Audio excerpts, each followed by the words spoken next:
Chapter 1888 Undead Night, Dark Knight Empire, Dark Knight City. When Feng and the 9 experts Aqua Rose had carefully selected left the teleportation hall, they were greeted by a crowded street. Many of the players among the crowd were independent experts. Many of these independent players were at level 55 or above and very WH equipped, with quite a few pieces of level 50 secret silver equipment. As if they were on a pilgrimage, these independent players ventured towards Dark Knight City's business district. At a glance, there were easily more than 5,000 of these players. Why are so many experts here? Feng was surprised by the number of experts on the street. While it was true that a large number of experts tended to gather in Empire's capitals, he had never seen so many independent experts in an imperial capital before. Not even the 4 major empires' capitals were this popular. As Feng wondered about the reason for this gathering, he heard shouting from a short distance away. Players wishing to class change to a Tier 2 traveling bard head to Starlink's residence to apply as soon as possible. The guild will only accept applications for another 30 minutes. Upon hearing the announcement, the independent experts began to charge down the street. Starlink is so stingy. Despite controlling the path to the Sea of Trees, it's only recruiting 200 non-guild players. I know, right?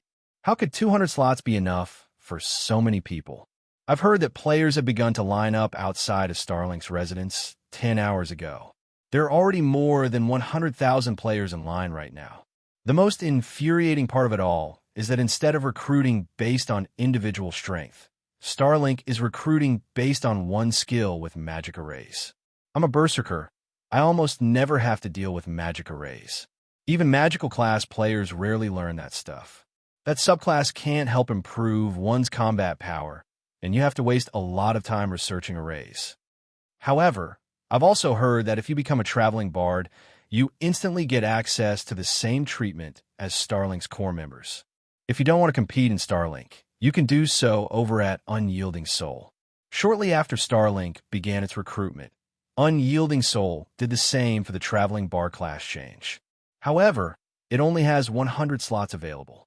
Though, like Starlink, you'll receive core member treatment if you complete the class change.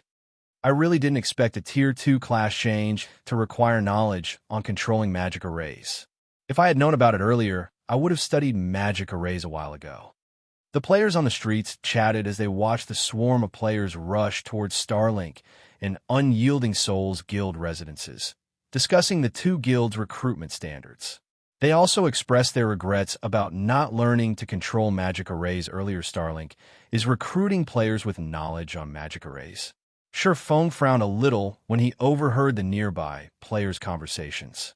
Does Unyielding Soul have a leak? Aside from himself and Aqua Rose, only Unyielding Soul's members knew about the method of increasing player success rate during the Traveling Bard's class change quest. At this stage of the game, unless Starlink had discovered it as well, its recruitment conditions wouldn't have been so specific. Magic arrays were usually only useful to lifestyle players. The benefits of manipulating magic arrays would be minuscule at best to combat players. Moreover, that was limited to magical classes. Knowledge regarding magic arrays was basically useless to physical classes. While Feng and his group traveled toward the Purple Night Plaza, the agreed meeting place, players crowded every inch of the plaza. Tens of thousands of players from Unyielding Soul, Starlink, and Crimson Emperor surrounded the area, and every one of these players wore full sets of level 50 secret silver equipment at minimum. Some of these guild players even carried level 50 dark gold weapons. The scene made the lingering independent players envious. Meanwhile, only these 3 guilds members were allowed to enter the Purple Night Plaza right now. Outsiders could only watch from a distance. As Feng and his group approached, Muling Shah, who had been waiting for them for quite some time, led them to an area Unyielding Soul's members had cordoned off, instantly attracting many players' attention. Who are those people? Didn't they say that the 3 guilds have reserved the entire plaza? Based on their guild emblems, they don't seem to be from Unyielding Soul. I think I've seen that guild emblem before, right? That's the guild emblem for the guild that is garrisoned in the Empire's Secret Stone Fortress. That's Zero Wings' emblem. But why are Zero Wings members here? Didn't they say that the three main guilds weren't even giving the Sea of Trees slots to players from first-rate guilds? Zero Wing is pretty impressive. It actually gained Unyielding Soul's favor and earned some slots for itself. TCH, so what if Zero Wing got some slots? It's not like they're guaranteed to complete the class change. As Feng led his team into the Purple Knight Plaza, his 9 guild mates grew nervous. This was the first time they had encountered such a large group of experts of the tens of thousands of players in the plaza. All would be rare experts in a kingdom. With so many in one place, they radiated an immense pressure. Experiencing such a phenomenon would likely be rare for first-rate guilds' upper echelons moreover. Unyielding Soul and Starlink's members stared each other down in the center of the plaza. A chilling atmosphere lingered between the two guilds. As for Crimson Emperor, their players seemed slightly more relaxed, but although the guild was acting like a spectator, it would take action if given the opportunity. Bright Dawn, I had truly never thought that you would betray the guild to join Starlink. Just what benefits did they offer you? Unyielding Heart hissed, rage flashing in his gaze as he glared at the indifferent man beside Lu Xinglaw. The indifferent man carried a bone greatsword across his back when Feng saw the indifferent man. He was stunned. This man was none other than Bright Dawn, Unyielding Soul's third vice guild leader. Bright Dawn was also a Tier 2 Undead Knight, given the title Undead Swordsman by the Secret Pavilion. In terms of strength, Bright Dawn was on par with Unyielding Heart. He had been one of Unyielding Soul's 3 main pillars as far as Feng knew. Bright Dawn hadn't betrayed Unyielding Soul in the past, yet he had done so now. This wasn't the history he remembered.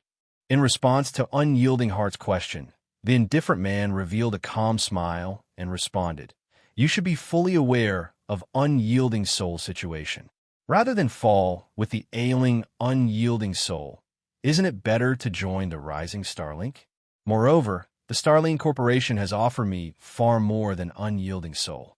Why don't you join me? With your fame and strength, the Starlink Corporation won't offer you any less than it has me. As for breaching your contract, the corporation will handle everything." Chapter 1889.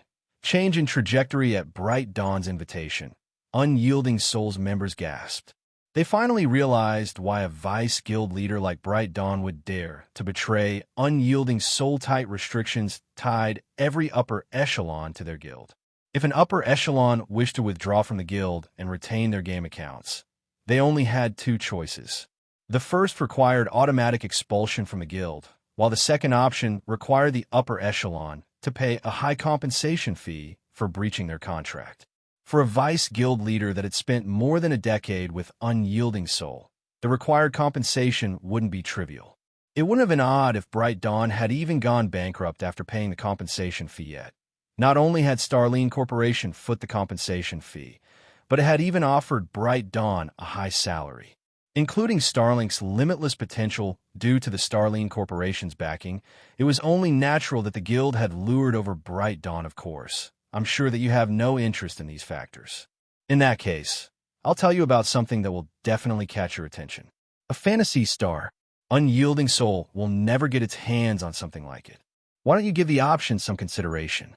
Bright Dawn smiled at Unyielding Heart, who had aged past his vibrant youth. Everyone's eyes glowed as they listened to Bright Dawn's offer. Fantasy stars were special, or that humanity had discovered during the interstellar era, and they only had one purpose.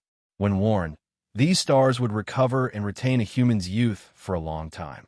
Although fantasy stars couldn't extend one's lifespan, if one consumed the Green God Company's products while wearing a fantasy star, they could extend their youthful glow for another decade or 2 even without physical training.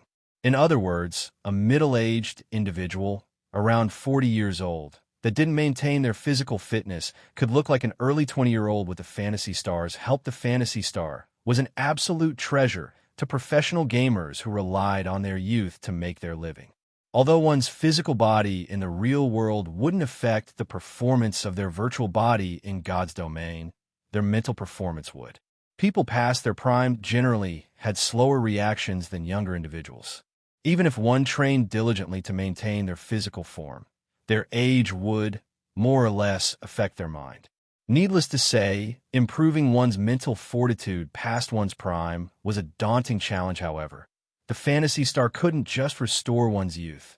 It could also maintain mental function, allowing humans to operate at their peak. Hence, the Phantasy Stars were extremely valuable. Not even the wealthiest individuals could afford one. Moreover, Phantasy Stars were incredibly rare.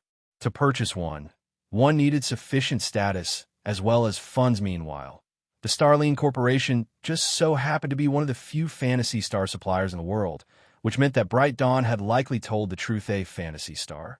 No wonder why he betrayed his old guild. After hearing about the Phantasy Star, Feng understood why Bright Dawn had turned traitor. Bright Dawn currently looked to be in his 40s, and vice guild leaders from super first-rate guilds had no need for money. However, everyone craved youth. Once he acquired a Phantasy Star, Bright Dawn could recover to his peak.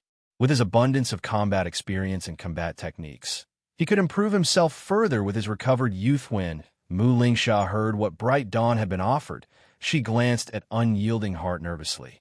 Not only was Unyielding Heart one of Unyielding Soul's 3 main pillars, but he was also the guild's first vice guild leader. If Starlink poached him, it would deal a devastating blow to Unyielding Soul. So, you betrayed your brothers in arms for a stupid Phantasy Star. I was blind to think of you as a friend. From now on, I will have nothing to do with you. Unyielding Heart growled. He then glared at Lu Xinglua, who had maintained his smile, and said, "Just you wait. Sooner or later, Unyielding Soul will chase you out of the Dark Knight Empire and regain its former glory." Unyielding Heart's words restored his dispirited guild members with fighting spirit. They all cheered their first vice guild leader while ridiculing Bright Dawn. Regain your former glory? Bright Dawn could not help but laugh at Unyielding Heart and the other members of Unyielding Soul. And how will Unyielding Soul do that? Exactly? Will it rely on an old fellow like you, Heart? Or the ignorant Miss Mu? Or are you going to rely on Zero Wing, your pitiful partner? Open your eyes and take a good look. Unyielding Soul is finished. The only thing holding it together is a group of useless old bastards. We've already gathered over 50 experts who are capable of manipulating intermediate magic arrays. Unyielding Soul should give up the hope of nurturing a single traveling bard. No, to be precise, you won't even get into the Sea of Trees. After saying so, Bright Dawn raised his hand. In response, some of Starlink's members in the Purple Knight Plaza began to make their move. Each holding a silver crystal ballast, these Starlink members completed an incantation. Silver magic arrays began to manifest before them, releasing a bright light. A massive barrier then enveloped both Unyielding Soul and Crimson Emperor's members in the plaza. Have fun inside this barrier. It isolates everything within in a different dimension. Although this barrier requires 288 level 50-plus players to sacrifice 5 of their levels permanently, the barrier will hold every one of you for 8 hours. With that said, we'll be taking our leave now, Bright Dawn said, laughing at Unyielding Heart. He then took a key from his bag and opened a teleportation gate to the Sea of Trees. Unyielding Soul and Crimson Emperor's members could only watch as Starlink's members entered the teleportation gate and disappeared from the plaza. No matter how much they attacked the magic barrier, they couldn't damage it in the slightest. To make matters worse, the surrounding NPC soldiers were ignoring the magic barrier. Damn it. To think they had planned such a trap. Unyielding Heart cursed as he attacked the illusory magic barrier with his greatsword. However, it felt as if he attacked nothing but air. The barrier didn't react as his greatsword sliced through it. Currently, the magic array in the center of Dark Knight City's Purple Knight Plaza was the only path to the Sea of Trees. Unfortunately, since they were now trapped in this magic barrier, they could open a teleportation gate. Even if they had the keys to enter the Sea of Trees, if they were truly stuck in this barrier for 8 hours, Unyielding Soul would fall behind Starlink. Starlink's players would likely complete at least 1/3 of their class change quests by the time they were freed. How were they supposed to catch up in that case? Meanwhile, Mu Lingsha glared at the barrier before her, clearly livid. Unyielding Soul had gone to great lengths to obtain the first clear of a level 50 large-scale team dungeon in the Dark Knight Empire, allowing the guild to catch a breather. However, if Starlink monopolized all 20 of the initial traveling bard slots, Unyielding Soul would suffer unimaginable consequences after attacking for more than 2 minutes. Unyielding Soul's members gave up. They had no other choice but to wait until the barrier faded. Feng, however, approached the barrier, step by step, his nonchalant expression seeming as if he were admiring the purple night Plaza's view. At the same time, he pulled a magic scroll from his bag. What is he trying to do? Does he plan to test the barrier as well? It's pointless. Both our guild's experts and those from Crimson Emperor have tried everything we can think of. What could one person from Zero Wing possibly do? The Plaza's occupants watched Feng approach the barrier in confusion, including Unyielding Soul and Mulingsha.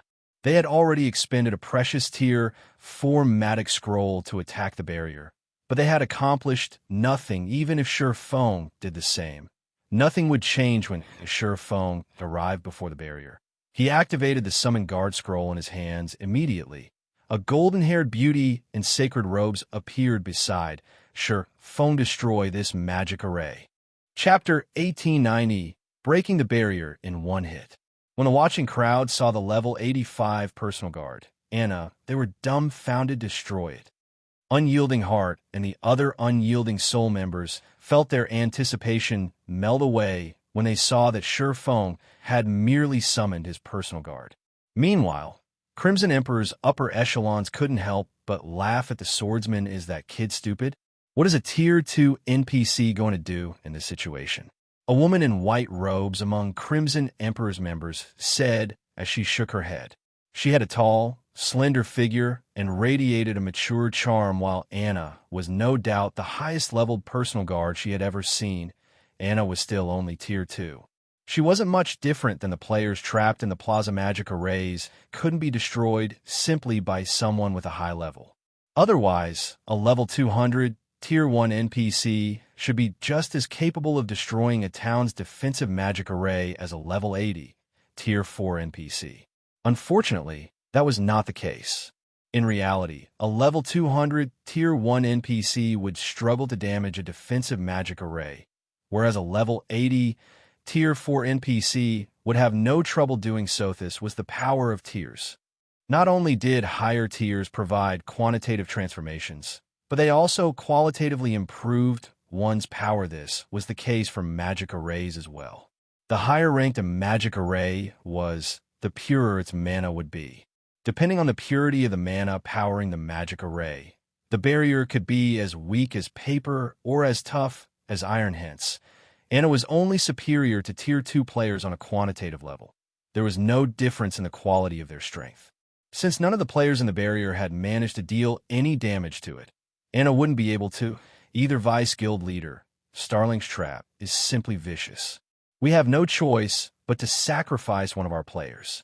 We can have them pass the key to the guild leader to prepare another team. A level 57, Tier 2 Guardian Knight quietly suggested to the white-clad woman. The white-clad woman was none other than Illusory Words, Crimson Emperor's second vice guild leader. Illusory Words had also been recognized as one of the 10 great clerics by the Secret Pavilion. All right, get it done. Illusory Words nodded. There was a method to escape the magic barrier before its duration ended, although players wouldn't use this method unless absolutely necessary. That method was death. When players died, they'd automatically resurrect in the nearest graveyards half an hour after their death. While doing so would allow players to escape the barrier, it would cost a level. However, the current situation did not allow for such concerns. It was better to have one player die and get the key to their guild leader within 30 minutes than waste 8 hours in the plaza. Their guild leader could organize another team to enter the Sea of Trees while the player waited for resurrection. If they got lucky, they might claim 2 or 3 traveling bard spots. At the very least, it'd be better than nothing. At Allah's Crimson Emperor's members prepared to enact their plan. Anna finished chanting her incantation and writing the series of divine runes. Immediately, a golden magic array formed above the plaza. and a level 85 Valkyrie with pure white wings descended before the trapped players. The Tier 4 Valkyrie's aura was so intense that it felt stifling to the players in the Plaza Tier 4 Valkyrie. When Illusory Words saw the white-winged Valkyrie hovering in the air, she could not help but turn to Feng's cloaked figure. Could he be Black Flame? A lot happened in God's domain each day, and a new power or rising expert practically emerged with each sunrise. Not even she, one of Crimson Emperor's Vice Guild leaders, could remember each of these powers and experts, but she had a clear impression of the Tier 4 Valkyrie. After all, the Tier 4 Valkyrie was a considerable threat to any superpower. With a slight flap of her wings, a storm brewed, and the Valkyrie vanished. By the time she reappeared, she hovered before the illusory barrier. The Valkyrie then thrust her sacred thunder spear at the semi-translucent wall boom. With a deafening explosion, countless arcs of lightning crashed into the magic barrier. The barrier began to tremble. Despite the assault of so many players earlier, the barrier hadn't reacted in the slightest, yet just one of the Valkyrie's attacks was enough to shake it. What power? Illusory Words watched with slight surprise. The barrier hadn't even reacted when Unyielding Heart had attacked with a Tier 4 magic scroll, but now, the Valkyrie's attack had deformed the barrier. One could easily imagine how powerful the Valkyrie's attack was. However, as the lightning began to fade, the magic barrier stilled.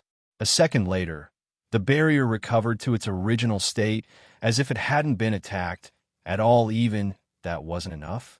Unyielding Heart's expression soured as the magic barrier recovered. While it was true that the Valkyrie's attack had been effective, it was clear that the strike had only depleted a small portion of the magic barrier's energy reserves. It would take a considerable amount of time for the Valkyrie to destroy the barrier. Unfortunately, he was somewhat familiar with Feng's Valkyrie. He knew that it could only remain for a short time. Most likely, the Valkyrie would not be able to deplete the magic barrier's energy reserves before her duration ran out. This left them with only the option of escaping by death. Although he knew it would be meaningless, players that could manipulate intermediate magic arrays would have a 20% higher chance of completing their class change. Even if Unyielding Soul formed another team, locating Tier 1 intermediate magician experts would be impossible. Intermediate magician experts were extremely rare, and he had already gathered everyone his guild had here. Even if the guild organized another team to enter the Sea of Trees, if Unyielding Soul's members were 30 minutes late and had a lower success rate, how could they compete with Starlink? Of course, they could sacrifice the intermediate magician experts with him. It would give them a better chance of competing, but that plan left another issue. Would players resurrect inside the magic barrier after they died?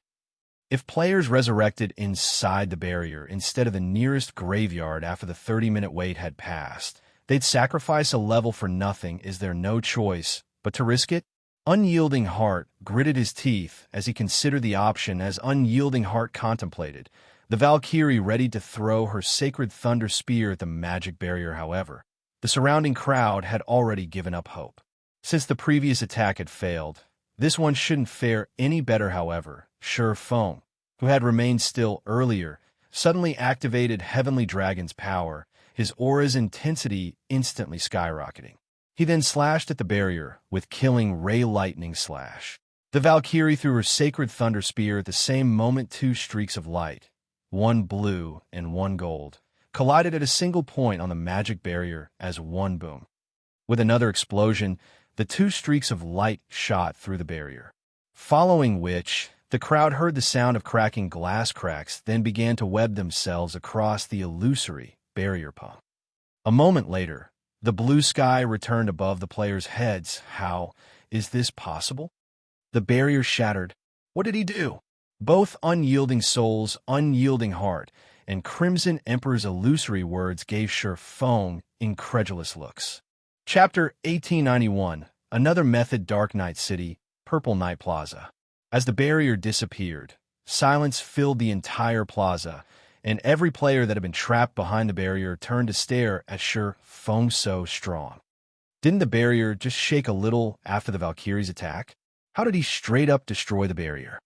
Whether it was the spectating players outside of the plaza or the two super first-rate guild's members within, all looked at Feng with incredulous expressions. The expert players Starlink had stationed to observe the situation from outside of the plaza stared at the scene with bulging eyes. They had only formed the illusory spatial barrier after sacrificing 288 players to the magic array, yet Feng had shattered it without much effort. The illusory spatial barrier had been formed with a set of special magic tools the guild had found in ancient ruins. Starlink had exhausted a lot of time and resources to explore the various ruins, and by the time the guild had completed the required set to form the magic array, the guild had suffered over 5,000 casualties, all of which had been elite or expert players. Once the illusory spatial barrier had been activated, not even a Tier 4 monster should be able to escape. The Tier 4 monster would have no choice but to wait through the barrier's 8-hour duration. Moreover, even if players died inside the barrier, they would resurrect within it instead of in the nearest graveyard yet. Feng had shattered the barrier in one hit. While everyone was still shocked, Feng sheathed Killing Ray and turned to Unyielding Heart and his companions. The magic array has been dealt with. Let's hurry to the Sea of Trees, Feng said as he gestured to the magic array in the heart of the Purple Night Plaza. Calmly, he continued, "It hasn't been long since Starlink's members left. We should be able to catch up if we hurry." Hearing Feng's reminder, Unyielding Heart and Mu Lingsha quickly snapped out of their daze and gave the swordsmen grateful looks. If Feng hadn't shattered the magic barrier, they wouldn't have been able to compete with Starlink. Immediately, Unyielding Heart took a key from his bag and activated the teleportation gate to the Sea of Trees. Mu Lingsha then directed their experts to enter the teleportation gate. Meanwhile, illusory words couldn't pull her gaze from Feng, astonishment filling her eye-strength combination. When illusory words recalled the attack Feng had executed with the Valkyrie, a playful smile graced her lips.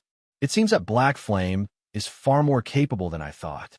It's no wonder why the secret pavilion has such a high evaluation of him." The Valkyrie's strength hadn't been quite high enough to shatter the illusory spatial barrier alone. Feng had actually combined his strength with the Valkyrie's to compensate. Executing the strength combination technique with another individual was many times more difficult than using it alone. One's grasp of timing and positioning had to be extremely accurate. It wasn't a casual feat to accomplish yet. Feng had smoothly executed the technique, which even domain realm experts found challenging. Although Feng hadn't combined his full strength with the Valkyries, it had been enough to exceed the magic barrier's limit. Thus, the magic barrier had shattered. Vice Guild leader, the magic barrier is gone. Let's hurry as well, a tall, muscular berserker said. Activate the teleportation gate. Illusory words nodded. She then directed her selected players into the teleportation gate, following which white light enveloped Unyielding Soul and Crimson Emperor's members, one after another, as the players teleported to the Sea of Trees. While Unyielding Soul and Crimson Emperor's members left for the Sea of Trees, the observing Starlink members hurriedly reported to Lu Xinghua and Bright Dawn. "Did you say?" Unyielding Soul broke through the illusory spatial barrier. When Bright Dawn heard his subordinate's report, his mind instinctively wanted to reject the notion. That's impossible. Not even Tier 4 monsters can break out of the barrier. I know full well what Unyielding Soul is capable of. They definitely don't have the power to destroy the illusory spatial barrier. As Unyielding Soul's ex-vice guild leader, he was fully aware of the guild's current prowess. He even knew the guild's trump cards. At best, the guild could expend 5 Tier 4 offensive magic scrolls, which wouldn't be enough to destroy the illusory spatial barrier. The illusory spatial barrier really shattered, but Unyielding Soul's members didn't do it. The reporting assassin said not Unyielding Soul's members? Was it Crimson Emperor? Bright Dawn's expression darkened. It seems that I've underestimated illusory words to think that she had such card hidden. While the illusory spatial barrier could be broken, doing so required immense power. One would need enough power to destroy a town's defensive magic array in one hit, and players had no chances of encountering such power at this stage of the game. However, God's domain had countless opportunities to offer. With how widespread a superpower's influence was, it wasn't impossible to acquire a tool with enough destructive power. No. it wasn't Crimson Emperor's members either. Based on our information, one of Zero Wing's members destroyed the barrier, the assassin said as he sent an image of Feng to Bright Dawn Zero Wing. Bright Dawn blinked in surprise as he looked at Feng's cloaked figure and the sacred sword in the swordsman's hand. When Lu Xingluo heard the report, he was surprised as well. He had never thought that Zero Wing actually had a means to destroy the illusory spatial barrier. It seems that Zero Wing isn't all talk after all. It's no wonder why Unyielding Soul agreed to share some of its profits with the guild, Lu Xingluo said, chuckling. Unfortunately, even if they get into the Sea of Trees, it's too late. Starlink will claim the first 20 slots. Not long ago, they had learned that not only could a limited number of players class change to the Traveling Bard class, but the quest only accepted a limited number of applicants as well. Only 300 slots would be available once every 2 hours. Each application also cost 60 gold.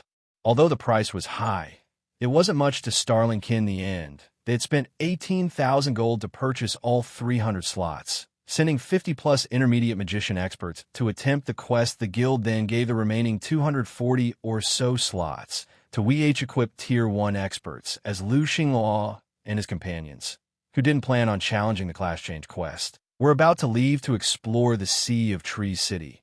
Unyielding Soul and Crimson Emperor's members finally made their appearance, arriving in the temple that served as the venue for the Traveling Bard class change quest. Damn it. Why does the quest have this restriction too?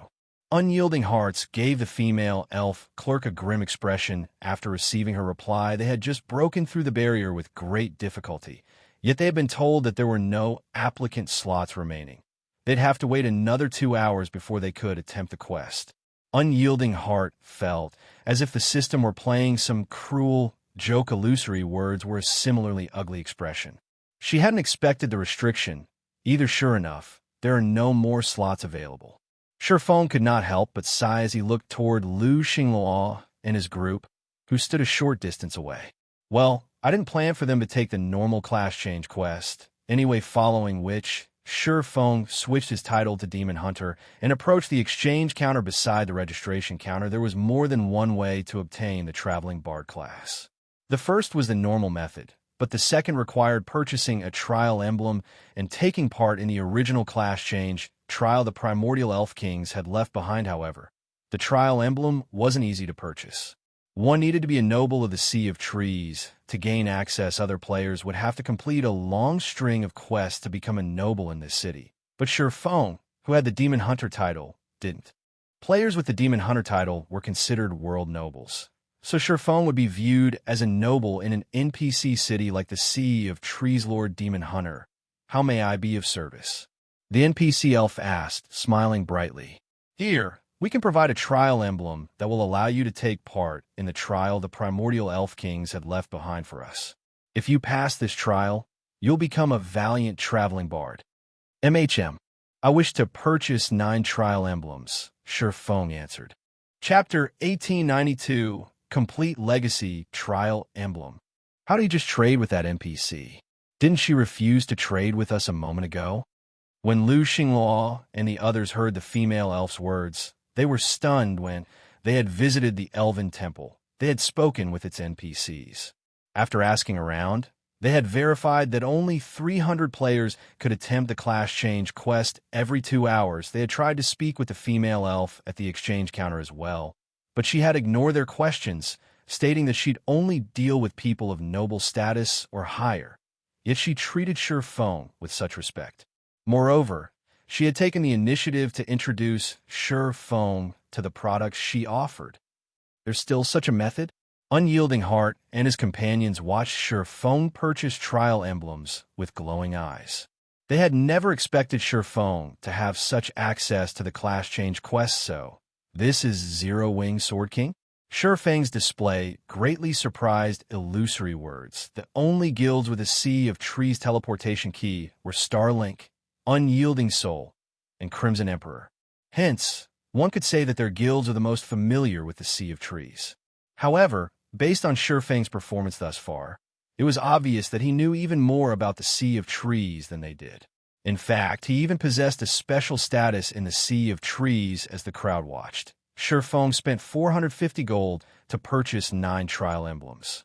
He then handed the emblems to the 9 Zero-Wing members he had brought with him. Purchasing a trial emblem was the same as applying for the class change quest. Only, this method was 10 gold cheaper. Using the trial emblems when attempting the quest also granted 2 difficulty modes to choose from: normal mode and hard mode. Normal mode was no different than the class change quest without the emblem, but if players chose hard mode, they'd be sent to a different trial. However, if players chose to challenge hard mode, they would be sent to a different trial. Furthermore, unlike the normal mode quest, which only 20 players could complete each week, hard mode didn't have such a limit. As long as one had access to the trial emblems and could afford them, they could enable as many players to become traveling bards as they wanted. The hard mode quest had been Feng's goal since the very beginning. Players could only acquire the complete traveling bard legacy the primordial elf kings had left behind, becoming true traveling bards by completing the hard mode class change quest. If players only completed the normal mode quest, they would only acquire a portion of the legacy, becoming a pseudo tier 2 player. However, the hard mode quest was incredibly difficult to clear, even more challenging than normal tier 2 promotion quests. The hard mode quest was the equivalent of the tier 2 hell mode promotion quest. Unless one's combat and equipment standards had reached a certain level, challenging the class change quest would only lead to failure. If a player failed the quest, they'd have to wait a while before they could challenge it again. Hence, every player Rose had selected for this class change was an expert capable of reaching the trial tower's 7th floor. In addition, all 9 were intermediate magicians, and among these 9 players, 5 had been well-known tier 4 experts in the past. However, since they had merely been independent players, their access to resources had been limited. Even though they had been members of well-known adventurer teams, they had lacked the resources to reach tier 5. The remaining 4 had been experts in first-rate guilds. Even the weakest among them had reached tier 4 in the past, and the strongest, Happy Wind, had been a tier 5 traveling bard. Naturally, things had changed in this life, and all 9 of these players had joined Zero Wing. With these 9 players' combat standards, their chances of completing the hard mode quest should have been quite low, but Rose had given each of them a primordial soul before they had come to the Sea of Trees. With the increased physique the primordial soul granted, these 9 should have a much higher chance of completing the hard mode quest. As Feng distributed the trial emblems to his players, Unyielding Souls group approached him. Guild leader Black Flame, can I trouble you to help us purchase some trial emblems as well? I will buy them at a 50% markup. Of course, if that is not enough, I can increase the price. Unyielding Heart offered, feeling slightly embarrassed. Originally, Zero Wing had tried to purchase class change slots from Unyielding Soul, which in turn had increased the competition Unyielding Soul faced. Now, however, Unyielding Soul approached Zero Wing for the same, increasing Zero Wing's competition. This put Unyielding Heart in a bind. Long Soul and Hunting Blade, who stood beside Unyielding Heart, felt ashamed as they considered their earlier attitude towards Zero Wing. They had assumed that Zero Wing had taken advantage of their guild, but now it seemed that Zero Wing would become Unyielding Soul's benefactor. It was only thanks to Zero Wing that their guild had overcome the incident in the Purple Night Plaza. Now, they had to rely on Zero Wing once more to gain access to the class change quest. If not for Zero Wing, they would have had no hope of competing with Starlink. Sure enough, you really are guild leader Black Flame. Hello, I am Illusory Words, a Crimson Emperor. On behalf of Crimson Emperor, I wish to seek your help in purchasing trial emblems. I am willing to offer double the original price. May I know if you are willing to lend me your aid? Illusory Words asked gently as she approached Feng. Everyone was stunned as they watched the vice guild leaders of 2 super first-rate guilds approach Feng for help. If the public found out about this, they'd be shocked. Our guild leader is so amazing. Even superpowers are asking him for help. That's only natural. That's Zero Wing's guild leader we're talking about. Quick, look at the stupid faces Starlink's members are making. The 9 Zero Wing members that had obtained the trial emblem chatted about their guild leader, reverence flashing in their eyes as they looked to Feng before they had joined Zero Wing. Even first-rate guilds had been colossal existences in their eyes, let alone super first-rate guilds. Super first-rate guilds were the virtual gaming world's overlords. Yet two such guilds wanted their guild's help. This was simply unbelievable. That won't be a problem. Let's forget about the price markup. Instead, I hope that your two guilds can help with a problem of mine, Feng said, chuckling as he looked at Unyielding Heart and Illusory Words help. Both vice guild leaders gave Feng confused looks. They had brought with them a lot of players to attempt the class change quest. In total, both had a little over 1,000 players. Even with a 50% price markup, Feng could earn over 25,000 gold instantly, a huge sum for a first-rate guild. If Feng charged a slightly higher price, he would even have enough money to build a town yet. Feng only wanted their assistance. That's right, I need your two guilds to help me with something. In return, I'll help you buy as many trial emblems as you want. Feng nodded. There was no limit on the number of trial emblems one could purchase. It was a privilege for the Sea of Trees nobles, allowing them to skip the queue and granting a small discount when applying for the class change quest.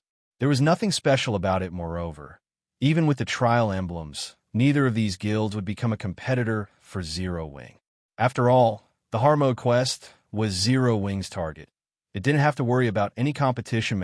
I know what kind of help guild leader Blackflame requires. Illusory Words asked, although the traveling bar class was valuable. If Feng's request threatened her guild's foundations, she had to refuse. Right, you can't consider your decision properly if I don't tell you the details. To put it simply, I'd like to borrow 200 Tier 2 experts from each of your guilds. What are your thoughts on this? Feng explained. Chapter 1893. Age-old secret. Borrow Tier 2 experts. Unyielding Heart and Illusory Words stared at Feng in confusion, unable to fathom why Feng would need so many experts at this stage of the game. Tier 2 experts were still quite rare in God's domain. Even a first-rate guild would only have around 30 to 50 Tier 2 players, yet Feng wanted their guilds to lend him 200 Tier 2 experts each.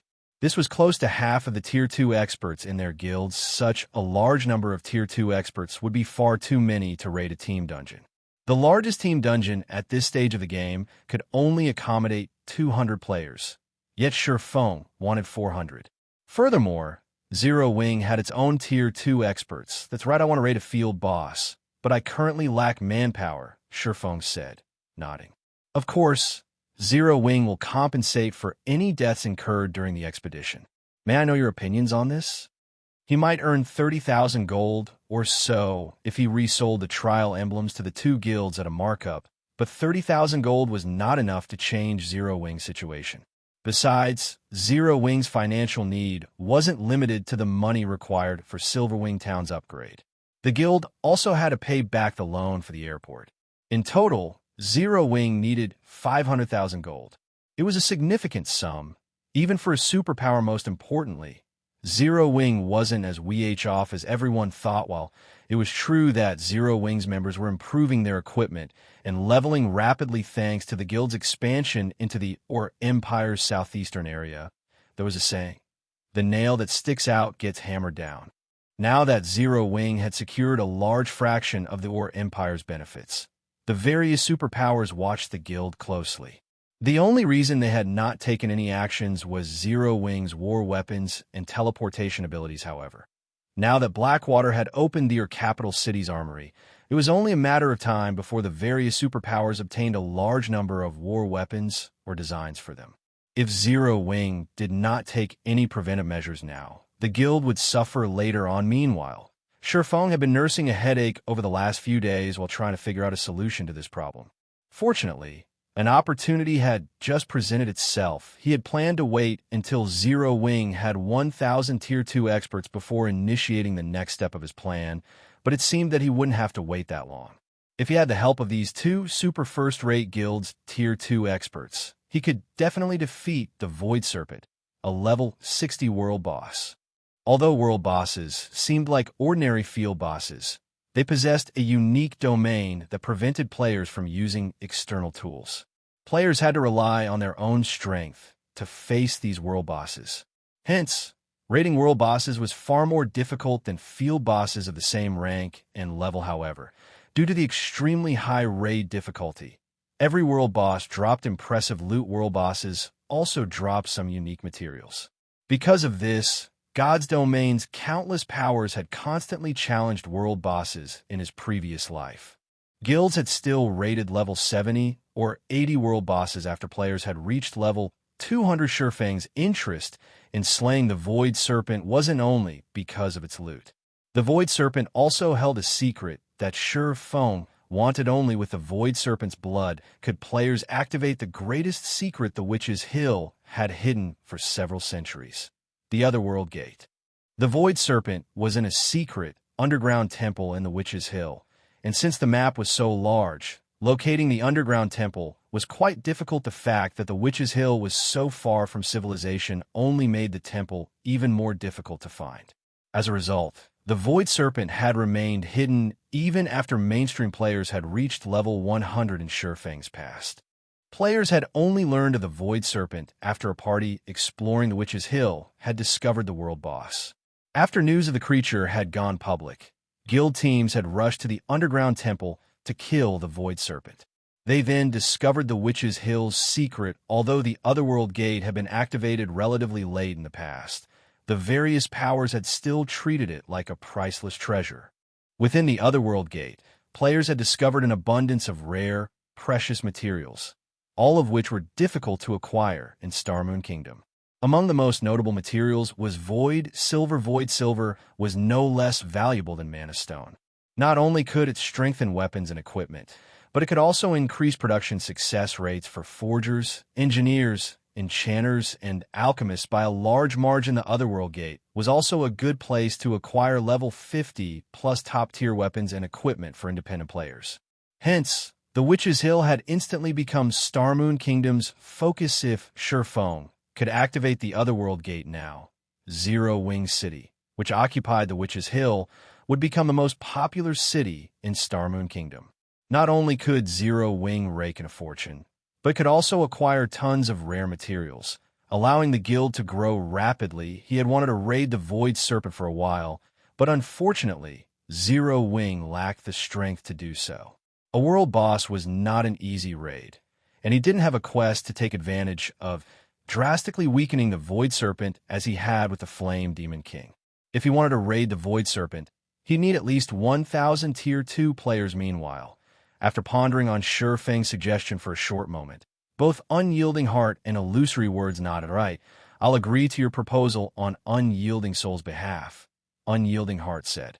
Although he did not know what Feng wanted with so many Tier 2 players, saving over 10,000 gold by lending the swordsman 200 experts to raid a boss was a worthwhile transaction. May I know when guild leader Black Flame needs our players? Illusory Words asked naturally. The sooner, the better. Feng said, my side will need some time to gather the necessary manpower. After all, many of our Tier 2 experts are either questing or raiding dungeons right now. I'll need a little over a day to gather 200 Tier 2 experts, so can we gather in 2 days? Illusory Words proposed a time after giving the matter some thought. That won't be a problem. I need to see to certain preparations as well, Feng replied, nodding. In truth, even if Illusory Words hadn't suggested it, he'd still need 1 or 2 days to prepare. Since both of you have agreed to the arrangement, let's establish a contract. Following which, Feng signed a contract with Unyielding Heart and Illusory Words. In exchange for helping the two guilds purchase 1,000 trial emblems in total, each of the guilds would send 200 Tier 2 experts to help Feng hunt a boss. Once the contract had been signed, the two guilds handed Feng the coins to purchase the trial emblems. When Unyielding Heart and Illusory Words had the emblems in hand, they turned to distribute them to their respective guild members. These players then activated their trial emblems and teleported to the legacy grounds. While the exchange between Feng and the two super first-rate guilds seemed cumbersome, they had completed the entire process in less than 5 minutes. It wasn't enough time to provide Starlink any noticeable advantage. Moreover, to the two super first-rate guilds' surprise, they had the option of choosing the quest difficulty, and hard mode didn't have a slot limit. However, The two guilds sent the majority of their experts into normal mode to increase their chances of success. They only sent a small number of experts to test the hard mode quest. Suddenly, 1,000 players vanished from the lively hall, stunning Lu Xingluo and the other nearby Starlink members. How is this possible? They ignored the application limit? Lu Xingluo's expression darkened as he watched Unyielding Soul and Crimson Emperor's members disappear. He then turned to Feng, killing intent flashing in his eyes. Black Flame, you dare to ruin my plans once again? Do you really think that I won't strike at Zero Wing just because you managed to partner with Unyielding Soul? 1,000 players. If these players participated in the Class Change quest, it would severely affect Starling's performance. However, Feng paid no attention to the killing intent Lu Xingluo directed at him. He simply glanced at the man before leaving the temple and heading for the city hall. They were in the sea of trees. If Lu Xingluo and his companions wanted to attack him here, they'd suffer the consequences, not him. Chapter 1894, City of Foreign Races. The Sea of Trees was located in a secret land the primordial elf kings had created. A forest enveloped the city, and unlike Dark Knight City, which was populated by tall buildings, this city was crowded with towering trees.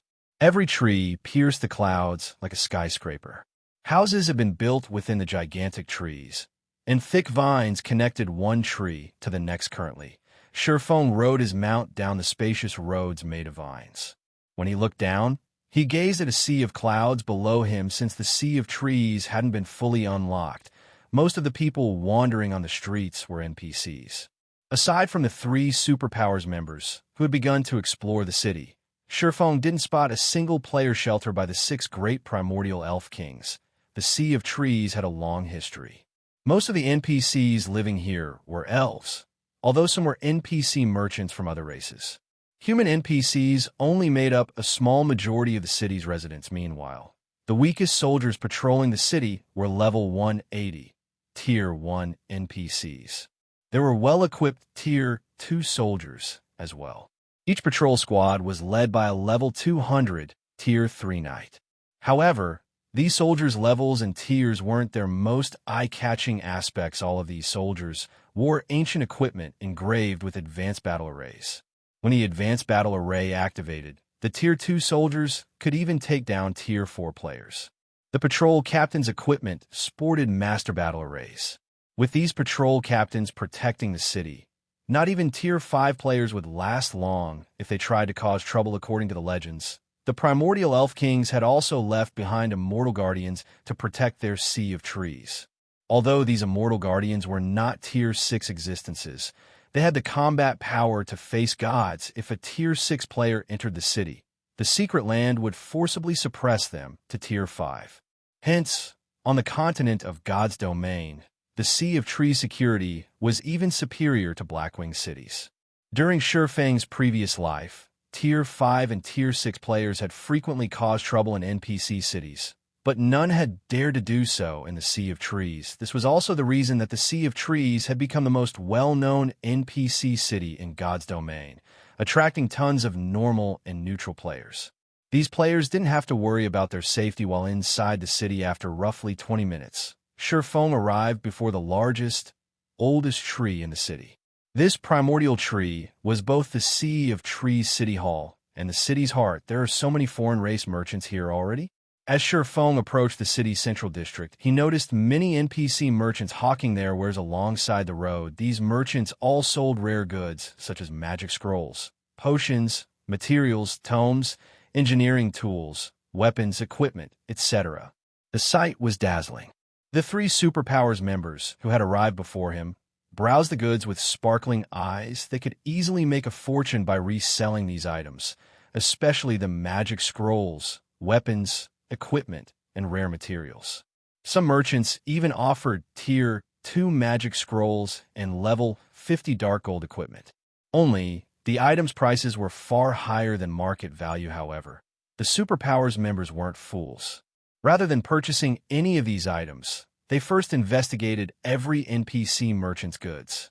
They then proceeded to survey the central district empty lands, and establishments, compiling the information to allow their companions in the city hall to make the best decision when purchasing the city's lands for their guilds. When Feng stepped into the city hall, the merchant players that represented the superpowers had already busied themselves with researching the lands and shops, carefully selecting which to purchase.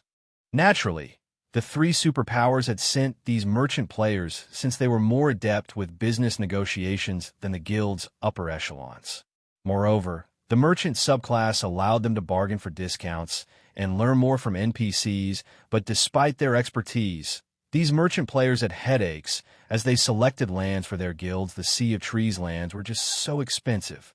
Even the ordinary lands in the city's outer area cost between 7,000 gold and 15,000 gold, whereas lands in the city's inner area cost between 12,000 gold and 30,000 gold. The cheapest plot of land in the central district cost 50,000 gold, while the more expensive options cost over 100,000. Even superpowers at this stage of the game couldn't afford to purchase the Sea of Trees lands casually, but that wasn't the most important issue. To purchase the central district's lands, one needed sufficient status and reputation for the moment. They could only purchase the lands in the city's outer and inner areas. But since there were so many to choose from, they couldn't make a proper decision without further understanding of the city's layout. Lord Demon Hunter, how may I be of service today? A male elf in a suit and tie asked gracefully as he approached Feng. I wish to see some of the city's hotels and restaurants for rent. Feng said, right, please follow me. The male elf bowed before leading Feng to a VIP reception room. As the elf led Feng to a reception room, the three superpowers representatives watched him leave the main lobby with astonished expressions. What's going on? How did he get an invite to a VIP room? We've already bought 2 plots of land and earned quite a few contribution points, yet we haven't earned such treatment? Clearly, he's an idiot. He's actually trying to rent hotels and restaurants instead of purchasing lands. What benefit could he earn by doing so? They won't be profitable in the least. Many of the merchant players watched enviously as Feng was led to a VIP reception room. But the man's statement had also confused them. When players gained access to a VIP reception room, they also gained access to better benefits. Aside from refreshments and privacy, players would also be offered lands, which weren't usually available to the public, for purchase. Moreover, every one of those lands would be worth their price or more. In contrast, the lands offered in the lobby varied. Not every plot would be worth its selling price, and whether players made a profit or not would rely on them. Meanwhile, in the VIP reception room, the elf administrator quickly prepared a list for Feng. Lord Demon Hunter, here are the hotels and restaurants that are available for rent. However, these hotels and restaurants are located in the city's outer and inner areas. You will need 10,000 contribution points to rent those in the central district. The elf administrator explained. I understand. Feng nodded. He then lifted the stack of paper to inspect.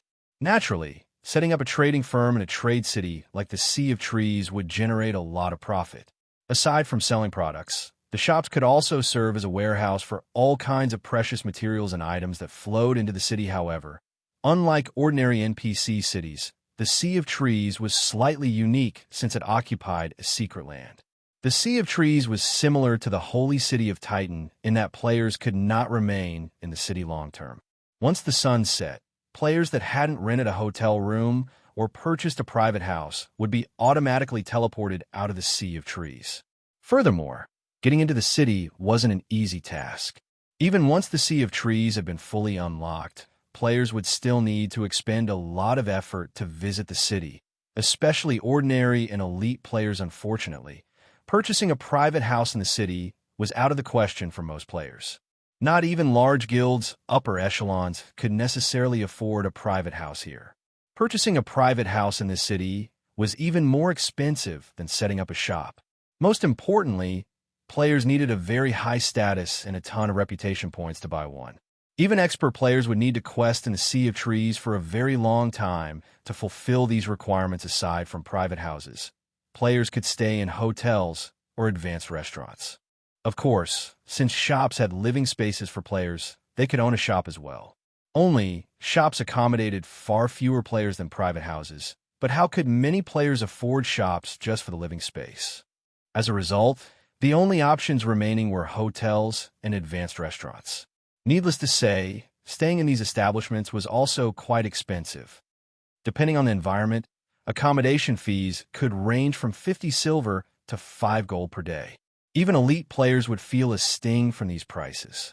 Meanwhile, if players rented the whole hotel or advanced restaurant, they would earn 20% of the profits. While the Sea of Trees was in its early stages, this was the best way to earn money. Moreover, renting these establishments cost far less than purchasing them directly after reading through the list. Feng quickly set his sights on a few hotels and restaurants that had been particularly popular during his previous life. However, when Feng reached the final page and saw the small restaurant listed, he was stunned. What? Even this restaurant is available for rent. Chapter 1895, Epic Shop. Feng's eyes widened as he saw the name, Forest Traveler, surprise and ecstasy overcoming him in the current Sea of Trees. The Forest Traveler was an unassuming restaurant located in the city's outer area. The restaurant had only 2 floors. The first was the dining hall, and the second was used for accommodations. The restaurant was ordinary, and nothing about it stood out. However, when the Sea of Trees' third seal had been lifted in the past, players had discovered the restaurant's unique quality. Since so many players had crowded the Sea of Trees back then, both hotels and restaurants' guest rooms had been full. Naturally, many players instantly targeted the cheap accommodations that small restaurants like the Forest Traveler offered. Once the third seal had lifted, the Forest Traveler revealed a package that included both room and board, available exclusively for the restaurant's few high-class guest rooms. As the high-class guest rooms could only be rented by purchasing this combo pack, players had no choice but to dine there as well. The Forest Traveler had become instantly famous after players had tried the provided meal, which granted a special buff called Forest Blessing. The Forest Blessing buff granted players anywhere from 5 to 20 points in luck for 18 hours. The buff could only be gained once every 2 days. Although luck was somewhat illusory in God's domain, it had a subtle effect on players.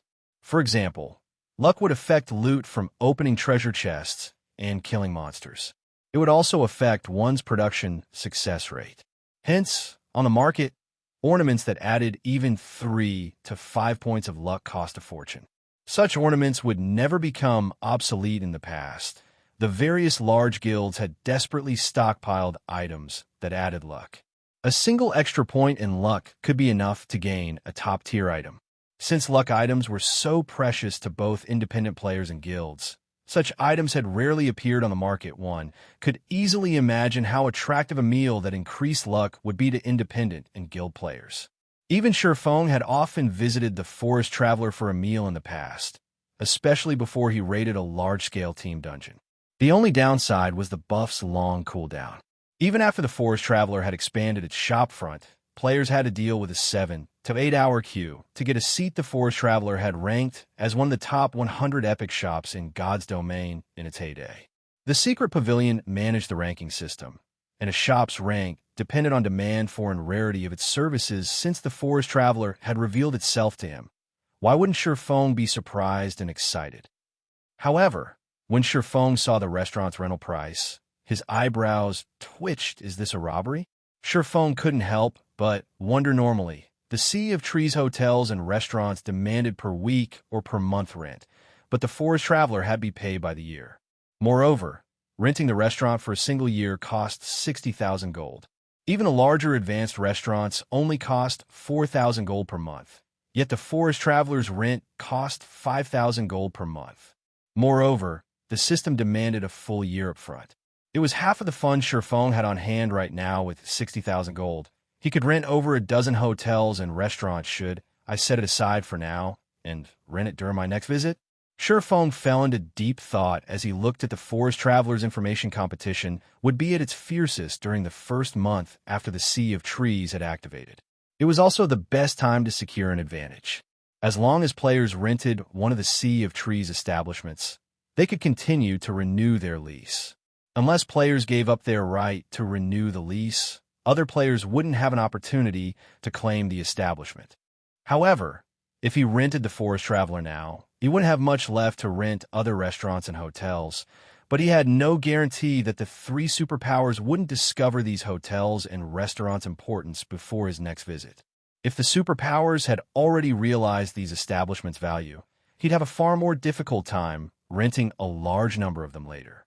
Fortunately, he didn't have to worry about losing the Forest Traveler, since only he knew the restaurant's secret right now. Furthermore, 60,000 gold was a huge sum to a superpower as well.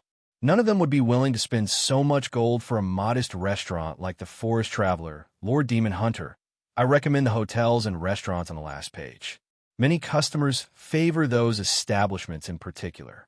I cannot guarantee that these establishments will be available during your next visit, the elf administrator said, flashing Feng a cunning smile. When he noticed the swordsman stare tentatively at the list's final page, Feng rolled his eyes at the elf administrator. The administrator's comment made one thing clear. He would either have to give up on the Forest Traveler or give up on renting another dozen or so hotels and restaurants. Both options would rob Feng of profits. I am interested in renting this Forest Traveler, but why must it only be rented by the year? Can it not be rented on a monthly basis? Feng asked as he gestured to the Forest Traveler's information on the list. He wanted to see if the system would grant him any other options. The Forest Traveler? The elf administrator repositioned his glasses as he took a look at the list. Smiling, he explained, "This restaurant has encountered some operational problems and urgently needs funding. That is why the owner had decided to rent the restaurant. We have suggested that the owner accept a monthly rent, but the owner is adamant about his decision due to your status. Lord Demon Hunter, the city is willing to help you negotiate altered conditions with the owner. However, each negotiation will cost a 1,000 gold fee. May I know if you wish to open negotiations?" 1,000 gold per negotiation? The corners of Feng's mouth twitched. Feng was no stranger to negotiations. This was the precise reason that the three superpowers had sent their merchant players to purchase the city's lands, not their upper echelons. The higher ranked a merchant player was, the more ability they'd have to reduce an item's price. Some merchant players could even negotiate for price cuts by offering NPCs favorable conditions. However, this was the first time Feng had encountered a 1,000 gold negotiation fee. That's right. As a noble in our city, you have the right to 3 negotiation attempts. Of course, the city cannot guarantee the negotiations' results. The elf administrator explained. Let's open the negotiations then. Feng sighed as he took 1,000 gold from his bag after receiving the money. The elf administrator left the room. To put it simply, the purpose of these negotiations was to convince the owner to adjust the rental requirements. Whether or not the player gained the upper hand would depend on their luck. After 5 minutes, the elf administrator returned with new rental conditions for the Forest Traveler now. Instead of paying a full year of rent for the Forest Traveler, Feng could secure the establishment for 10 months of rent at 54,000 gold. While this new condition had reduced the total payment and shortened the required lease duration, the average monthly rent had increased considerably. This wasn't a favorable option. Declining the option, Feng paid 1,000 gold for another negotiation attempt. The second negotiation's outcome still required annual rent, but it could be paid in installments. Feng would have to pay a 50,000 gold down payment. However, he'd then have to pay 15,000 within 1 month. Seeing this result, Feng regretted leaving Icarus's heart with Aqua Rose. If he had the godly necklace with him right now, he might have had a better result with no other choice. Feng gritted his teeth and paid for the third negotiation attempt. If the conditions were still too stringent, he would have to give up on the Forest Traveler for now. After all, the Forest Traveler would not generate much income within a short period. Meanwhile, he was extremely tight for money right now. Although the Forest Traveler was tempting, he needed to earn a large sum of coins quickly. As the elf administrator returned for the third time, Feng silently prayed that the new rental conditions were in his favor. Congratulations, Lord Demon Hunter. After our third round of negotiations, the Forest Traveler's owner has agreed to adjust the lease's duration to 6 months.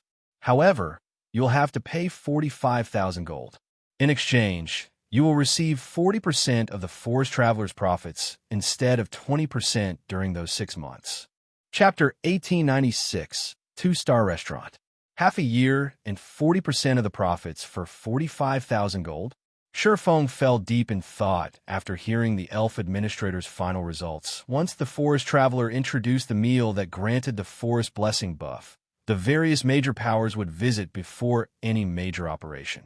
However, as the restaurant's business was limited by its size, and its overall income wasn't much more than a large hotel's, players would only gain the forest blessing buff when they ate the food that provided the buff in the restaurant.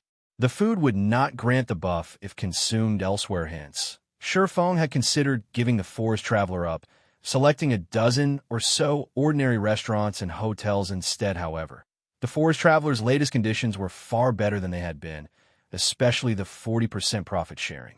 This would grant him twice as much income as normal from the restaurant. With the forest traveler's advantage, it could generate enough income to rival a dozen or so establishments, right? I agree to the owner's conditions, Feng said after giving the matter some thought, although renting a single restaurant for 45,000 gold was a little extravagant. Not only would he get double the profits in return, but he would also have an advantage when gaining the Forest Blessing buff. This would ensure that Zero Wings members wouldn't have to wait in line for hours to get a seat before raiding an important team dungeon. He could simply reserve a table for Zero Wings' exclusive Use No Power had taken control of the Forest Traveler in his previous life. It had been under NPC's full control. As a result, the restaurant's development had been left to the system's discretion. Compared to player-managed hotels and restaurants back then, the Forest Traveler's development speed had been pitiful. If he managed the Forest Traveler, the restaurant's development speed would increase by a significant margin. After all, with the Forest Blessing buff, the restaurant would not lack popularity or income. If he played his cards right, he could earn a fortune through the restaurant immediately. Feng signed a lease contract with the elf administrator. In addition to the 45,000 gold for the Forest Traveler, he spent another 70,000 gold to rent 23 hotels and restaurants. Although the hotels and restaurants he had rented varied in size, they were all situated in strategic locations throughout the city. They were all near important buildings and special establishments. Once the city's second seal had been removed, which should happen in the next few days, a large number of players would surge into the Sea of Trees. At that time, his hotels and restaurants would officially begin to make money. The 24 hotels and restaurants he rented should generate even more profit than Silverwing Town's teleportation service. Silverwing Town's teleportation service would lure players to the town and increase its competitive edge. As a result, the town could only earn a small amount of money from each player with the teleportation service. However, such considerations weren't necessary when operating the Sea of Trees hotels and restaurants. Even if he only received 20% of the profits from each customer, he should earn at least 10 times more per customer than from Silverwing Town's teleportation service. Once Feng had rented his establishments, he left the VIP reception room. The 3 superpowers merchant players were still carefully selecting lands for purchase. Over 20 of the available lands had already been bought, many of which were located in the city's inner area. Feng had to admit that these superpowers' spending power was astonishing. Zero Wing simply couldn't compare. If these superpowers had known the value of leasing the city's hotels and restaurants, they would have claimed half of the city's establishments by now. They would have monopolized every hotel and restaurant, not including those in the central district, by the time the second seal was removed. They wouldn't leave other powers the opportunity to claim a share of the profits. However, the value of these establishments had been discovered quite late in the past, and the various major powers had still rented quite a few for themselves. As Feng returned to the lobby, the superpowers representatives spared him a glance before returning to their lists. Now that my business here is done, I should take a proper look at the Forest Traveler. After glancing at the other players, Feng left the city hall, making his way towards the Forest Traveler. He was not interested in competing with the 3 superpowers over the city's lands, and the slightest his lack of reaction wasn't due to a lack of interest in purchasing the city's lands, but because he didn't qualify to do so.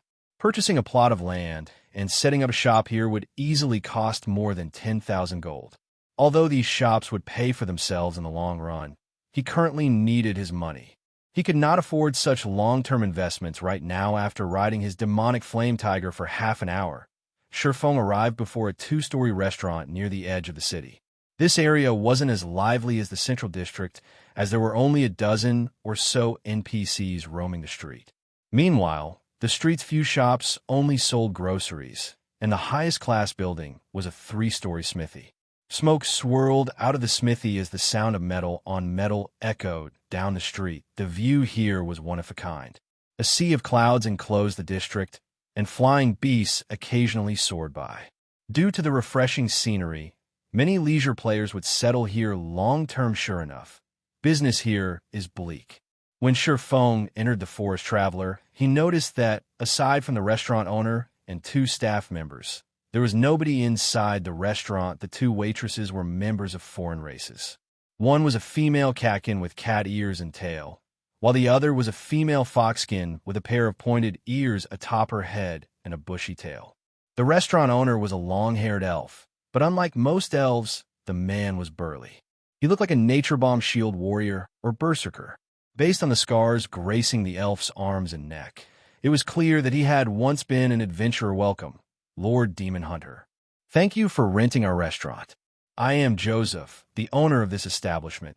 Joseph the elf said respectfully when he noticed Feng enter the restaurant. May I know what business you have here? When the two half-beast women saw Feng, they nervously lowered their heads. They did not even dare to look Feng in the eye, of course. Feng didn't find this strange. Although the Sea of Trees was a trade city that welcomed both humans and members of neutral races, the secret land that contained the Sea of Trees was still within the Dark Knight Empire's borders. Meanwhile, humans weren't generally friendly towards other races. Hence, surviving in the Sea of Trees wasn't easy for them. The half-beast women couldn't afford to provoke nobles, in particular. A single mistake could even result in their enslavement. I wish to see all of the information available on this restaurant. Can I trouble you to prepare it for me? Feng asked. Although he had rented the restaurant, he only had partial management rights. This was the case for other NPC-operated establishments as well. It was impossible for players to acquire full management rights over an NPC establishment. Players could only gain full rights over the establishments and lands sold at the City Hall. Please wait a moment. Joseph sighed. A short moment later, Joseph returned with a thick tome. He then set the book before Feng. Amazing. This restaurant has 2 master cooking recipes. It's a pity that the required materials are so rare. The shopfront is also the cheapest variety. It's no wonder why business is so terrible. Feng was surprised as he read the restaurant's information. Many players in God's domain had chosen the chef subclass. Not only were chefs capable of creating delicious dishes, but some of those dishes also provided additional effects, such as temporary attribute increases. Master dishes, in particular, provided significant attribute boosts, high enough to rival the effects of master potions. Although players could cook master dishes after becoming master chefs, producing one of these dishes was actually quite difficult. The first issue was the lack of recipes. Even a master chef would struggle when concocting a master cooking recipe. In the past, 8 out often basic master chefs lacked a master cooking recipe. The second issue was the lack of materials. Yet, the Forest Traveler actually possessed 2 master cooking recipes, which gave it an advantage over larger restaurants. Unlike the Forest Blessing meal, these master dishes would still be effective when consumed outside of the restaurant. Meanwhile, the attribute increase they provided was even superior to master potions. Both dishes would see very high demand. If he could mass-produce the dishes, he could make a fortune. When Feng inspected the restaurant's shopfront, he noticed that the Forest Traveler already met most of the conditions for its upgrade to a 2-star restaurant. All it lacked was sales. However, even NPCs weren't willing to visit the area. How could the restaurant earn an income without any customers? If the restaurant wanted to attract NPC customers and increase its sales, the easiest way to do so was to upgrade the shopfront. Only, upgrading the shopfront would require 1,500 gold. The thought of gaining a 2-star restaurant tempted Feng. Immediately, he chose to upgrade the shopfront. Suddenly, the system deducted 1,500 gold from the 3,000 plus he had remaining in his bag. Chapter 1897, Master Dishes. As soon as Feng chose to upgrade the shop front, the Forest Traveler started to change in less than 5 seconds. The Forest Traveler transformed from a shabby, 2-story restaurant into an exquisite, 3-story establishment. The restaurant was now far more appealing than the surrounding shops, however. The interior had changed far more than the restaurant's exterior. The space inside the restaurant had more than doubled originally. The first floor had only had room for a little over 10 tables, but now it could hold more than 30. The second floor had also become a dining area, and the living area had been moved to the third floor. Currently, however, the interior's design was still modest. Feng would have to spend more gold to decorate the place next. I have to figure out how to lure customers here to increase the restaurant's business. Feng nodded in satisfaction at the new Forest Traveler, although he had to pay for the restaurant's upgrade with his own money. Now that the restaurant quality had improved, he could charge customers more. At the same time, the restaurant's increased size could hold more customers at one time, increasing profits further. However, Feng was more concerned with the 2 master dishes. One of the 2 master dishes was drunken tiger meat, while the other was called frozen bone soup. When consumed, the drunken tiger meat increased players' strength by 10% for 6 hours. As for the frozen bone soup, it increased players' intelligence by 10% for 6 hours. Neither dish had a cooldown. Hence, even if the buffs were removed by a skill or death, players could consume another dish to regain the benefits to physical and magical class players. A 10% increase in strength or intelligence would provide a significant boost to combat power. Moreover, the 2 dishes' effects could stack with similar potions. The only downside was that the drunken tiger meat and frozen bone soup's buffs would vanish upon death. In contrast, many master potions would remain in effect. However, there was a positive to these 2 master dishes. If players entered special dungeons or environments that prevented the use of external tools, they wouldn't lose the dish's buffs. Hence, the drunken tiger meat and frozen bone soup would be of significant help during his planned Void Serpent raid. Since the Forest Traveler was only a 1-star restaurant, its only chef had been the owner, Joseph. Even if he provided the dishes' required materials, their production speed would be limited. Now, when Feng examined the restaurant's menu, he saw that the drunken tiger meat only needed 10 minutes to cook, while the frozen bone soup only required 8 minutes. However, since he had upgraded the restaurant, he could now hire 2 more chefs. He could double the dish's production speed if he did. As for the required materials, Zero Wing could collect them in a short time, following which Feng called up the Forest Traveler system interface. In no time at all, he managed to hire 2 more chefs and 8 more waiters. He then reopened the Forest Traveler for business less than 5 minutes. The restaurant welcomed its first NPC customer. Although the promotion was as effective as he had hoped, it was tolerable in God's domain.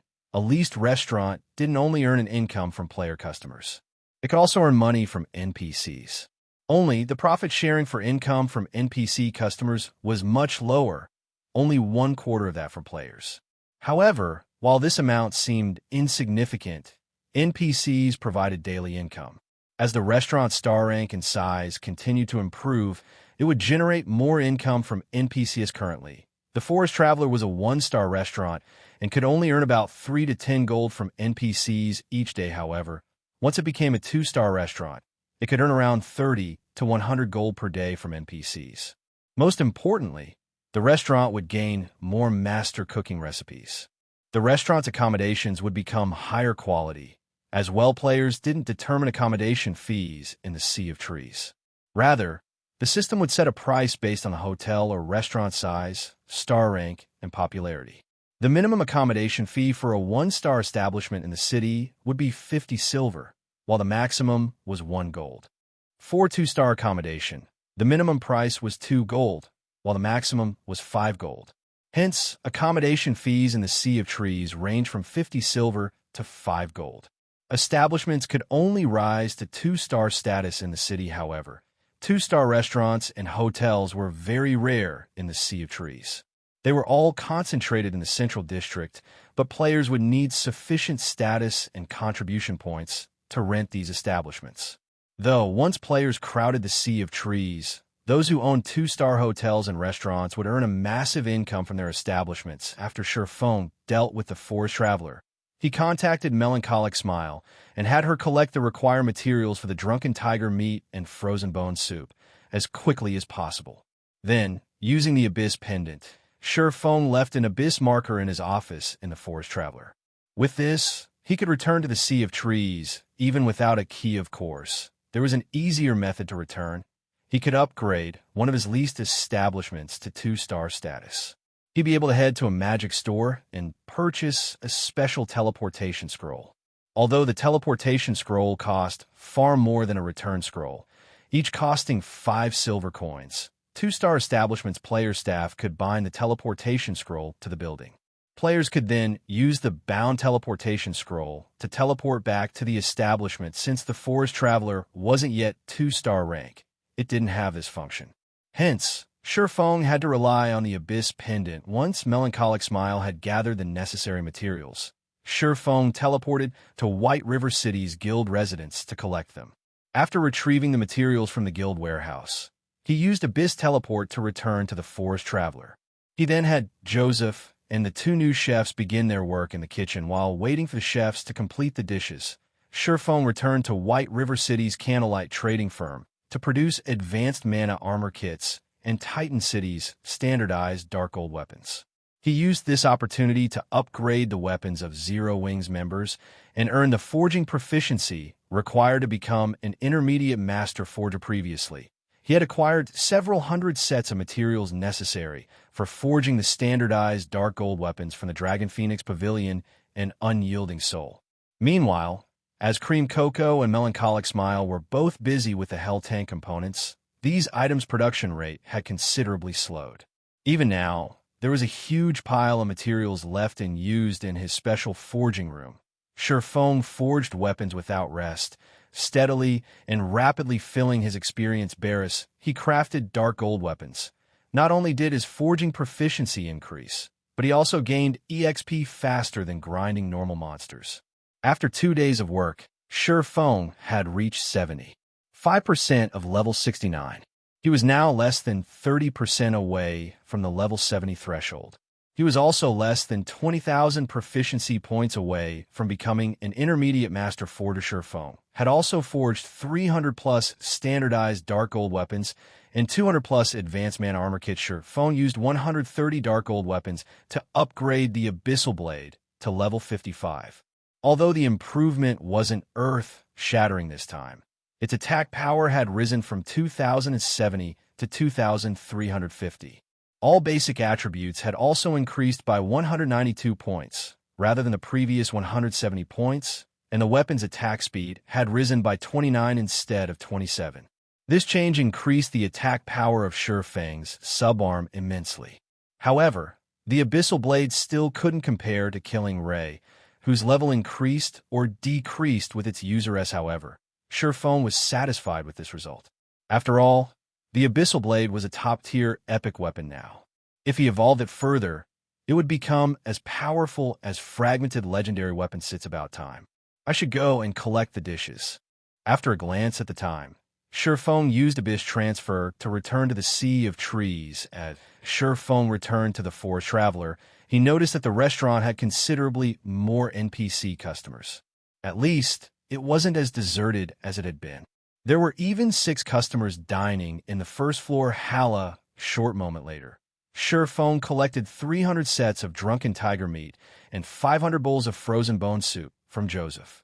He then teleported back to the guild residence in Zero Wing City when Cola, Alluring Summer, and their companions noticed Feng's arrival in the guild hall's lounge. They ran up to greet him. Guild leader, look, I'm level 60 now, Cola said as he gleefully revealed his level, proving to Feng that he had worked very hard while grinding monsters every 5 levels was a minor turning point in God's domain. Meanwhile, level 60 happened to be one of those turning points that gave players a small boost to their attributes. Guild leader, why did you recall us so suddenly?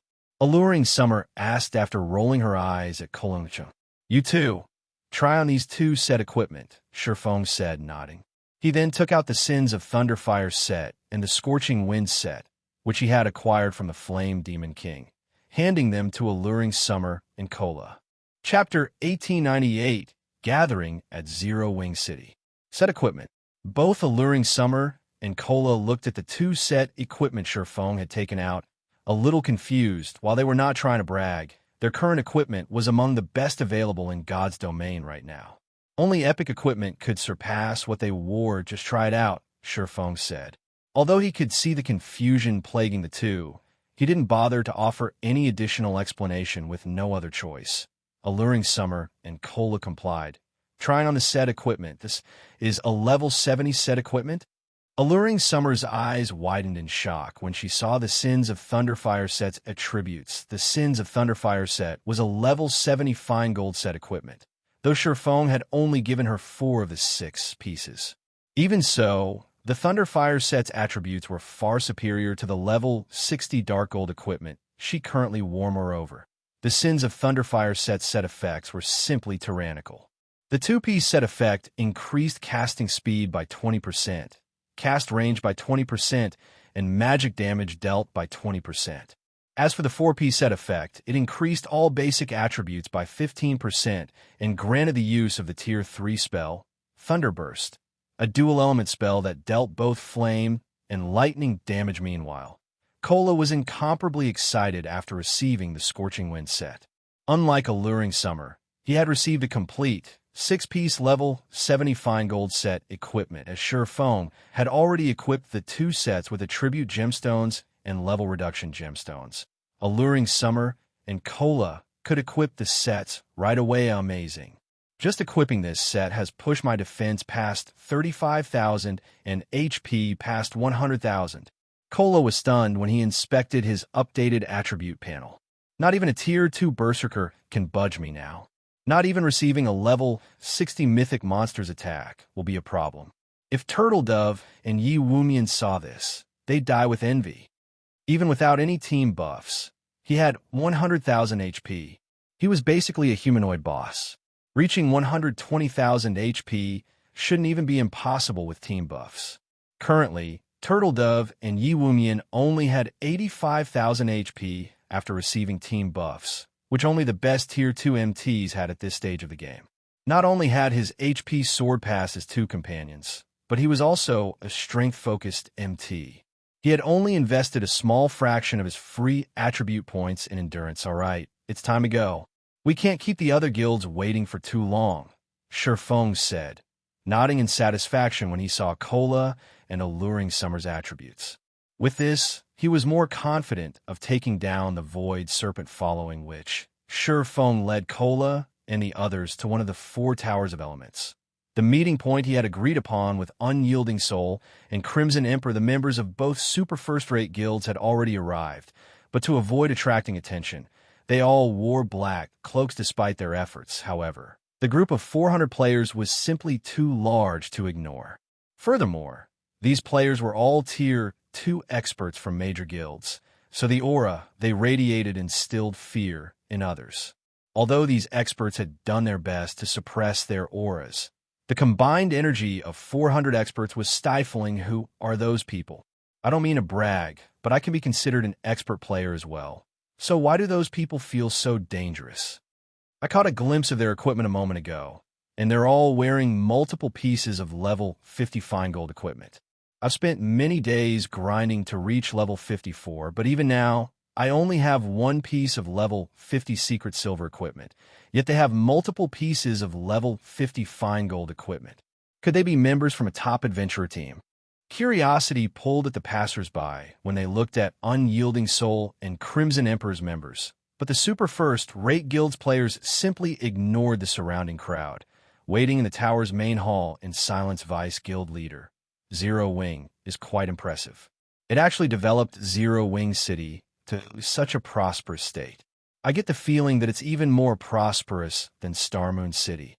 A slender youth wielding a wooden staff commented, astonished as he observed the players in the tower. Indeed, Zero Wing City's development is surprising. It's no wonder why so many corporations are trying to invest in it. The income of Zero Wing City alone could easily sustain a first-rate guild's daily operation.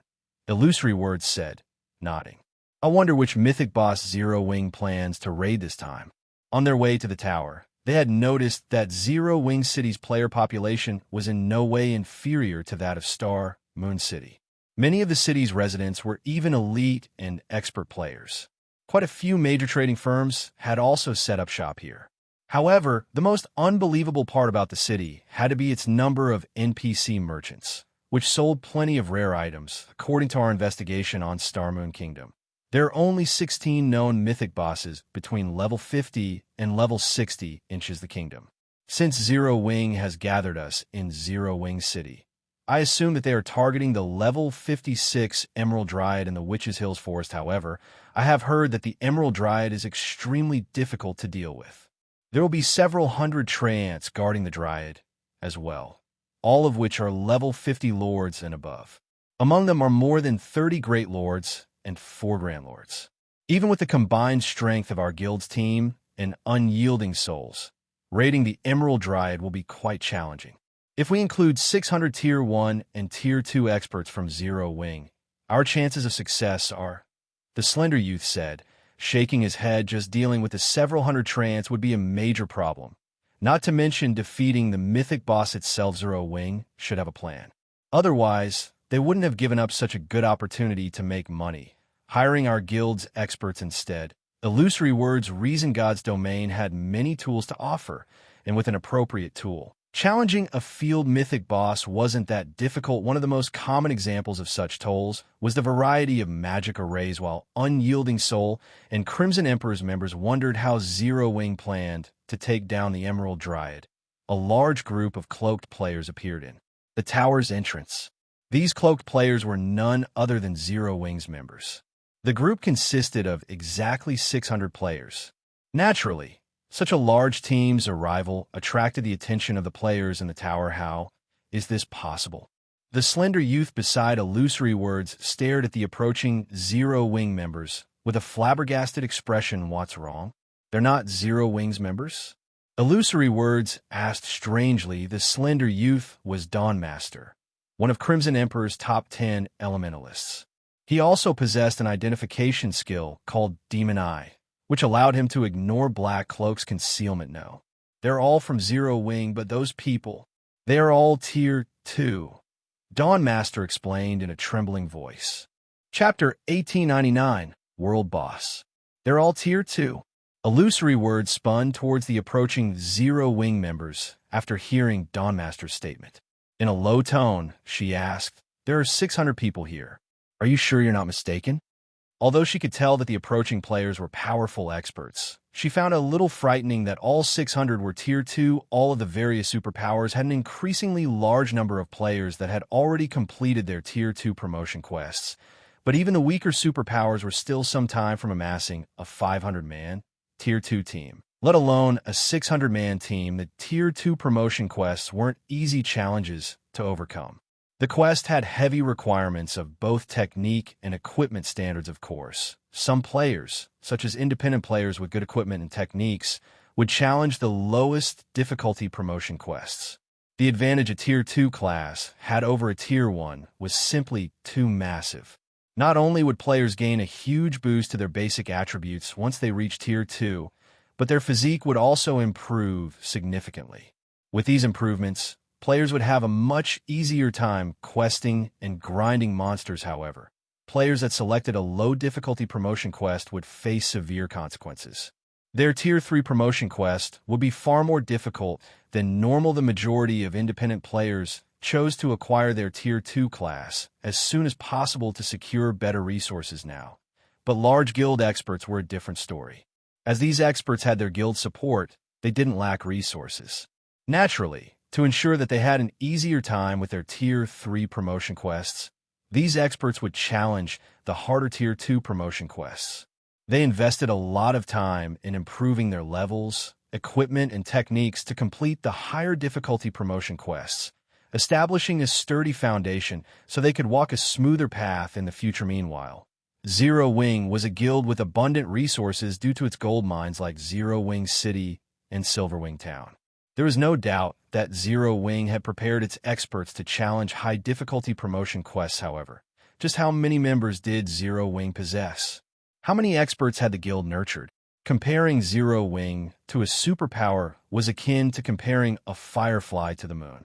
The two were on entirely different levels, yet The guild had just revealed 600 Tier 2 players, already surpassing many superpowers. Vice guild leader. I wish I were wrong, but players can't fake the Tier 2 class insignias.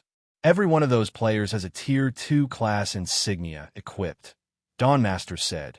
Smiling bitterly, he had inspected Zero Wings members multiple times, but the Tier 2 class insignia beneath their black cloaks was conspicuous to his eyes. There was no way he would mistake those insignias. Moreover, he hadn't told illusory words everything. Among the 600 Zero Wing members, for were level 60 and more than 50 were level 59. He also couldn't identify Feng's level. The highest level player in the Dark Knight Empire was only level 58. According to Crimson Emperor's investigation, this fact included the players that habitually hid their levels.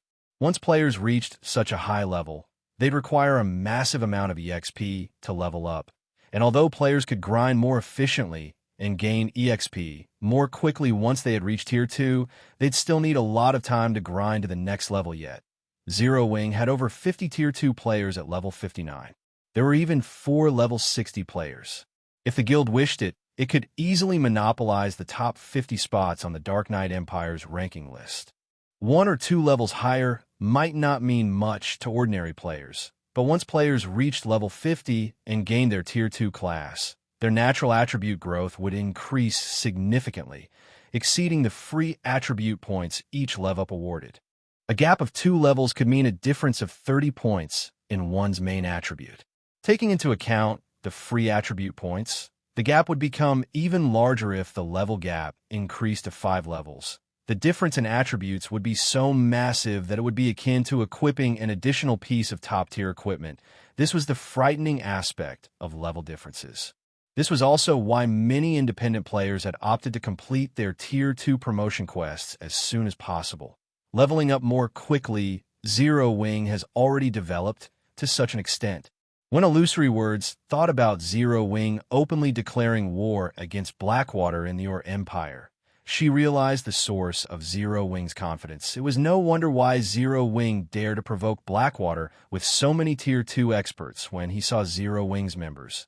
Unyielding Heart was similarly surprised.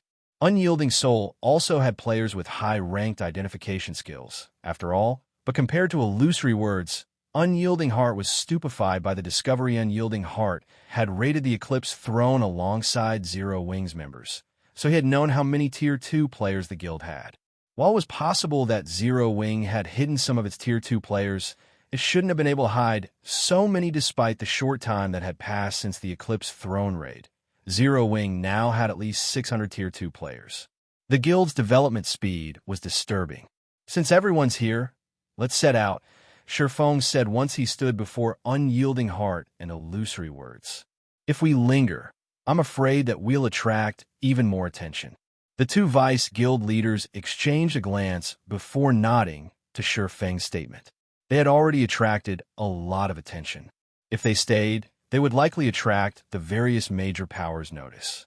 Raiding a field boss was a dangerous task, especially if it was a mythic boss. If God's Domain's other powers discovered their operation, they could be ambushed during the raid immediately. The two merged their respective 200-man teams with Feng's.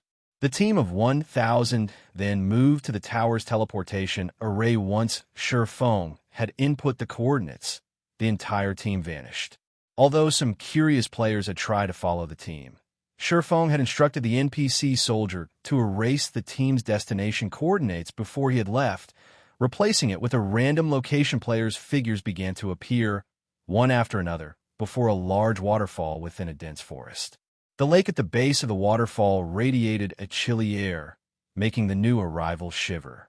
These new arrivals were none other than Feng and his companions' ascent, the Frost Jade Waterfall. Illusory words, who had memorized the various landmarks in the Witch's Hill, muttered. Turning toward Feng, she asked, "Aren't we raiding the Emerald Dryad in the Million Woodland?" The Frost Jade Waterfall was nowhere near the Million Woodland. In fact, the two locations were on opposite ends of the map. Although a dense forest surrounded the Frost Jade Waterfall, this area didn't have any monsters or resources. No player would grind in such a deserted location. Needless to say, This area didn't have any field bosses. Unyielding Heart nodded in agreement. Based on Unyielding Soul's research, the Emerald Dryad should be the only mythic boss in the Witch's Hill. Moreover, the forest the Emerald Dryad resided in was rich with herbs. If Zero Wing killed the Emerald Dryad, it would significantly lower the danger players faced while exploring the Million Forest, making it easier to harvest rare herbs. Logically, Zero Wing should target the Emerald Dryad. No, I'm aiming for a different boss, Feng said, shaking his head. The boss is inside this lake. If anyone's ice resistance is lower than 20 points, see me for an ice resistance potion. The lake bed was entirely composed of frost jade, and the cold air the jade emitted was extremely powerful. Players would freeze to death in less than 30 seconds without any ice resistance, only surviving long-term if they had 20 points or more. Fortunately, fulfilling that requirement wasn't any trouble to the Tier 2 players present. As experts, they all had some equipment or ornament that granted magic resistance, which would also serve as a sort of universal resistance. Even without such items, they still had passive skills that granted some magic resistance. Furthermore, their respective guilds would have prepared some ice and fire resistance equipment to cater to unexpected situations. Hence, only a small number of players on the team failed to meet the requirement. After Feng distributed ice resistance potions to the 100-plus players who didn't meet the requirement, he instructed the team to jump into the water without offering an explanation. A small cave hid under the Frost Jade waterfall, large enough for 5 people to swim through at the same time.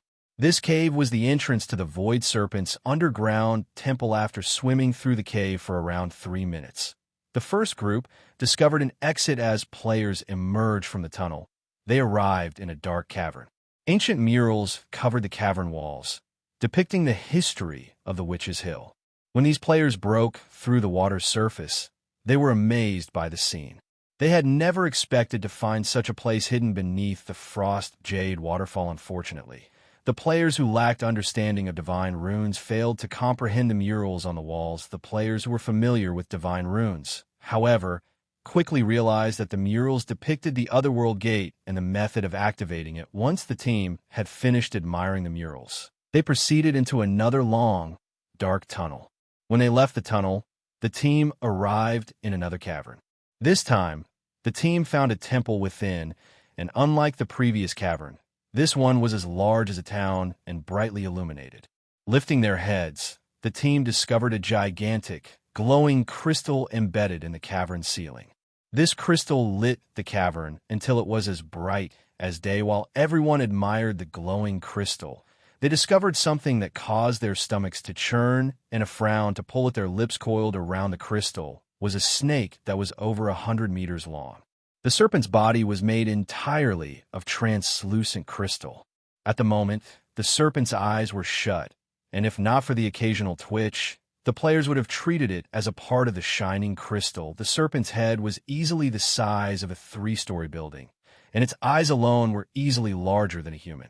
As they gazed up at the monster, an instinctive fear gripped their hearts. After a closer look at the serpent's statistics, many of the players felt their knees go weak. Void Serpent, Waken at. Realm Lord, Void Creature, Mythic. Level 60. HP 560, 000, 000/560, 000, 000. A world boss. Illusory words. An Unyielding Heart gasped in shock when they saw the Void Serpent's HP bars. They felt an unprecedented pressure bear down as terror overwhelmed them. There was no definitive indication of whether a field boss was a world boss or not in God's domain. However, one thing differentiated the two: how many HP bars the boss possessed. Normal Grand Lord ranked field bosses had around 3 to 5 HP bars, while mythic rank field bosses had 5 to 7 HP bars. Meanwhile, based on the various large guilds' understanding of world bosses, such a monster should have 8 or more HP bars. While more HP bars didn't necessarily increase a boss's total HP, depleting each bar would alter the boss's combat method, increasing the raid's difficulty. The Void Serpent before them had a total of 9 HP bars. Chapter 1900, Madness. The Void Serpent was curled up and sleeping peacefully on the ceiling, and none of the present players dared to move for fear of awaking the world boss. They had never dealt with a world boss before, so they did not know how wide its perception range was. On the off chance that the Void Serpent discovered them, they would pay for their mistake with their lives guild leader Black Flame. You're not planning to fight that Void Serpent, right?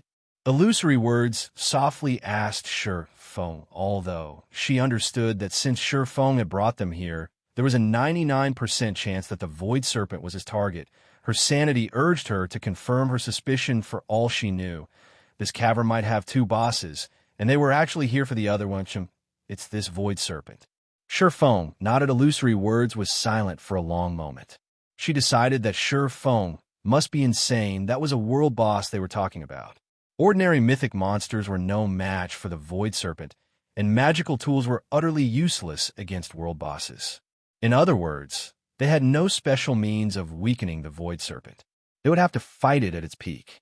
Even with their berserk skills, peak MTs wouldn't last more than a few hits. The Void Serpent would likely kill the other classes instantly. Moreover, the Void Serpent was a realm lord. Its skills, spells, and physique were far superior to mythic monsters of the same level.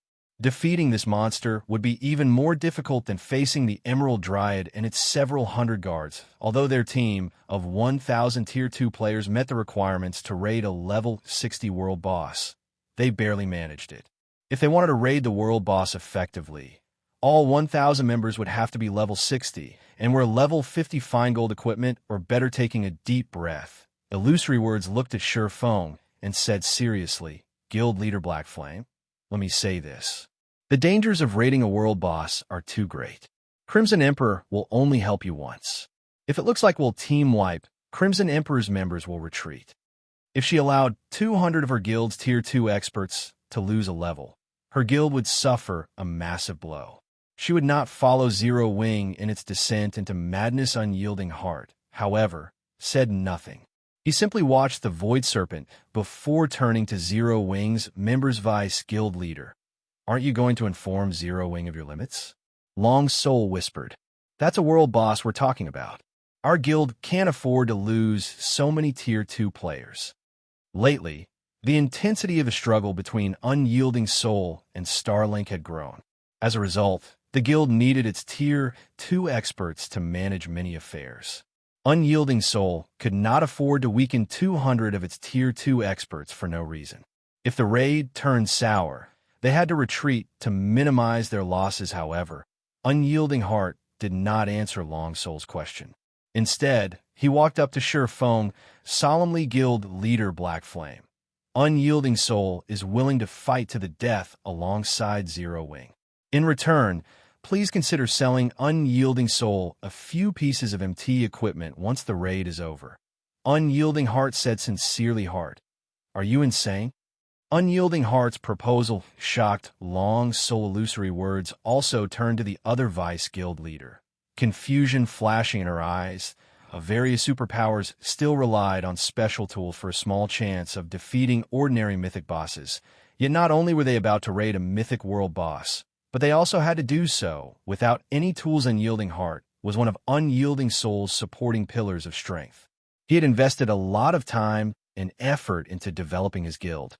She couldn't understand why Unyielding Heart would take such a massive risk, especially with Unyielding Soul's current state in the Dark Knight Empire. Does Zero Wing really have a chance of defeating the Void Serpent? Illusory Words could not help but wonder as she swept a glance over Zero Wing's members. She couldn't see what ability Zero Wing had to face the Void Serpent. Meanwhile, Unyielding Heart ignored Long Soul's attempts to dissuade him. Instead, he remained focused on Feng as he continued. Of course, we will purchase the equipment at above market price as long as the items are level 60 fine gold weapons or equipment. The fact that Zero Wing intended to challenge a world boss had surprised him greatly, but he had witnessed the strength of Zero Wing's main force before. He doubted that the guild would attempt to challenge it. Wasn't confident of overcoming. After all, Zero Wing had dispatched 600 Tier 2 experts for this raid, hence he would gamble on Zero Wing's ability to defeat the Void Serpent. Even the various superpowers only had a small stock of top-tier level 55 equipment. let alone level 60 equipment. If he could acquire a few pieces of level 60 fine gold weapons and equipment for his MTs, it would definitely be of great help to Unyielding Soul during future team dungeon raids. Unyielding Soul had many expert teams, and a single Dark Corrosion set wasn't nearly enough to satisfy the guild's needs. All right, I'll see what I can do. Feng replied to Unyielding Heart's sincerity with a serious nod. Level 60 fine gold equipment for MTs was nothing to Feng. Selling a few pieces of such equipment in exchange for Unyielding Soul's full support in the following raid was definitely a worthwhile transaction. The difference between the combat power-willing Tier 2 experts wielded and that of experts who were prepared to flee at a given moment was like the difference between heaven and earth. Thank you. Unyielding Heart said normally, when a guild employed another guild's experts to take down a powerful boss, it wouldn't sell any of the loot. Such items were crucial to strengthening a guild's teams and weren't usually available on the market. After all, has Unyielding Heart gone mad? Does he really believe Zero Wing can succeed? Chaos gripped Dawnmaster's mind as he watched Unyielding Heart thank Feng. After witnessing the exchange between Unyielding Heart and Feng as they discussed the Void Serpent's loot, he wondered if the monster coiled on the ceiling was truly a world boss. He also wondered if the two players knew what a world boss was. After discussing the agreement with Unyielding Heart, Feng began to split the team into smaller groups and designated tasks to each. The Void Serpent would transition through a total of 9 different combat methods as the raid progressed, and all 9 stages would be extremely dangerous. A single mistake could result in a large number of deaths. However, all of these players were experts, and many of them had even reached the refinement realm. As long as they were instructed properly, they could avoid any major mistakes. Then, they'd see if the boss would die before the team was annihilated. Since there are no problems, all MTs and magical class players come here to collect a dish. I'll call up the physical class players after to collect their share, Feng announced after organizing the team, following which, under Feng's instructions, everyone received the dishes Feng handed out. What a powerful master dish! Illusory Words was stunned when she accepted a bowl of frozen bone soup. She hadn't expected Zero Wing to be capable of securing such a top-tier dish. She was no stranger to chef's products. She knew that some dishes could enhance players' combat power. Unfortunately, most of the buff's food and beverages provided were minor, but this master dish increased her intelligence by 10%. The frozen bone soup could already rival a master potion. Moreover, the dish's effect would even be effective against a world boss. This buff reduced the raid difficulty by a considerable margin. Cola, start the raid. Everyone else, follow the plan. Feng commanded once his teammates were ready. Hearing Feng's command, Cola, who had long since grown restless, grinned fiercely as he charged forward to attract the Void Serpent's attention. Chapter 1901, Terrifying Defense. Inside the Krista-filled cavern, after Feng gave the command to attack, the first MT party, led by Cola, charged straight at the Void Serpent. The other groups fanned out to set up an encirclement as the Void Serpent was gigantic. Even if they didn't fully understand the boss's attack range, it was common sense to stand apart from each other. If they stood too close to each other, they would present the world boss with a target-rich environment, which would easily result in a team wipe when Cola's party got within 500 yards of the Void Serpent. The Void Serpent suddenly opened its amber eyes. An unprecedented killing intent immediately washed over everyone, causing their hearts to skip a beat. At this moment, it felt as if countless threads bound their bodies, impeding their movements. Dirty and pitiful mortals, you dare step into my territory? I'll have you join the dust that fills this space. Following which, the Void Serpent let loose an angry roar. A silver ripple spread across the entire cavern, with the Void Serpent as the center, the ground cracking as it came in contact with this ripple. In the next moment, a mud wave swept into the surroundings, taking only a brief moment to reach Cola's party. Defend. Cola shouted hurriedly when he saw the approaching 4-meter-tall mud wave. The other 5 MTs in Cola's party were level 57 and level 58 MTs from Unyielding Soul and Crimson Emperor. With Cola as the core, They quickly fell into a defensive formation, following which Kola activated the Tier 2 Skill Guardian Wall, which increased the defense of himself and players within a 10-yard radius of himself by 30% when blocking frontal attacks in the next moment. A wall of light formed by 6 shields appeared before the healer party positioned behind Kola's party boom. When a mud wave crashed into the wall of light, the powerful impact sent Kola's MT party stumbling backward, the HP of the 6 MTs decreasing at a rate visible to the naked eye. Only after the 6 MTs had retreated by 8 yards did they manage to stabilize their footing. After suffering the Void Serpent's AoE attack, the MTs of Unyielding Soul and Crimson Emperor had lost at least 50,000 HP each. Each of them had a maximum HP below 80,000. Hence, that one AoE attack had instantly taken more than half of their HPs. This outcome caused everyone in the team to gasp involuntarily. So, this is a world boss? Illusory Words, who was part of the healer party standing behind Kola's party, was stunned as she looked at the Void Serpent, which had already lowered itself to the ground with just one roar. The Void Serpent had inflicted over minus 50,000 damage each on the frontline MTs, who could be considered among the best MTs in God's domain right now. If that AoE attack had been a powerful melee attack instead, the consequences would have been unimaginable at this point. She truly wondered how Zero Wing planned to raid the Void Serpent. Did they even have a chance at victory? However, although Illusory Words doubted Zero Wing's success, that did not affect her healing speed in the slightest. Right after seeing the MTs receiving damage, she started double casting 1 Tier 2 Healing Light and 1 Tier 1 Recover on Kola, fully displaying her abilities as one of the 10 great clerics in God's domain, huh? Why is his HP? After Illusory Words finished casting her healing spells, she suddenly noticed that Kola still had close to 80% of his HP remaining. Meanwhile, thanks to her healing, his HP instantly recovered to full. However, before Illusory Words could figure out what was going on, the Void Serpent, several hundred yards from the team's front line, launched another attack. After the boss let out a hiss, countless Void Spears appeared around it. The Void Spears then shot toward Kola's MT party in a blur, a series of sonic booms echoing throughout the cavern. "Everyone, stand behind me," Kola shouted urgently when he noticed the frightening power contained in those Void Spears. Although the 5 other MTs had been healed back to 70% or so, if they were to receive this terrible attack without activating their life-saving skills, they were likely to get killed. After hearing Kola's command, the 5 MTs and 6 healers promptly lined up behind the Guardian Knight. In the next moment, the Void Spears crashed into Kola's shield one after another. However, not every Void Spear landed on the shield. Some brushed past his body and tore holes into his black cloak. Meanwhile, due to the Void Spear's strong destructive power, the black cloak's durability zeroed out instantly. The black cloak itself disintegrating into nothingness. The black cloak's disappearance exposed the silver suit of armor Kola wore, which shone with a glow unique to fine gold equipment.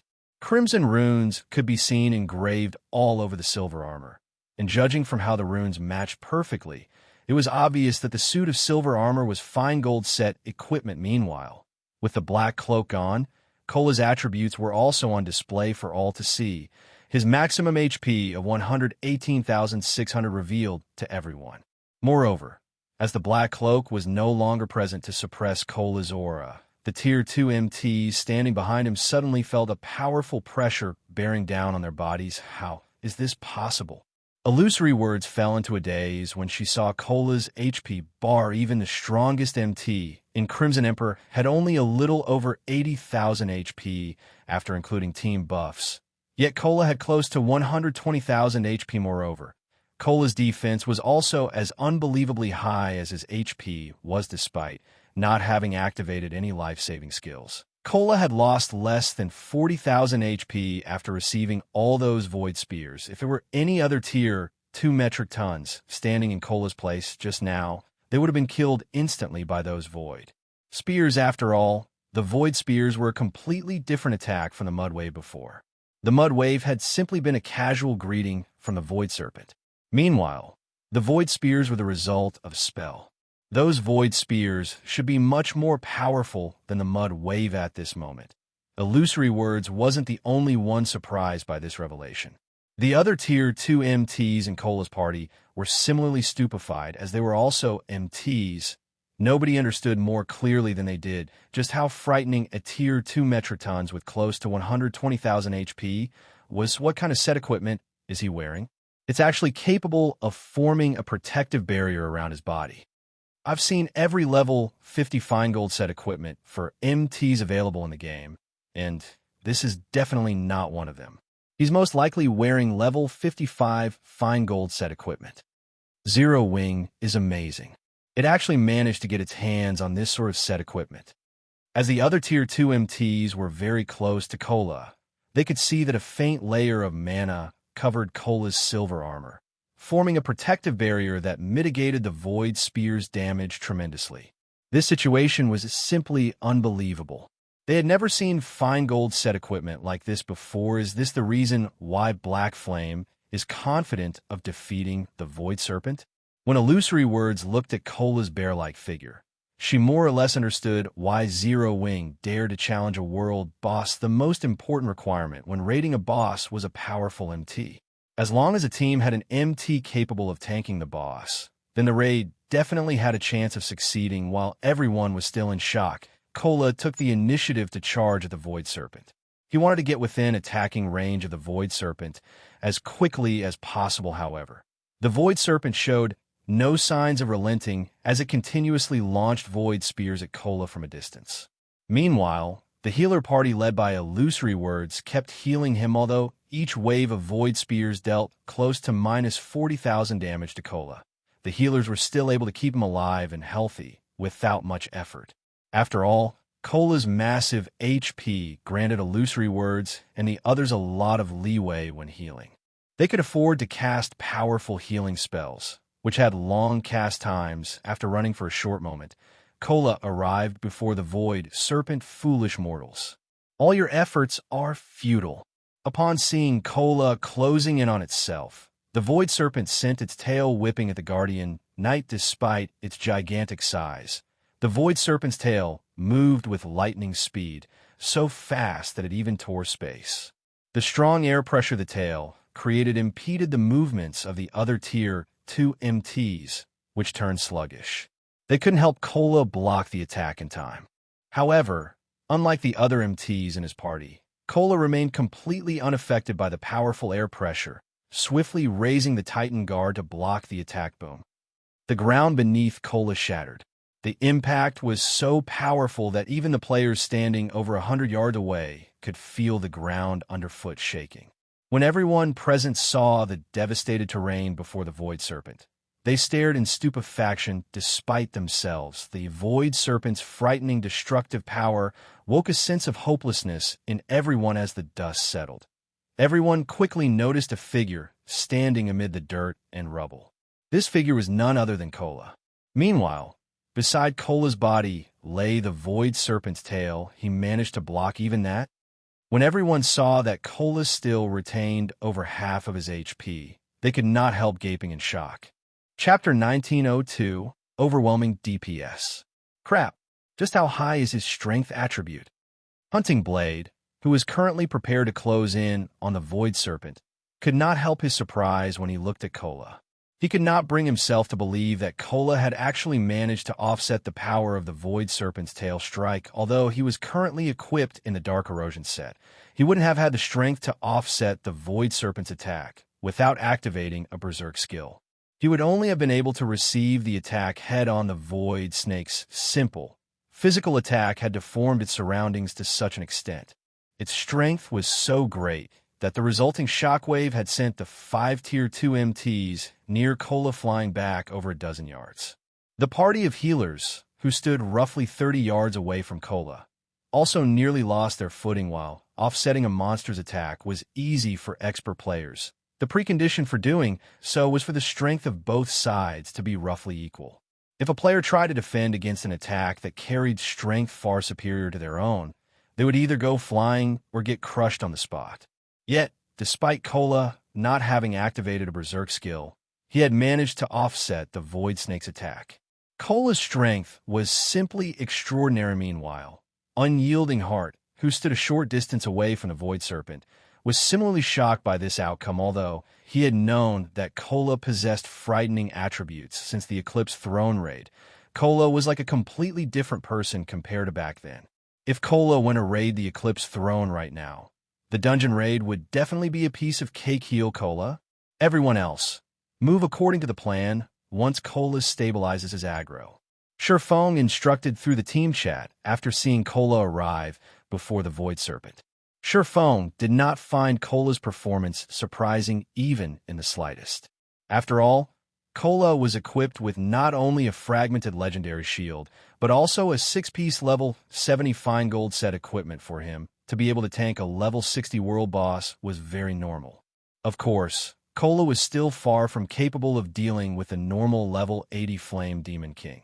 He would be able to tank the level 80 world boss all by himself only if he activated a Berserk skill after hearing Feng's reminder. The healer party promptly snapped out of their daze and started healing Kola and the others. In the meantime, the 9 100-man DPS teams slowly closed in on the Void Serpent from all sides. The Void Serpent was a world boss known for its single-target offensive capabilities. Only with an extremely powerful MT would players have a chance when raiding it after Kola stabilizes aggro on the Void Serpent. The majority of the team started launching attacks at the world boss. The melee players struck at the Void Serpent's sides, while the ranged players mercilessly bombarded the Void Serpent's head with spells and arrows, using their attacks to disrupt the boss's vision. With several hundred players attacking the Void Serpent simultaneously, a series of damages rapidly appeared above the boss's head. 6064. Minus 7,348. Minus 5,541. Practically everyone's attacks dealt damage in the thousands, an outcome that rendered many people speechless. Why is this boss's defense so high? Unyielding Heart frowned involuntarily upon seeing everyone's damage. Even he had barely dealt over minus 10,000 damage after using a Tier 2 skill. Compared to other mythic bosses he had fought against before, the Void Serpent's defense was significantly superior. As a Tier 2 Berserker, when he fought against an ordinary mythic boss, his Tier 2 skills could easily deal around minus 30,000 damage with their team's overall DPS. They would most likely take a very long time to kill the Void Serpent. After attacking for 5 seconds, they had barely managed to chip away a little over 1% of the Void Serpent's HP.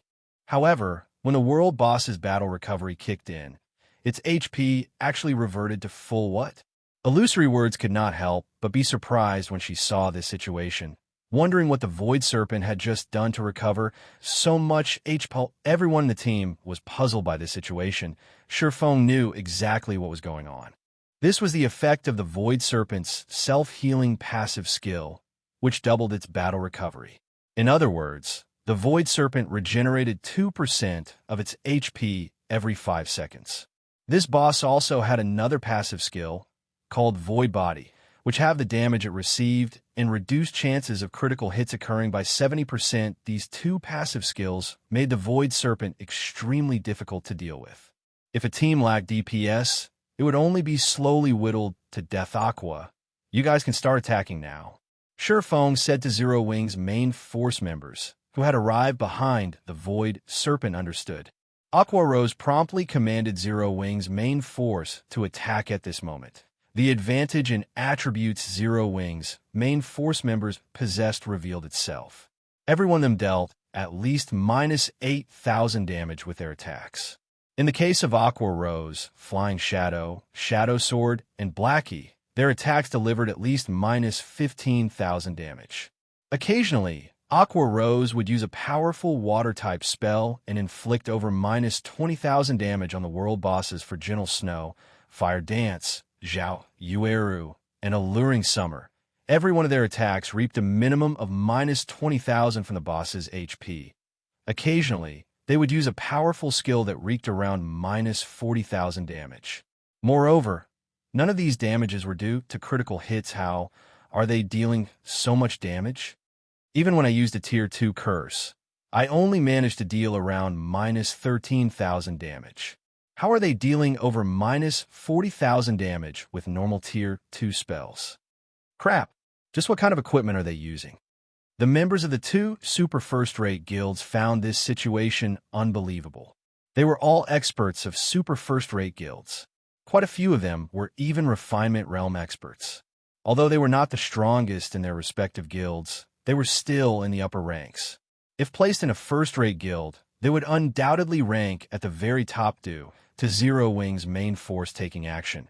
3 distinct tiers immediately formed in the team's DPS counter. The first tier was occupied by humanoid monsters like Gentle Snow. The second tier was occupied by Aqua Rose, Shadow Sword, Flying Shadow, Unyielding Heart, Long Soul, Dawnmaster, and other peak experts. Finally, the third tier would consist of players like themselves. Moreover, the gaps between each tier were so massive that there was simply no comparison between them. Meanwhile, due to Zero Wing's main force members joining in on the attack, the Void Serpent's HP finally started decreasing. Even so, the decline was still extremely slow. 99%, 98%, 97%. After several minutes of battle, the Void Serpent's HP finally fell to 85%. Its first HP bar emptied. Suddenly, the Void Serpent let loose an angry roar, irritating ants turn to dust. In the next moment, the Void Serpent incanted, "Children of the Void, breath of the wild wind, sword of the sharp blade, turn to my hands and rend everything apart. Everyone, pay attention to dodging. Do not try to receive the attack no matter what." Feng shouted hurriedly when he saw the Void Serpent starting to cast a spell. After the Void Serpent spent 3 seconds chanting, void blades suddenly appeared in the sky and rained down on the ground. Covering a 200-yard radius around the boss for a time, countless void blades bombarded the vicinity of the Void Serpent. In addition, the attacks of the void blades did not follow any pattern whatsoever. Tier 4 domain skill, Void Storm. The descending void blades forced everyone to focus entirely on evasion. Now, players had to move constantly to dodge the void blades. This situation increased the raid difficulty by a large margin. Moreover, after using Void Storm, the Void Serpent still showed no signs of letting up on its offensive. Suddenly, its body started radiating a silver glow. A moment later, its gigantic body split into 2 smaller versions of itself. Its real body and a doppelganger skill. Illusory Words' complexion darkened immediately among the multitude of skills boss monsters could possess. Doppelganger skills were the most troublesome. Although doppelganger skills would reduce the overall attributes of the boss, the reduction would not be significant. With how powerful the Void Serpent was, MTs other than Cola still wouldn't be able to tank its doppelganger easily. Just as the doppelganger was about to strike at a nearby team, a figure suddenly appeared above it. In the next moment, a blue lightning bolt struck down on the serpent doppelganger's head, the blow forcing a cry from the doppelganger as its body crashed straight into the ground. The impact formed a massive crater with web-like cracks spreading out into the surroundings. Chapter 1903, Combat Power Unleashed. As the team watched the serpent doppelganger smash into the ground, they gaped in shock before turning to Feng and the glowing blue longsword in his hand. Although the Void Serpent's doppelganger was not as strong as the main boss, it rivaled ordinary mythic monsters. Yet Feng had slammed it into the ground with brute force. The scene was on par with watching an ant topple a lion. It was hard to believe. Moreover, Feng's attack had dealt over minus 60,000 damage to the Void Serpent's doppelganger.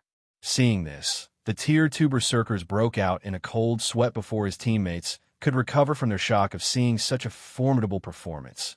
Feng brandished the Abyssal Blade and killing ray against the doppelganger once again. Purgatory Pentaslash. Shadow Blade. Sword lights glittered around Feng, and the watching players were overwhelmed as they watched his rapid attacks. Damages of over minus 20,000 appeared above the doppelganger's head, one after another. In the blink of an eye, Feng had landed over a dozen attacks on the doppelganger.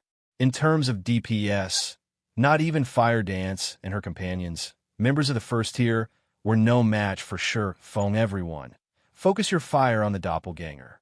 Feng shouted after launching a series of attacks. Be careful to dodge the Void Blades. All MTs except Cola.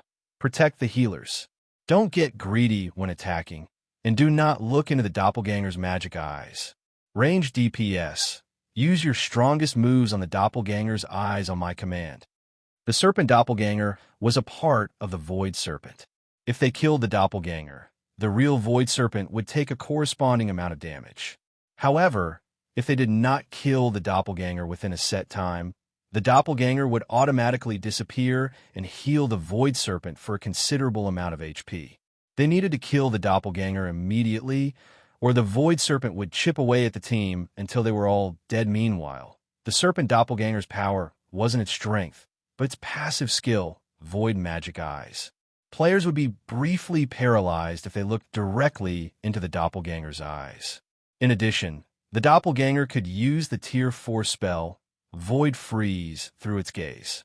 When cast, the spell would prevent all players within 150 yards of the doppelganger from using any skills and spells for 30 seconds while players faced both the Void Serpent and its doppelganger. They'd team wipe if they couldn't use skills or spells for so long. Fortunately, there was a simple method of avoiding that outcome. They just had to destroy the doppelganger's eyes. All of these players were experts. And as Feng gave the command, the team redirected their attacks to the doppelganger. Every member of the team fully displayed the technique standards of guild experts. They easily avoided 2 or 3 Void Blades as they flew towards them while maintaining their attacks against the Serpent Doppelganger. If ordinary experts attempted to challenge this boss, they'd be at their limit just trying to dodge the Void Blades. They would have no energy for anything else, with Cola tanking the real Void Serpent and Feng, who had activated Heavenly Dragon's Breath, keeping the Serpent Doppelganger, which couldn't be aggroed, busy. The rest of the team was free to attack without worry.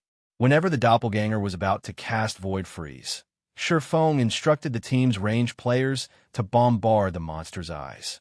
Not only did the Serpent Doppelganger rapidly lose HP as a result, but the monster was also unable to deal any damage. So, this is the Sword King's strength? Illusory Words felt her admiration for Feng grow as she watched the man assault the monster, dodge Void Blades, and command the battle effortlessly. Despite such an intense fight against a mythic boss, Feng issued accurate and efficient commands for the team, effectively preventing one crisis after another. This ability was far more impressive than individual strength when challenging a boss. There was a limit to how much an individual could achieve with their own strength.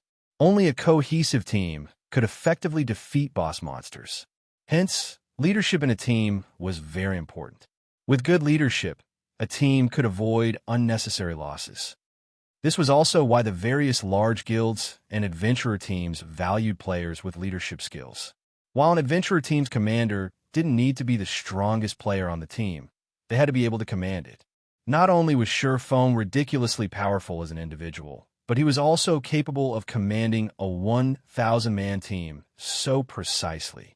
After about 2 minutes, the Serpent Doppelganger, which had 40 million HP, fell, transforming into a gray smoke before flowing back into the Void Serpent as the Doppelganger died. The Void Serpent instantly lost 40,000 HP, while the team hadn't lost a single player after dealing with the Doppelganger. The various guild experts refocused on the Void Serpent's 75%, 60%, 50%.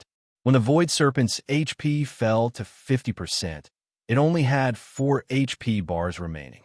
At the same time, magic arrays began to manifest around the fight, and after a short moment, they merged to form a massive blue magic array. Suddenly, translucent creatures began to pull themselves out of the blue array, and in seconds, hundreds and thousands of them joined the battlefield. The weakest of these monsters was a level 55 Lord, while the stronger creatures were level 60 Great Lords.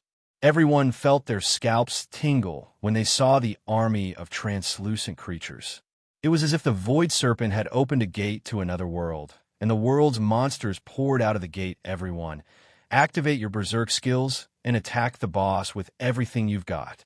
Feng gave the blue magic array a serious look. This spell was one of the Void Serpent's team wipe moves, Void's Descent. if players did not reduce the Void Serpent's HP to 30%. The boss would continue to channel Void's descent and summon more Void creatures to the battle. There was no limit to the number of Void creatures this ability could summon. Either in the past, the first players to raid the Void Serpent had been very high-leveled, some of which had already reached Tier 3. They had been able to cope with the endless army of Void creatures easily. As a result, however, the majority of Feng's team hadn't even reached level 60, much less reached Tier 3. If they didn't drop the mythic boss's HP quickly, they'd definitely team wipe. It was at this moment that the players understood that they couldn't afford to hold back against so many Void creatures. These players immediately activated their Berserk skills as instructed, their basic attributes skyrocketing. They then tried to maintain their attacks against the Void Serpent while fighting the waves of summoned creatures. Fortunately, the Void Serpent would not move or attack while it summoned its Void creatures. Multiple Void creatures assaulted every player on the team, and although they were all experts, the fight still crawled to a stalemate. Only Kola, Fire Dance, and the other humanoid monsters were able to cope with the summoned monster. Feng didn't hold back either as he activated Power Darkness. He even used Phantom Kill and 9 Dragon Slash, and every Abyssal Blade Phantom repelled a Void creature. With 16 Abyssal Blade Phantoms defending him, none of the Void creatures could get close without having to worry about the surrounding monsters. Feng and his doppelganger were free to launch a frenzied assault against the Void Serpent, each attack dealing more than minus 50,000 damage. Following suit, Zhao Yuru and Alluring Summer cast one large-scale destruction spell after another, targeting the world boss 48%, 47%, 46%. Although the Void Serpent's HP continued to fall, the team began to suffer casualties as it faced the endless torrent of Void creatures. Normally, players employed Zerg tactics when raiding bosses, but this boss had turned the tables. The team experienced how frightening a boss's Zerg tactics could be, and every one of its Void creatures was either a Lord or Great Lord. 50 players had died in less than a minute after the Void Serpent had begun to summon Void creatures. Vice Guild Leader, at this rate, we'll team wipe. Let's hurry and retreat. Dawn Master, who held off 2 Great Lords and 3 Lords, hurriedly suggested. Although they held on, that would change as more Void creatures joined the battle. Sure enough, a world boss is too much for current players. Illusory Words frowned as less than 800 members of the team remained standing. Crimson Emperor had already suffered over 30 casualties, and most of the survivors' HP constantly danced in and out of the danger zone. The team's healers simply couldn't keep up. Everyone retreat. When they heard Illusory Words' command, Crimson Emperor's experts breathed a sigh of relief. They immediately formed a defensive circle and carved a path out of the battlefield. Once they had distanced themselves from the world boss, they used instantaneous movement magic scrolls, fleeing from the cavern now. Only Zero Wings and Unyielding Souls members remained to face the Void Serpent. Meanwhile, the boss still had 39% of its HP remaining. Seeing this, Long Soul and Hunting Blade grew nervous, thoughts of urging Unyielding Heart to give the command to retreat surfacing. However, when Unyielding Heart saw that Feng hold fast, he, too, chose to persist. Team members continued to fall. 650 people, 600 people, 500 people. Break! When less than 400 players alive on the team, Feng and his doppelganger used Flame Burst simultaneously. One after another, damages exceeding minus 400,000 appeared above the Void Serpent's head. By the time Feng and his doppelganger finished their attacks, the Void Serpent's HP fell to 30%. As it did, the mythic monster stopped channeling its spell. The blue magic array vanished, and the summoned Void creatures disintegrated into ash. Foolish mortals, you will know despair. The Void Serpent lowered its head to look at the players before it. Anger apparent in its gaze, the Void Serpent then spread its jaws and sucked in the Void creature's ashes. The translucent Void Serpent then slowly transformed into a creature of flesh and blood, expanding and growing larger. Sharp bones jutted out along its spine, and after a short moment, the Void Serpent transformed into a gigantic, pitch-black beast.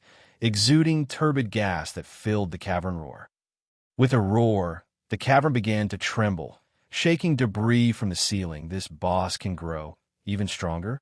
Long Soul felt true despair as he stared at the mountain-sized void serpent. Even Unyielding Heart felt discouraged. Now, the team had used up their berserk skills. How could they continue to fight the strengthened void serpent?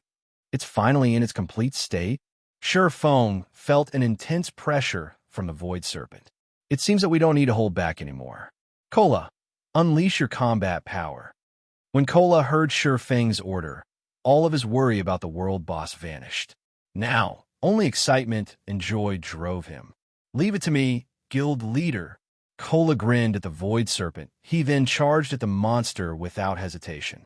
Chapter 1904, Wargod of Fire. With a light whip of its tail, the void serpent shattered the ground before the temple. Everyone could feel the stone beneath their feet quake. The void serpent's peerless strength and the turbid black gas instilled a sense of despair. And to make matters worse, the boss still had over 167 million HP. Unyielding Heart. Get it through your head. Our guild cannot afford to sacrifice 200 Tier 2 players. We need to retreat immediately. Long Soul growled as he turned on Unyielding Heart. At this point, the raid's outcome was clear. They had struggled against the Void Serpent when they had still had 1,000 Tier 2 players. But now, not only had the mythic monster grown stronger, but the team also had less than 400 players remaining. With so few players, finishing this raid was impossible. Moreover, Unyielding Soul had already lost close to 100 players, a severe blow to the guild. This wasn't a dungeon. If players died, they would lose a full level. Even if the healers resurrected them and reduced their death penalties, the loss would still be painful. Everyone, retreat. We cannot continue this crazy farce with zero wing. Hunting Blade, who stood beside the Void Serpent, commanded through the guild chat. Although Unyielding Heart was one of the guild's vice-guild leaders, he couldn't let the man risk the guild's future. However, as Unyielding Soul's members prepared to follow the order, Kola charged at the Void Serpent. The Guardian Knight showed no intentions of working with his companions to stop the world boss. Has he lost his mind? He's actually charging at the boss.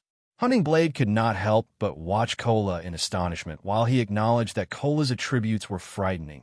Without a berserk skill, the Guardian Knight had no hope of stopping the Void Serpent by himself. When the Void Serpent noticed Kola's approach, it squinted its amber eyes and swept its now scaly tail at the Guardian Knight, as if sweeping away the dust on the ground.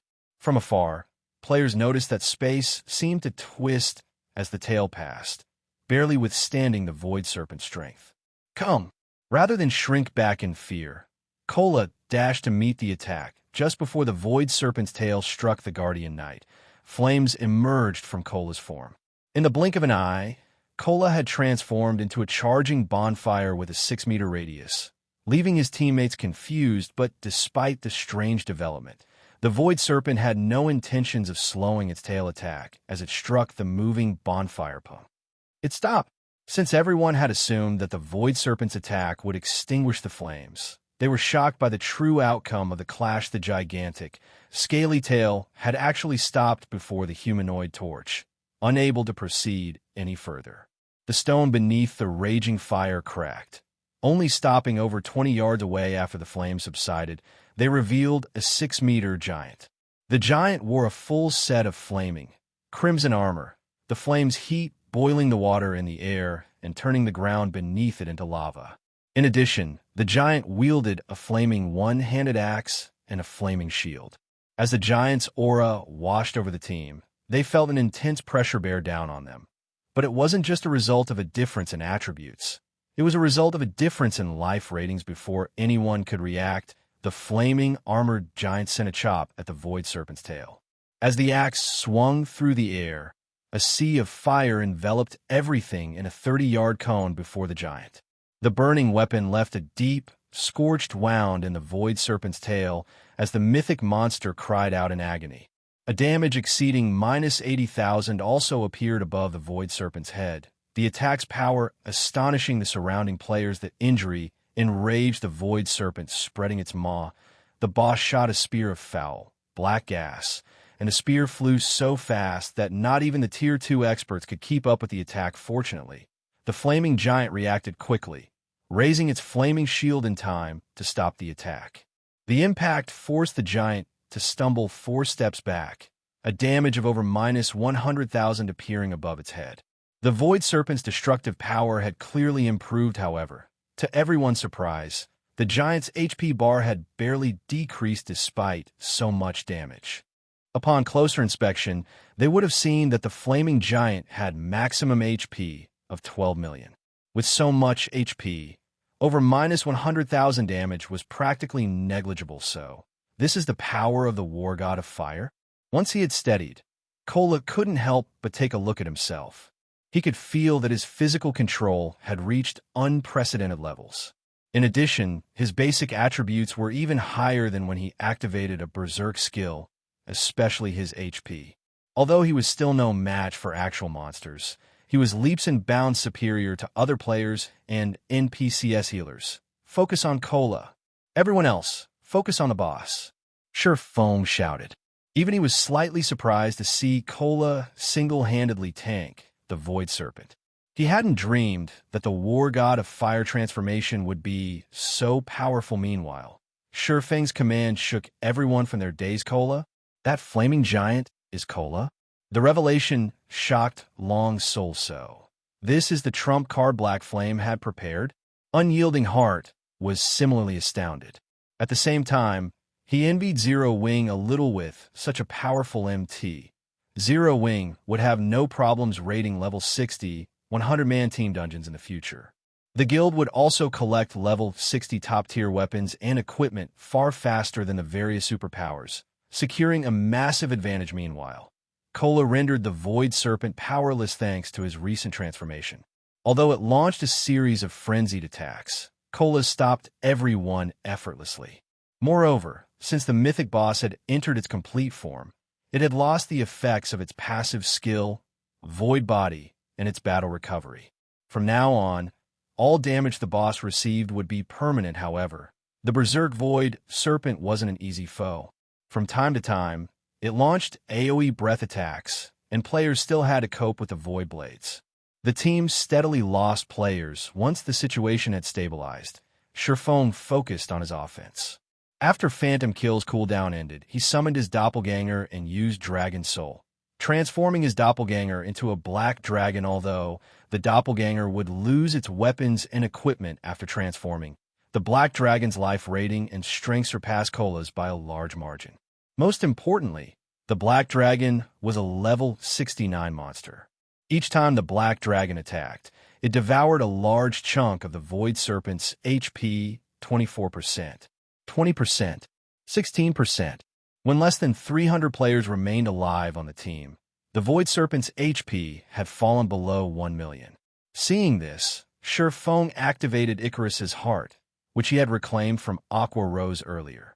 Using Instant Strike to appear before the Void Serpent, he brandished the Abyssal Blade and killing Ray Purgatory Pentaslash. Shadow Blade. One powerful skill after another struck the Void Serpent, devouring the final strand of HP. The world boss possessed with a frustrated cry. The Void Serpent's colossal body collapsed to the ground. Chapter 1905, World-Class Loot. Watching the Void Serpent collapse to the ground, the players in the cavern breathed a deep sigh of relief. They had finally defeated the world boss. We did it. I nearly thought we were goners. Although all of these players were Tier 2 experts, some slid to the ground, powerless. After the battle had ended, the team had less than 300 survivors, and everyone was exhausted beyond belief. Their weapons and equipment's durability had been severely depleted, and had the battle gone on for any longer, they would have been at risk of losing the items during the fight. Moreover, the healers were nearly out of mana. They wouldn't have lasted more than a few minutes. Many players instantly rose from level 57 to 58 as the world boss had died, thanks to the abundant EXP the Void Serpent had awarded. The boss's death had granted so much EXP that even a level 69 player like Feng watched his experience bar gain a sizable chunk. However, the survivor's attention was locked on the Void Serpent's loot, rather than the awarded EXP after the Void Serpent had died. It had dropped a small mountain of items, including items, materials, and 4 dazzling treasure chests. The cavern's mana passively gathered around the small mountain of items, making it obvious that the loot was quite extraordinary. Seeing this scene, the staring players couldn't help but gulp. So, this is a world boss's loot? Long Soul, who had managed to survive raid, was dumbfounded when he saw the large mound of items. There were easily over 100 items, maybe even more than 300 based on what he could see. More than 10 items radiated the signature glow effect of dark gold equipment. Even more items gave off the light of fine gold weapons and equipment. The Void Serpent was a level 60 world boss, so the weapons and equipment it dropped were likely all level 60 items. In the worst-case scenario, some items might be level 55. These were the best weapons and equipment available in the game right now. Furthermore, the pile contained several gold, glowing treasure chests. Just looking at all of them caused Long Soul's heartbeat to accelerate naturally.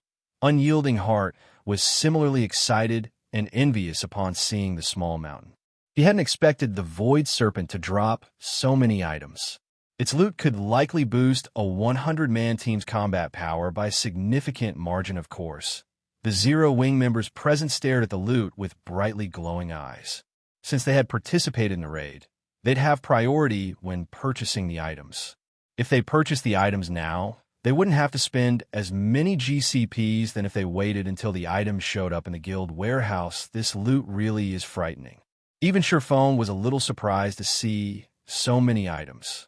Normally, a world boss only dropped a little more than 100 items, but it was obvious that the mound contained far more than that. Moreover, the Void Serpent had dropped extremely rare treasure chests, following which Feng began to organize the boss's loot, and the surviving healers turned to resurrect the dead, reducing the slain player's death penalty. Feng had only finished with the loot after the healers had returned all of the players to life. The Void Serpent had dropped a total of 413 items. Among them, 267 were rare and precious materials.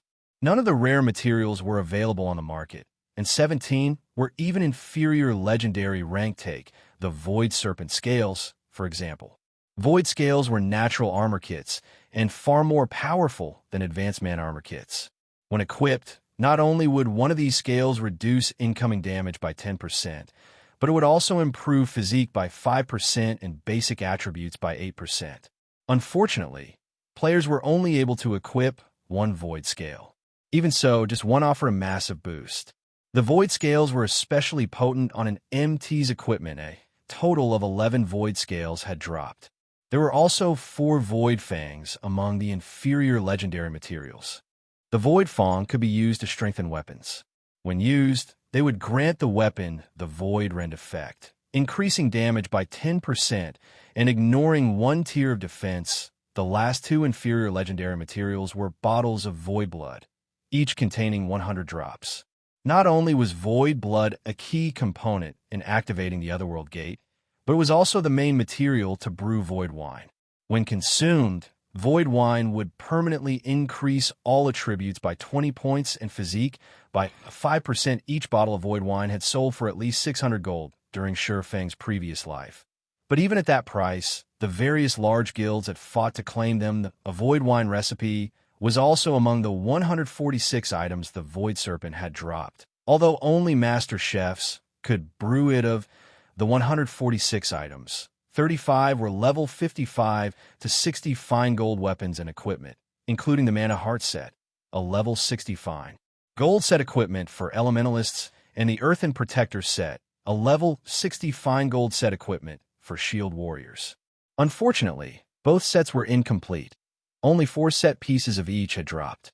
The rest of the fine gold items were individual pieces. As for dark gold rank, 16 level 55 to 60 weapons and equipment had dropped, including the Magic Storm set, a level 60 dark gold set equipment from magical classes.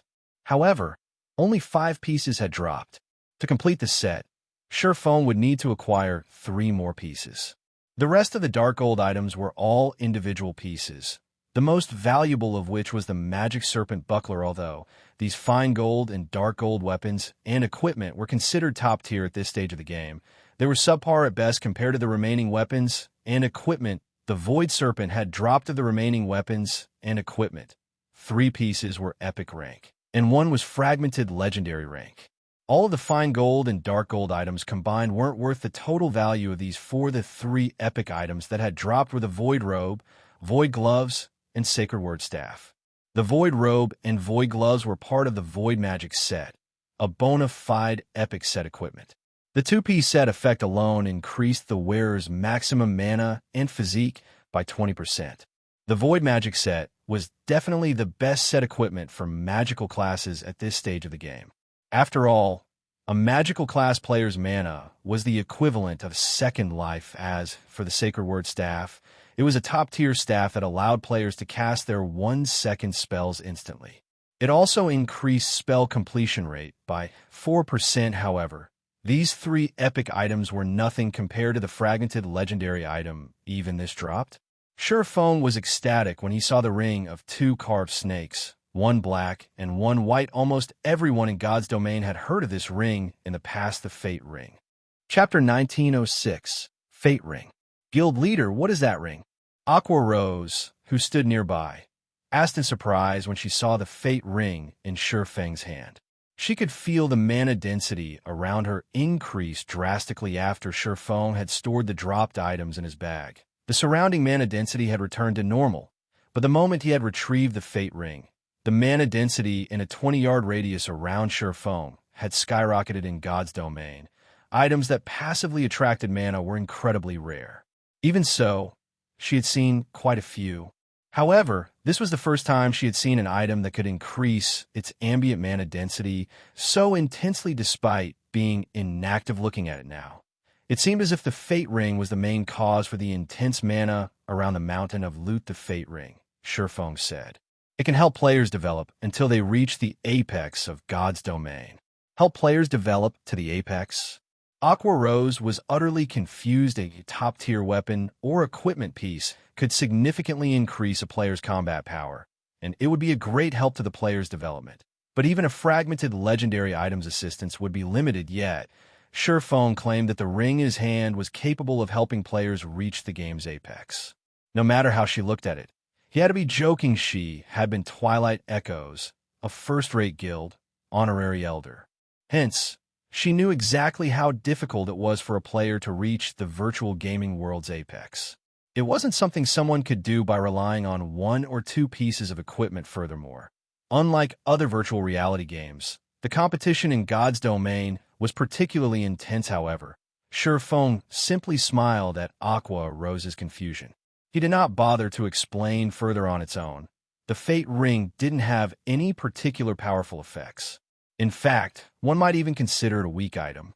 Aside from providing some basic attributes, the ring only had 1 skill.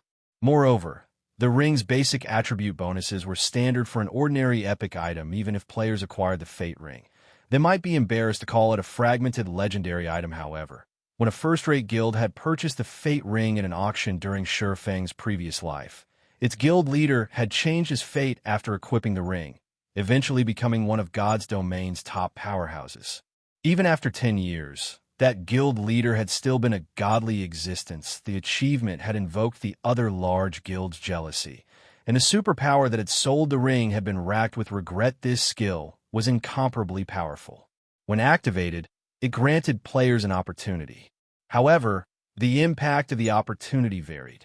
A small opportunity would most likely lead players to a piece of mysterious iron equipment that was suited to them, while a larger opportunity could lead players to a fragmented legendary item. The skill had one downside, though. Using Fate Guidance had a massive cost each time a player wanted to use Fate Guidance. They had to expend 1 unit of 7 Luminaries Crystal. Only after paying this price would the skill guide players to their opportunity. 7 Luminaries Crystals were an important resource, necessary to construct one's mind space. The various large guilds treated them as peerless treasures. Nobody would sell a unit of 7 Luminaries Crystal unless they had no other choice. Although the superpower that had acquired the Fate Ring had tested the ring's ability out of curiosity, it had quickly discovered that Fate Guidance was a fraudulent scam. Moreover, the scam knew no bounds.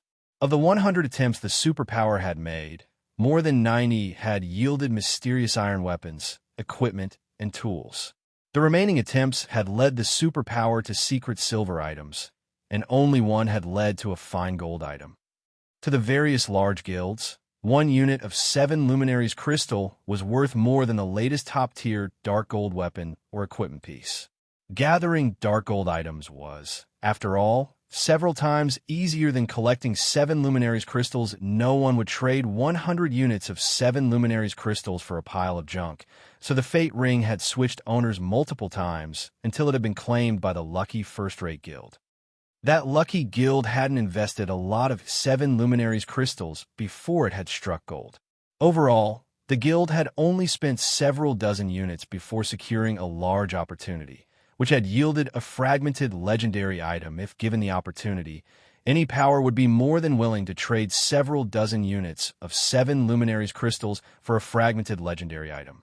As a result, the lucky first-rate guild had proceeded to invest a lot of 7 luminaries crystals, but the guild had quickly discovered that the Fate Ring wasn't as kind as they had assumed. After investing several hundred units of 7 luminaries crystals and getting nothing good in return, the guild had slowed its investment.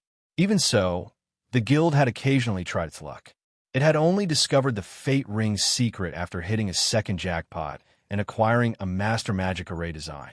The Fate Ring only guaranteed one major opportunity once every 1,000 uses. However, spending 1,000 units of 7 luminaries crystals in exchange for one major opportunity was simply too costly. Meanwhile, God's domain had more than one Fate Ring.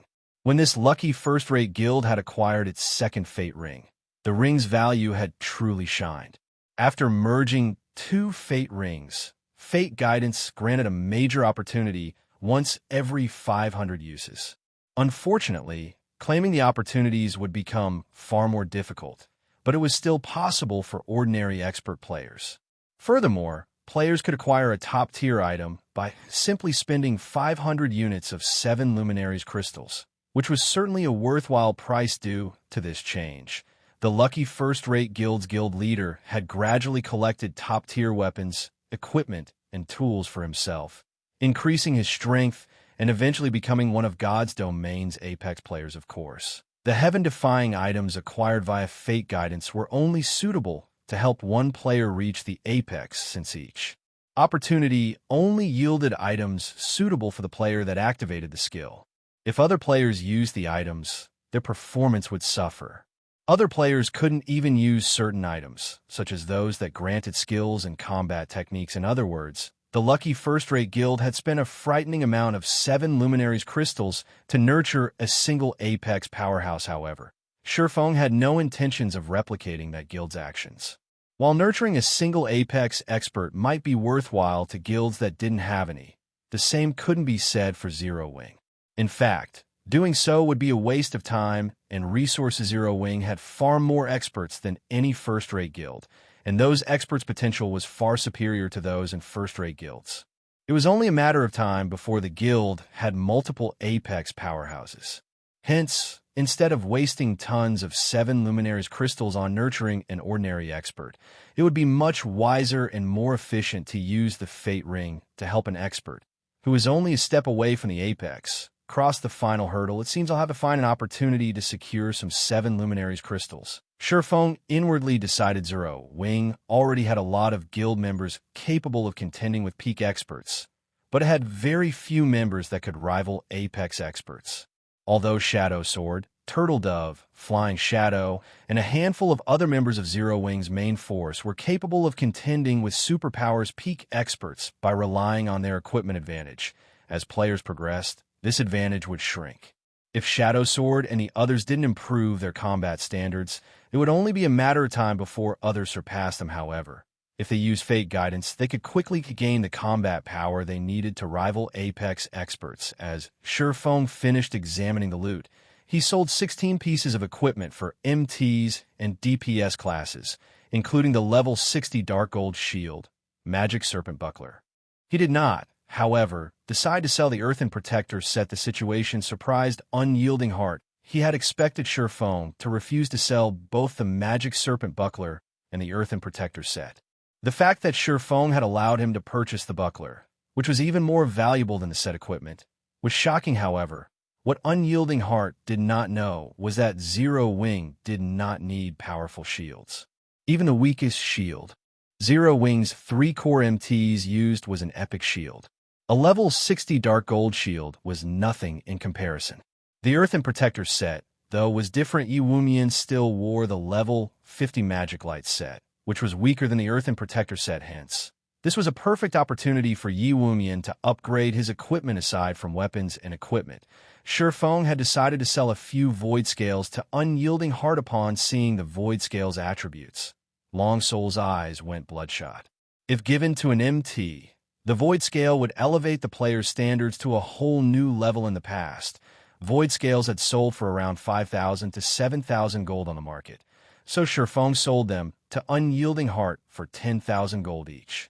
With so much money, one could afford a low-quality piece of epic equipment. Although Unyielding Heart could not help but wince at the price, he still agreed to buy 3 Void Scales. Meanwhile, Feng's transaction with Unyielding Heart had instantly earned him 42,000 gold. With this much money, he could rent a few more hotels and restaurants in the Sea of Trees. After Feng had finished his business with the Vice Guild leader, he led the team out of the cavern. Since the cavern was isolated from the outside world, players couldn't use return scrolls while inside. Even an instantaneous movement magic scroll would only teleport players to the edge of the cavern. It would not teleport them out of it. When Illusory Words and her guild members, who had waited in the first cavern, saw Feng and the others emerge, they were astonished. How did so many people get out of there? Chapter 1907. Otherworld Gate activated. Crimson Emperor survivors were stunned as Feng and his team emerged from behind the waterfall. They had personally experienced the Void Serpent's strength, and when they had left the cavern, the situation had seemed dismal. Countless void creatures had filled the cavern. Even though they had started to carve a path out of the cavern before the situation had taken a turn for the worse, they had lost quite a few people on their way out. The void creatures had only given up the chase once they had left the cavern. However, no matter how they considered the situation, Feng's group had far more people alive than when they had left. Moreover, some of Crimson Emperor's experts were among the group. Could they have slain the Void Serpent? An unrealistic thought suddenly popped into Illusory Words' mind. Although she couldn't believe that they had completed the raid, the scene before her removed any doubt. There was no other explanation. A moment later, Illusory Words began to receive messages from the Crimson Emperor members that had just left the waterfall's pool. Since the world behind the waterfall was isolated from the rest of God's domain, they hadn't been able to send messages to their guild mates after they had been revived.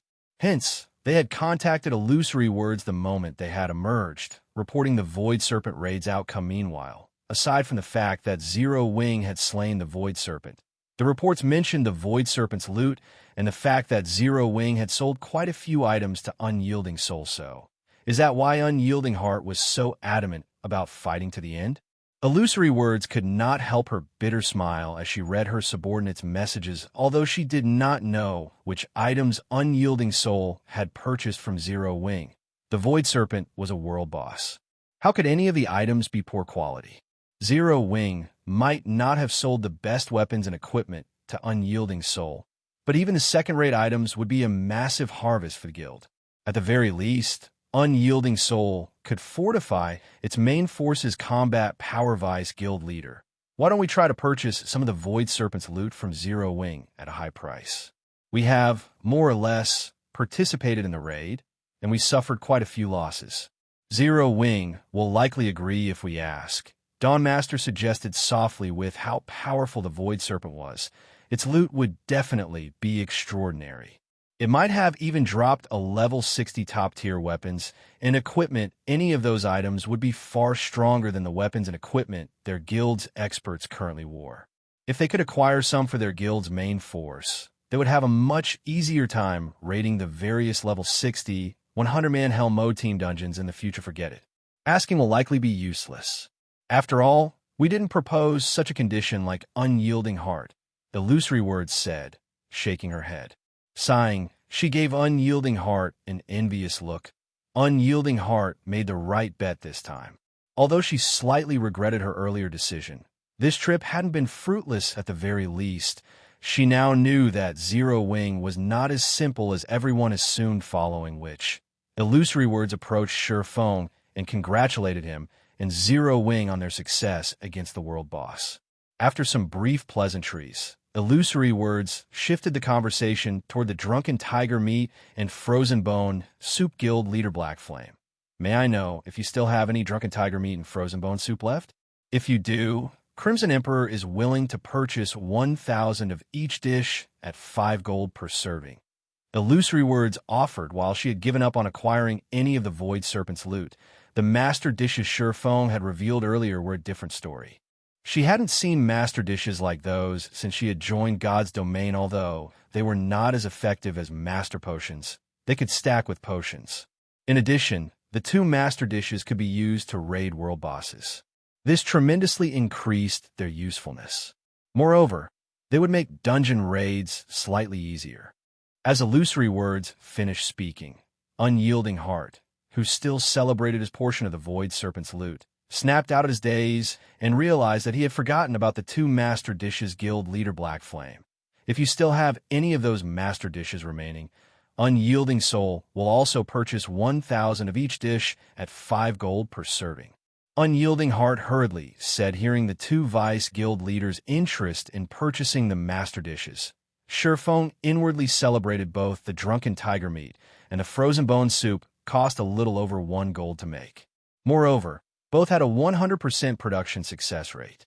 Selling the dishes to the 2 super first-rate guilds would earn plenty of profits. I don't have any more of the master dishes on me, but if you 2 want them, I can get some for you.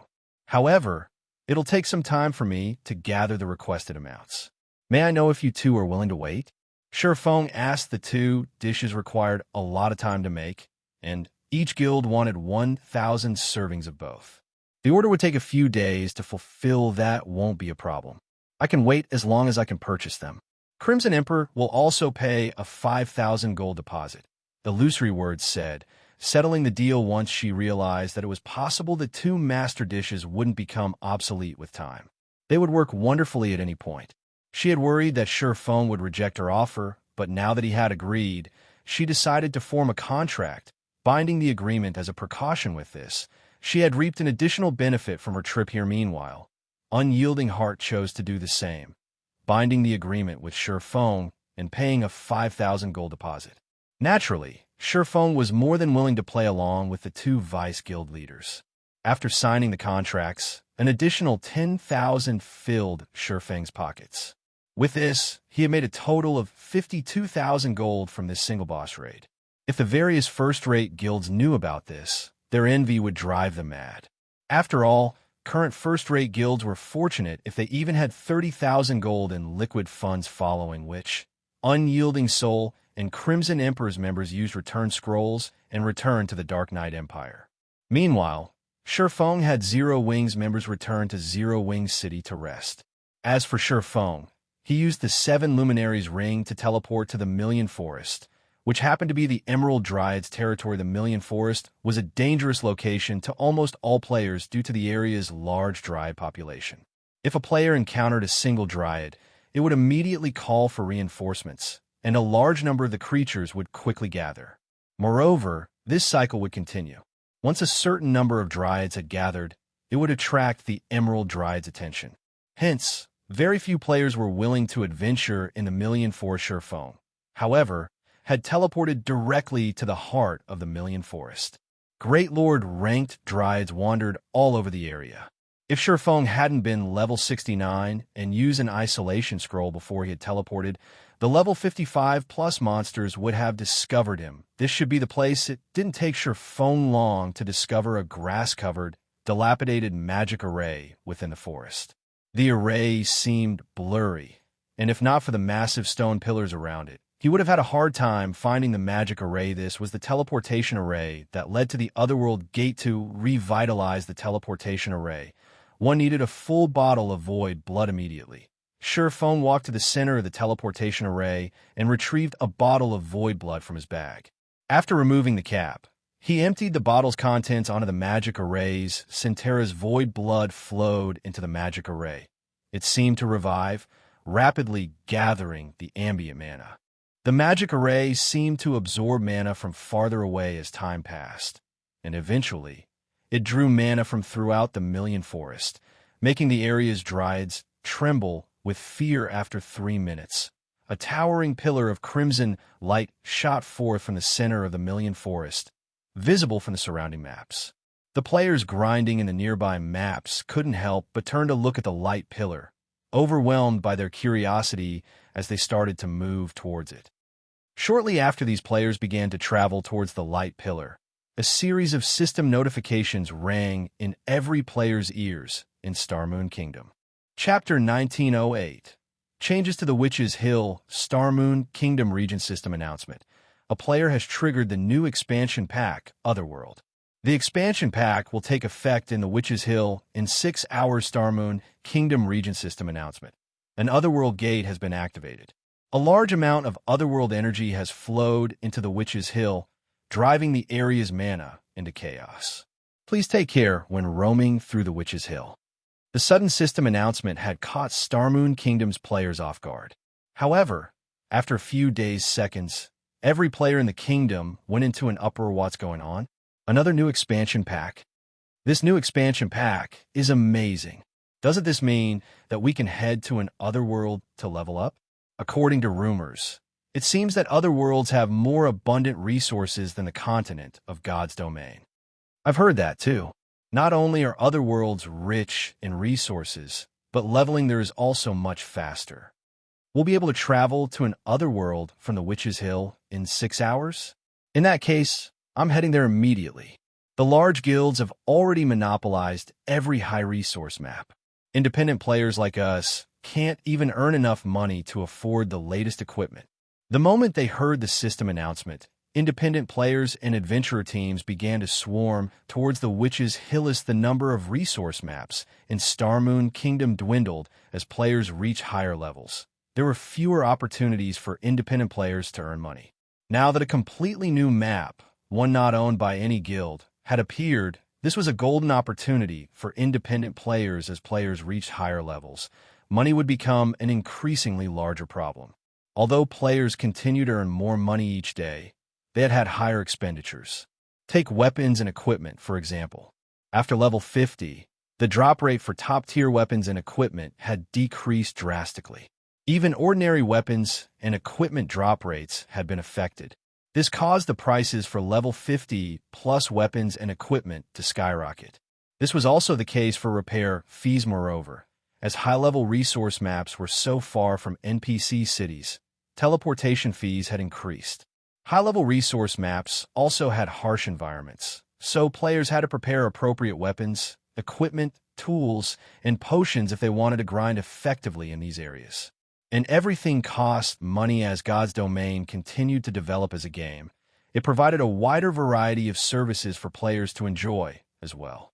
After a hard day of work, many players sought food, beverages, and all sorts of entertainment. There were also the fees to learn skills and spells, and applying for a promotion quest was expensive now that a new opportunity to make money had arisen. How could anyone miss it? Naturally, Starmoon Kingdom's various large guilds had called their upper echelons for a meeting the moment they had learned of the Otherworld gate, a path to an Otherworld. This is a perfect chance for our guild. I've heard that the players and guilds in the Black Dragon Empire have made a fortune due to the path to the Ice Crystal World. We have to monopolize this Otherworld's resources before the other guilds. But the Witch's Hill is Zero Wings territory. If we try to set up in the Otherworld, I'm afraid that. What's there to be afraid of? Now that Starmoon Kingdom has its own Otherworld, the kingdom's guilds are going to swarm to it. Can Zero Wing hope to stop so many guilds? Although, you have reminded me of something. Start raising funds right now and figure out a way to build a town in the Witch's Hill. After the various large guilds had found out about the Otherworld gate, they dispatched exploration teams to test the waters. They also gathered resources to construct their own towns in the Witch's Hill. Even a fool could tell that a large number of players would flood the map now that an Otherworld gate had appeared, and all of those players were potential income sources. If they could construct a guild town in the Witch's Hill, they could definitely make a ton of money. Less than 10 minutes after the system announcement, Aqua Rose, who currently rested in Zero Wing City, was astonished as she received Zero Wing's latest statistics report in 10 short minutes. Zero Wing City's player population had risen by more than 100,000, earning the city several hundred gold in entrance fees. Moreover, Aqua Rose had received hundreds of requests to rent Zero Wing City's shops before today. The various trading firms and merchant players had hesitated about leasing shops in Zero Wing City due to the high rent. Very few had actually agreed to do so thus far. Without certain guarantees, earning back the cost would be almost impossible, yet several hundred people had just petitioned to lease the buildings, and this wasn't the most surprising part. Several dozen real-world corporations and companies had contacted the guild to purchase virtual storefronts in Zero Wing City. Moreover, these companies and corporations had offered astronomical sums of money, even enough to tempt Aqua Rose. Despite the fact that Zero Wing was now a very large guild, it severely lacked credits. Normally, the guild only earned credits by selling weapons and equipment or completing difficult commissions. It usually avoided exchanging coins and materials for credits, since it was such an unwise move. Hence, Zero Wing's ability to earn credits was so weak that it couldn't even rival second-rate guilds. The lack of credits ultimately hampered Zero Wing's development. If the guild could secure a massive source of credits, it could nurture more internal members and fortify its foundation, following which Aqua Rose reported the matter to Feng, letting him decide how they should proceed. There are so many offers. Feng could not help his grin when he saw the list of interested buyers and their respective offers. Tell them that Zero Wing City's virtual storefronts are only available for rent, not for sale. We will hold an auction for these storefronts in Zero Wing City's Candlelight trading firm in 2 days. The situation didn't particularly surprise him. The moment the Otherworld gate appeared, Witch's Hill had become Starmoon Kingdom's focus. A frightening number of players would surge to the city, and it wouldn't be surprising if Zero Wing City's player population shot past the 10 million threshold previously. The Witch's Hill had been considered a backwater area. Although the various corporations and companies have been impressed that Zero Wing City had several million residential players, how long could the city possibly maintain its prosperity? However, the Otherworld gate changed things. Even after players reach higher levels, they could continue to level in the Otherworld connected to the Witch's Hill's Otherworld gate. They would not have to move their base of operations after hitting level 60 or 70. Even players past level 100 could level up in the Otherworld. Unfortunately, the Otherworld wouldn't be as vast as the God's Domain continent. To put it simply, so long as the Otherworld gate existed, the Witch's Hill would remain popular. Hence, one could easily imagine Zero Wing City's allure toward these corporations and companies were not selling. Aqua Rose could not help her growing concern as she said, "I'm afraid they won't agree to such a condition. There are too many uncertainties involved in leasing a virtual storefront. They'll only be able to operate their businesses comfortably if they own the property. Moreover, the various large guilds will definitely try to establish guild towns in the Witch's Hill now that it has an Otherworld gate. If we don't take advantage of this opportunity now, we'll be in an awkward position later. Relax. You'll see the results in 2 days, Feng said, chuckling. He did not bother to explain further. What Aqua Rose said was indeed true. The appearance of the Otherworld gate would lure a lot of large guilds to establish guild towns in the Witch's Hill, and the competition in the map would become intense. However, the various large guilds didn't know how difficult it was for a guild town to survive long in the Witch's Hill. Realizing that Feng had made up his mind, Aqua Rose relayed his message to the corporations and companies that had contacted the guild. Chapter 1909. Witch's Sin only for rent? How fraudulent. Does Zero Wing think that it's the only guild that will have a town in the Witch's Hill? Since Zero Wing doesn't plan to sell, forget it. We'll just wait a few more days. The kingdom's other large guilds will set up their own guild towns in the map, and we'll just purchase storefronts there. Zero Wing will regret its decision. When the various corporations and companies received Aqua Rose's reply, some laughed, while others raged. As for the auction Aqua Rose had mentioned, they pushed the matter to the back of their minds. Only a fool would participate. The situation frustrated Aqua Rose a little. They had just lost a golden opportunity to fund Zero Wing's internal training program. Fortunately, this wasn't the end of the world for Zero Wing. With Zero Wing's current potential, luring investors to the guild would be a piece of cake. With the current state of God's domain, various corporations and companies were even fighting to invest in second-rate guilds. Not to mention Zero Wing, after Aqua Rose set the matter aside, she focused on recruiting new members for the guild after transferring a large number of guild members from White River City and Zero Wing City to the Secret Stone Fortress. Both cities had lost a lot of manpower.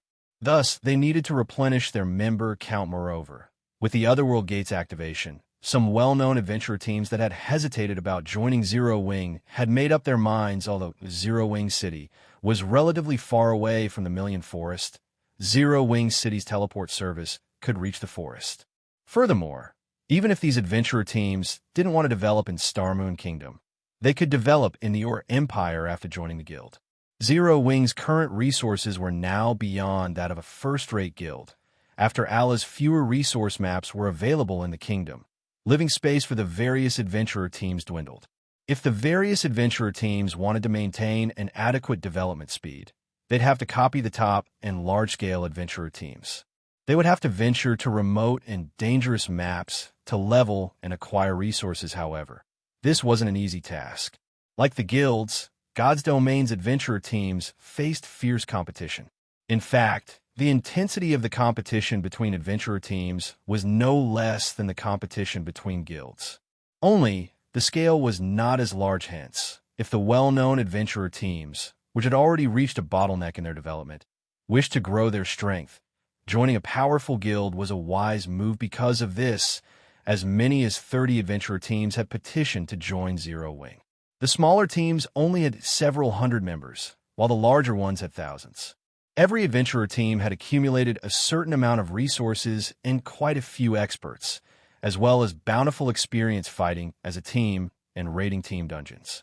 If Zero Wing could annex these adventurer teams, it would save the guild a lot of effort when integrating their players in guild operations elsewhere. Feng spent one magic crystal to activate the teleportation array leading to the Otherworld Gate. He was then teleported to a massive, dark cavern. Within the cavern, he found a ruined town. A gigantic set of doors had been erected inside this ruined town. There was a small gap between the pitch-black, stone doors, and a turbid mist seeped out and filled the cavern. As Feng encountered the mist, he felt his 5 senses dull. He had been able to see up to 50 yards away, but now he could only see a dozen or so yards past his nose. Both his mind and his body felt lethargic. Sure enough, this primordial gas is as powerful as always. Feng revealed a bitter smile after trying to move his body a little. It seems that this gas is still too much for Tier 2 players. The Witch's Hills Otherworld had once been a part of the God's Domain continent, severed by the gods during ancient times. Humans had been weak then. One of the most ordinary races among the many that had lived on the continent. God's Domain had been chaotic then, its environment too harsh for humankind. However, after a catastrophic war between the gods, the continent of God's Domain had been divided into various sections, thoroughly changing the environment. It was no longer as chaotic or violent. As a result, the human race had gradually grown stronger, but even to this day, certain sections retained their harsh environments. Meanwhile, the turbid gas flowing out of the Otherworld Gate was none other than primordial gas. When Feng had first entered the Otherworld Gate, he had already Tier 3, so the primordial gas hadn't significantly affected him. This time, however, he could feel the gas's negative effects. His combat power had just decreased by roughly 30%. The primordial gas affected more than just his reaction speed and senses. Even his physique had considerably weakened. Feng now, more or less, understood why only Tier 2 and higher players were allowed through the Otherworld Gate. Only a small trace of primordial gas leaked out of the Otherworld Gate, yet its effect on a Tier 2 player like him was so powerful. If players entered the Otherworld filled with primordial gas, its effect would be absolutely terrifying. Not only did the primordial gas oppress players, but also created a perfect environment for monsters to thrive. The primordial gas drastically increased monsters' combat power, and once the Otherworld Gate opened fully, the gas would spread throughout the Witch's Hill. The area would become chaotic and violent, which was why only 4 guild towns had survived in Feng's previous life. Despite so many guilds establishing guild towns, the towns hadn't fallen because of the various first-rate guilds suppressing its weaker counterparts, but because the second- and third-rate guilds hadn't been able to fend off the monsters that had assaulted their towns at night as Feng prepared to enter the ruined town. A wizened, dignified voice reached his ears. "Young adventurer, are you the one who activated the teleportation array I had left behind?" When Feng turned around to the origin of this voice, he discovered an old woman in black robes and carrying a wooden staff. This woman was none other than the Otherworld Gate's guardian. She was also a legendary existence in God's domain. The Jealous Witch. Feng had only thought of the Jealous, which is an incredibly powerful Tier 5 NPC during his previous life. But after learning about demigods, Feng concluded that this NPC was one such being. She was only a step short of becoming a Tier 6 god, and was one of the strongest NPCs on the continent of God's domain right now, yes. Esteemed Lady Witch. Feng nodded. He did not dare to hide information from the Jealous Witch. She was known for being unpredictable. Sometimes she would help slaughter the dark forces, but other times she would casually massacre tens of thousands of innocent humans. Her behavior had frustrated God's domain's human population, jealous, which maintained her unpredictable behavior towards players. There had been instances in the past when she had exterminated players she had encountered. When those players had died by her hand, their accounts had been so crippled that their only option of maintaining a career in God's domain had required a new account. After dozens of these incidents, players had learned to fear the Jealous, which in the Witch's Hill, and did their best to avoid her. Meanwhile, Feng had visited this ruined town despite knowing that the Jealous, which would be here to pick up an important epic quest. If he could complete the quest, he could obtain the rumored advanced field magic array, Void Field. Field magic arrays were insanely rare among magic arrays, and if not for the chance to obtain one, he wouldn't have risked meeting the Jealous Witch. Excellent. Since you have opened this origin of sins, I'll give you a quest. Go and collect 200,000 magic crystals for me within 7 days. If you fail, you and all of Starmoon Kingdom will perish, the Jealous Witch announced. All right, you can leave now. Remember, you only have 7 days. With a wave of the Jealous Witch's hand, a bright flash blinded Feng. By the time Feng's vision recovered, he noticed that he had returned to the Million Forest system. Congratulations! You have accepted the inferior legendary quest, Witch's Sin. Quest content: collect 200,000 magic crystals in 7 days. Rewards unknown. Chapter 1910, Independent Mode. Before Feng realized what was going on, he was back in the Million Forest. However, when he heard the system notification, the corners of his mouth twitched. 200,000 magic crystals. An inferior legendary quest. Not only was the quest more difficult than he remembered, but it also required an absurd number of magic crystals, whether it was guilds or individual players. Their magic crystal expenditure was continuously increasing. Although there were more magic crystal sources as players progressed further into the game, the number they could save up decreased. The current Zero Wing, in particular, was starving for magic crystals. Although Silverwing Town's teleportation service had increased the town's coin income significantly, it devoured magic crystals with frightening speed. Right now, the income from Silverwing Town's battle arena barely sustained the teleportation device's consumption. Moreover, Feng had to spend 20,000 magic crystals every 7 days to maintain the miniature world in the Ring of Gospel. Otherwise, the Ring of Gospel would crumble and disappear. In addition, Feng himself would receive a backlash, and his physique would permanently weaken by 30% at this point. Zero Wing only had a little over 20,000 magic crystals to spare if God's Domain's players had already reached level 100. Even a first-rate guild could afford a 200,000 magic crystal price. But at this stage of the game, not even the various superpowers could likely pay 7 days. Is it? Feng fell deep into thought. While 7 days wasn't exactly a long time, it wasn't a very short one. Either if he sold some hell tanks to Unyielding Heart, Phoenix Rain, In illusory words, he should be able to gather so many magic crystals in time, however. Doing so would rob Zero Wing of its monopoly over the Hell tanks. Moreover, nobody could guarantee that these Hell tanks wouldn't fall into the hands of Zero Wing's enemies, yet if he did not sell them, he would have an extremely difficult time collecting 200,000 magic crystals in 7 days. It seems I'll have to take down Kama Island right now. No matter how sure Feng thought about it, the only reliable method he could think of was acquiring Kama Island's manatite vein. The other options were too risky. Some options even had the potential of disrupting Zero Wing's future development, although they had accidentally discovered a source fire vein in the Flame Demon's Valley. Its environment was too harsh for players to endure long-term. Aqua Rose and Melancholic Smile hadn't even finished the preparations to send people to the mine. Even if they could send people, they wouldn't be able to send many. After all, fire-resistance equipment capable of allowing ordinary players to survive in the scorching environment was simply too rare. It was impossible to equip many players adequately. The manatite vein on Kama Island was much safer. Players could survive there so long as they had some darkness resistance. The problem could easily be dealt with via a darkness resistance potion. Furthermore, the area's low mana density wouldn't affect the mining player's performance thinking up to this point. Feng pulled the Abyss pendant from his bag and used Abyss Teleport. He planned to rent a few more hotels and restaurants in the Sea of Trees before setting off for Kama Island meanwhile. Inside the Evil God's Branch Temple in Ancient Rock City, several dozen Great Lord-ranked evil beasts had been locked in a cave filled with bloodlust.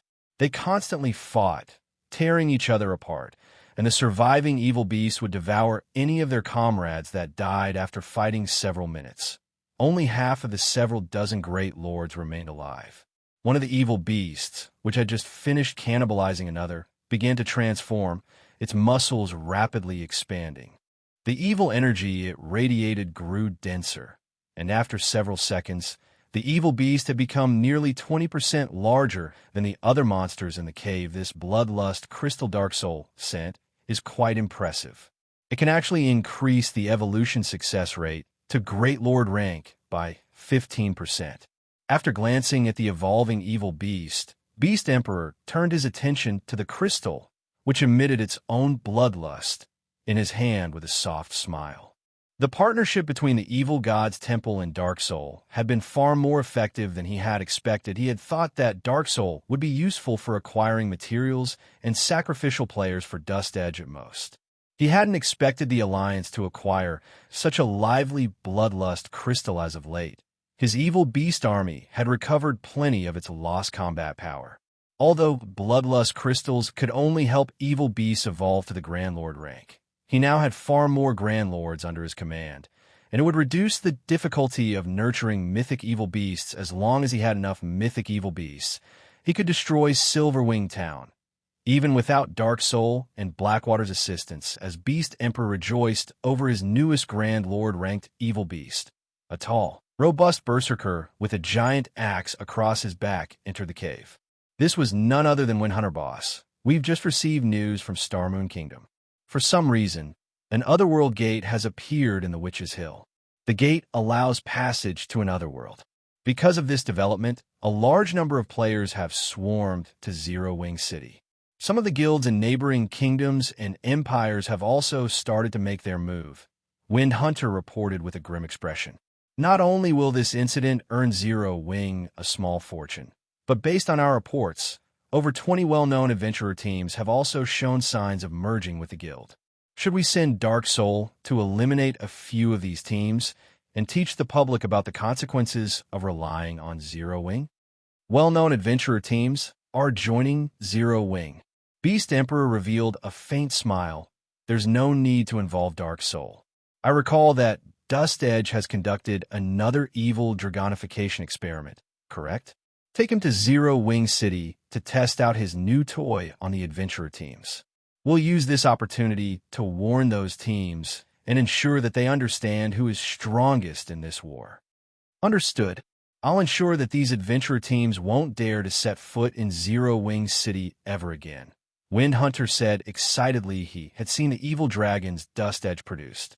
Although the creatures were incomplete, Their combat power was astonishing. He didn't dare to imagine how powerful the complete evil dragons would be as long as Dust Edge's experiment succeeded. The evil god's temple could expand its territory. Moreover, it would be able to do so boldly and without fear. Good. Get it done quickly. Don't let the kingdom's army capture you. Beast Emperor nodded. Boss, rest assured, by the time the kingdom's army arrives, the adventurer teams will be long dead.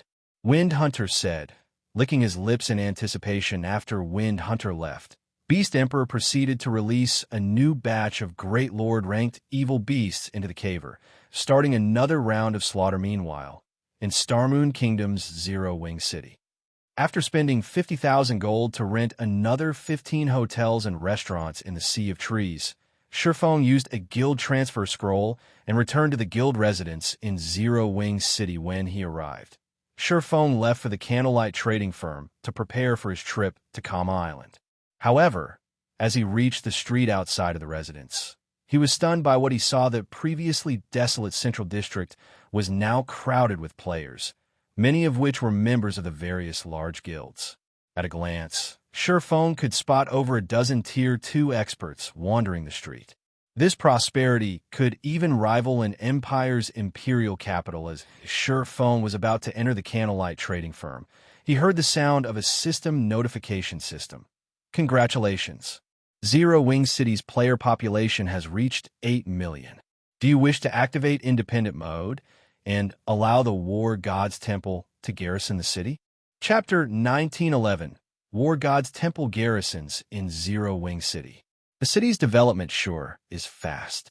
Feng could not help his elation when he heard the system notification. He had thought that Zero-Wing City would need another 1 or 2 days to reach a player population of 8 million, even with the Otherworld gate. But only a few after the gate's activation had been announced, Zero-Wing City had hit the mark in God's domain. Any guild city with a player population of 8 million would activate the independent mode. When this so-called independent mode activated, the city's NPCs would be liberated, allowing other NPC forces to intervene in the city's affairs. The buildings these NPC forces set up in the guild city wouldn't be subjected to players' management, which meant that these NPC forces took responsibility for their establishment security, stationing their own guards. Although players would lose management rights over a portion of their guild city after activating independent mode, it would increase the city's security and convenience. The Wargod's Temple, for example, was one of the strongest NPC forces on the continent of God's domain. It had a branch in every NPC city. Once a guild city had a player population of 8 million, the Wargod's Temple could no longer ignore it. Thus, the Wargod's Temple had decided to garrison in Zero-Wing City. Feng immediately agreed to activate independent mode, allowing the various NPC forces to enter Zero-Wing City. After Feng agreed, Zero-Wing City's layout appeared before him. The system requested that he select an area for the Wargod's Temple. The selected area had to be within the city's central district, and there was a strict size requirement. Fortunately, the Wargod's Temple would foot the construction fee since the Wargod's Temple had decided to garrison in Zero-Wing City. The guild also acquired 10 bronze-ranked Wargod emblems. Players couldn't use the emblems as they were meant for NPC soldiers, and they increased the NPC's attributes and physique by 30% when worn. After Feng dealt with the Wargod's Temple, a towering building suddenly manifested in Zero-Wing City's central district, attracting the attention of nearby players. They sensed that the Wargod's Temple? What's going on? The Wargod's Temple has garrisoned in Zero-Wing City? Amazing! Zero-Wing has actually lured in the Wargod's Temple? This is wonderful. I won't have to head to NPC cities to turn in the temple's quests anymore. Everyone was greatly shocked when they saw the towering Wargod's Temple. Almost every player in the game knew about the Wargod's Temple. Normally, players would visit the temple when they planned to pick up a quest. One reason for this was the items the Wargod's Temple offered for purchase. Raising their status with the temple was another reason. Now that the Wargod's Temple occupied Zero-Wing City, it would save players plenty of trouble when trying to pick up or turn in quests related to the temple commander. Look, that's the Wargod's Temple. Zero Wing really is amazing. With this, Zero Wing City's position in the Star Moon Kingdom has become even more stable. In addition, Zero Wing City is incredibly popular in the kingdom. With such potential and power, we'll grow a lot stronger if our unbounded adventurer team joins Zero Wing. A male swordsman in silver armor exclaimed to the scholarly, middle-aged man beside him. Zero Wing's development is indeed frightening. Despite starting without any support or background, it has become Star Moon Kingdom's #1 guild in such a short time. Now, it has even developed Zero Wing City to such a degree. It's no wonder why the various superpowers have started to pay attention to the guild, the middle-aged man said, gazing at the Wargod's temple in admiration as these two men conversed. Several experts couldn't help but glance at them as they passed. These two men were simply too eye-catching. One of them was a level 56 Tier 2 swordsman, while the other was a level 57 Tier 2 berserker. They would definitely be considered peak experts in first-rate guilds. However, to everyone's surprise, neither player wore a guild emblem. This meant that there was a high chance that these two were independent players. It was extremely difficult for independent players to grow so powerful at this stage of the game, and the amount of effort they must have put in was far more than the various large guilds' Tier 2 experts. Commander, do you think Zero Wing will refuse our request this time? The swordsman asked worriedly. I'm not sure, the scholarly middle-aged man said, shaking his head. But Unbounded is still a well-known adventurer team in the Purple Thorns Kingdom. Not only do we have nearly 1,000 members, but we also have several plots of land in the kingdom's important cities. I don't think Zero Wing will refuse our request. Before he had arrived in Zero Wing City, he had been fully confident in his adventurer team's chances of joining the guild, but once he had arrived in the city, he had realized that he had severely underestimated Zero Wing. However, after arriving in Zero Wing City, he realized that he had been severely underestimating the current Zero Wing at this point. Zero Wing City was even more prosperous than the Purple Thorns Kingdom's capital. Moreover, as he gazed down the crowded street, most of the players he saw were experts. Tier 2 players were also a common sight. With how prosperous Zero Wing City was right now, the guild would have no trouble recruiting expert players. He had also heard that, aside from Unbounded, many well-known adventurer teams had petitioned to join Zero Wing based on his understanding of Zero Wing. The guild walked the path of the elite. Hence, Zero Wing's recruitment standards will be quite strict. Although Zero Wing was fully capable of recruiting a large number of players and strengthening the guild to a frightening degree, Zero Wing had refused to do so. Instead, it had invested more resources in a small number of elite and expert players. That decision had ensured that Zero Wing's elite and expert players were far higher quality than those in first-rate guilds. Even some of the ordinary superpowers were no match for Zero Wing in this regard. Meanwhile, with so many known adventurer teams applying to join Zero Wing, the guild naturally wouldn't accept every adventurer team. The guild would only recruit the most valuable adventurer teams. The swordsman youth's excitement dampened upon hearing his commander's reply even before the commander had announced that their adventurer team would attempt to join Zero Wing. He had possessed a deep understanding of the guild due to the battle between Zero Wing and Beast Emperor's armies near the primordial divine ruin. While that battle might not have been important to Zero Wing, it had left a deep impression on him, who had only been a Tier 1 swordsman at the time. Back then, Black Flame, Zero Wing's guild leader, had repelled a mythic monster with a single attack, shocking the spectating powers. Black Flame's prowess had even caused thousands of Blackwater's experts to freeze in fear. He had never imagined that a swordsman could be so strong. Had he not been a member of the Unbounded adventurer team back then, he might have applied to join Zero Wing. Hence, when he heard that his commander wanted Unbounded to merge with the guild, he had been overjoyed. When he heard that his commander intended to visit Zero Wing City to negotiate with the guild's upper echelons, he had been the first to apply to join his leader. Don't be so disappointed. Although Unbounded isn't a top adventurer team, it is one of the top 100 adventurer teams in the Purple Thorns Empire. Moreover, our adventurer team has as many as 4 Tier 2 players, and all 4 have cleared the hard mode class change quest. We have more of an advantage than the other teams that only challenged the normal mode quest, the middle-aged man said in consolation. All right, We should head to Zero Wing's residence. In response, the swordsman youth nodded meanwhile. Two cloaked players a short distance away stared at the men from Unbounded Sickle. Those men are two of your targets. Remember to make as much of a commotion as possible. We need to teach Zero Wing and the other adventurer teams a lesson. Windhunter said, sneering as he gestured to Unbounded's players understood. The robust man named Dark Sickle nodded, a hint of excitement flashing in his eyes. Chapter 1912, Evil Dragon Appears.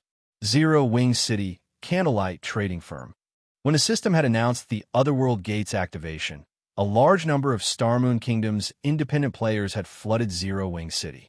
This also increased the number of players visiting the city's Candlelight Trading Firm. Meanwhile, 3 cloaked players enjoyed a meal and admired the populated street from the second floor of an open-air restaurant opposite of the trading firm. If one used a high-ranking identification skill on these 3, they would definitely be surprised.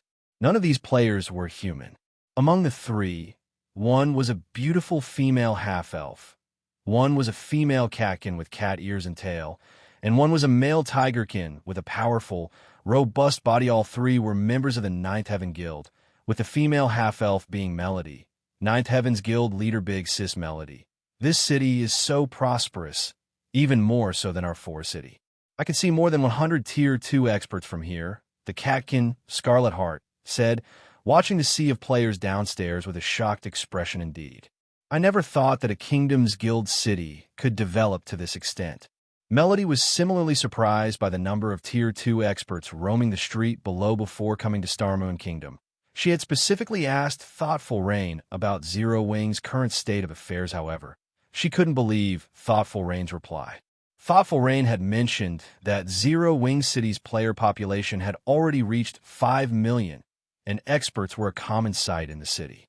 Moreover, Zero Wing City had many rare items for sale.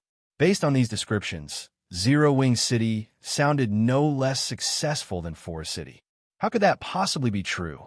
However, when she had arrived in the city, she discovered that it was far more well-off than Thoughtful Rain had described in Zero Wing City. Expert players were as common as ordinary players, and plenty of Tier 2 experts wandered the city streets. Tier 2 experts were very rare, even in Forest City. Even Ninth Heaven, which was almost as powerful as a first-rate guild, had only nurtured around 30 Tier 2 experts thus far.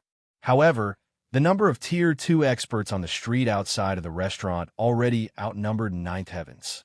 If even Zero Wing City was so popular, she couldn't imagine how strong Zero Wing had already become guild leader. Although Zero Wing is stronger than we expected, I doubt it can help our guild. Our current opponent is the legendary Death God Workshop. The Death God Workshop has even provoked super guilds before, and none of them could do anything about it. Closing an eye to the workshop's transgressions, the Tigerkin named One-Arm Rashomon said worriedly. On the other hand, the Setting Sun Guild is more reliable. Moreover, Guild Leader, your family has a close relationship with Setting Sun's Guild Leader. Whether it is for profit or that relationship, Setting Sun will go all out to help our guild. In addition, the Death God Workshop would, more or less, fear the strength of a recently promoted super first-rate guild like Setting Sun and might give up on targeting us. Stop. While Setting Sun might be stronger than Zero Wing, Setting Sun's condition requires Ninth Heaven to become its subordinate. I will never agree to that, even if I have to fight the Death God Workshop to the death. Melody's voice was frosty. Her guild had gone to great lengths to complete the high-ranked quest in the Flame Demon's Valley and acquired a precious treasure. However, an information leak had informed the Death God Workshop of their new acquisition, and the workshop had attacked Ninth Heaven to steal the treasure. The Death God Workshop was not a guild. It was an organized adventurer team. Not only were its movements erratic, but the adventurer team also had its fair share of experts. Moreover, as an adventurer team, the Death God Workshop did not have a permanent base of operations. But Ninth Heaven was different. The guild had already grown considerably large and secured a permanent base of operations. One could easily imagine the outcome of a struggle between the two organizations. The Death God Workshop always had the initiative in battle. Moreover, the Death God Workshop also had experts that could even contend with Super Guild's peak experts. The workshop's members had used guerrilla tactics against Ninth Heaven's players, and the guild had been powerless to stop them. Big sis Melody. It's almost time. Rain and Blue should have returned to Zero Wing's residence by now, Scarlet Heart said as she checked the timeline. Let's go. Taking a look herself, Melody noticed that it was nearly time to meet with thoughtful Rain. She immediately stood to leave the restaurant. Meanwhile, Darksickle stood on a street corner not far from the candlelight trading firm. He quietly stalked the two Unbounded members. The two members of the adventurer team were utterly unaware of their stalker. This should be enough people. I should be able to cause quite a commotion. Darksickle, who wore a black cloak and only had his eyes exposed, licked his lips in anticipation as he observed his surroundings. The task Wind Hunter had given him was simple. Kill the adventurer team members who had come to join Zero Wing, and kill as many bystanders as possible. This would send a message to every player in Star Moon Kingdom, teaching them the consequences of joining Zero Wing and proving that they weren't safe even in a guild city protected by NPC soldiers. If he succeeded, not only would the various adventurer teams receive the warning, but all players would realize that Zero Wing City was dangerous, and they could lose their lives at any given moment. This would cripple Zero Wing City's popularity. In the past, he might have feared the NPC soldiers patrolling the city streets, but now that he could transform into an evil dragon, not even level 80, Tier 3 NPCs could pose a threat, much less level 80, Tier 2 NPC soldiers. All he needed to worry about was the Kingdom's army. After all, the NPCs in the Kingdom's army were all above level 100. Killing him would be a piece of cake for them. However, he had a Tier 3 instantaneous movement magic scroll on him. If the Kingdom's army arrived before he escaped, he could still leave the area attack. Wind Hunter, who watched the two Unbounded members from afar, commanded Darksickle through their party chat. Hearing this, Darksickle removed a crimson crystal from his bag and shattered Ida's. The crimson crystal shattered. Energy flowed into Darksickle's body. In the next moment, the magic circuits drawn on his skin disintegrated as if some seal had been removed. Once the magic circuits had disintegrated, Darksickle howled as his muscles rapidly expanded, his sudden growth tearing his black cloak to shreds. When passers-by saw Darksickle's growing form, they were dumbfounded before these players could react. Darksickle transformed into a 10-meter-tall evil dragon roar. After completing his transformation, Darksickle released a deafening roar, echoing throughout the city's central district. A dragon? What's going on? Why has a dragon suddenly appeared? The players on the street panicked when they saw the evil dragon. They could feel the threat of death emanating from the creature with a flap of his newly grown wings. Darksickle shot into the air above the two Unbounded players' Unbounded adventurer team. Since you dare attempt to join Zero Wing, you will suffer the consequences. Darksickle shouted before swiping at the swordsman and berserker with a claw. Die! Both the scholarly berserker and the swordsman youth felt powerless against the massive, incoming claw. They had only caught a glimpse of the claw's afterimage, and the power it contained was so great that space around it had become unstable. However, just as the dragon claw was about to strike the two players, everyone saw a blue flash before an agonized cry filled the air. The evil dragon flew over a dozen yards backward before crashing heavily into the ground, the impact leaving a crater under the creature. This outcome dumbfounded the surrounding players once more. Chapter 1913, Commotion at Zero Wing on the crowded street. When the two Unbounded members saw the evil dragon crash into the ground some distance away, they were dazed for a short moment, failing to process what had just happened. What's going on? We didn't die. Stubborn Bone, Unbounded's commander, stared at the small crater a little over a dozen yards away from him and the evil dragon lying in it with a befuddled expression. A second ago, he had heard the evil dragon state its intent to kill him and his companion. When the creature's claw attack had descended on them, he had known their deaths were sealed. The attack had been too fast for either of them to keep up with, much less block or dodge yet. After a bright blue flash, the mighty evil dragon had vanished, crashing into the ground some distance away. Once his mind began to work again, Stubborn Bone spun towards the origin of the blue flash, discovering a cloaked player wielding a blue longsword who was slowly walking towards the evil dragon. Was it him? Stubborn Bone stared at the cloaked player in disbelief. He found it truly hard to believe that an attack from a one-handed sword could send such a powerful and fast evil dragon flying crap. What's going on? Why is a dragon in the city? That's not right. Look at the marker above the dragon's head. That's a player's marker. That dragon is a player. I think I heard the dragon say that it was going to kill the adventurer teams that try to join Zero Wing. By the looks of it, the dragon seems to have some kind of grudge with Zero Wing. But what happened just now?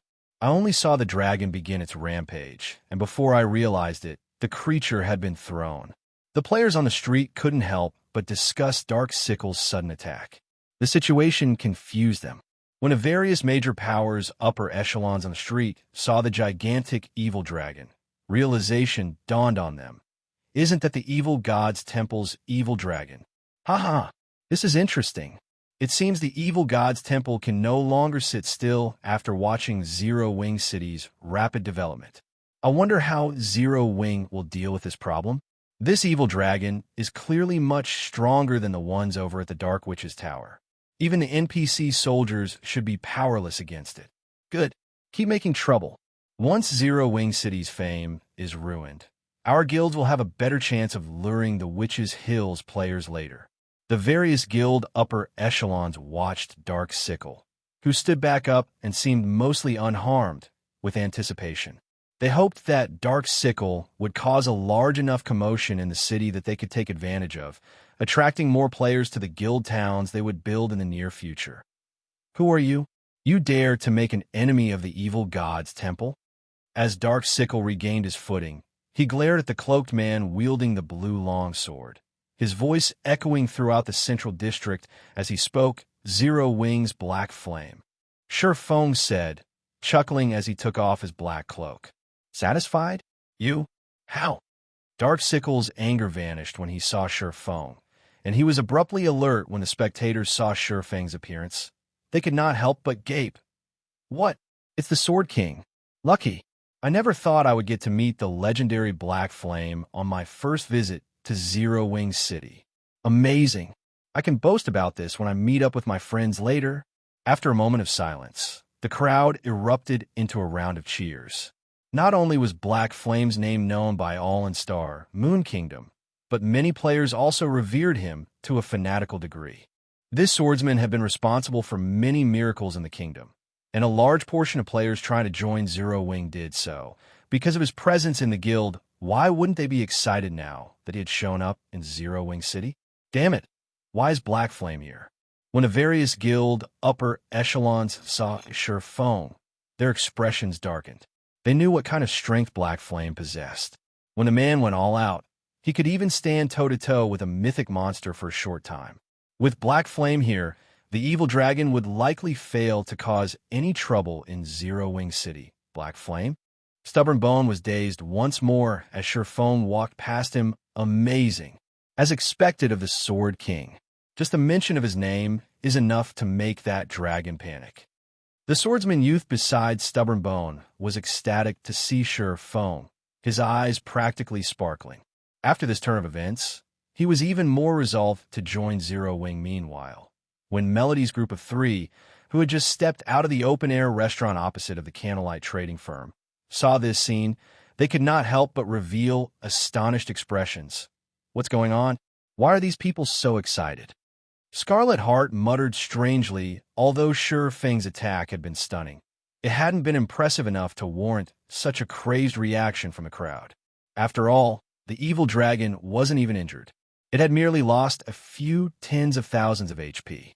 To the evil dragon, who had over 30 million HP, the damage was nothing.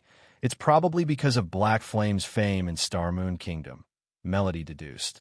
She, too, was confused by the spectators' reactions, although some players were very famous. This was the first time she had seen such an exaggerated reaction over an expert player. In fact, when Feng revealed himself, the evil dragon, which had bubbled with rage a moment ago, trembled in fear. Are you guys not from Star Moon Kingdom or the neighboring kingdoms? A level 56, Tier 1 assassin, who had overheard Melody and Scarlet Heart conversation, asked MHM. We came from somewhere far away. Melody nodded, confirming the assassin's assumption. So, that's the case. I guess it's normal that you don't understand the situation. Black Flame is our kingdom's publicly acknowledged #1 expert. With his strength alone, he caused an army of 10,000 to freeze in fear. There are rumors that he's actually a humanoid monster, or NPC. He even soloed and overpowered a mythic monster in the Your Empire. Dealing with great lord-ranked monsters is a piece of cake for him. The assassin explained with a reverential look, soloing a mythic monster, and he overpowered it? How? One-Arm Rashomon stated in amazement, mythic monsters were still invincible to players at this stage of the game. Even peak tier 2 MTs had an extremely difficult time surviving against mythic monsters, not to mention overpowering one. So, it's guild leader Black Flame. The evil god's temple has a grudge against these two. I am simply here to teach them a lesson. This matter does not concern Zero Wing. Once I finish these two off, I'll leave the city. However, if you try to stop me, don't blame me for causing a scene. Dark Sickles said, grinning once he had calmed down his previous fear had simply been due to Black Flame's name. After all, the man was a living legend. He had even slain 2 evil dragon experts at the Dark Witch's Tower. It was only natural for him to be afraid, however. When he gave the matter a little more thought, he remembered that he was much stronger than the 2 evil dragons Feng had faced. Although he was only at the Tier 3 archaic species standard, he had gained a 5-level boost after transforming. Hence, he was now a level 62, Tier 3 archaic species. To monsters, an additional 5 levels was a massive attribute boost. With such an advantage, he had no reason to fear Black Flame. Moreover, with his combat standard, not even a Tier 4 NPC could stop him quickly if he wanted to cause a ruckus in Zero Wing City. Much less a Tier 2 player, sure. Give it a try if you dare. Feng growled softly. Chapter 1914, Elemental Oppression. When Feng fell silent, the crowd couldn't help but grow nervous. They hadn't expected Feng to ignore Dark Sickles' threat. The evil dragon was a level 62, Tier 3 archaic species. If Dark Sickle truly intended to cause trouble, they had no doubt that they'd be the first to get dragged into the mess. Even if the city's NPC soldiers arrived to deal with this player, it wouldn't stop Dark Sickle from slaughtering the spectators. Unlike monsters, players couldn't be aggroed. Dark Sickle could simply ignore the NPCs and massacre players as he wished. With how powerful the evil dragon's attacks were, most players would die in one hit. Only those with invulnerability skills might survive. They were merely bystanders. It was unreasonable for them to get dragged into this. When Dark Sickle heard Feng's response, he was stunned. He hadn't expected that. Good. You forced my hand. Dark Sickle bellowed as he glared at Feng. Let me see whether or not you are worthy of your title as the Sword King. Dark Sickle flapped his wings, his massive body transforming into a gale that swept toward Feng. The windstorm was so powerful that it blew the surrounding players off their feet.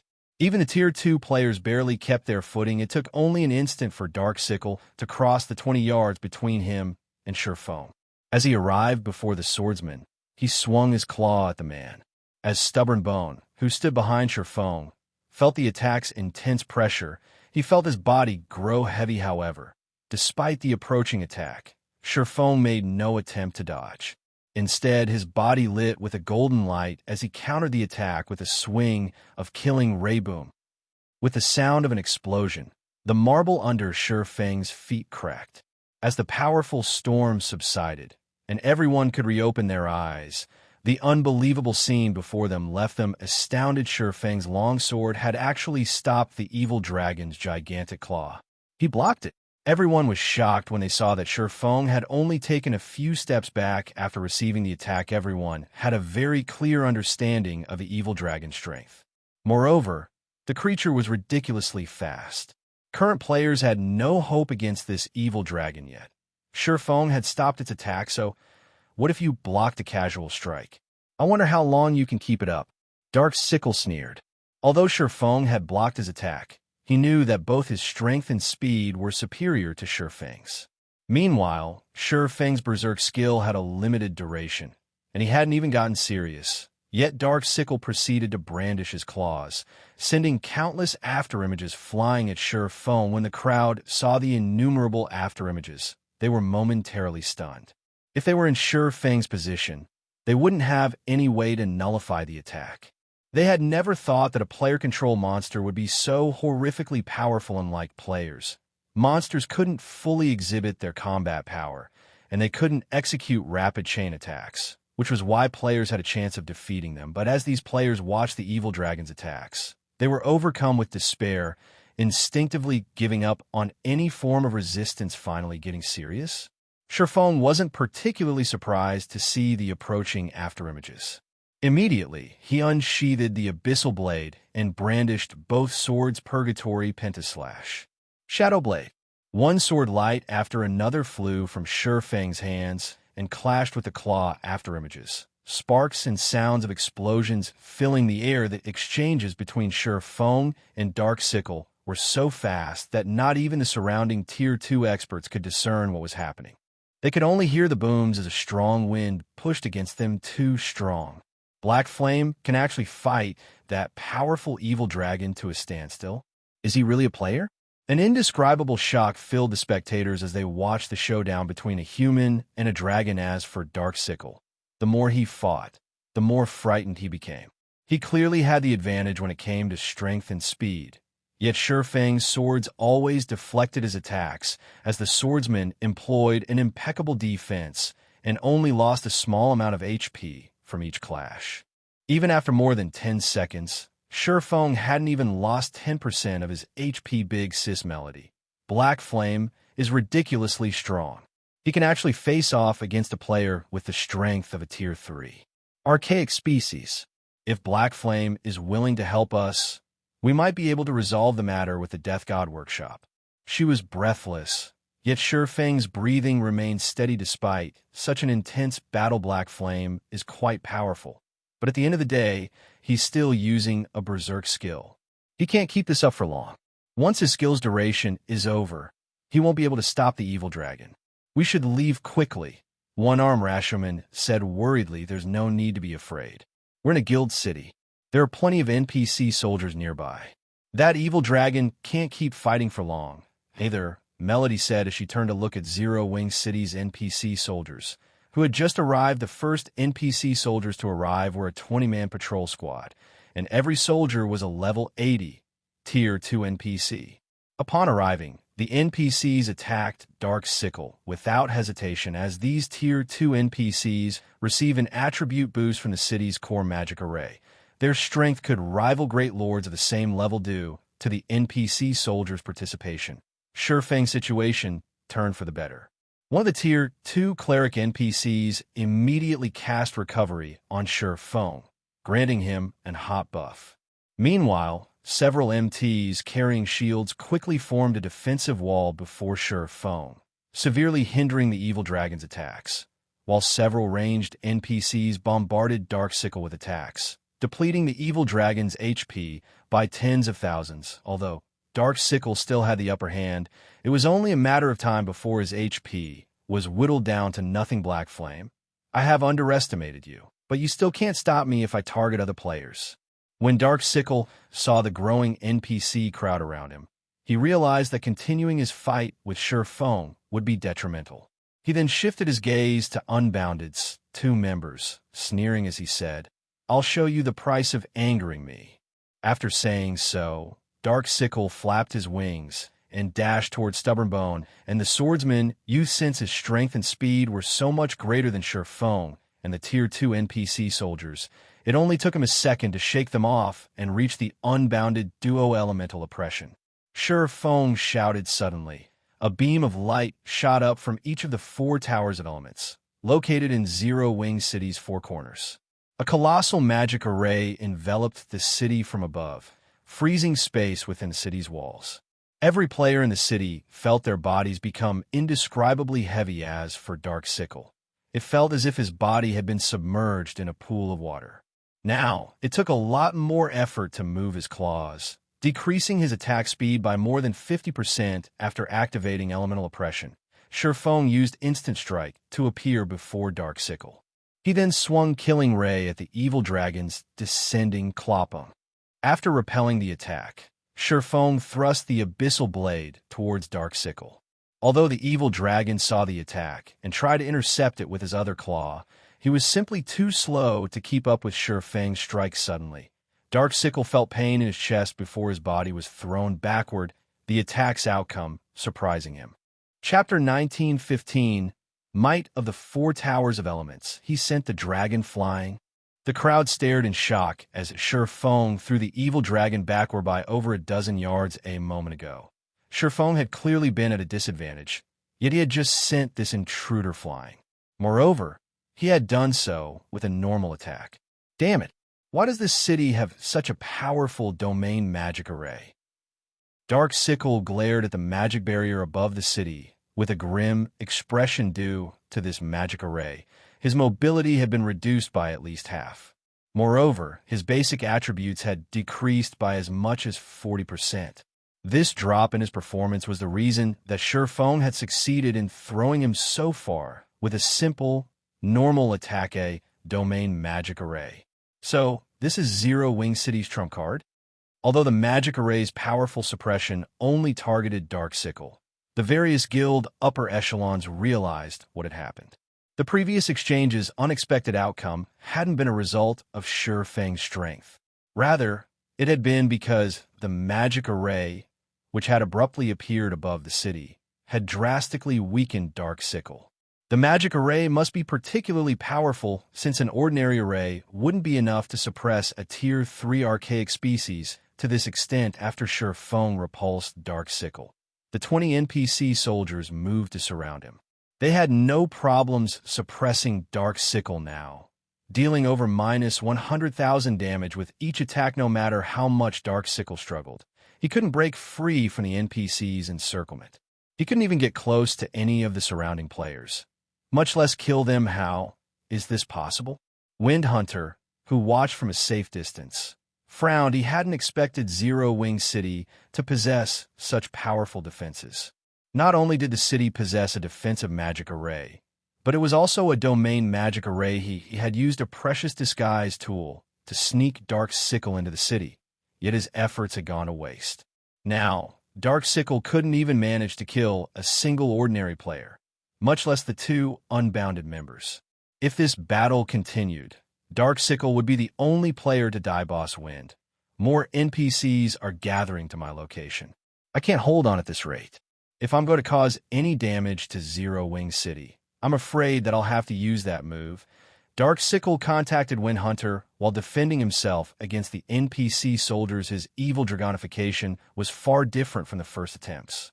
Not only had it granted him a level boost, but he could also use an overtier spell while in his evil dragon form. However, this overtier spell was still one of the evil god's temple secrets. He couldn't reveal it to the public unless absolutely necessary yet. He could only deal a significant blow to Zero Wing City if he used this overtier spell now. The Tier 3 instantaneous movement magic scroll he had prepared was his only other option of escape after giving the matter some thought. Wind Hunter gnashed his teeth and reluctantly agreed. Use it, although this will expose the evil dragon's true strength earlier than planned. It is better than leaving the city without accomplishing anything.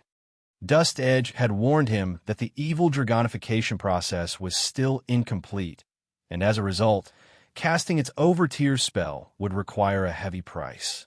If Darksickle used the overtier spell now, it might even cancel his evil dragonification, but he couldn't care less right now. If they escaped without accomplishing anything in Zero Wing City, the evil god's temple would be a laughingstock, and Zero Wing would become even more famous once he had permission to use the overtier spell. Darksickle's worries vanished. Now he was overcome with mad excitement. Black Flame, I'll show you the true price of defying me. Darksickle snarled as he glared at Feng, ignoring the surrounding NPC's attacks.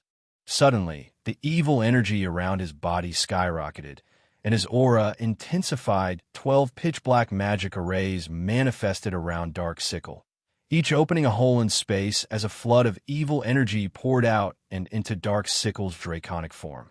A ball of black light then formed before the evil dragon, gradually expanding. Tier 4 overtier spell. Evil energy burst. When cast, This spell would absorb evil energy from other planes and deal devastating damage to a 300-yard radius. With how crowded Zero Wing City's central district currently was, such an AoE would devour several thousand players' crap. That evil dragon is trying to use a large-scale destruction spell. We need to get out of here. Melody's expression darkened as destructive energy filled Dark Sickle's surroundings. All of the spectating magical class players could feel the large-scale destruction spell Dark Sickle was preparing to cast. They immediately turned and tried to flee running. Dark Sickle sneered at the fleeing players. I can collect all the energy I need in 2 more seconds. Do you think you can run 300 yards that quickly? Hearing Dark Sickle's taunt, the fleeing players despaired. Damned lunatic. We're only visiting Zero Wing City, yet you're attacking us too. Evil God's Temple, just you wait. I won't let you get away with this. The spectating players realized that escape was impossible. Aside from NPCs and players with invulnerability skills, all of these players would likely die. Ha ha ha. Excellent. The Evil God's Temple has done a good job this time. I can't wait to see who would dare develop in Zero Wing City after today. The Evil God's Temple is ruthless, attacking Zero Wing City so soon after Zero Wing attacked Ancient Rock City. It seems Zero Wing will have a hard time developing further. The various guild upper echelons watching from a distance laughed as Dark Sickle prepared his large-scale destruction spell. Not only had the Evil God's Temple managed to sneak an evil dragon into Zero Wing City, but the evil dragon in question could also cast a large-scale destruction spell. After this, no player would feel safe visiting Zero Wing City in the future. Meanwhile, this situation would grant their guilds an opportunity to develop in the Witch's Hill Die. Dark Sickle bellowed, madness filling his eyes as he glared at Feng, who stood unmoving before the 2 unbounded members. Suddenly, the pitch-black light ball before the evil dragon rapidly expanded. Like a black hole that devoured everything, the light ball all in its path with evil energy. Even elemental suppression is useless. A cold glint flashed in Feng's eyes as he stared at the expanding ball of light. What about this, then? Saying so, Feng activated the 4 Towers of Elements' second killing move tier 4 curse, Elemental Burst. The 4 Towers of Elements were one of God's domain's peak defensive structures. Even after 10 years in the game, the various super guilds had continued to protect their cities with the 4 Towers of Elements due to their 3 killing moves. Elemental Suppression, a domain magic array that drastically weakened enemies' combat powers, both in and outside of the city, was the tower's first move. The second move was Elemental Burst, a tier 4 curse that rivaled a tier 5 spell. Even tier 5 existences would not dare to take this move head-on. The third move was Elemental Seal, a spell that even tier 5 beings were afraid of.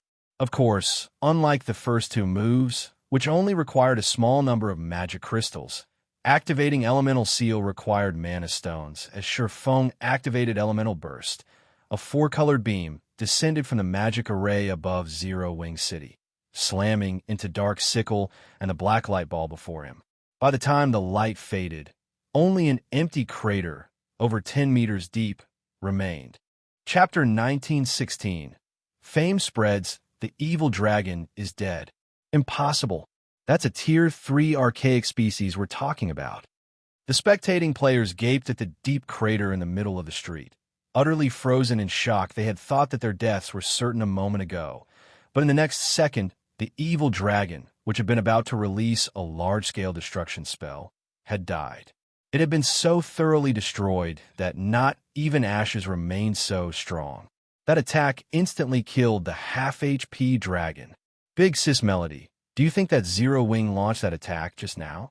Scarlet Heart asked, overcome with shock. Although the evil dragon had lost a lot of HP during its fight against the NPC soldiers, it had over 15 million HP just a second ago. However, when the 4-colored light pillar had descended, the evil dragon hadn't even had time to scream before it had been destroyed. This was the first time she had witnessed such a devastating attack since joining God's domain. Not even a tier 4 large-scale destruction spell could compare. Such a powerful attack would likely even injure mythic monsters. That's likely. But Zero Wing City's defenses truly are terrifying to annihilate a Tier 3 archaic species in one hit. I doubt other guilds have a chance of competing with Zero Wing in the Witch's Hill now, Melody said as she marveled at the magic barrier enveloping Zero Wing City. If Ninth Heaven's Guild Town were as powerful as Zero Wing City, it wouldn't have any problems dealing with the Death God Workshop when players chose a guild town to visit. The most important aspect they took into account was the town security. Whether it was independent players or merchant players, nobody wanted to die for no reason, wasting all of the effort they spent on leveling. Not only did Zero Wing City provide such a comfortable living environment, but its defenses were also immensely powerful. If they had the option, players would definitely choose to operate out of this city. What was that spell? Darksickle's magic resistance should have been boosted after transforming into an evil dragon.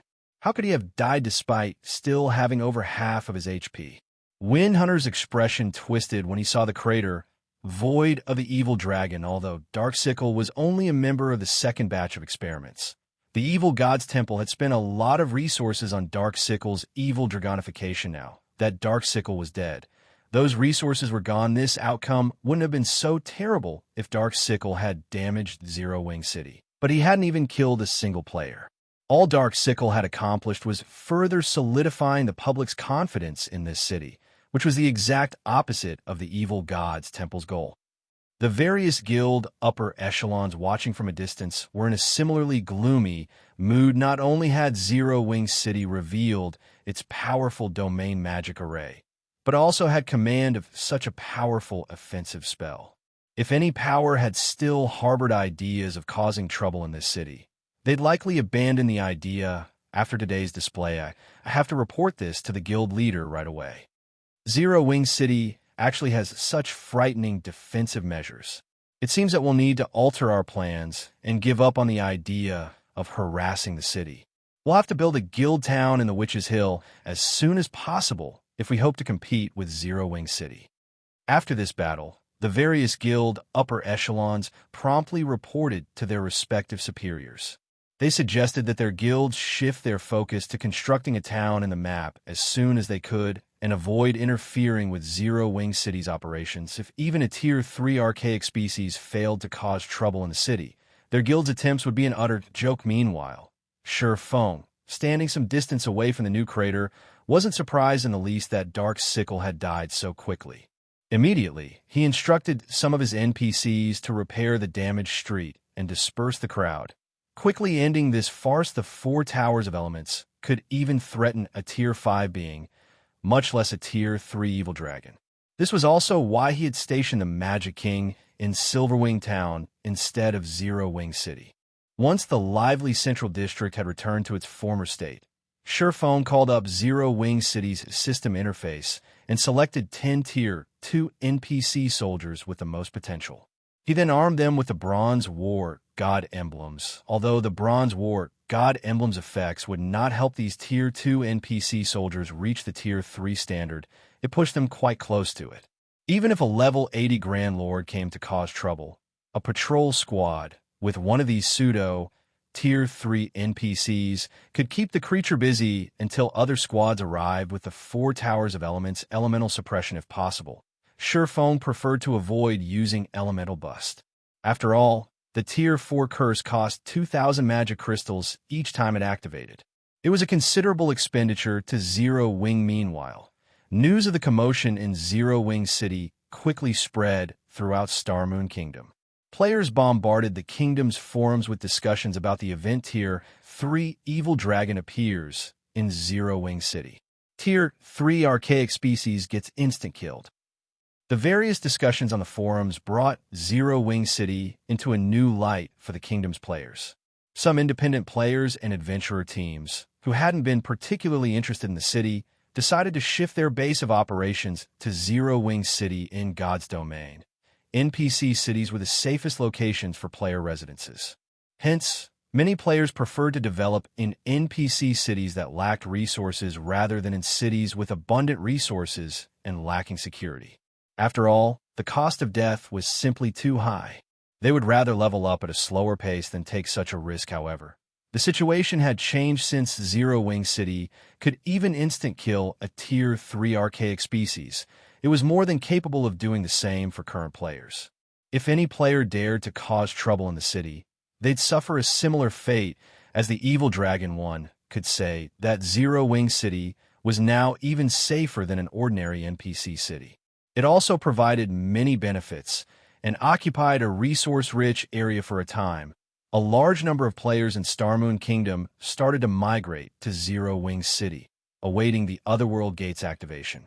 In less than half an hour, Zero Wing City's player population had reached 10 million. Although many more players tried to enter the city, it had reached its maximum capacity. If players wished to enter the city, they would have to wait for others to leave it. Due to this, more than 100 adventurer teams now petitioned to join Zero Wing. Every one of these adventurer teams contacted Aqua Rose in the hopes that she could facilitate their merger, offering resources and lands that tempted the Zero Wing Vice Guild Leader. One adventurer team's resources might not be a match for a large guild's, but over 100 teams combined would have a frightening amount. Furthermore, many of the teams applying to join Zero Wing were well-known adventurer teams from Starmoon Kingdom and other countries. Their resources and lands were things that Zero Wing severely lacked. Because of this, Aqua Rose was at a loss, unsure of which adventurer teams to accept into the guild. Meanwhile, Melody, Scarlet Heart, and One-Arm Rashomon waited at the entrance to Zero Wing's guild residence. As they gazed at the many adventurer teams lined up to join the guild, they couldn't help their growing nerves. Big Sis Melody, with how powerful Zero Wing is right now, do you think Guild Leader Black Flame will accept our request with the remuneration we plan to offer? Scarlet Heart asked nervously as she looked at the Tier 2 experts of the various adventurer teams entering Zero Wing's residence. These well-known adventurer teams all had a lot of resources and land saved up. Even so, they were still willing to hand everything over to Zero Wing in the hopes of merging their entire adventurer team with the guild. Compared to what these adventurer teams were offering, the remuneration they had prepared in exchange for Zero Wing's help with the Death God Workshop was simply, "I don't know. We'll only find out once we've started the negotiations," Melody said, shaking her head. She wasn't particularly confident about their chances, either. The only thing they could do was rely on their relationship with Thoughtful Rain. Chapter 1917, For a City Transaction, Zero Wing City, Zero Wing's residence. A large number of players crowded around the residence's entrance, applying to join Zero Wing. Many of these players were well-equipped, high-level experts, and quite a few were Tier 2 players. This scene surprised many passers-by. Tier 2 was currently the symbol of an expert. Even players that had only completed the normal mode promotion quest were considered experts. After all, the Tier 2 promotion quest was not easy to clear. It was impossible without reaching a certain standard. However, compared to the Tier 2 players outside of the residence, the adventurer teams in line truly dumbfounded the nearby spectators. Every adventurer team entering Zero Wing's residence possessed a certain degree of fame. Moreover, all of the team's representatives wore excellent equipment, with a few wearing level 50 fine gold equipment. There were also plenty of Tier 2 experts among these adventurer teams, and unlike the independent Tier 2 experts in line, the weakest among these adventurer team experts had completed the hard mode promotion quest. They had far more potential than the experts that had only completed the normal mode quest. With so many adventurer teams seeking to join Zero Wing, Zero Wing's strength will quickly and significantly increase. Amazing! I've seen more than 20 adventurer teams entering the residence thus far. Combined, these adventurer teams have even more overall combat power than third-rate guilds. Hopefully, Zero Wing doesn't accept too many. Otherwise, independent players like us will have a much slimmer chance of joining the guild. The independent players in line were excited and worried as they watched the various adventurer teams following after Zero Wing's representatives. Now that Zero Wing City had revealed its powerful defenses, countless players wanted to develop in the city. Zero Wing's future was clear. Even if the guild lost its position in the Empire, its standing in Starmoon Kingdom would be unshakable. To the general populace, Zero Wing was even stronger than a first-rate guild that occupied 2 or 3 kingdoms. A first-rate guild that occupied 2 or 3 kingdoms might have a lot of resources, but its development couldn't be considered stable. There was still a very high chance that other guilds would steal its resources, however. That was not the case for Zero Wing. As long as Zero Wing City stood, the guild's position in the kingdom would remain stable. With how powerful Zero Wing City's defenses were, it was very hard to imagine any power capturing or destroying the city. Even if a power were capable of doing so, it wouldn't likely be interested in a backwater country like Starmoon Kingdom. They definitely set their sights on better territories. While the crowd outside of the residence discussed Zero Wing's future, two women emerged from the residence. The moment these two women appeared, the crowd outside went into an uproar. This reaction wasn't due to the women's peerless beauty, but because of the guild emblems pinned to their armor. Not only did they wear mysterious iron guild emblems, but the emblems also radiated a dark purple glowing Zero Wing. Normal members didn't wear glowing guild emblems. Players would only get a glowing emblem once they became one of the guild's elites, their emblem emitting a light blue glow. The guild's core members wore guild emblems that gave off a light purple glow. Only the players who ranked in the top 10 of their class would wear a dark purple, glowing emblem. Zero Wing's class rankings were determined by one's contribution to the guild and their combat power. Hence, the rankings were an incredibly reliable method of spotting and expert. The fact that these two women wore dark purple, glowing guild emblems meant that they both had extremely high positions in Zero Wing. These two women were none other than Thoughtful Rain and Blue Bamboo. When Melody saw the commotion Thoughtful Rain and Blue Bamboo caused just with their appearance alone, she could not help but marvel at the situation. She had only become acquainted with Thoughtful Rain after helping the woman. In a neutral map, she had recognized Thoughtful Rain's strength and had thought of poaching the woman into Ninth Heaven. However, looking at it now, she found the idea laughable. "Rain, what did your guild leader say?" Melody anxiously asked as the woman approached. "Big sis Melody, don't worry. I've already talked to the guild leader. He says he is willing to hear you out," Thoughtful Rain said, smiling. "The guild leader is waiting for you in his office right now. I'll bring you to him. Your guild leader is willing to talk." Melody released a sigh of relief now that she understood how powerful Zero Wing was. She knew that it would be very difficult to secure a meeting with its guild leader, especially since her guild was merely an up-and-coming second-rate guild. Before seeking Thoughtful Rain's help, she had sought aid from several first-rate guilds, but when they had learned that her request was related to the Death God workshop, they had even refused to meet with her, much less negotiate. Only the Setting Sun Guild had been willing to hear her out as the players in line watched. Thoughtful Rain led the Ninth Heaven trio into Zero Wing's guild hall. The guild hall bustled with activity. Many of the guild's experts had returned to the residence in anticipation for the Otherworld gates opening. Currently, over 200 Tier 2 experts loitered around the first-floor hall. Stupefying Melody and her companion Zero Wing's Tier 2 experts easily outnumbered Ninth Heavens by many times. Moreover, this was only a portion of the guild's Tier 2 experts. Even first-rate guilds paled in comparison to Zero Wing. After a short moment, the group arrived before the guild leader's office on the guild hall's top floor. Currently, several dozen Tier 2 experts sat outside of the office, every one of which was level 56 or higher. These experts were all from the various adventurer teams applying to join Zero Wing. They would all be top-ranked players in any first-rate guild, but they sat quietly as if waiting for some kind of judgment. The hallway was deathly silent, however. Thoughtful Rain ignored these people as she led Melody's group into the guild leader's office. When Melody and the others entered the office, they felt an oppressive sensation overcome their bodies. This sensation didn't originate from Feng, who sat behind an office desk, but from Cola and the others, who stood near their guild leader. When they saw Cola and his companions' levels, Melody's group was speechless, including Cola. 4 of these people had reached level 60, while the rest were level 59. Right now, even the highest level player in Forest City was only level 58. "You're here. Rain has already told me about your situation. Zero Wing can help you with your problem, but in return, Zero Wing wants 2 shops in Forest City Central District. What are your thoughts on this condition?" Feng said when he saw Melody entering the Room 2 Central District shops. Melody breathed a sigh of relief, when she heard this. She had been afraid that Feng would try to take advantage of their predicament and rip them off, but he had simply asked for one more shop than she had initially prepared. That won't be a problem. However, may I know when Guild Leader Black Flame intends to deal with the matter regarding the Death God Workshop? If the situation dragged on for too long, Ninth Heaven's losses would become increasingly severe. Unfortunately, dealing with an organization like the Death God Workshop wasn't easy. Preparations had to be made.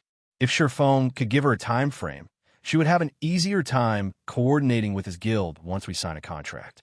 I'll send Cola's group with you to Forest City to deal with the issue. Feng responded. Just them? One-armed Rashoman's eyes widened in shock when he heard Feng's plan. Turning to Cola and the others, he could not help but feel that Feng was taking them too lightly. Either that, or he had no idea of the Death God Workshop's strength. The Death God Workshop had several hundred members, and every one of them was an expert. Moreover, the workshop constantly employed hit-and-run tactics, making its movements unpredictable. Stopping the Death God Workshop with only the several players in Cola's party would be impossible. If the matter had been that simple, Ninth Heaven could have resolved it without help. Guild Leader Black Flame. The Death God Workshop is quite powerful, adept at using guerrilla warfare against guilds.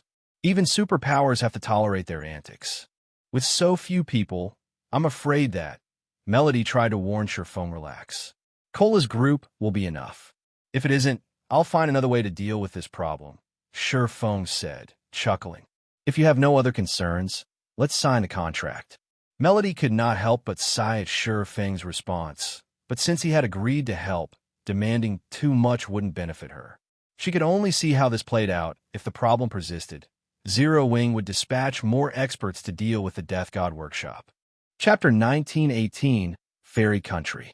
Once Feng and Melody had signed their contract, Cola and Fire Dance, whom Feng had tasked with leading a 20-man team, followed Melody's group to Forest City. When Feng had finished with the situation regarding Ninth Heaven, he selected a few adventurer teams to annex into Zero Wing. These adventurer teams had been relatively powerful during his previous life, although they had yet to reach their full potential. Fortunately, their experts were no weaker than those in large guilds. They only lacked resources and combat experience among the adventurer teams that had applied. The Purple Thorns Kingdom's Unbounded had truly surprised Feng. Even now, Unbounded ranked among the top 100 adventurer teams in its kingdom. Stubborn Bone, Unbounded's commander, had also been quite famous in the past. Not only had he developed Unbounded into a top adventurer team, but he had also become a Tier 4 berserker himself. Unfortunately, due to a lack of equipment, he had never reached Tier 5. There was also another Unbounded member who had reached Tier 4, the Archlight Sword Emperor, 7 Light. Although 7 Light had been slightly weaker than Stubborn Bone, the difference hadn't been related to their technique standards, but due to a lack of proper equipment and weapons. Meanwhile, due to the fact that Unbounded had 2 Tier 4 expert members, it had barely qualified as a top adventurer team in the Secret Pavilion's eyes. Even so, the feat was impressive. After all, top adventurer teams that earned the Secret Pavilion's recognition could even rival the best second-rate guilds, with some of the more powerful teams rivaling first-rate guilds. Now that Zero Wing had annexed Unbounded, this had guaranteed that Zero Wing would have 2 more peak experts in the future. Moreover, since Unbounded had focused its development in the Purple Thorns Kingdom, the adventurer team had established a foundation in the kingdom. After annexing Unbounded, Zero Wing would have more influence in the kingdom, which would, in turn, make it easier to obtain resources unique to the kingdom. After Feng finished selecting adventurer teams, he made his way to the Candlelight trading firm and started to mass-produce all-round devices.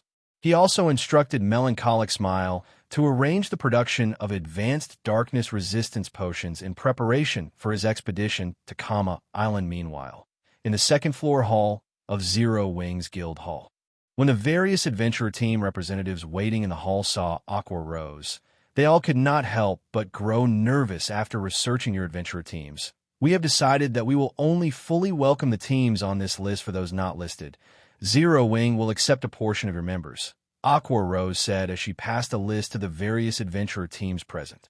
Also, Every adventurer team that agrees to join will receive 20 internal member slots in Zero Wing. If you agree to these conditions, you may see me to sign a contract, becoming one of our guild members. Currently, more than 60 adventurer teams were interested in joining Zero Wing, but the guild could only afford to recruit a limited number of players. If Zero Wing recruited too many, it would only hinder the guild's development.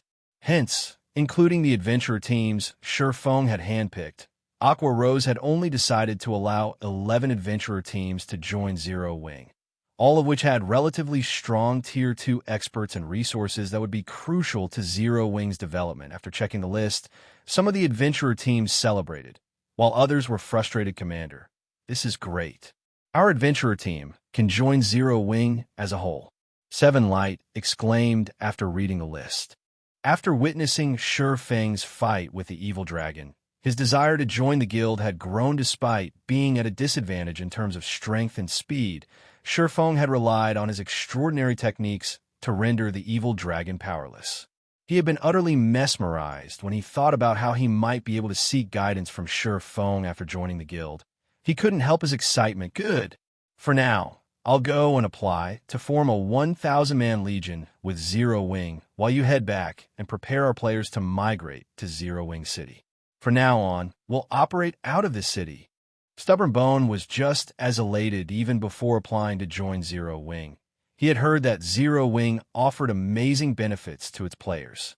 When he had stepped into Zero Wing's residence, he had learned that the reality was even better than the rumors. Not only did Zero Wing's members have priority when using the battle arena's combat rooms, but they could also rent advanced combat rooms in exchange for GCPs.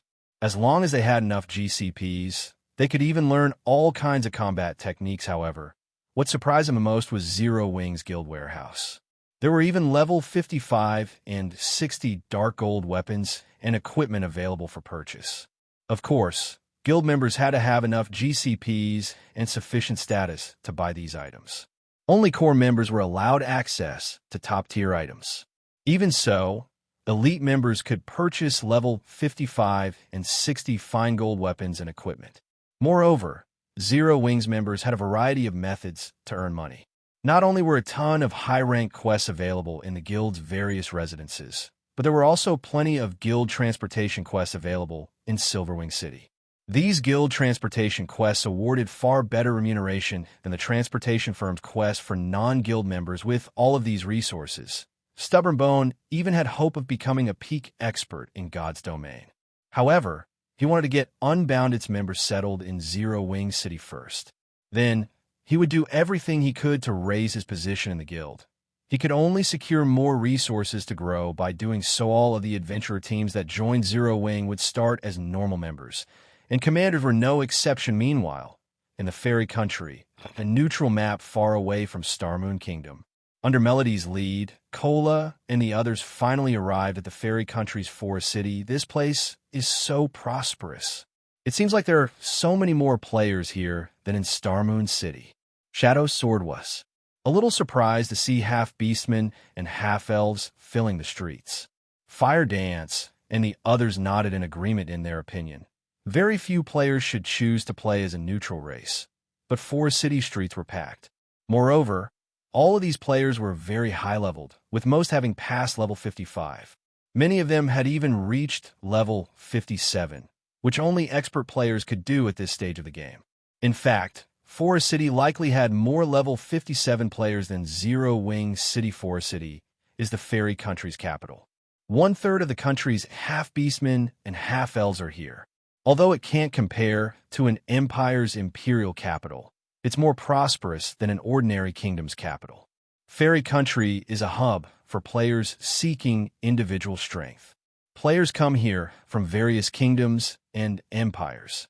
If you gather all these players in a single location, it is only natural that you'd get a frightening number. Moreover, more players continue to flood into the city. This is why so many large guilds have set their sights on the Fairy Country. Some guilds have even converted all of their players into neutral races, Melody explained. There are as many as 5 first-rate guilds operating in Forest City, and everyone is competing over the position as the city's overlord. 5 first-rate guilds are competing over this city.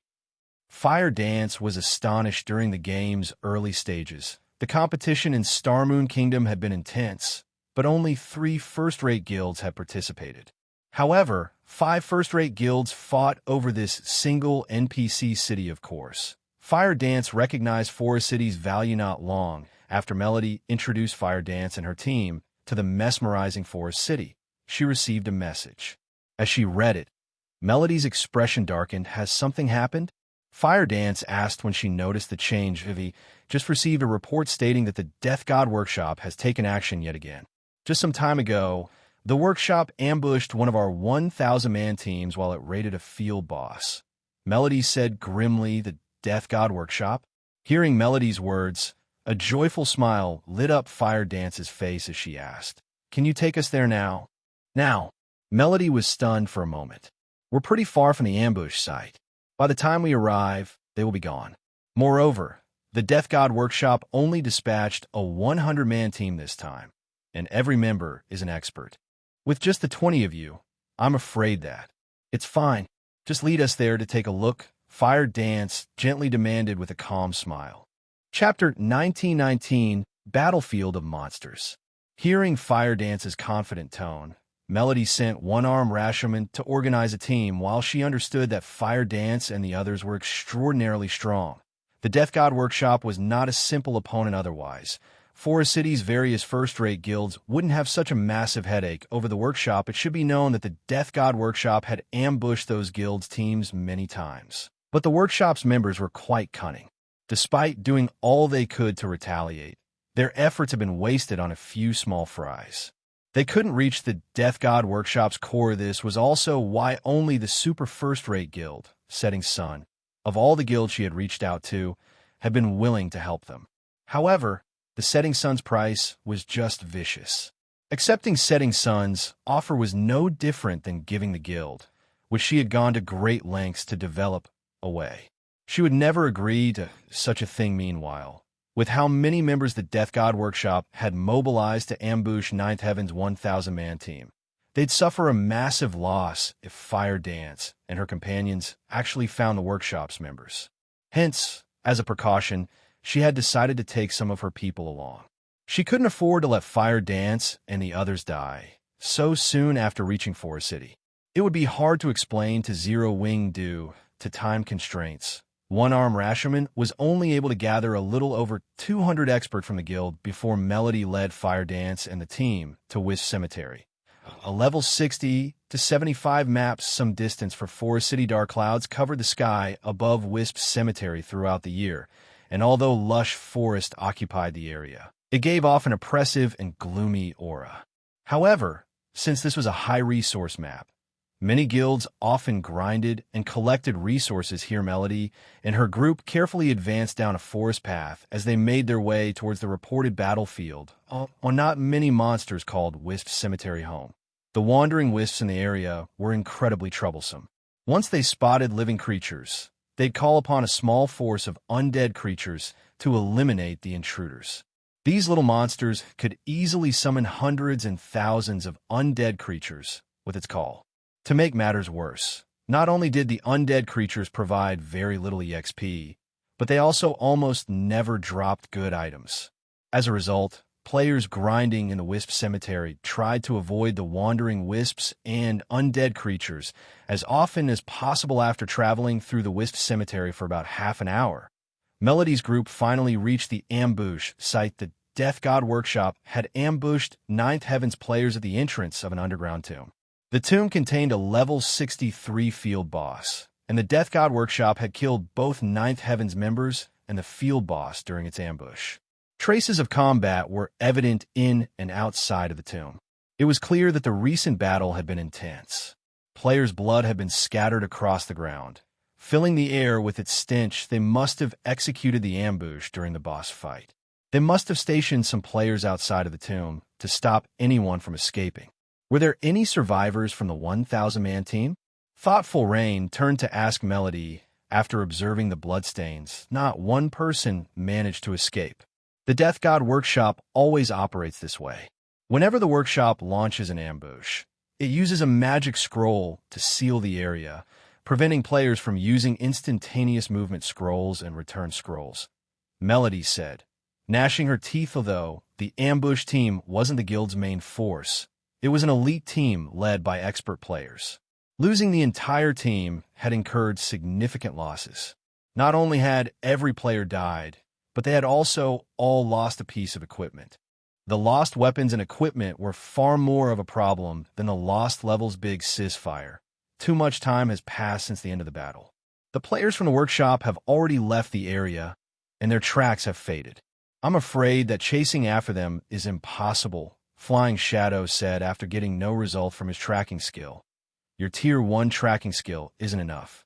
Fortunately, I recently learned Mana Perception, a rare Tier 2 tracking skill. I can now perceive traces that aren't visible to the naked eye. To put it simply, I can see the mana fluctuations players leave behind. It's been less than 3 hours since the battle ended, so the Death God Workshop players are still within my perception range. Not even a Tier 1 anti-tracking skill will have any effect against my skill, Fire Dance said, smiling faintly. Why else do you think the guild leader sent me? Hearing Fire Dance's words, Flying Shadow grew a little excited. He had thought this job would be difficult, but it seemed that they'd be able to complete the task quickly with Fire Dance's new skill Fire Dance, then proceeded to use Mana Perception, tracking the ambushing players. If the Death God Workshop members had used a return scroll to leave the area, she wouldn't have been able to track them.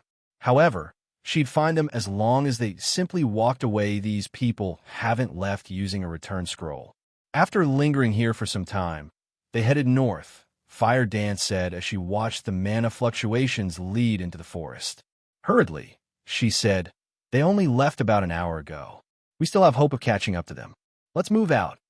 Saying so, Fire Dance took the lead and followed the mana fluctuations with her teammates. Close behind, she found them. Melody could not help her growing excitement.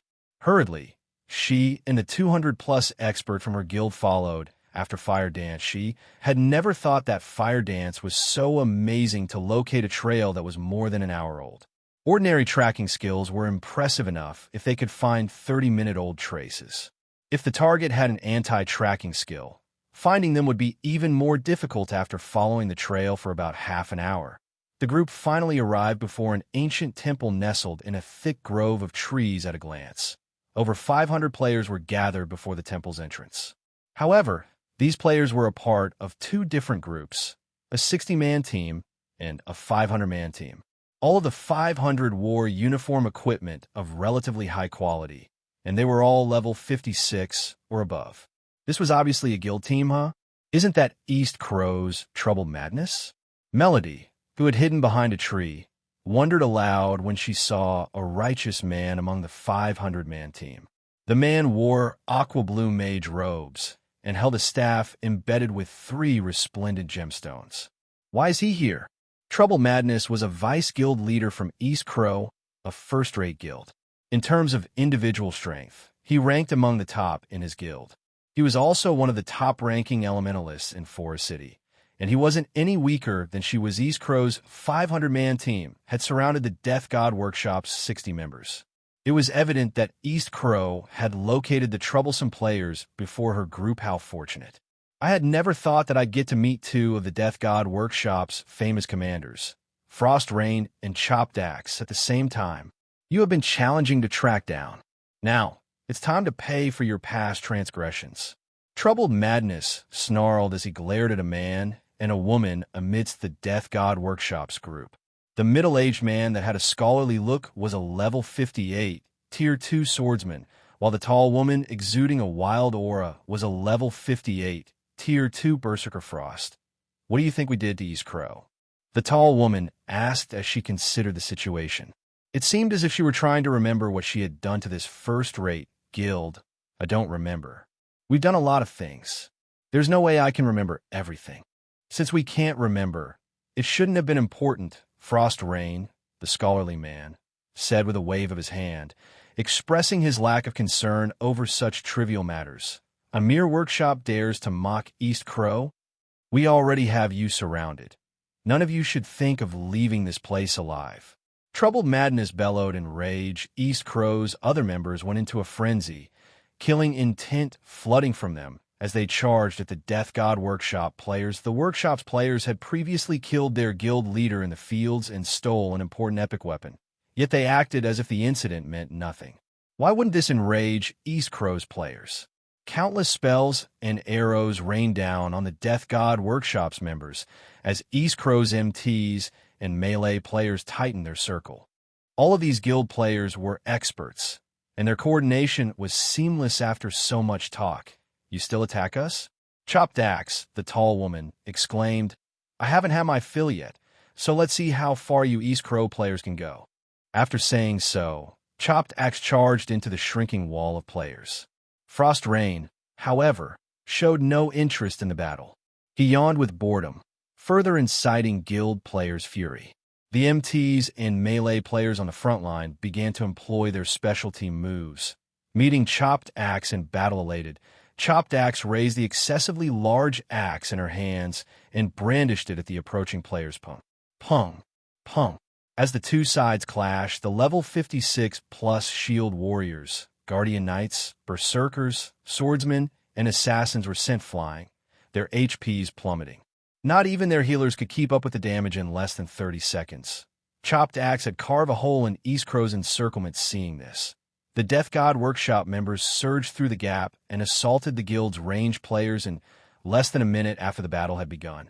Only half of East Crow's 500-man team remained alive, yet the Workshop's team had only suffered a few casualties. The guild players' screams filled the battlefield, and to make matters worse, not a single player lasted more than 5 moves against Chopped Axe. Even Tier 2 MTs fell after 4 of her attacks. She was unstoppable on the battlefield. Is she a monster? Troubled Madness was dazed as he watched the woman's rampant slaughter, his fighting spirit fizzling out. How boring. You're giving up already? Chopped Axe clicked her tongue when she noticed the fear in Troubled Madness's eyes. Clearly disappointed. Right, Axe, that's enough. We don't have time to play with these people. We need to get into the temple quickly. Frost Rain, who hadn't made a single move, reminded his comrade as he gestured to the temple before him. He completely ignored the 200-plus East Crow members that were still alive. Chapter 1920, Zero Wing vs. Death God. As Troubled Madness and the other East Crow members lost their fighting spirit, they started to pull away from the Death God Workshop's team. Tried to avoid the axe-wielding Chopped Axe. In particular, fear overwhelmed the guild players no matter how they looked at it. This one-sided battle felt like a nightmare. They were all experts from East Crow, a first-rate guild, but they were nothing more than powerless children before the Workshop's players. If they retold this tale in Forest City, no one would believe them as neutral race players. Their Tier 2 promotion quests were more difficult than human players. Of course, after completing their Tier 2 promotion, their racial traits were boosted as well. They were even stronger than ordinary Tier 2 classes, but despite so many Tier 2 players on their team, they had no hope of resisting Chopped Axe. Moreover, the female Berserker hadn't used a single skill, relying on her techniques in this battle. As East Crow's members retreated, Death God Workshop's members lost interest in the fight. They didn't even bother to chase down the guild players.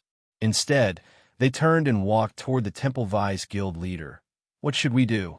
A Tier 2 cleric asked Troubled Madness when he realized that the Workshop's players were ignoring their guild. "There's nothing we can do. These people are monsters.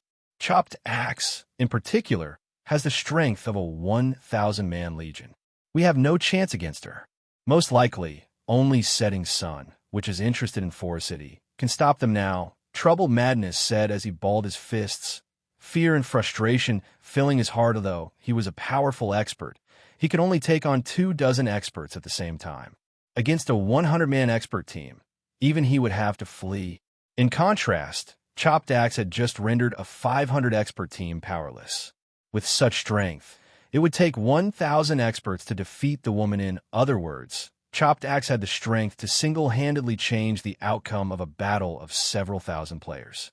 Be an absolute nightmare in the fields. Meanwhile, Melody and the other Ninth Heaven members wore grim expressions after watching the battle from their hiding spot in the forest near the temple. How can the Death God Workshop have such a powerful expert? Melody watched Chopped Axe in a daze. Although the Death God Workshop members her guild had encountered were impressive, there hadn't been anyone as strong as Chopped Axe among the Group E's Crows experts were much stronger than independent experts. And while independent players would be considered experts after reaching the early stage of the Trial Tower's 5th floor, East Crow's experts had reached the 5th floor's late stage at the very least. And still, those experts were helpless against Chopped Axe. Although she had brought a little over 200 guild experts with her, these players' overall strength couldn't compare to Trouble Madness's 500-man team. Moreover, Trouble Madness was just as strong as she was. So, they're the Death God Workshop's members? Fire Dance asked Melody MH. They are. Melody nodded. It seems this trip wasn't a complete waste of time after all, Fire Dance said as she watched the group of players approach the mysterious temple. She then turned to her guild mates and announced, "All right, time to get to work." Saying so, Fire Dance emerged from the grove of trees and approached the players from the Death God Workshop. Weary, getting to work? Cola and the other Zero Wing members grinned before following after Fire Dance. "What are you doing?" Melody's anxiety peaked as she watched Fire Dance and her companions leave their hiding place. "Didn't you just see how powerful those players are? With our current team, we won't even serve as a warm-up. We should return and organize a stronger team." The Death God Workshop's commanders were its strongest players.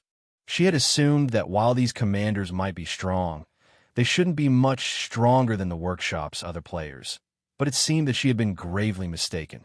Moreover, this Death God Workshop team was led by 2 commander-level existences when she considered the possibility of the scholarly man, Frost Rain, being as powerful as Chopped Axe. She shuddered. Fighting the 2 Death God Workshop commanders at the same time would be suicidal. However, despite Melody's advice, Fire Dance stepped out of the forest cover as if she hadn't heard Melody at all. "Guild leader, what should we do?" Scarlet Heart asked nervously. "We have no choice. We have to follow them. We are responsible for requesting Zero Wing's help. We can't sit here and do nothing while they fight." Melody sighed as she and her guild members followed Zero Wing's team. The temple's entrance was an empty clearing, void of any obstructions. The moment Fire Dance and her team appeared, they attracted the attention of East Crow's members. "Who are they?" "Huh, they're human. Why are humans here?" East Crow's members softly discussed the approaching players. Aside from merchant players, human players were rare in the fairy country. Naturally, spotting a group of 20 human players would be odd. Shortly after Zero Wing's members left the forest, Ninth Heaven's players revealed themselves. Since Ninth Heaven was a local first-rate guild, East Crow's members recognized the expert players, especially Melody. For a time, a commotion erupted among East Crow's members. Is Ninth Heaven's guild leader doing here? Did she come to take revenge for the Death God Workshop's recent ambush? That shouldn't be the case, right? Didn't she see the fight just now? Even with our numbers, we were no match. And she only has around 200 experts with her. With so few players, they won't even be a warm-up for Chopped Axe. They must have missed it. Why else would they make such a foolish move? East Crow's members were shocked as they watched Ninth Heaven's team approach the Death God Workshop members. They could not figure out what Melody was trying to do. Trouble Madness agreed that Melody must have lost her mind. Even if she hadn't seen the battle, she should at least notice the corpses littering the clearing. "No? Aren't you from Ninth Heaven?" Chopped Axe recognized Melody's group immediately. Smiling, she asked, "What? You want revenge for the trash we killed just now? Feel free to try. I can use this chance to stretch before going into the temple." Guild leader Melody, "Don't mind Chopped Axe. She's just joking. Don't take her seriously," Frost Rain, who stood beside Chopped Axe, said, smiling at Melody. "If Ninth Heaven is willing to hand the item over, the Death God Workshop will stop targeting your members. I hope that you have carefully considered the matter. Don't even think about it. I will never hand it over to you." Melody growled, rage burning in her gaze. "It seems guild leader Melody still doesn't understand us. Since you're here, then, I'll show you the difference between us personally," Frost Rain said. Turning to his team members, he said, "Go. Remove these players, but leave guild leader Melody alive." Hearing Frost Rain's command, The several dozen Death God Workshop members pounced on Ninth Heaven's members like wild beasts. They treated the 200-plus experts before them like prey awaiting slaughter. Everyone, prepare for battle. Do not fight alone, Melody said, her expression grim as she glared at the 50-plus players charging towards her. Although these Death God Workshop members were not as monstrous as Chopped Axe, they were extraordinarily powerful. She knew from watching the previous battle that they were far stronger than ordinary experts. Just before the workshop's players reached Ninth Heaven's members, a black-clad figure appeared before one of the level 57 Tier 2 Guardian Knights leading the charge. This figure then transformed into a shadow as it pierced through the Guardian Knight without time to utter a scream. The Tier 2 Guardian Knight collapsed to the ground. His HP bar drained to nothing. The workshop's players slid to a halt after seeing the shocking attack. Turning towards the figure, "Who are you?" the Death God Workshop members demanded as they watched the figure. "Afraid I am Zero Wings Fire Dance." Fire Dance introduced herself as she sheathed 1,000 transformations. Sweeping a glance over the Death God Workshop's members, she calmly stated, "I'm here to bury you." Chapter 1921, Duel of Strength. The Death God Workshop's members shot Fire Dance chilling expressions after hearing her statement. "Yuri here to bury us? How bold. This woman must be dreaming." Although Fire Dance's level 60 was surprising, a 2 or 3 level difference was nothing to experts like them. They were merely on alert due to her successfully ambushing and killing a Tier 2 MT. However, Fire Dance was dearly mistaken if she thought that she could slay them all. Several melee experts immediately charged at the assassin, striking with axes, spears, and greatswords simultaneously. These experts' coordination blocked all paths of retreat available. However, Fire Dance did not remain idle.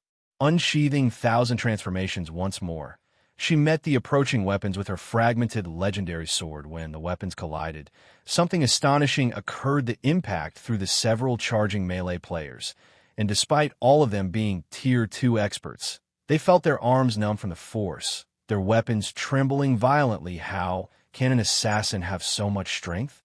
The several Death God Workshop members that had attacked stared at Fire Dance as she charged towards them in horror. Their movements were still stiff, so their mobility was limited. They couldn't even defend themselves, realizing that something was amiss. The workshop's ranged players hurriedly launched attacks at the darting assassin. Countless spells and arrows rained down on Fire Dance, covering enough area that she couldn't avoid all of the attacks in time. However, just before the attack struck Fire Dance, a giant of a figure appeared before her. It was none other than Kola, who was more than eager to join the fray. With his shield raised, a barrier of light formed before him, preventing any ranged attacks from reaching his comrade. Even after taking a beating from the ranged attacks, the light barrier remained intact. Meanwhile, Fire Dance arrived before the several stiffened melee players, executing Absolute Strike and Shadow Turmoil. She killed 2 of them instantly. This turn of events made the Death God Workshop members frown deeply. When Fire Dance had ambushed and killed the Tier 2 metric tons, they hadn't gotten a clear view of the assassin's combat standards. But after this clash, they knew that both Fire Dance and Kola were extremely powerful experts. Their grasp on timing and their coordination were incredible, so strong.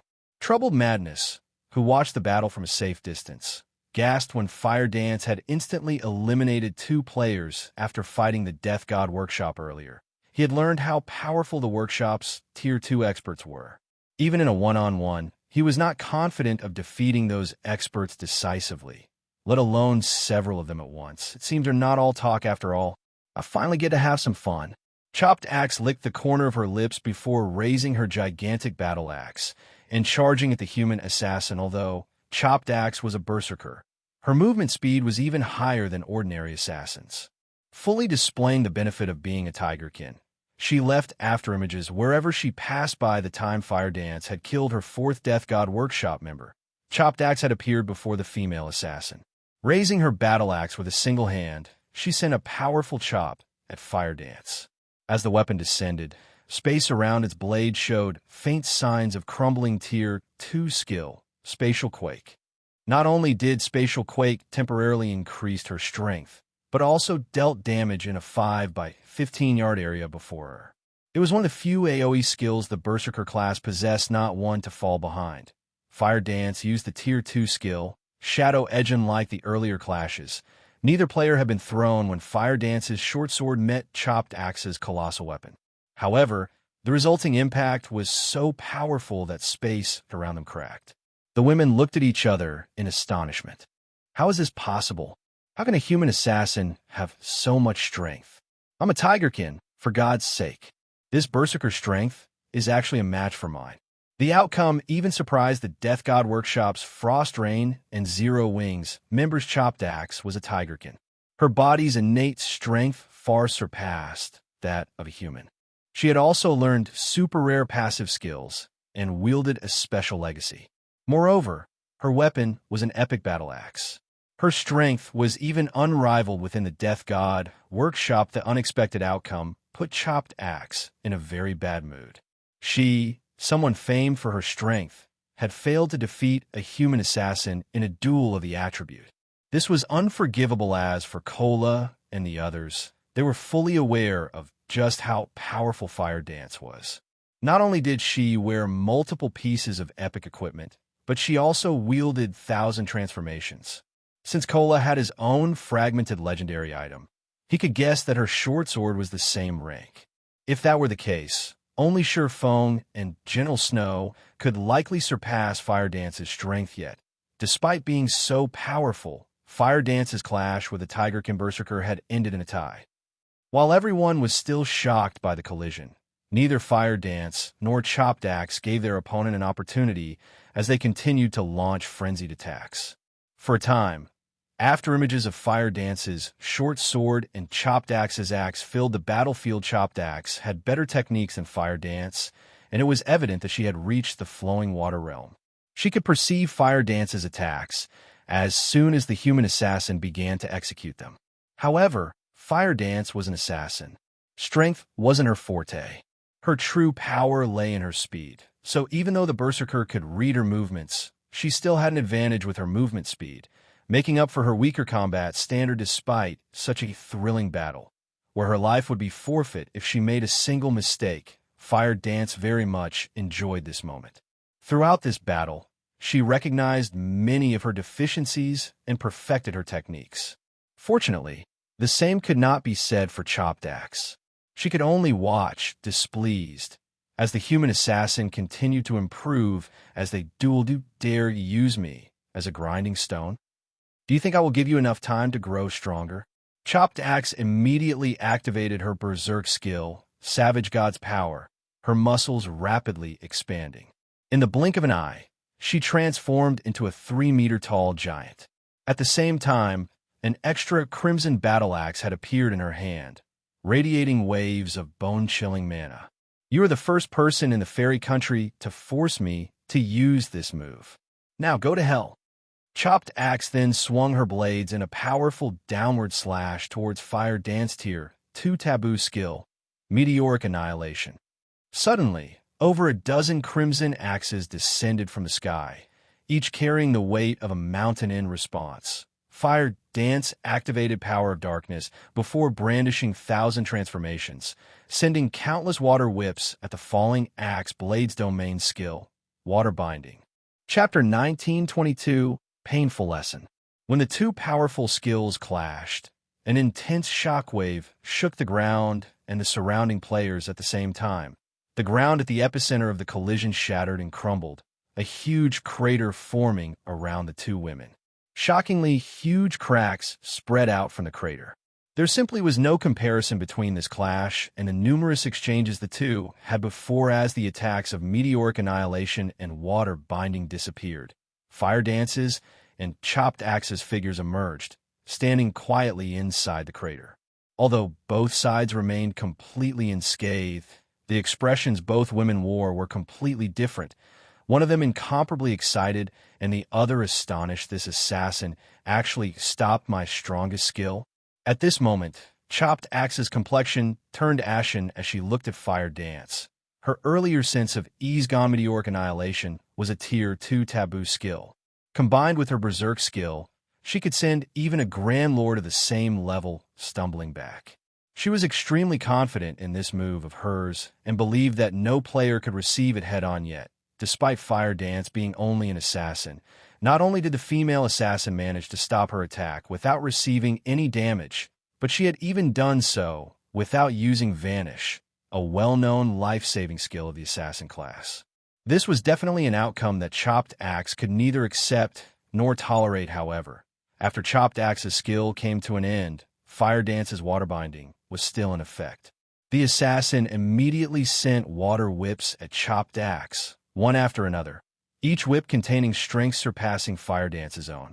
In the blink of an eye, 6 whips lashed at Chopped Axe from multiple directions, attacking so fast that the Tigerkin Berserker was forced to use her battle axe to defend herself for a time.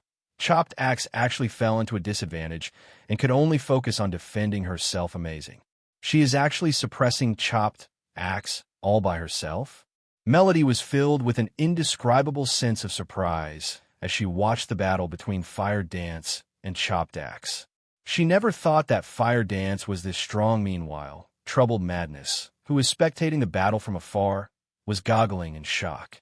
He simply could not bring himself to believe that Chopped Axe, the person who had freely slaughtered East Crow's members before, could only focus on defense now. Moreover, at this moment, Chopped Axe wasn't the only person at a disadvantage.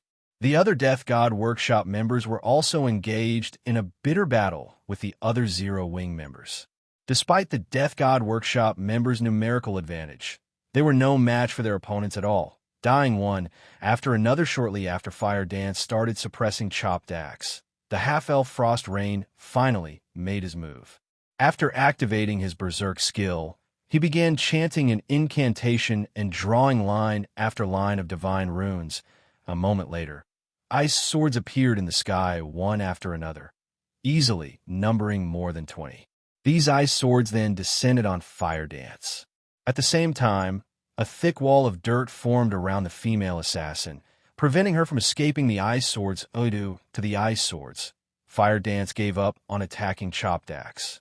Instead, she had her water whips circulate around herself, forming a defensive barrier that kept the ice swords away from herself. However, Chopped Axe did not idle around during this time, either continuously swinging her 2 battle axes against Fire Dance's water barrier, the might of her axes tearing a gap through it. Taking advantage of this opportunity, Frost Rain redirected some of his ice swords towards this gap despite seeing the approaching attacks. Fire Dance showed no intention of dodging whatsoever. Instead, she brandished 1,000 transformations and struck down the ice swords one after another. Due to Frost Rain's participation in the battle, Fire Dance became busy. Aren't you all going to help her? Melody asked anxiously as she turned to look at Alluring Summer and Violet Cloud, who had not moved at all thus far. It might have been fine for these 2 women not to take action before, since Zero Wing's dozen or so players were more than enough to suppress the 40-plus members of the Death God Workshop. However, now that Chopped Axe and Frost Rain had teamed up to deal with Fire Dance, if Alluring Summer and Violet Cloud still insisted on standing aside, then Fire Dance really would be in trouble. After all, both Chopped Axe and Frost Rain were commanders in the Death God Workshop. Frost Rain's combat power was not the least bit inferior to Chopped Axe's.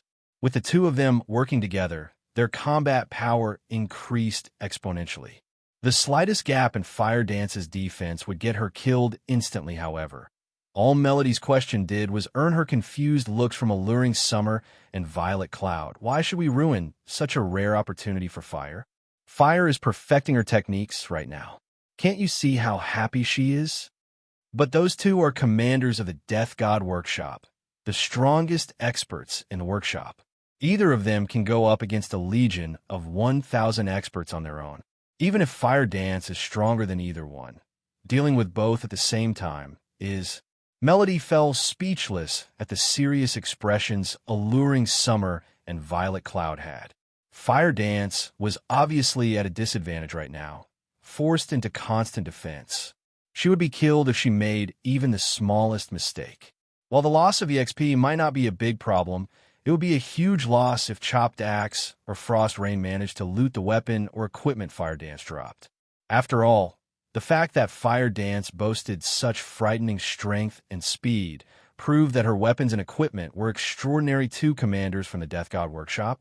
Violet Cloud giggled involuntarily at Melody's words. If 4 or 5 commanders went at Big Sis Fire together, this battle might be a little more interesting. 4 or 5 commanders? This comment stunned Melody. She felt that Violet Cloud was a little too overconfident in Fire Dance's abilities after all.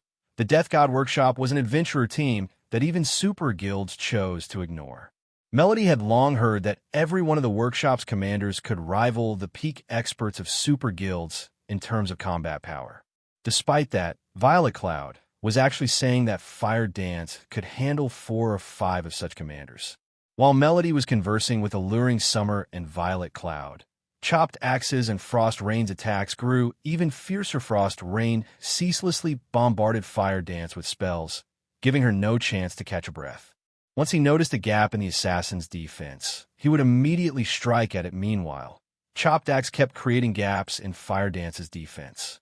Occasionally, she even moved in a melee range and trade blow for blow with Fire Dance. After the trio continued this struggle for a short while, Fire Dance's HP finally started decreasing.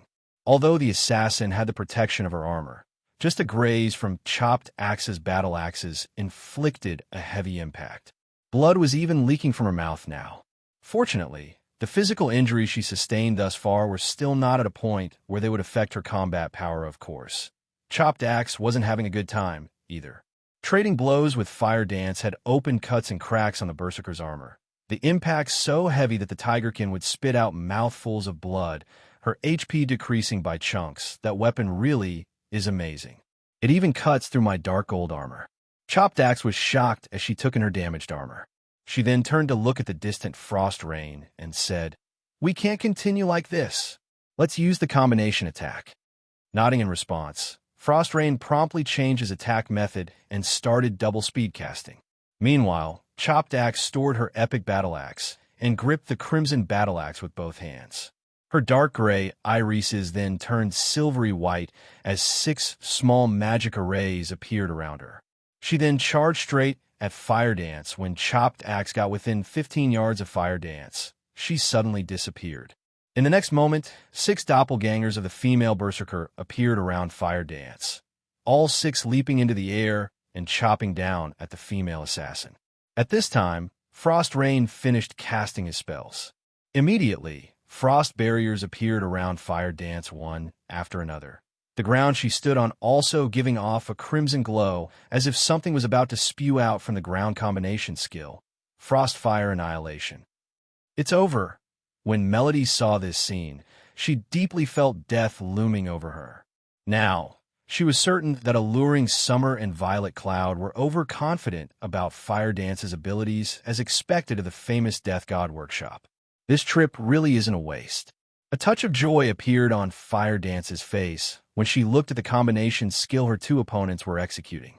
She promptly canceled Water Binding and activated the Petrified Thorns Petrification Domain die.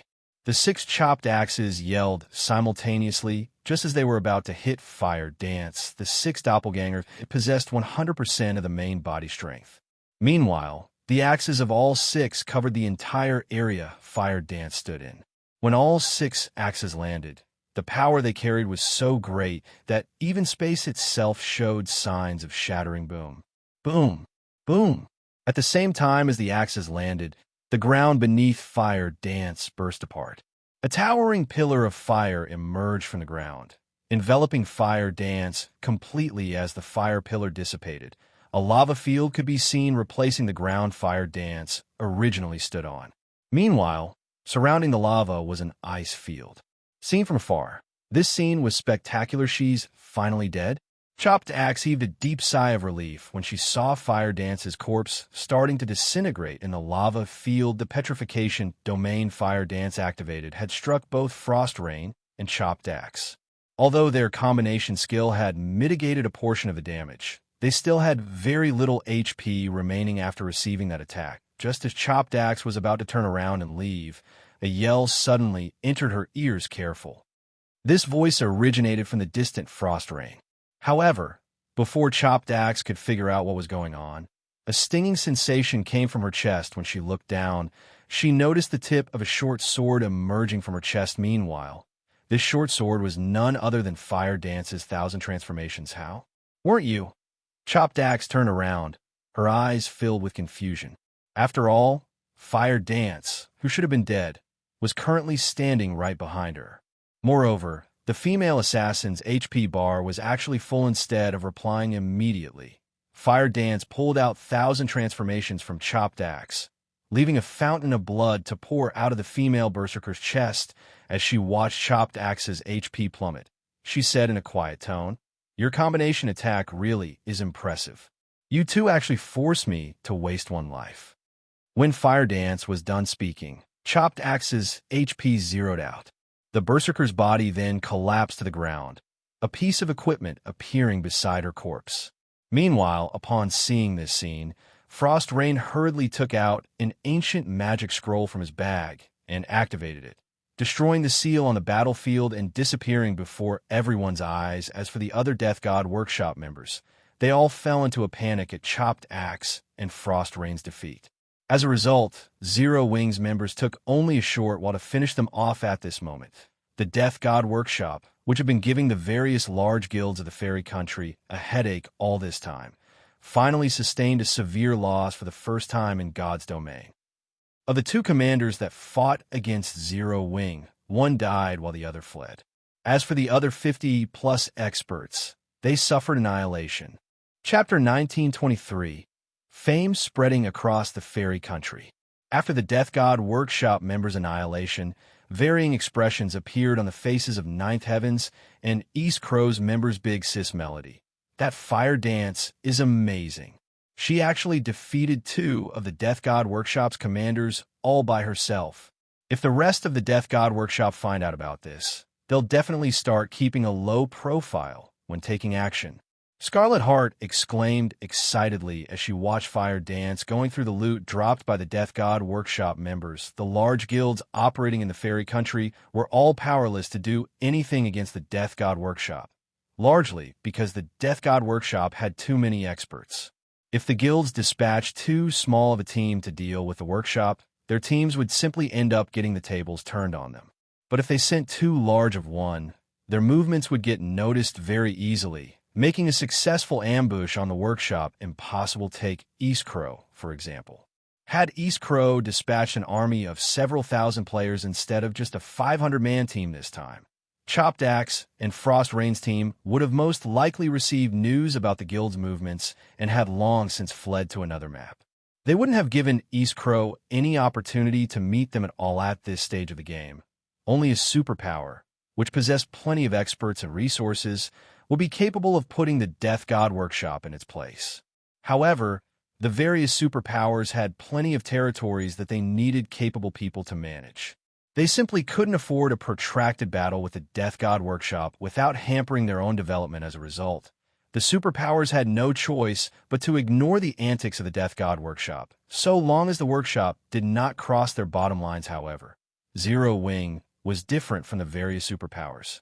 The guild possessed experts that were capable of defeating the Death God Workshop's commanders and also had amazing tracking abilities.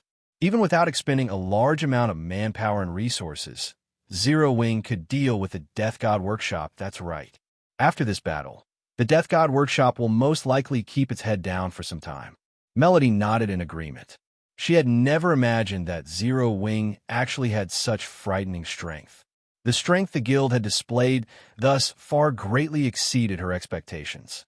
Quickly spread the news that Zero Wing has already agreed to help Ninth Heaven in combating the Death God Workshop. Originally, she had expected Zero Wing to give the Death God Workshop pause, at most, and force the workshop into a stalemate.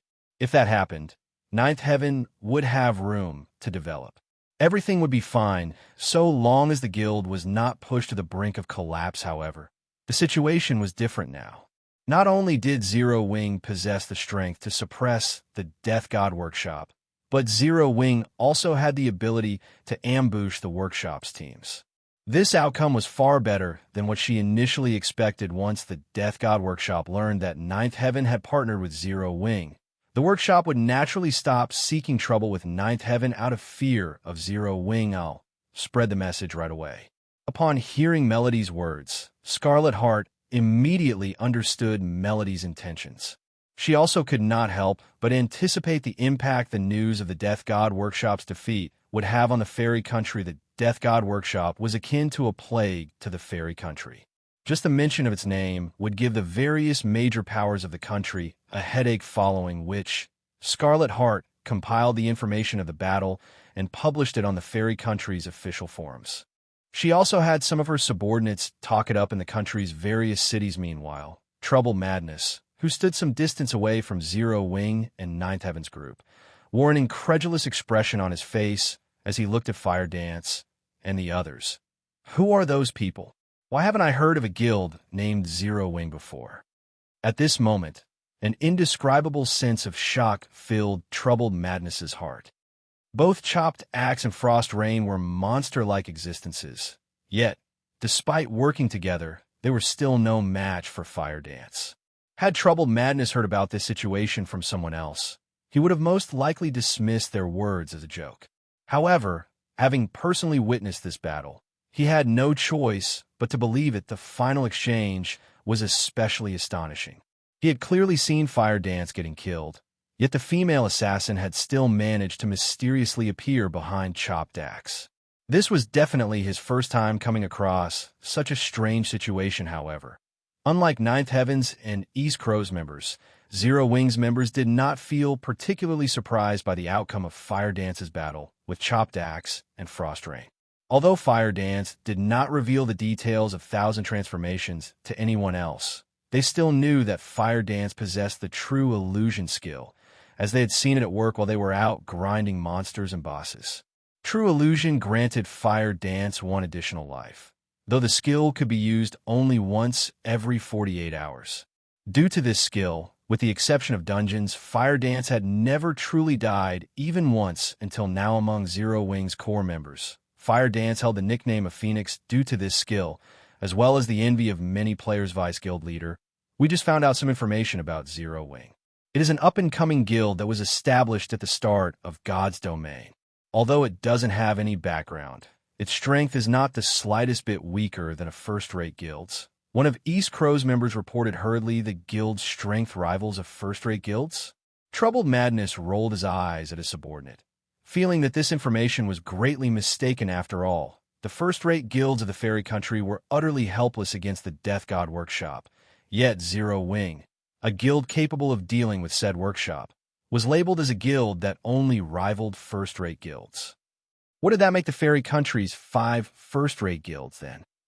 Second-rate guilds. Of course, there was also a huge difference between first-rate guilds. For example, with the combat power Zero Wing had displayed thus far, it should at least be able to rival the best among first-rate guilds. It definitely wasn't an existence that ordinary first-rate guilds like East Crow could compare. To notify your subordinates to look into the relationship between Ninth Heaven and Zero Wing immediately. Also, before we get a clear picture of their relationship, notify everyone in the guild not to come into conflict with Ninth Heaven's members. Troubled Madness instructed, although he did not know the full extent of Zero Wing's strength. Based on the experts the guild had revealed today, Zero Wing definitely wasn't a guild to be underestimated. It would not be a laughing matter if these experts of Zero Wing made trouble for East Crow out in the fields. Meanwhile, on Fire Dance's side, after they finished going through the loot dropped by the Death God Workshop members, they immediately returned to Forest City to rest. While waiting for the Death God Workshop to make another move, they surveyed the area around the 2 shops Melody promised, as well as gained a deeper understanding of Forest City's situation. This was also one of the tasks Feng had assigned them. After all, as the capital city of a neutral country, its growth potential was limitless. There were also plenty of resources unique to the fairy country. By the time Fire Dance and the others returned to Forest City, Scarlet Heart had long since spread the news of the Death God Workshop's defeat throughout the fairy country for a time. The entire country was in an uproar. This is a lie, right? That's the Death God Workshop we're talking about. How can anyone possibly ambush the workshop successfully? It's no lie. There's even a video recording uploaded with the forum post, although the video only shows snippets of the battle. The ones that got defeated are indeed the commanders and members of the Death God Workshop. Moreover, the Death God Workshop hasn't issued any denials up to now, so it must be true. Zero Wing is amazing. It is actually able to ambush and defeat the Death God Workshop's members. I wonder what kind of guild Zero Wing is. Why haven't I heard about it before this incident? It should be a new guild created by some major corporation. Otherwise, how could it possibly be so strong? I wonder if Zero Wing is recruiting neutral players like us. At this point, everyone in the fairy country was talking about the Death God Workshop's defeat and growing curious about Zero Wing's identity. After all, the Death God Workshop was one of the fairy country's overlords. A guild capable of suppressing the workshop definitely wasn't ordinary. Zero Wing's fame quickly spread throughout the fairy country meanwhile, inside a luxurious mansion in Forest City. When Frost Rain entered the reception room of this mansion and saw the gentle, old man sitting on one of the sofas there, his expression immediately tensed up in anxiety. Meanwhile, standing beside this old man were 6 people, all of them radiating a frightening aura similar to Frost Rain. These 6 people were commanders of the Death God Workshop. Only, their internal ranks were much higher than Frost Rain's. UVE returned. Sending a glance at Frost Rain, the old man asked calmly, "Well, out with it. What happened over there?" Chapter 1924, Foundation Investigation. Frost Rain suddenly felt a chill enveloping his entire body at the old man's words. He immediately retold the battle, careful not to miss out on even the slightest detail. I see. The old man narrowed his eyes as he caressed his white beard. A guild from Starmoon Kingdom. Is it? An outside guild dares meddle in the matters of our Death God Workshop. Chief, why don't I bring a team to take care of them? A 2.5-meter-tall Bearkin Berserker said suddenly. The Bearkin suggestion stunned the other commanders present among the 8 commanders of the Death God Workshop.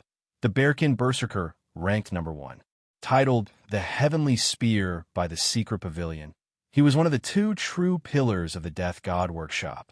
While others might not know, it was entirely due to the first commander and chief commander's existence that the various superpowers chose to ignore the Death God Workshop's antics.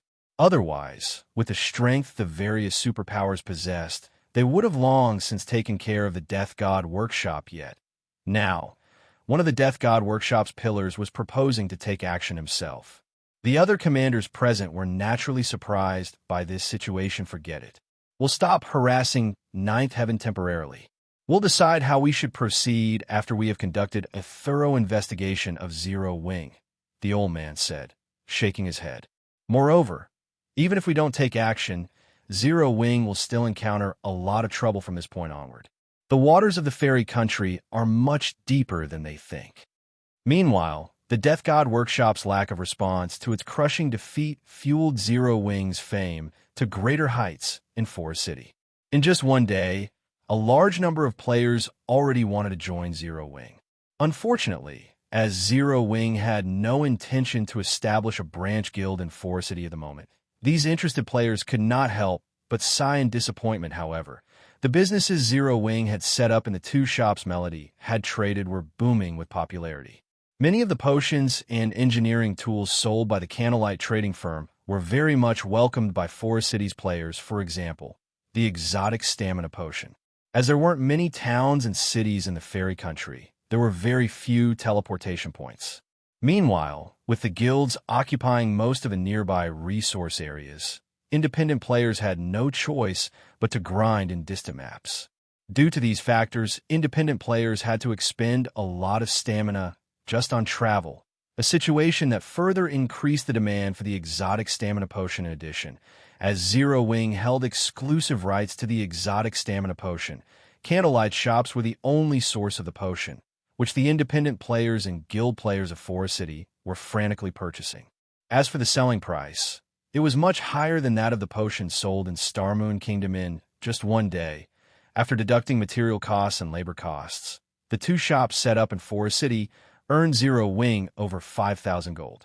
Candlelight shops here were much more profitable than those in White River City. Melody also found the exotic stamina potion very tempting. Hence, she asked to purchase the potion in bulk from Zero Wing. However, as the Candlelight trading firm could produce only a limited number of exotic stamina potions each day, even if Zero Wing wished to sell the potions in bulk, it couldn't. In the end, after Ninth Heaven negotiated with Melancholic Smile, it was decided that the Candlelight trading firm would supply the guild with a fixed number of exotic stamina potions each day. In exchange, Ninth Heaven would supply Zero Wing with materials unique to the fairy country. A few examples of materials unique to the fairy country were fairy fruit and fairy wood. Both were extremely rare materials. Fairy fruit could be used to make all kinds of beverages. Not only could fairy fruits enhance the taste of a beverage, but they also provided a sobering effect, which allowed players to focus better when working. To lifestyle players, beverages made using fairy fruit were akin to Wonder Drug's fairy wood was even more special. It could be used to make furniture and ships. Furniture made using fairy wood carried mana, which, in turn, increased the mana density of the furniture surroundings. Meanwhile, when used to produce ships, fairy wood would increase the ship's durability. These two materials might not be particularly useful to current players and guilds, but as players reached higher levels, these two materials would likewise appreciate in value. This was especially true for furniture made using fairy wood, which was something all lifestyle players sought. Although such furniture would not improve the production success rate, the increased mana density would help lifestyle players concentrate better. This was also the main reason why Feng had tasked Fire Dance and the others with setting up shops in Forest City to purchase a large amount of fairy fruits and fairy wood. Now that Zero Wing had Ninth Heaven's help as well, the collection of these materials would proceed even faster. Meanwhile, a group of cloaked players suddenly arrived in Starmoon Kingdom's Zero Wing City. These cloaked players had thoroughly hidden their appearances. However, the fierce aura they radiated still made other players avoid them like the plague. If a player with a high-ranking identification skill were to inspect these players, they would definitely be very surprised, because these cloaked players were not part of the human race, but of neutral races. In total, there were 50 players in this group, every one of them a Tier 2 player. This was almost as many Tier 2 players as a first-rate guild possessed at this stage of the game. The one leading this group of neutral players was a level 58, Tier 2 Tigerkin Ranger. Meanwhile, moving alongside him were a male half-elf and a female Tigerkin. The latter two were none other than Frost Rain and Chopped Axe, commanders of the Death God Workshop. So, this place is Zero Wing City? The mana density here is so high. Why are there so many players here? The Death God Workshop's members were filled with surprise as they observed the crowded streets of the city. Although they had seen NPC cities with much higher player populations, this was their first time seeing a guild town or city with so many players. Moreover, a considerable portion of these players were experts. There were also plenty of Tier 2 players roaming about the city. The situation here was completely different from any guild town they had visited before. However, the most surprising aspect of Zero Wing City was still its mana density, which greatly surpassed even the fairy country's most mana-dense area. Right? Enough sightseeing. Our goal here isn't to tour Zero Wing City, the Tigerkin Ranger said in a cold voice. We only have one goal this time, and that is to get a clear idea of Zero Wing's strength. The Chief Commander has also stated that, if need be, we should exhibit a portion of our strength to let Zero Wing know that the Death God Workshop's reputation is not for show. Frost and Axe, that goes double for you too. If you don't perform well, you should know what kind of person the Chief Commander is. When Frost Rain and Chopped Axe heard the Ranger's words and thought about the Chief Commander's means of doing things, their bodies shuddered involuntarily. They couldn't offer any rebuttals to Light Cloud, the Tigerkin Ranger. While part of the reason for this was the intense aura he gave off, another part was him being the second-rank commander in the Death God Workshop. In terms of combat standards, Light Cloud far surpassed the two of them. The other Death God Workshop members also nodded silently and sorted out their emotions. They immediately followed Light Cloud to investigate Zero Wing's residence. When the group arrived on the top floor of a high-class restaurant adjacent to Zero Wing's residence, Light Cloud used a high-ranking identification skill to observe the situation inside the residence. However, the moment Light Cloud did so, He fell into a daze. This was because 500 Tier 2 players stood in the residence's front courtyard at this moment. Meanwhile, even the weakest piece of equipment these players wore was level 50 fine gold rank, while the majority of these players sported level 50 dark gold equipment. Currently, these 500 Tier 2 players were standing at attention before a man. When Light Cloud tried identifying this man, he could not see any information about him aside from his name, Black Flame. Even so, he could distinctly feel an indescribable sense of danger from the man, even from several hundred yards away. Cloud, what's the situation inside Zero Wing's residence? Frost Rain and Chopped Axe could not help but ask curiously after Light Cloud remained silent for a long time. Chapter 1925, Frightening Numbers. Despite hearing Frost Rain and Chopped Axe's question, Light Cloud remained completely silent as he stared at the rows of Tier 2 players inside Zero Wing's residence. How is this possible? Is Zero Wing really just equal to a first-rate guild? This thought echoed continuously in Light Cloud's mind. 500 Tier 2 players. To the current first-rate guilds, this number was beyond impossible to achieve. Even the Death God Workshop had only a little over 60 Tier 2 players right now. If the workshop started a fight against Zero Wing, just the numerical advantage alone would let the guild run roughshod over the Death God Workshop in the Fairy Country. Although the various first-rate guilds each had more Tier 2 players than the Death God Workshop, the difference wasn't much. Hence, the Death God Workshop was not afraid of conducting guerrilla warfare against them. Including experts like the 8 commanders, the workshop held a considerable advantage when fighting out in the fields. However, the methods the Death God Workshop employed against these first-rate guilds would be absolutely useless against Zero Wing. After all, the disparity in the number of Tier 2 players each organization possessed was nearly tenfold.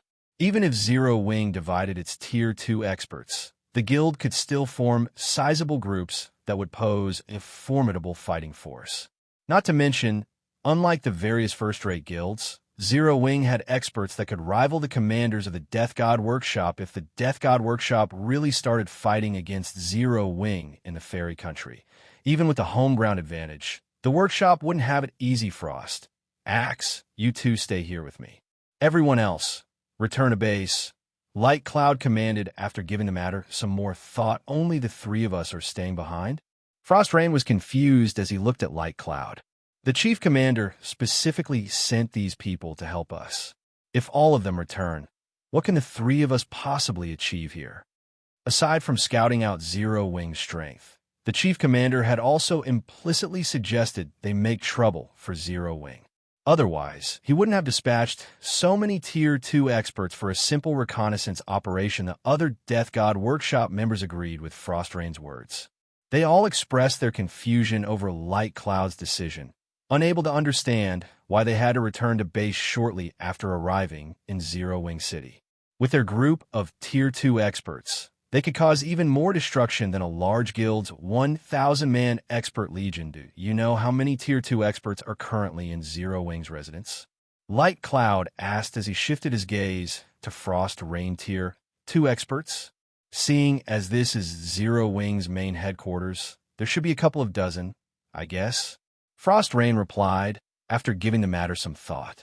Currently, even first-rate guilds had only a little over 100 Tier 2 experts. Meanwhile, having half of this number stationed in the guild's main headquarters could already be considered excessive. A couple of dozen? Light Cloud stared at Frost Rain in disdain upon hearing this answer. If there were only a couple of dozen, do you think I'd order a retreat? Could there be over 100? Chopped Axe asked, somewhat surprised. Wrong. It's 500. Light Cloud replied as he spread his right hand wide. 500? How can that be possible? Isn't Zero Wing just an equal of first-rate guilds? Did you see wrong? Frost Rain instinctively rejected Light Cloud's statement. This number was no laughing matter. If Zero Wing really had 500 Tier 2 experts, it could already rival some of the weaker superpowers. I wish I had seen wrong, Light Cloud said, a bitter smile appearing on his face. However, I have already used my identification skill to double-check several times. All 500 of them are indeed Tier 2. Didn't they say that Zero Wing doesn't have any backers? Chopped Axe said, horrified if Zero Wing had 500 Tier 2 experts, then taking care of their team of 50 Tier 2 players would be child's play. Most likely, aside from the 3 commanders present, everyone else would die if they tried fighting against 500 Tier 2 experts.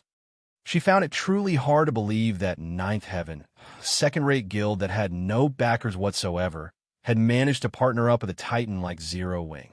With this, the Death God Workshop really had to consider carefully whether to continue targeting Ninth Heaven or not weary changing plans. From now on, the 3 of us will continue scouting out Zero Wing. Try to avoid butting heads with Zero Wing as much as possible, Light Cloud said. I'll also personally report this matter to the Chief Commander, so everyone else should return to base now. Obedient to Light Cloud's instructions, the other Death God Workshop members scattered and returned to the fairy country meanwhile, inside a luxurious mansion in Forest City, Silent Autumn. The Death God Workshop's Chief Commander, who is currently holding a meeting with the workshop's various commanders, received a report from Light Cloud 500 Tier 2 players.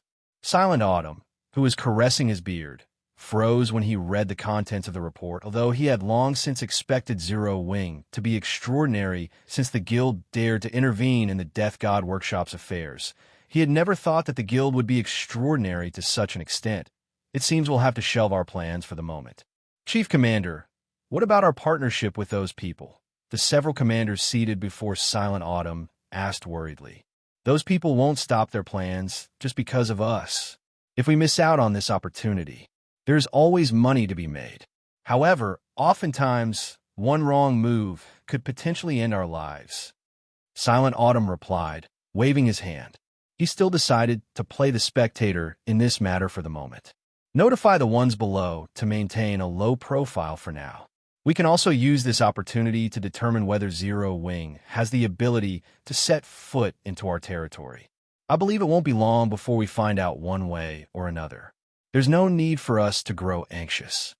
Meanwhile, inside Zero Wing's residence, Feng remained ignorant of the fact that his gathering 500 Tier 2 members to raid Kama Island had prompted the Death God Workshop to abandon the thought of taking revenge on Zero Wing and even some of its development plans guild leader. All manpower and resources are gathered. On Thunder Island's side, the Phoenix Pavilion has already made all the necessary arrangements. We can set off at any time. Aqua Rose reported as she approached Feng nodding. Feng said, all right. Have everyone teleport to Thunder Island now. Traveling to Kama Island was not an easy task. The island's location in the Sea of Death's inner area meant players would come across many dangers on the way there. Even a small mistake could be fatal. Moreover, although Feng knew that Kama Island housed a manatite vein, he had very little understanding in regard to everything else. Hence, he needed Phoenix Rain's forces to guide him there. After all, Phoenix Rain had been operating in the Sea of Death all this time. Her familiarity with the Sea of Death was definitely superior to his. She would help him avoid many unnecessary dangers, following which Zero Wing's members started teleporting to Thunder Island using a guild transfer scroll upon arriving in the city on Thunder Island. Zero Wing's members could not help but gasp in shock. Their reaction was because the city on Thunder Island was like heaven on earth. Not only was the scenery here mesmerizing, but there was also a frightening number of players in the streets of the city. Even imperial capitals could not compete with this city in prosperity. Level 56 players and above could be seen roaming all around. Many players here had even reached level 58 already. Even Feng was somewhat surprised by this situation. He had never thought that Thunder Island had already developed to such an extent. Meanwhile, under Blue Phoenix's guidance, Zero Wing's members soon arrived at Thunder Island's harbor. Currently, thousands of speedboats and warships could be seen docked there.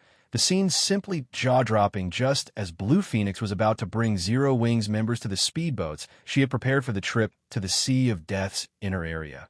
A Dragon Phoenix Pavilion member suddenly ran over Big Sis Blue. Bad news.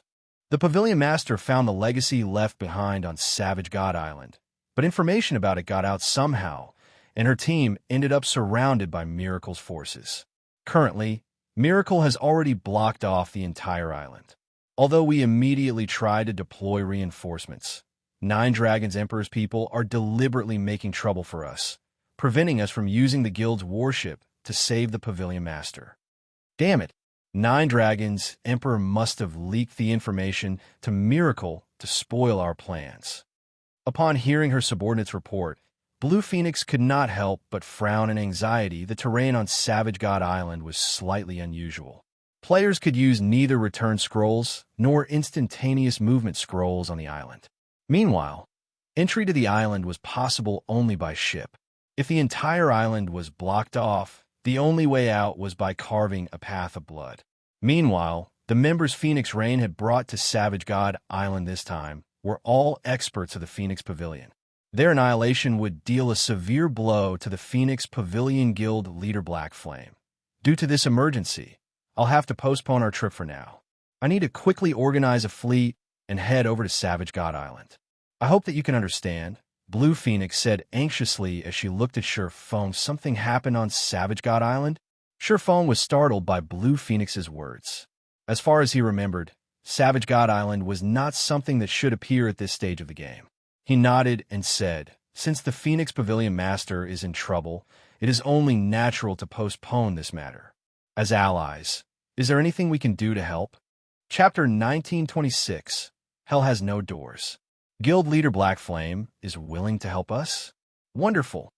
Blue Phoenix rejoiced when she heard Feng's offer. Although Zero Wing had not focused on its development on Thunder Island and had only conducted some business there, the naval forces the guild possessed still should not be underestimated. The one-horned sailboat, in particular, a bronze small sailboat that Zero Wing revealed during the struggle for Thunder Island, was something that the various superpowers still sought to obtain even now.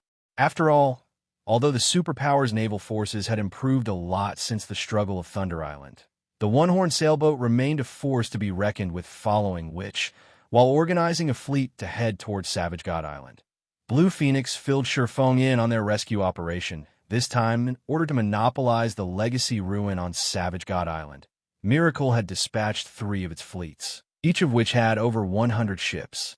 With the 3 fleets, Miracle was able to surround Savage God Island and seal off all possible exit points originally. With the naval forces the Dragon Phoenix Pavilion had developed during this period, it would have been very easy to break through a blockade like this. However, due to Nine Dragons' Emperor's interference, Phoenix Rain couldn't mobilize the common warship the Pavilion had recently acquired after much difficulty. Although warships were no match for speedboats and sailboats in terms of speed, they were specialized for combat, their combat power far superior to even that of sailboats out at sea. This warship was the reason why the Dragon Phoenix Pavilion succeeded in stabilizing its position on Thunder Island. With the current predicament happening so suddenly, most of the Dragon Phoenix Pavilion's fleets were out of position, off doing their own quests very far away from Savage God Island. Even if these fleets were to head over to Savage God Island now, by the time they arrived, Phoenix Rain's group would have long since been killed by Miracle. The only fleet they could mobilize was the one the Pavilion had stationed to garrison Thunder Island Guild leader Black Flame.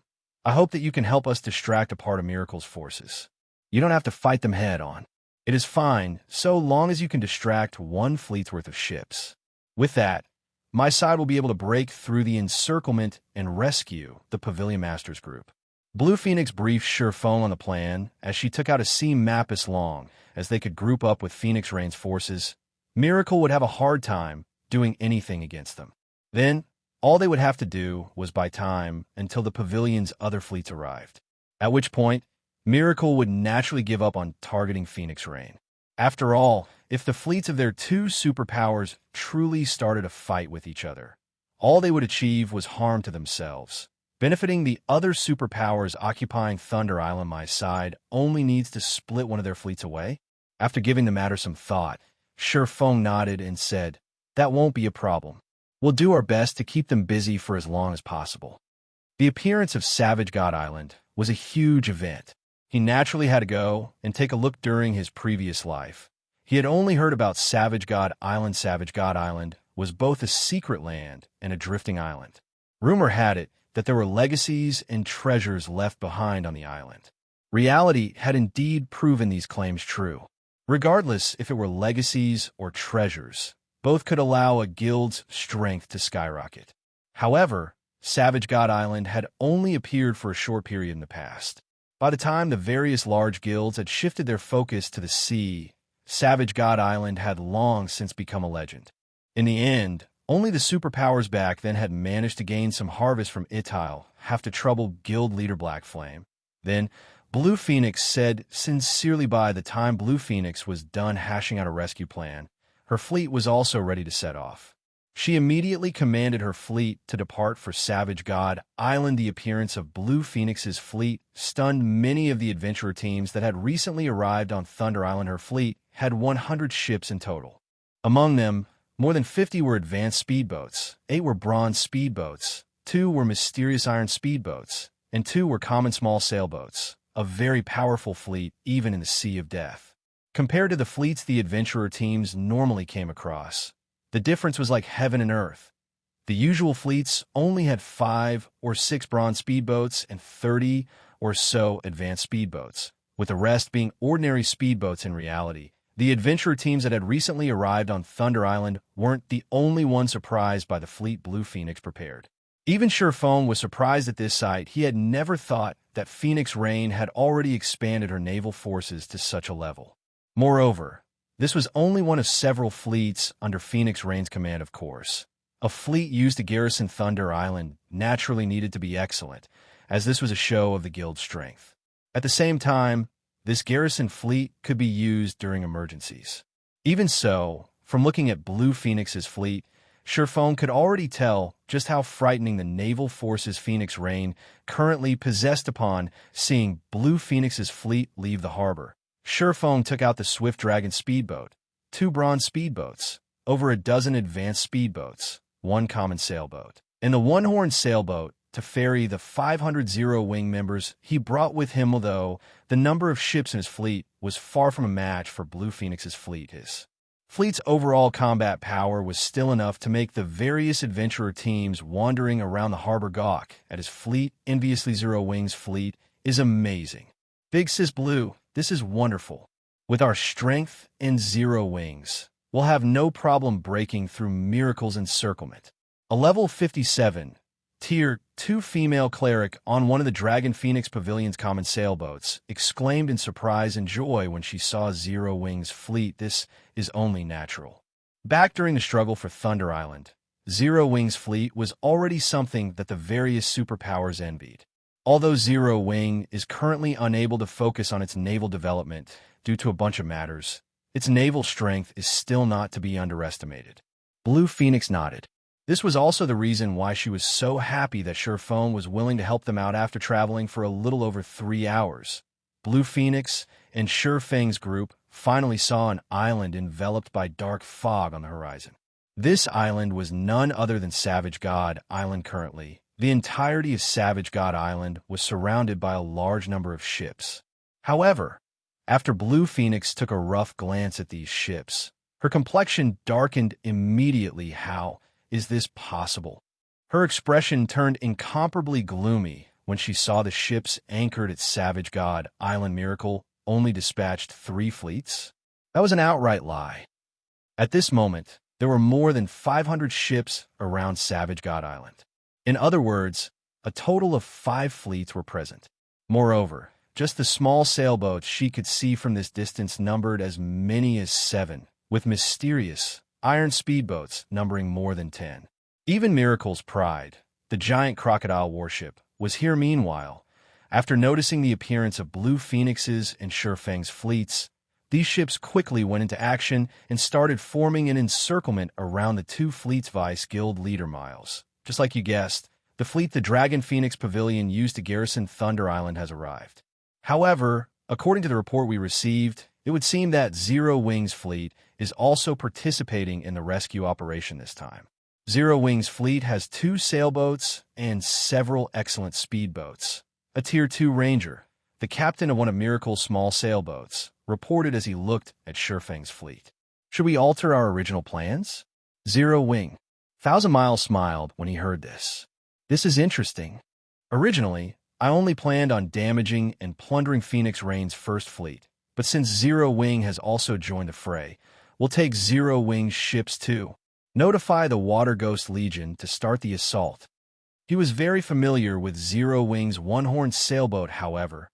After the Thunder Island event, Zero Wing no longer operated in the Sea of Death. As a result, the one-horned sailboat also disappeared from everyone's eyes. Now that the one-horned sailboat reappeared, he could use this opportunity to take it for himself. Zero Wing's naval strength might have been frightening during the struggle on Thunder Island, but times had changed. The one-horned sailboat's combat power was no longer a threat to Miracle, understood. The Ranger captain said excitedly, his eyes shining with greed as he looked at Blue Phoenix's and Feng's fleets. The operation this time was a huge jackpot. In anticipation of this moment, the Water Ghost Legion he led had been constantly honing itself in secret. Unlike legions that operated on land, the Water Ghost Legion specialized in naval combat. Every member of the Legion had acquired a sea-based legacy. Their combat power far surpassed normal players when at sea. Before them, a ship was no different from a stationary target, including the firepower of 5 fleets worth of ships. Annihilating an expert fleet was a piece of cake. Retreat. Everyone, leave this sea zone as quickly as possible. Blue Phoenix commanded hurriedly upon seeing Miracle's fleet mobilizing. The difference in strength between the two sides was clear for all to see. Fighting against a fleet of such a size and caliber was simply suicidal. The only thing they could do now was retreat. However, in terms of speed, Miracle's ships obviously had the upper hand. Very quickly, Miracle's ships completed their encirclement of Blue Phoenix's and Feng's fleet. Shortly after, a gigantic, dark gray warship stopped a short distance from the sailboat Blue Phoenix rode. The level 58 Tier 2 Ranger standing on this warship's deck smiled as he looked at Blue Phoenix and said, "Blue Phoenix, long time no see. Although I lost to you in our previous battle, this time I'll have you hand over all your ships to me. Or do you want me to slaughter every one of your men before taking your ships? I'm fine either way." Blue Phoenix's expression turned even uglier when she saw this level 58 Tier 2 Ranger. The man's name was Wild Aggression, and he was the commander of one of Miracle's trump card legions. Recently, Wild Aggression had obtained a sea-based advanced legacy. Now, his strength out at sea was far stronger than his strength on land. His appearance here also meant that their chances of defeating Miracle's forces this time had become even smaller. "Since you're not willing to make a decision, I'll choose for you." Sending a glance at the Water Ghost Legion members behind him, Wild Aggression pointed forward and said, "Go, kill them all. But make sure not to damage my new ships. As for the items they drop, finders keepers." Chapter 1927, King of the Seas. Retreat. All ships maintain a distance from the enemy and break through the encirclement with everything you have. Absolutely do not let enemy ships close in on you. Blue Phoenix commanded hurriedly when she saw the approaching bronze and mysterious iron speedboats. The attacks of ships had very long cooldowns. Moreover, while these attacks were effective against sea monsters, they were not as effective against players. After all, the attacks of ships were very monotonous with long preparation times. Expert players could easily avoid them. Hence, if a ship allowed enemy players to get close, it would no longer be able to exert its might. Then, the outcome of the fight would be decided by a fight between the players of both sides. The Dragon Phoenix Pavilion had received a report stating that Miracle had obtained a secret sea-based legacy and had used said legacy to nurture a large group of experts specialized in naval combat, which was very likely to be the Legion Wild Aggression led. Otherwise, Wild Aggression would have no reason to close the distance between their two guilds' fleets and waste time on a battle between players. Rather than risk dying to random cannon fire, it would be much better for Miracle's ships to simply bombard them with their own cannons.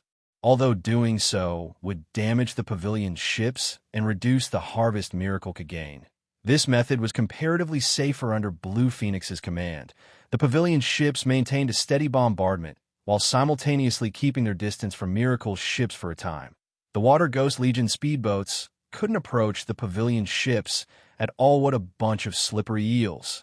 You sure know how to run away.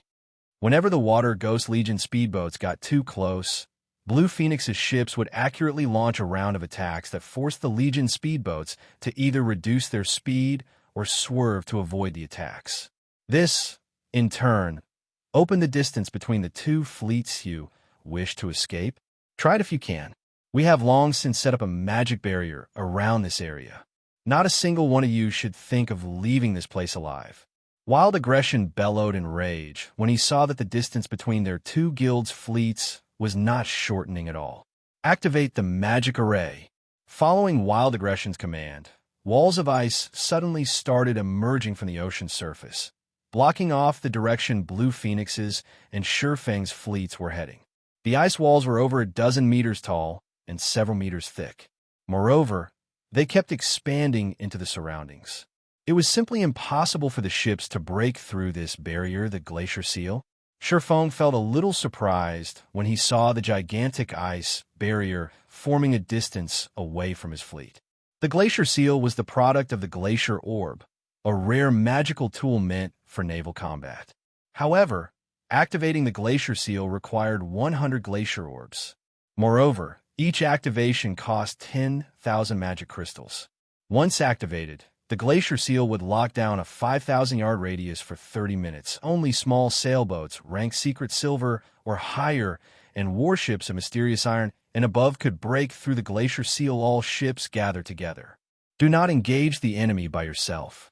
Make sure to operate in two-man units or more. Blue Phoenix understood that escape was already impossible. Now that they had been cornered, the only thing they could do was concentrate their forces and hope for the best. Moreover, players could not use return scrolls while on a ship. Only after jumping into the ocean could they use one. However, return scrolls had very long activation times. If they tried something like that, miracle ships would shoot them like fish in a barrel. Hence, their only choice was to fight to the death. Guild leader Black Flame. "I'm truly sorry for this," Blue Phoenix said, looking at Feng apologetically. "Later on, my fleet will delay Miracle for as long as possible, so you should store away a portion of your ships. Once the ice barrier is gone, you could try to use those remaining ships to flee this place. At that time, Miracle will most likely not bother to give chase."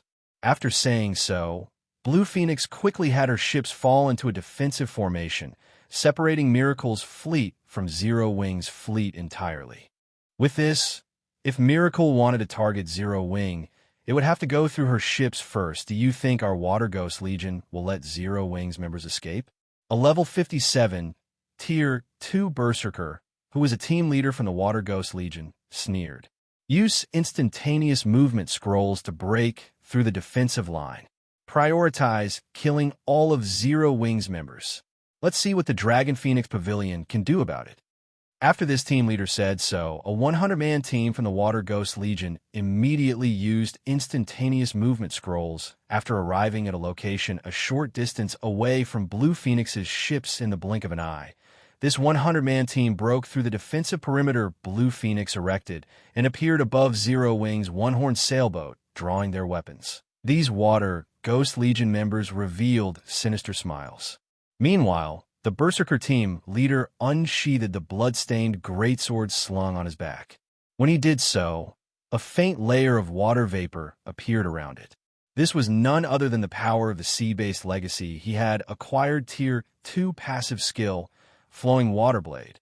So long as the owner of this skill was in a sea zone, the skill would increase their strength by 30%, attack speed by 40%, and attack range by 50%. Zero Wing, it's time to put an end to your game of friendship with the Dragon Phoenix Pavilion.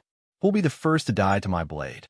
The Tier 2 Berserker, Spirit Ox, said, grinning sinisterly as he glanced at the Zero Wing members before him. However, just as the Water Ghost Legion members thought that they would get to watch their team leader start a slaughter and were about to let out a cheer, a faint blue streak of light suddenly passed through the space where Spirit Ox stood. In the next moment, his tall and muscular body split in half, the top half sliding smoothly into the ocean below and disappearing with a splash of seawater. At this moment, it was as if the entire world had frozen over as silence filled the battlefield. The Water Ghost Legion members standing on the one-horned sailboat's deck couldn't utter a single word as they gaped at their team leader's bisected body, their eyes as wide as saucers. Even the level 50 fine gold chest armor their team leader was proud of had been cut through cleanly, the cut surface as smooth as a mirror. A short moment later, blood started spewing out from the lower half of Spirit Ox's body, dyeing the entire deck he stood on in crimson hue. People sure speak a lot of nonsense. Didn't you want to fight? Come with me together, then. Aqua Rose, who was clad in dark blue robes and held an aqua blue crystalline staff, said with an indifferent expression team leader Ox got instant killed. Is she a monster? I didn't even see her chant an incantation. How did she cast such a powerful spell? Everyone, don't be afraid. That kind of spell must be a sure kill spell. She should not be able to use it again within a short while. Besides, even if she is a monster, we're out at sea right now. This is our playing field. If we work together, there is no way we'll lose to one person. Right. Even sea monsters are no match for us. Kill. Let Zero Wing know the might of the Water Ghost Legion. The Water Ghost Legion members present were all experts of Miracle. Moreover, they had all obtained a sea-based legacy. Setting aside their combat power on land, they were confident that they could contend against even peak experts with ordinary classes when fighting out at sea after regaining their fighting spirit. Over a dozen ranged players bombarded Aqua Rose with attacks immediately. Spells and arrows flew at Aqua Rose one after another. Every one of these attacks containing power at the peak of Tier 2. A Tier 2 metric tons of the same level would not survive such a bombardment easily. Not to mention a Magicka class player. As long as an attack landed, Aqua Rose would sustain heavy injuries. Even if she did not die at the same time, over a dozen melee players started moving toward Aqua Rose from two different sides. If she tried to dodge the ranged attacks, her defense would definitely lapse. They could then take advantage of that opening to kill her, however. Aqua Rose held her ground and simply watched quietly as the numerous spells and arrows flew toward her. Is she suicidal? Doesn't she know that these spells and arrows are buffed by the ocean's power? Just as the approaching melee players were wondering why Aqua Rose was not reacting to the incoming attacks, the spells and arrows actually started disappearing after getting within half a yard of her. It looked as if something was devouring these attacks one after another. A magic barrier? Impossible. The power of those attacks is at the peak of Tier 2. Even if she used a Tier 2 magic barrier, there is no way she can stop all those attacks without suffering any damage. Just as the Water Ghost Legion members were wondering what was going on, Aqua Rose tapped the butt of her staff on the deck. The water barrier surrounding her promptly expanded, transforming instantly into a 10-meter-tall tsunami, which then devoured every Water Ghost Legion member standing on the one-horned sailboat. Even Tier 2 MTs were utterly powerless in the face of the tsunami. After getting devoured by the towering wave, everyone's HP fell to zero in no more than 2 seconds. In the blink of an eye, all 100 Water Ghost Legion members were killed, leaving behind a bunch of ownerless weapons and equipment on the deck. Chapter 1928, Tier 3 Combat Power. When the Water Ghost Legion members in the one-horned sailboat were annihilated, the other Water Ghost Legion members, who were fighting Blue Phoenix's forces, could not help but gasp. I sent the opponent only a single person. How did they get killed so easily? She must have used a powerful spell. Even Tier 2 MTs didn't survive her attack.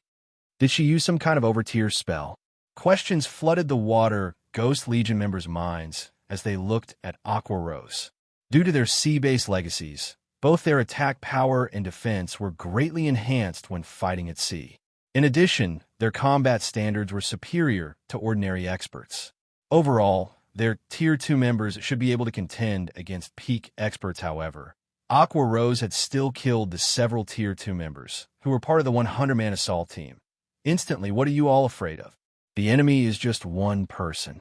Since fighting her at close range is impossible, then switch to range attacks. She is bound to run out of mana and stamina sooner or later.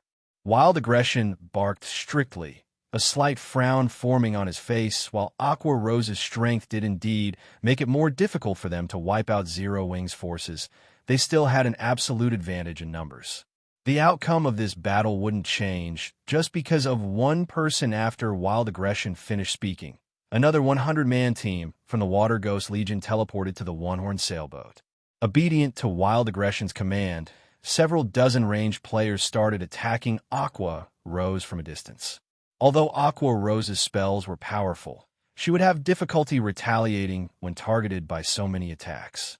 Moreover, with such a great distance between them, dodging her single-target spells would be much easier suddenly. Over 100 projectiles flew at Aqua Rose from multiple directions at this time. However, Aqua Rose completed incanting a spell. Opening her eyes, she said go, following which, a gigantic ball of water formed above her head, then shot out countless jets of water that struck down every projectile sent at her. Dozens of water jets also flew at the Water Ghost Legion members. The water jets were so fast that they even broke the sound barrier. In the blink of an eye, the jets arrived before the Water Ghost Legion members' Tier 2 spell, Rising Flow. Shell, shell, shell. Although the Water God Legion members tried to block or dodge the water jets as soon as they noticed the attacks, the water jets were simply too fast. In addition, the water jets were so powerful that they even pierced through the ice walls, which a few elementalists had managed to erect in time, and the players standing behind the ice walls. Players struck by the water jets died instantly when the few surviving Water Ghost Legion members, who managed to dodge the water jets in time, saw their companions collapsing. Fear surfaced in their eyes, however. While these Water Ghost Legion members were in a daze, Aqua Rose launched another wave of attacks at them. This time, though, she controlled the movements of the water jets, so they no longer attacked in a monotonous pattern. Facing water jets that came at them from multiple directions, the Water Ghost Legion members had no choice but to defend themselves, as evasion was no longer possible. However, the power of the water jets easily penetrated whatever defenses they raised. In the blink of an eye, the second 100-man team the Water Ghost Legion sent to deal with Zero Wing was annihilated. How is that possible? The other Water Ghost Legion members, who were watching the battle from afar, grew fearful and anxious as they looked at Aqua Rose. In the short span of time since the battle began, 200 members of Miracle's Pride and Naval Legion had gotten killed already, which was simply a nightmare. Moreover, this nightmare still showed no signs of ending anytime soon, as Aqua Rose used an instantaneous movement scroll and teleported herself between the Water Ghost Legions and Blue Phoenix's clashing forces after killing the second 100-man team. She then promptly started casting a spell. Do you really think you're invincible in naval combat? Wild Aggression could no longer sit still after seeing Aqua Rose appear boldly before him. He swiftly retrieved the aqua blue longbow slung on his back, and simultaneously fired several dozen icy blue arrows at her. Every arrow carried power at the peak of Tier 2. Several dozen of them intertwined could heavily injure even a great lord of the same level. Moreover, the arrows also moved faster when intertwined. Like a lightning bolt, they crossed the distance of 80 yards or so almost instantly. When the other Water Ghost Legion members saw this move, they breathed out an involuntary sigh of relief. Their commander was finally taking action. This move was originally only a Tier 2 skill. However, when used at sea, its power would be enhanced significantly. Moreover, Wild Aggression had combined a combat technique with a skill, increasing the skill's power even further. Even Tier 2 MTs of the same level would be killed instantly if they tried stopping this attack head-on. However, just as the arrows were about to land on Aqua Rose, a 3-layer water barrier suddenly appeared before her like a blooming lotus flower boom. When the arrows struck the water barrier, they tore through the first layer easily. However, when they reached the second layer, they stopped cold. Along with the appearance of the water barrier, 12 angry water serpents had also surfaced from the ocean around Aqua Rose, each serpent over a dozen meters tall. Like rampaging sea monsters, they let loose a deafening roar. Immediately, the players near Aqua Rose felt an indescribable pressure weighing on their bodies, both their attributes and physique decreasing continuously. Who are you? Wild Aggression's eyes were wide with astonishment when he saw that Aqua Rose remained completely unharmed after receiving his attack. That was a skill enhanced by the power of the sea. How can a Tier 2 player like you possibly stop it? Enhanced by the sea. Indifferently, Aqua Rose said, Do you think you're the only one who managed to obtain a sea-based legacy? So that's the case. It's no wonder you're so strong. Wild Aggression immediately came to a realization. Licking his lips in excitement and anticipation, he continued, "Originally, I thought that this would be a boring job. But since you're also an expert with a sea-based legacy, I will finally get a chance to stretch my body properly." After saying so, Wild Aggression activated a berserk skill, his aura skyrocketing in intensity. The increased mana flow around his body also roiled the ocean surface. At this moment, the vibe the ranger gave off made it seem as if he was a primordial sea monster that had just awoken from its slumber, inspiring an indescribable sense of fear in others. The boss is finally getting serious? With this, both the Dragon Phoenix Pavilion and Zero Wing are dead for sure. The Water Ghost Legion members grew excited when they saw the change in Wild Aggression's aura. The Berserk skill Wild Aggression had just activated was a legacy Berserk skill. Although its duration was very short, when used at sea, the effects of the Berserk skill greatly surpassed those of ordinary Berserk skills. At this moment, the Ranger was not the slightest bit weaker than a Grand Lord of the same level in terms of basic attributes. Not good. Wild Aggression is getting serious. When Blue Phoenix saw Wild Aggression walking on the surface of the ocean, her complexion darkened significantly. Immediately, she called Feng and said, "Guild Leader Black Flame, we need to go help her quickly." Out at sea, Wild Aggression is even scarier than some of Miracle's old monsters. She was well aware that Wild Aggression had obtained a sea-based advanced legacy. When he used his legacy Berserk skill out on the open ocean, he was truly invincible against players of the same level. No need. "Just leave it to Aqua," Feng replied, shaking his head as he looked at Blue Phoenix's anxious expression. Trying to help Aqua Rose out at sea was simply unnecessary. After all, in a maritime environment, Aqua Rose's combat power was superior to even his own. Moreover, he had given both the Void Robe and Void Gloves dropped by the Void Serpent to her.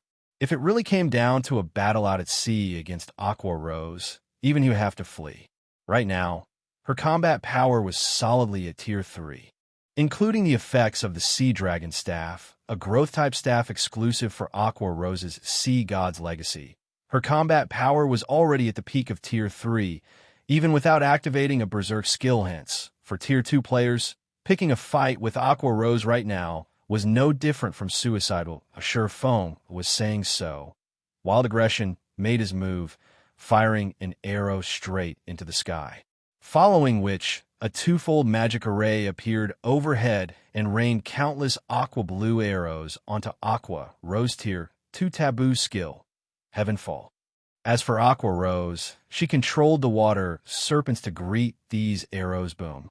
When the attacks of both sides clashed, the resulting shockwave formed a depression in the ocean's surface and shook the surrounding ships. Meanwhile, when the splashes dissipated, the gigantic water serpents still towered proudly above the ocean's surface, their bodies entirely unscathed. Chapter 1929, Sea God's Wrath. She blocked it? Wild Aggression's eyes twitched when he saw the sea serpents unharmed before Wild Aggression could shake off a shock. Aqua Rose waved her staff once more and sent a water serpent snapping its jaws at the Ranger. However, Wild Aggression reacted to the attack quickly. Just as the water serpent was about to bite down on him, he leaped out of harm's way. The water serpent's gigantic body made its single target attack look like an AoE spell. When it crashed into the ocean's surface, the impact created a whirlpool 8 yards in radius and more than 10 meters deep. The power of the serpent's attack had the Miracle members present gulping involuntarily. If they were struck by that attack, they would undoubtedly die. Meanwhile, after Wild Aggression dodged the water serpent's attack, he started firing arrow after arrow at Aqua Rose from midair. While this water serpent of yours is good in a melee fight, but it is far from enough to deal with me. As a veteran expert, Wild Aggression quickly understood Aqua Rose's weaknesses after clashing with her for just a short time. While the water serpent was indeed strong, it was considerably slow. All he needed to do to win this fight was avoid the water serpent and focus on attacking Aqua Rose herself like shooting stars. The arrows Wild Aggression launched moved so quickly that others could see only streaks of light for a time. Dozens of light blue streaks of light bombarded the water barrier protecting Aqua Rose, raising splashes of water one after another. However, no matter how many arrows struck Aqua Rose's barrier, they got through only the first layer at most. They weren't able to pierce the second layer even in the slightest, much less damage. Aqua Rose, the boss, still hasn't broken through that barrier, even after attacking so many times. She really is a monster. Even if the commander can't harm her, she can't harm the commander either. With the commander's combat standard and speed, that slow water serpent won't be able to touch even a strand of the commander's hair. The players observing the battle between Wild Aggression and Aqua Rose from a distance were mesmerized. The battle between these two players did not look like a battle between players at all, but more like a territorial struggle between two monsters of equal strength. No matter how many times these two monsters attacked each other, they failed to inflict any harm on one another. One is not enough. Raising her brow at Wild Aggression, Aqua Rose pointed her free hand at the ranger. Immediately, the remaining 11 water serpents all joined in on the attack. How can she control so many serpents? Wild Aggression's expression turned serious when he saw the approaching water serpents. Dealing with one water serpent was easy enough, as its attacks were somewhat monotonous. However, if all 12 water serpents were to attack simultaneously, the standard of the attack would undergo a qualitative transformation. Originally, Wild Aggression had thought that Aqua Rose could control only one water serpent properly. In that case, he could take advantage of the water serpent's slow attack speed to counterattack her.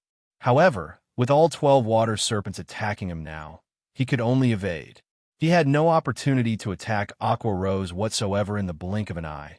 Wild Aggression was placed in an absolute disadvantage. However, the thing that made him truly fearful was the fact that Aqua Rose's control over the water serpents improved as the battle went on, making it increasingly difficult for him to evade their attacks. At this rate, it was only a matter of time before the serpents devoured him, fire the warship's cannons, and kill her. It doesn't matter even if you destroy the ship she is standing on, Wild Aggression commanded, his eyes becoming bloodshot when he saw his depleting HP. Hearing Wild Aggression's order, the Miracle members controlling the giant crocodile warships sprang into action. After they aimed the warship's main cannon at Aqua Rose's position, the cannon started gathering a frightening amount of mana. The shot from the giant crocodile warship's main cannon was the warship's strongest attack. One hit from the main cannon could heavily injure even a Grand Lord ranked sea monster or instantly obliterate an advanced speedboat. Sensing the dense mana converging on the giant crocodile warship, Aqua Rose immediately grew serious, activating her legacy berserk skill before chanting an incantation. Suddenly, everyone on the battlefield felt strong winds blowing at them. At the same time, gigantic whirlpools formed on the ocean's surface one after another. Over 100 whirlpools appeared in the blink of an eye, swaying every one of Miracle's ships violently. Attack. Wild Aggression shouted hurriedly when he sensed that the situation was amiss. Following the ranger's command, a black-white beam of light shot out from the giant crocodile warship, tearing apart the space around it as it sped to devour Aqua Rose. Go. At the same time as the light beam appeared, Aqua Rose raised her staff into the air. Immediately, the whirlpools erupted and transformed into gigantic waterspouts that moved to intercept the magic beam Sea God's Wrath. This move was the strongest spell Aqua Rose currently possessed, and was a curse that could be used only when she had her legacy berserk skill activated. Suddenly, over 100 waterspouts clashed with the magic beam, the intense shockwave resulting from the clash causing the ocean surface to sink. The clash between the magic beam and the waterspouts continued for several seconds. Then, the energy reserves for the attack finally ran out. In the next moment, the light beam dissipated into nothingness, leaving behind a bunch of intact waterspouts. How is this possible? Wild Aggression's mind blanked out when he saw the giant crocodile warship's magic beam disappear without achieving anything. However, before the ranger could snap out of his daze, one of the waterspouts had already devoured him entirely. The waterspouts then extended their reach toward the distant giant crocodile warship when the duration of Sea God's wrath ended. Aside from the giant crocodile warship, every one of Miracle's advanced and ordinary speedboats caught within range of the spell was destroyed. This outcome had the Water Ghost Legion members, who were fighting against Blue Phoenix's forces, gaping in shock. One attack had destroyed several dozen speedboats. This attack was even more frightening than any large-scale destruction spell they had seen before. I am not fighting anymore. That woman's practically a king-class sea monster.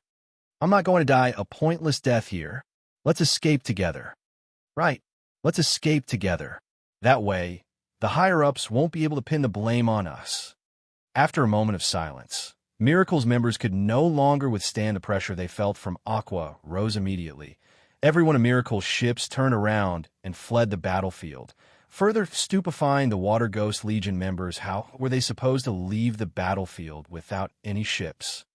They would simply be live targets if they jumped into the ocean. Moreover, swimming in the ocean consumed a lot of stamina. We don't have any other choice but to try it. Realizing their current predicament, some of the Water Ghost Legion members chose to dive into the sea. Although the sea monsters were extremely dangerous, their chances of survival with the sea monsters were much better than if they stayed to fight against the Dragon Phoenix Pavilion's members, where death would be certain. As for the rest of the Water Ghost Legion members, they desperately tried using instantaneous movement scrolls to teleport onto the fleeing ships. However, Aqua Rose did not give these players any opportunity to escape whatsoever. Her combat power was originally already at the peak of Tier 3. After activating her Berserk skill, she could easily slaughter the Tier 1 and Tier 2 Water Ghost Legion members, needing only one hit per person. After just a short moment, the corpses of nearly 300 Water Ghost Legion members could be seen floating on the ocean. Meanwhile, as Aqua Rose was conducting her massacre, the distant Miracle members vanished without a trace. Even the Glacier Seal placed on the battlefield had disappeared. The sudden reversal of the battle thoroughly dumbfounded Blue Phoenix's forces. This situation overturned the Dragon Phoenix Pavilion members' understanding of naval combat. They had never thought that one person's strength would be enough to change the outcome of a near-hopeless battle. Moreover, Aqua Rose had even defeated the Water Ghost Legion with relative ease. Only Feng found this situation normal. The first reason for this shocking outcome was the extreme weakness of the ships that players currently possessed. While these ships might be useful against low-tiered players, against players at Tier 3 and above, their effects would be negligible.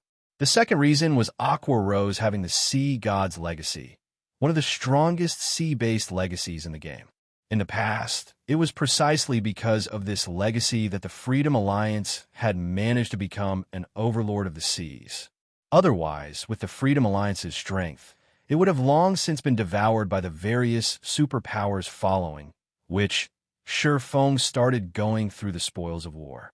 In the meantime, everyone else rested and prepared to enter Savage God Island. Meanwhile, inside one of the dark canyons on Savage God Island, a 1,000-man Legion for Miracle was currently searching for Phoenix Reigns Group with everything they had. At this time, 1,000 Miles, the leader of the Legion, suddenly received a message from one of the Water Ghost Legion members that had successfully fled the battlefield. We lost? 1,000 Miles' complexion darkened when he read the message. He simply could not believe it. Chapter 1930, Legacy Treasure. 1,000 Miles' expression sank even further after watching the battle video the Water Ghost Legion member sent him. How is she so powerful? The battle video showed Aqua Rose blocking the giant crocodile warship's main cannon all by herself. Moreover, she had even managed to damage the giant crocodile warship severely, as well as destroy several dozen speedboats. To make matters worse, she had done all these things with only one spell. Even large-scale destruction spells weren't capable of such a feat. After all, every speedboat had a certain amount of magic resistance. They were also made of very tough materials to be able to fight sea monsters. Nevertheless, Aqua Rose still managed to destroy the speedboats in one hit. This proved that her attack dealt additional damage to Ship's Vice guild leader. Did something happen? Silent March, who was currently dressed in a set of gray robes and had an aura of death surrounding her body, asked curiously when she noticed the grim expression on Thousand Miles's face while its ambush failed. Thousand Miles replied as he forwarded the message he received to her. Moreover, it was a rout this time. Over 70% of the Water Ghost Legion's members died in battle. Several dozen ordinary and advanced speedboats also got destroyed, and 6 bronze speedboats and 1 mysterious iron speedboat got captured by the enemy. How was that possible? Silent March found Thousand Miles's words incredible. Could the Dragon Phoenix Pavilion have come prepared this time and mobilized every one of its fleets for this battle? The 5 fleets Wild Aggression led were all expert fleets of Miracle. There was also the Water Ghost Legion. Unless the Dragon Phoenix Pavilion mobilized every one of its fleets, she couldn't imagine how Wild Aggression could suffer such a heavy blow now. All of this is due to just one person, Thousand Miles said, shaking his head. One person? Silent March could not help but be stunned. Enviously, Thousand Miles said, even Wild Aggression with his advanced legacy was no match for her. I suspect that she must have obtained a sea-based peak legacy, as well as weapons and equipment unique to her class. Otherwise, she wouldn't have been so powerful. Sea-based legacies were things that the various superpowers were currently scrambling to acquire. When the various superpowers clashed with each other out at sea, the battle would normally be between players only. Ships were mainly used to deal with sea monsters, as they were not as effective against players. Meanwhile, just obtaining a sea-based basic legacy could increase a player's combat power out at sea by at least 50%.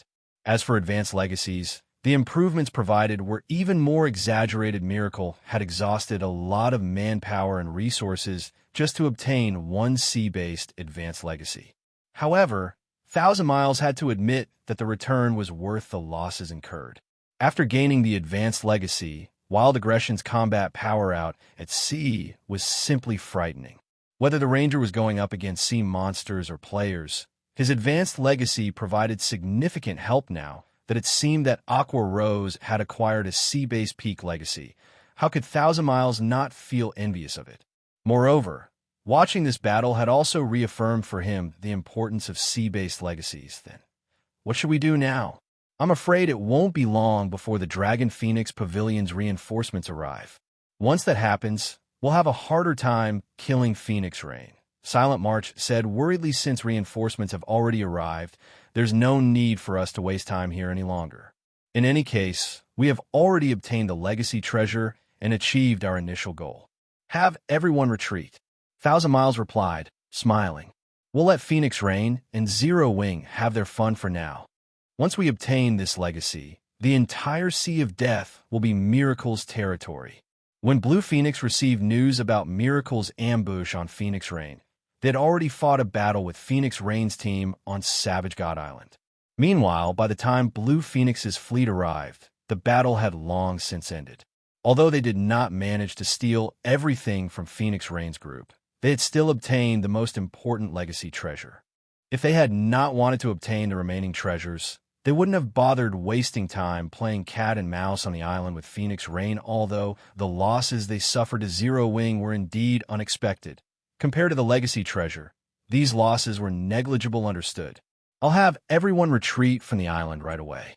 Silent March started contacting the members scattered across Savage God Island and had everyone swiftly withdraw from the island pavilion. Master, something strange is going on with Miracle's members. They're actually leaving the canyon. A level 57, Tier 2 Ranger using Eagle Eyes reported when she noticed that the Miracle members searching for them had started pulling out of Savage God Island. Stop chasing us?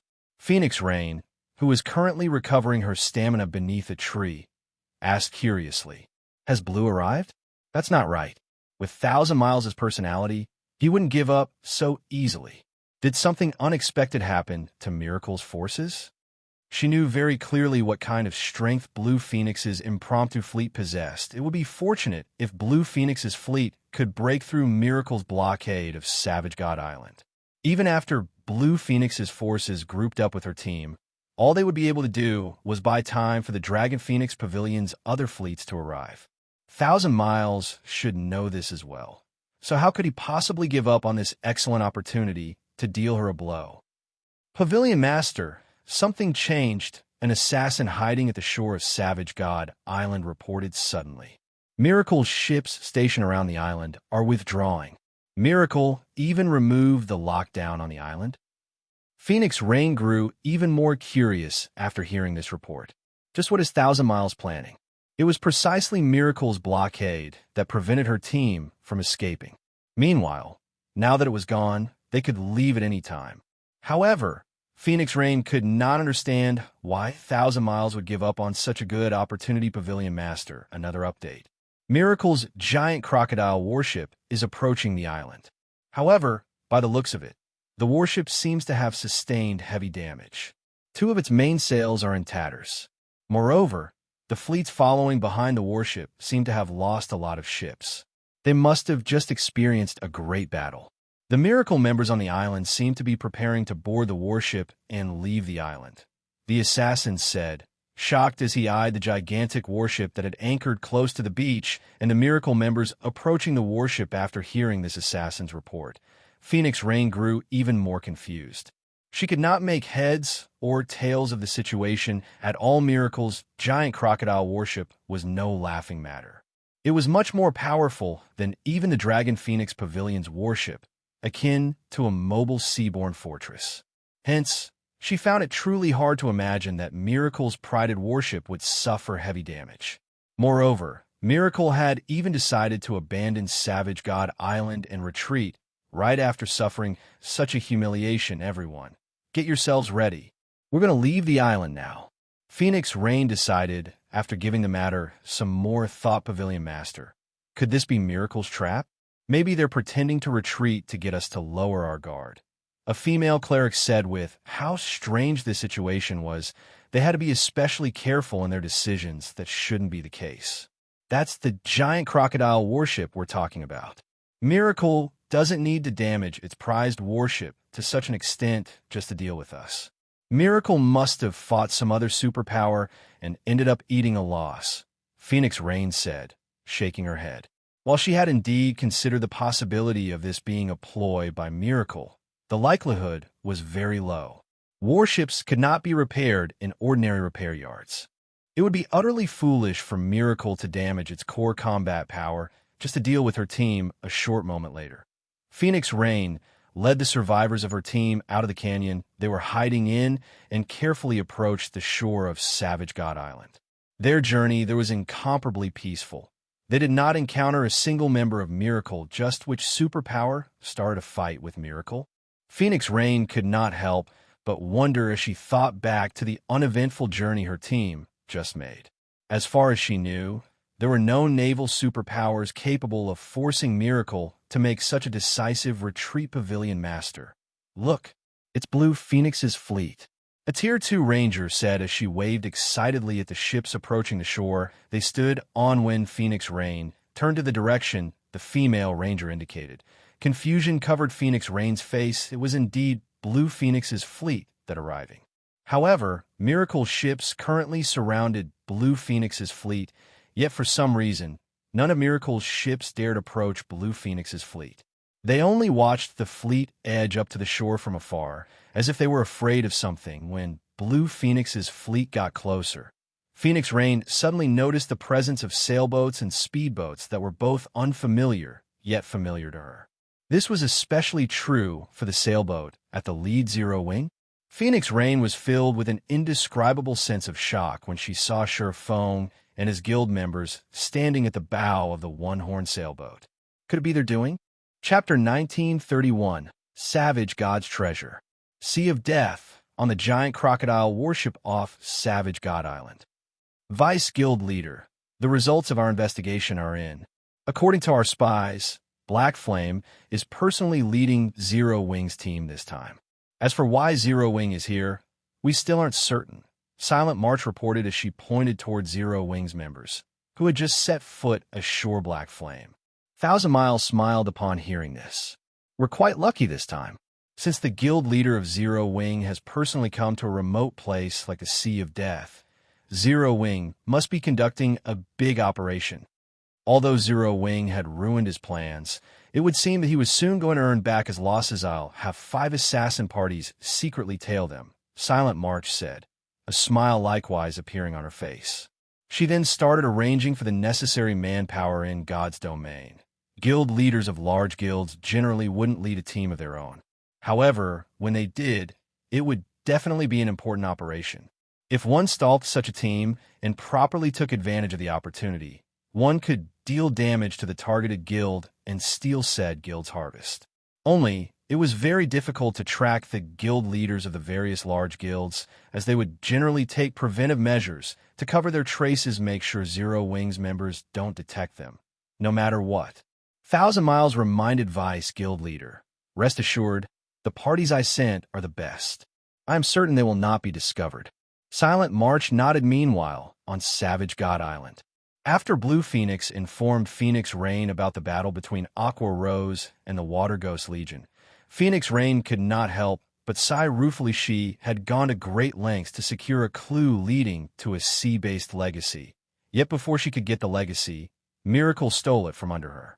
Meanwhile, Zero Wing had somehow obtained a sea-based peak legacy without anyone noticing. With this peak legacy, even the naval overlords would not dare to casually start a war with Zero Wing Big Sis Rain. Does that mean the legacy treasure fell into Miracle's hands? When Blue Phoenix heard about Phoenix Rain's battle on Savage God Island, her originally happy mood instantly vanished. If not for Nine Dragons Emperor leaking information, you wouldn't have met such an ambush. Big Sis Rain, why don't we report this matter to the Great Pavilion Master? If we do so, Nine Dragons Emperor will definitely get his just deserts. The clue regarding the legacy treasure was something they had discovered in the Savage Wildland. Now, however, their efforts had ended up profiting Miracle. Instead, it's useless. We don't have any evidence. The Great Pavilion Master won't believe a unilateral claim. Not to mention, the competition is already at a crucial point. Nine Dragons Emperor might even be hoping I'll complain to the Great Pavilion Master to use it to lower my standing, Phoenix Rain said, shaking her head. In the next moment, however, the corners of her lips curled up as she added, however, unfortunately for Nine Dragons Emperor, while it is indeed true that 1,000 Miles has stolen the legacy treasure, our side obtained the Savage God's treasure. The Savage God's treasure? Sure, Feng, who stood before Phoenix Rain, muttered in surprise. He had never imagined that Savage God Island would really have both the Savage God's legacy and treasure in the past. He had only heard of these two things' existence, nothing more. When no additional information was revealed, many people took the news as fake. After all, both these two things were left behind by God. How could there be absolutely no news about them after players acquired them? That's right. Phoenix Rain smiled. She then retrieved an ancient book from her bag and said, "This is the treasure left behind by the Savage God. A divine tome." The moment Phoenix Rain took out the divine tome, everyone present felt their perception vanish as the large book sucked the ambient mana, completely dry impossible. A divine tome? Sure, Feng goggled at the book in Phoenix Rain's hands reflexively, an indescribable sense of shock flooding his heart. Current players would not have any accurate knowledge regarding divine tomes. However, Sure Feng, who had played God's Domain for more than a decade, knew just how valuable a divine tome was. It was no exaggeration to say that it was worth more than a fragmented legendary item. Its value to lifestyle players could even rival a legendary item. This is a treasure that allows lifestyle players to enter the divine library and learn the recipes and designs left behind by ancient gods, Phoenix Rain said, chuckling. Although there are only 2 entry slots available, if used properly, generating a fortune is definitely possible. While the legacy treasure could grant players a frightening combat power, the Savage God's treasure allowed players to gain frightening wealth. After all, those recipes and designs were left behind by ancient gods. The items that could be created using those recipes and designs were undoubtedly amazing. Earning a fortune with those items would be very easy. Meanwhile, money just so happened to be the thing she lacked the most right now. She had invested practically every coin she earned into developing her naval forces. However, despite doing so, her naval forces were still significantly weaker than Miracle's. If she wished to surpass Miracle, then she required more funds. Moreover, while Miracle had indeed stolen the legacy treasure from her, Obtaining the legacy itself was impossible in the short term. The player Miracle selected for the legacy would need sufficient strength. Meanwhile, in order to guarantee success, Miracle would definitely have to make a lot of preparations. Guild leader Black Flame. It is all thanks to you that Blue and her forces were able to escape tragedy this time. At the same time, you also saved my life. I hope that you can accept one of these 2 slots, Phoenix Rain said sincerely as she looked at Feng. While having allies was a good thing, not all allies would be willing to lend a helping hand during critical moments. Most of them would take action only after weighing their potential gains and losses. The fact that Zero Wings stepped forward when she faced danger was invaluable. Phoenix Pavilion Master, you were making too much of it. I only helped out as an ally. However, I am indeed very interested in this Divine Tome entry slot. While I will be accepting your goodwill, I cannot just take it for free, Feng said. He immediately took out 6 bronze speedboats and traded them to Phoenix Rain. Each entry slot to the Divine Library was worth roughly 1 fragmented legendary item, definitely far more than the help he provided this time. As for the bronze speedboats, these things currently weren't of much use to Zero Wing, as the guild was not particularly active in the Sea of Death right now. However, they were worth a lot to Phoenix Rain, who operated mainly in the Sea of Death. With a look at the trade window, Phoenix Rain understood that, like herself, Feng did not like owing favors. Hence, she simply nodded and accepted the 6 bronze speedboats using the Divine Tome. Phoenix Rain left a mark on Feng's palm. With this, he could either use the mark himself or transfer it to someone else. However, it could be used only once the transaction was completed. Phoenix Rain decided against lingering on Savage God Island, as she still had a lot of work awaiting her. After instructing Blue Phoenix's group to continue guiding Feng to Kama Island, Phoenix Rain herself returned to Thunder Island. Feng headed deeper into the Sea of Death on the one-horn sailboat. While resting inside a cabin in the sailboat, Feng fell into deep thought as he looked at the mark on his palm. In the end, he decided to be the one to use this mark, although there were other lifestyle masters in the Candlelight trading firm. Acquiring a recipe or design from the Divine Library required one to possess sufficient combat power as well. Otherwise, one would not gain anything. Meanwhile, if he waited until Melancholic Smile or Cream Cocoa became combat experts, it would be months or years before he could reap the benefits of the Divine Library following, which, Feng activated the mark on his palm suddenly. The mana inside the cabin stirred. Shortly after, a spatial tear appeared behind Feng and sucked him into it. In the blink of an eye, he disappeared from the room, leaving behind only a silver magic array on the floor where he had been standing. Chapter 1932, Divine Library. After getting sucked into the spatial tear, Feng arrived in a dark and chaotic space. Standing at the center of this space was a majestic shrine that gave off such pressure that even the chaotic airflow actively avoided it. The moment Feng appeared before the shrine, he could feel a stifling suppression of his strength. The frightening divine might the shrine exuded also made his movements extremely sluggish. This pressure really is amazing. It's no wonder they said that players couldn't enter the Divine Library without having a certain degree of strength. Feng felt a little surprised as he moved his body tentatively right now. His body's physique and basic attributes weren't even at the standard of a Tier 1 player. His perception of his surroundings had also become non-existent. If he were to fight in such a state, he might have difficulty going up against a chieftain of the same level.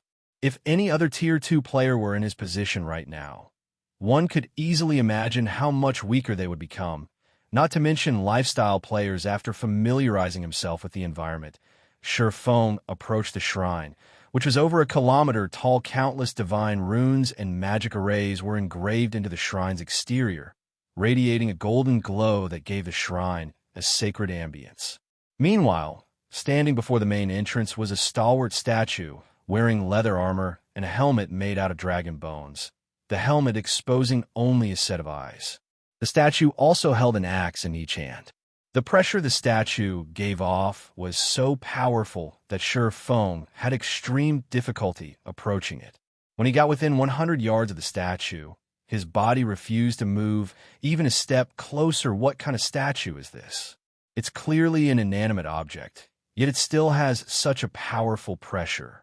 Most likely, even Tier 4 players can't walk up to its feet looking at this 10-meter-tall statue. Feng could feel that the pressure it gave off would increase exponentially the closer one got to it after bypassing the statue. Feng quickly arrived at the shrine's main entrance. The entrance was so massive that even monsters over 10 meters tall could walk through it easily. As Feng approached the golden set of doors, the doors slowly parted, a blinding glow escaping through the gap between the doors. By the time the golden doors were fully opened and the intense light had dissipated, a sea of books appeared before Feng. Rows of bookshelves filled the hall before him, with patrol squads of stone guards wandering all around the chamber. Similar to Feng, these stone guards were all level 69. As for their ranks, there were elites, special elites, and chieftains, although the HPs of these stone guards were not as high as that of ordinary monsters of the same rank and level. The elites still had over 1 million HP, while the chieftain rank squad captains had 5 million HP. If Feng were to come across these monsters in the outside world, he wouldn't even have paid attention to them. However, in his current state, he had no choice but to take the many stone guards in the hall seriously. The chieftain-ranked stone guards were especially dangerous to him while Feng was carefully observing the movements and habits of the stone guards. An armored, middle-aged man, whose body was translucent like a ghost, suddenly appeared at the center of the hall. Even when Feng tried using omniscient eyes on him, aside from finding out that the man was named Bernard, he did not get any other information. Adventurer of the human race, I am Bernard, the manager of the Divine Library. Since you have gained an entry slot from a divine tome, you may pick out one book from the Divine Library. However, the books here are not easy to acquire. They will not be given to people who lack ability, Bernard said after appearing before Feng. Like an emotionless machine, Bernard continued indifferently. There are a total of 5 floors in the Divine Library, and the higher you go, the fewer the books available. In return, however, their value will also increase. Even ancient gods would covet the books found on the top floor. There are a large number of guards on every floor. Your task will be to obtain the book you want from these guards. Once you get a book, I will send you back immediately. If you are killed by the guards, you will similarly be sent away. If you wish to reap a harvest in the Divine Library, you must not be greedy. Tread within the limit of your abilities. After saying so, Bernard vanished. Sure enough, this place is the same as the rumors made it out to be. Feng possessed a certain degree of understanding of the Divine Library due to its great fame in God's domain. Countless superpowers had fought desperately to acquire a divine tome in the past. Stored inside the Divine Library were various recipes and designs for lifestyle classes. There were even designs for powerful war weapons, defensive constructions, and magic arrays, just like Bernard had said. Even after reaching Tier 6, players would still lust for the Divine Library's contents in the past. The most famous story involving the Divine Library had a Tier 6 God-ranked player obtaining a design for a war fortress from the Divine Library's 4th floor. The war fortress built using this design could resist even Tier 6 gods.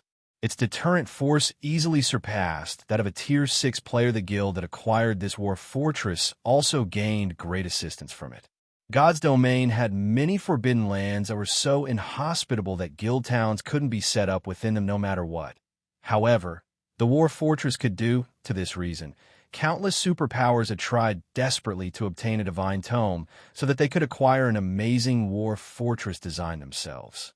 With such a war fortress, they too could develop into various forbidden regions and reap the bountiful resources and treasures thereof. Course. While Feng also wished to obtain a war fortress design right now, with his current strength, reaching the 4th floor was utterly impossible. The difficulty of each floor in the Divine Library increased exponentially. A Tier 2 player would be fortunate to obtain a book from the 1st floor. Even the best among Tier 2 players would get only as far as the 2nd floor, however. Although the books on the 1st and 2nd floor were not as valuable as a war fortress design, they were already precious. Let's try out these guards, Feng thought as he looked at the patrolling guards. He then used Phantom Kill and had his doppelganger test the waters, he had not been given a time limit for picking a book.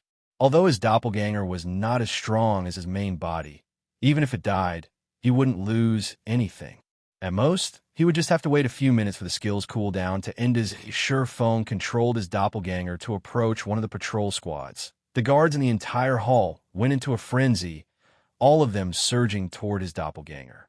Although this situation surprised Feng a little, he still managed to have his doppelganger charge forward and cut at one of the squad captain's pung.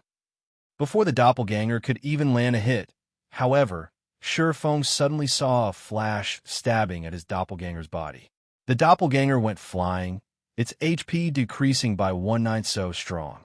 Feng could not help his surprise as he looked at the squad captain. Not only did the squad captain's attack contain great strength, but the way it moved its spear was absolutely flawless, without any excess action whatsoever. The squad captain's combat standard was already very close to rivaling refinement realm experts.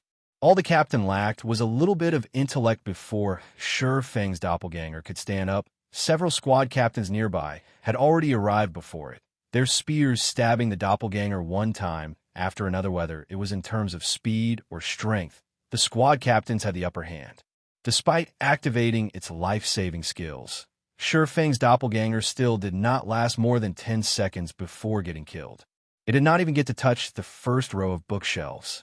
Chapter 1933, Book Acquired. The first floor's difficulty is already so high. Astonishment flashed across Feng's eyes as he watched his doppelganger's body dissipate into nothingness, although he did not focus on getting his doppelganger to reach the bookshelves and simply had it fight.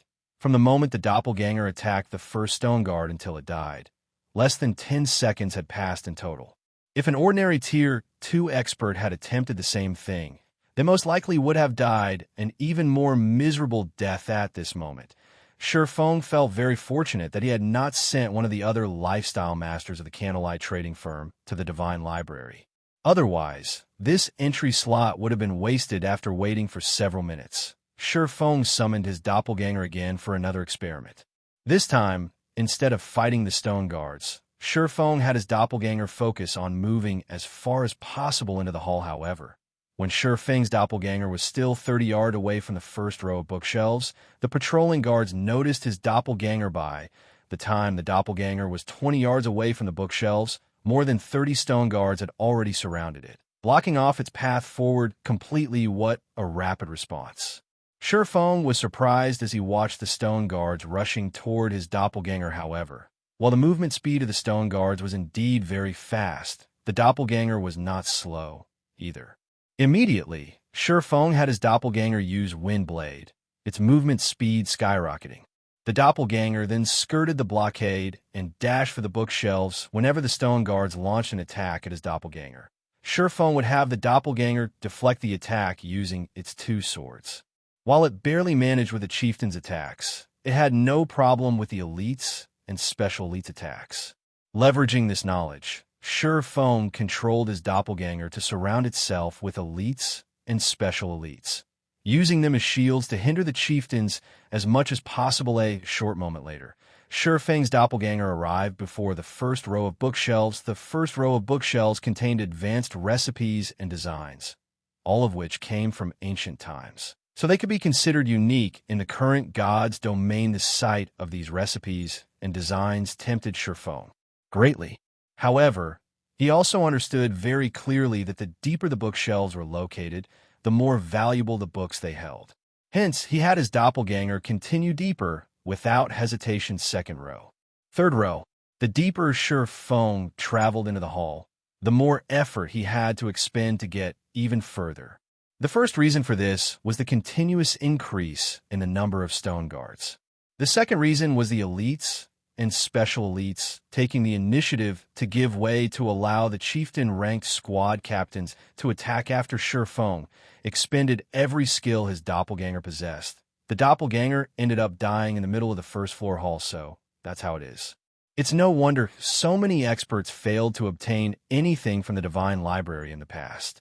Feng took in a deep breath as he mentally replayed the scenes of his doppelganger's attempt. There were several hundred stone guards on the first floor hall, including over 50 chieftains. The deeper one traveled into the hall, the more chieftains one would encounter. Moreover, if players took the initiative to attack even one of the stone guards, every stone guard in the hall would swarm over to attack them, making it almost impossible for players to locate a book of their preference. In addition, the combat standard of the chieftain rank squad captains bordered on the refinement realm. A Tier 2 refinement realm expert would be fortunate to obtain a book from the first row of bookshelves. Experts that hadn't reached the refinement realm wouldn't even be able to touch the bookshelves. Moreover, players' greed would also play an important role when selecting a book. The further one proceeded into the library, the more valuable the books they would see. Hence, players that visited the Divine Library would definitely try to push themselves to their very limits. However, after they truly reached their limits, they would not have any opportunities to reach for a book on the shelves, as the patrol guards would have already surrounded them. Even if they did still have some energy left to grab a book, it would be nearly impossible to accurately grab a book suited to their own needs. Now that I've already grasped the basic movement patterns of the guards, it's about time I made a move myself. After Feng simulated the battle on the first floor hall in his mind several times, he focused his gaze on the closest patrol squad. If he tried to advance into the hall by sneaking through the gaps between patrol squads. Once he got discovered, multiple patrol squads would charge at him and quickly surround him. However, if he were to charge straight at the nearest patrol squad, it would take the other patrol squad some more time to reach him. In other words, for a certain period, he would have to deal with only one patrol squad. He wouldn't have to deal with the encirclement of multiple patrol squads right off the bat, which would, in turn, slow down his advance and allow more patrol squads to gather around him. After Feng was done planning, he immediately charged at the nearest patrol squad. Intruder die. After noticing Feng's approach, the 10-man patrol squad quickly moved to surround him. Upon seeing this, Feng executed Purgatory Penislash without hesitation. In terms of basic attributes, he was significantly superior to his doppelganger. Moreover, unlike his doppelganger, he had the assistance of the 7 luminaries' rings aura of wind to increase his movement speed by a significant margin. After sending 5 elite stone guards flying, Feng used Wind Blade and rushed past the squad captain, bolting for the depths of the Halland to the middle section of the hall. More than 10 patrol squads managed to surround Feng. Faced with such a situation, even Feng felt that he was close to reaching his limits, his HP rapidly decreasing. He immediately activated Heavenly Dragon's power, his strength skyrocketing, then executed Sword's Orbit to send the approaching stone guards flying. The boost in strength allowed Feng to advance with great ease. Only after he neared the staircase leading to the second-floor hall did he start feeling some pressure. Currently, dozens of squad captains surrounded him. Even though he had an advantage in strength, the squad captains charged at him without fear. Unlike before, when squad captains only tried to hinder his movements and buy time, they now recklessly traded blow for blow, fully intent on reaping his life at all costs. Hence, even though he had superior strength, advancing still took him a lot of effort. In the end, Feng decided to use 9 dragons slash against the overwhelming number of attacks. With the help of the 16 Abyssal Blade Phantoms, he finally managed to get through the first floor and reach the second floor. Unlike the first floor, the guard on the second floor did not give Feng any time to prepare at all. The moment he appeared on the floor, the guard were already swarming toward him. Meanwhile, the guards on the second floor had clearly received a qualitative improvement, as even the weakest guards were chieftains, while the squad captains were high lords whose combat standard was at the refinement realm. Compared to the guards on the first floor, the guards here also coordinated much better with each other. To make matters worse, even with Heavenly Dragon's power activated, Feng was actually inferior to the High Lords in strength. By the time Feng arrived at the first row of bookshelves, he already felt himself close to reaching his limits. Right now, he didn't even have any energy to spare for grabbing a book. Sure enough, the second floor isn't a place Tier 2 players can casually visit. Feng could not help but reveal a bitter smile when he noticed 3 more patrol squads approaching.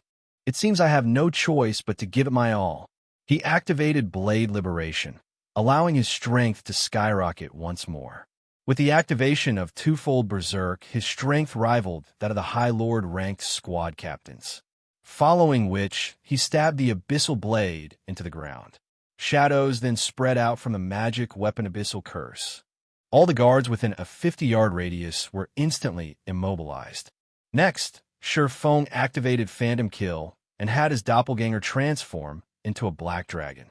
He then split up with his doppelganger and took independent action after Feng left. The pressure on him decreased visibly. Even after he reached the second floor's middle section, only 6 patrol squads were chasing him. In comparison, the Black Dragon had attracted the attention of over a dozen patrol squads' lightning slash. Shadowblade. Although he had repelled a few squad captains with his skills, even more squad captains quickly took their place, the High Lords launching attacks at his defensive blind spots. Even though Feng perceived the attacks ahead of time, there were simply too many of them. There was a limit to the number of attacks he could deflect. As a result, he steadily incurred damage time after time when he activated Void Shield.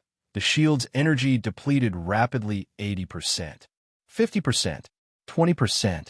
Just when his Void Shield was about to shatter, Feng gritted his teeth and activated Divine Steps.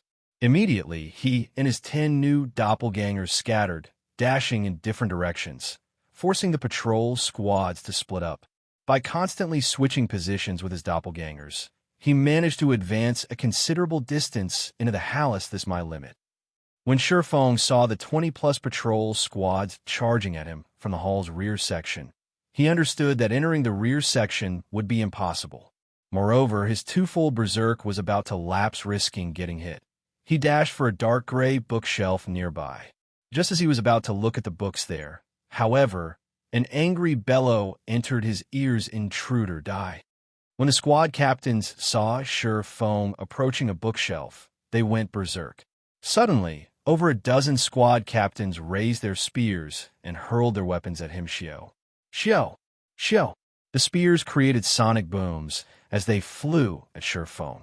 It was evident that the power contained within those spears was already at the Tier 3 standard. Seeing this scene, Feng no longer dared to inspect the books.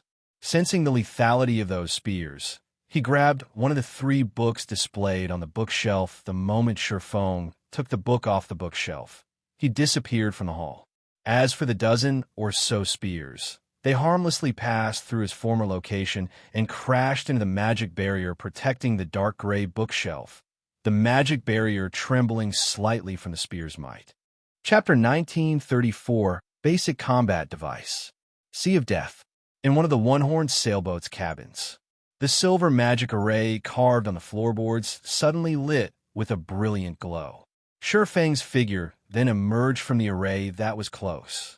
Feng looked down at the tome in his hands, ecstatic. He had very nearly lost his life back there. He never thought that the stone guards could go berserk. The power of their spears had undoubtedly been at the Tier 3 standard, and if every one of those dozen or so spears had struck him, he would have died instantly. But despite his near-death experience, he couldn't help but excitedly inspect his new treasure. All of the Divine Library's books were precious treasures. First-rate guilds would even drool over the tomes on the first floor, not to mention those on the subsequent floors. Feng tapped to open the tome's attribute panel, and the system displayed its information before him as expected of the Divine Library. Even something like this was on the second floor. The corners of Feng's mouth twitched slightly when he saw the tome's name. Off flashing in his eyes, the tome he had obtained from the Divine Library was the production design for the basic combat device. The combat device was a special item that was similar to the strengthening device, which was a tool that increased equipment durability. The combat device, however, increased players' combat power. This increase to combat power was extraordinary rather than increasing its users' basic attributes. The combat device relied on powerful mana to improve its user's life rating forcibly. The ancient gods had created this magic tool, but since the combat device's production method had been lost to time, players could only find these devices in ancient ruins. Moreover, very few were generally hidden in such locations. The various large guilds in the past had treated the combat devices they had found like their own children. Now that he held the combat device's design, why wouldn't Feng be shocked? Even though it was only the basic combat device design, it was still enough to drive the various superpowers crazy. The basic combat device increased players' life ratings at Tier 3 and below by 1 rank. Although the improvement wouldn't boost normal players to the archaic species standard, it was still a formidable improvement, on par with upgrading a lord to High Lord rank. When equipped, players would become boss-like existences among their peers. If an ordinary player equipped the combat device, their strength could rival an expert player of the same level and tier. If ordinary expert players used the device, although they would not be a match for peak experts, they would become slightly stronger than refinement realm experts. The combat device's only downside was that it couldn't be used in dungeons, even regional dungeons. In dungeons, equipping the device would have no effect. Even so, many players still dreamed of using the combat device. A basic combat device had sold for around 200 gold in the past, yet many players had fought over every device available on the market. If I can mass-produce these devices, I won't have to worry about a lack of experts in Zero Wing. Although the basic combat device design required precious materials, the total cost for producing each device was only around 60 gold. Unfortunately, the design required mana stones, which amounted to a large portion of the production cost. Fortunately, obtaining mana stones was no trouble for him, since he had a 100% success rate when synthesizing them with the Philosopher's Stone. Zero Wing wasn't far from having as many elite and expert players as a true first-rate guild. Some first-rate guilds even had fewer elites and experts than Zero Wing. Only the range of Zero Wing's influence was inferior to these guilds, but that couldn't be helped since Zero Wing had started in God's domain with nothing. However, if he could mass-produce the combat devices, Zero Wing could expand its influence quickly without worrying about a lack of sufficient manpower to manage the guild's additional territory. Thinking up to this point, Feng's desire to obtain Kama Island's Manatite Island grew despite Zero Wing's recent developmental achievements. Its magic crystal income had seen very little improvement. After all, there was a limit to the magic crystals a single area could produce. If the guild wanted to increase this income significantly, it had to occupy an ore vein that generated magic crystals. Returning his focus to the tome in his hands, Feng clicked to learn the basic combat devices production method. Only the player that obtained a book from the Divine Library could learn from it. They could not be traded. Hence, the various large guilds in the past had generally sent lifestyle players to the library, since they could only put the books to good use by doing so. However, some guilds had dispatched powerful experts to retrieve the more valuable tomes. Those guilds had then invested a ton of resources in nurturing these expert players in the required subclass required to produce the book's items. Fortunately, Feng had gotten quite lucky, since the book he had claimed contained a forging design. Had he chosen an engineering design or alchemy recipe, he would have had to invest in developing a new subclass. After learning the production method, Feng began to practice the required magic arrays for the combat device, while he waited for the one-horn sailboat to reach Kama Island. Time passed quickly. Under Blue Phoenix's lead, Zero Wing's fleet avoided many unnecessary fights with sea monsters. Finally, after more than 10 hours, the fleet arrived before an island enveloped in death. Kama Island's twin peaks were intertwined, and from afar, the island resembled some kind of massive, howling beast. From time to time, deafening roars rose from the island, echoing in the nearby players' minds. Even from afar, plenty of sea monsters were visible as they explored the island's surroundings. All of these sea monsters were level 60 or higher. Just docking on the island would be challenging. Guild leader Black Flame: "We've reached Kama Island. I still have some matters to attend to, so I'll take my leave," Blue Phoenix said. She couldn't help her confusion. Her gaze wandered to the island. She didn't understand why Feng wanted to visit an island doused in death energy and void of mana, but it wasn't her place to question him. God's domain had many secrets, after all, and for all she knew, Feng might have come here for some high-ranked quest. "Thank you," Feng said sincerely. If not for Blue Phoenix's familiarity with the Sea of Death's inner area, Zero Wing's fleet would have seen a lot of trouble on the way to Kama Island. The one-horn sailboat had sustained considerable damage on the way here, even despite avoiding many battles. Without Blue Phoenix's guidance, Zero Wing's fleet might have been annihilated for carelessly entering a danger zone once Blue Phoenix and her subordinates had teleported away via return scrolls. Feng commanded his fleet to approach the island, although many sea monsters surrounded Kama Island.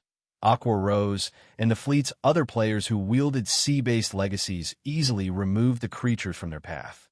In less than an hour, Zero Wing's ships docked on Kama Island's shore after seeing to the necessary preparations. An inexplicable fluctuation in space slammed into Feng as he set foot on the island. It had felt as if a sonic boom had radiated throughout the world. Just as suddenly, the sound of system notification reached Feng's ears. God's domain system announcement. Players have triggered the new expansion pack, Return of the Survivors. The system will undergo a 24-hour update. Please prepare to log out of the game. Chapter 1935, God's Domain Shaken. Upon hearing the system announcement, Feng was stunned. Why has this happened so soon? Feng's expression darkened slightly as he read the system announcement. The Return of the Survivors was a massive expansion pack that affected the entirety of God's domain. But as far as he could remember, this expansion pack shouldn't have triggered until mainstream players had reached level 70. Most mainstream players were only level 50 right now. Most of the various large guilds didn't even have many Tier 2 players, yet the Return of Survivors expansion pack had just triggered. While this expansion pack was good news for the various major powers, the same couldn't be said for Zero Wing. Once the Return of the Survivors expansion pack activated, the ancient humans that had split away from God's domain's main continent due to the ancient war would return. Unlike the current human population in God's domain, these ancient humans retained some of the combat techniques and lifestyle techniques from ancient times.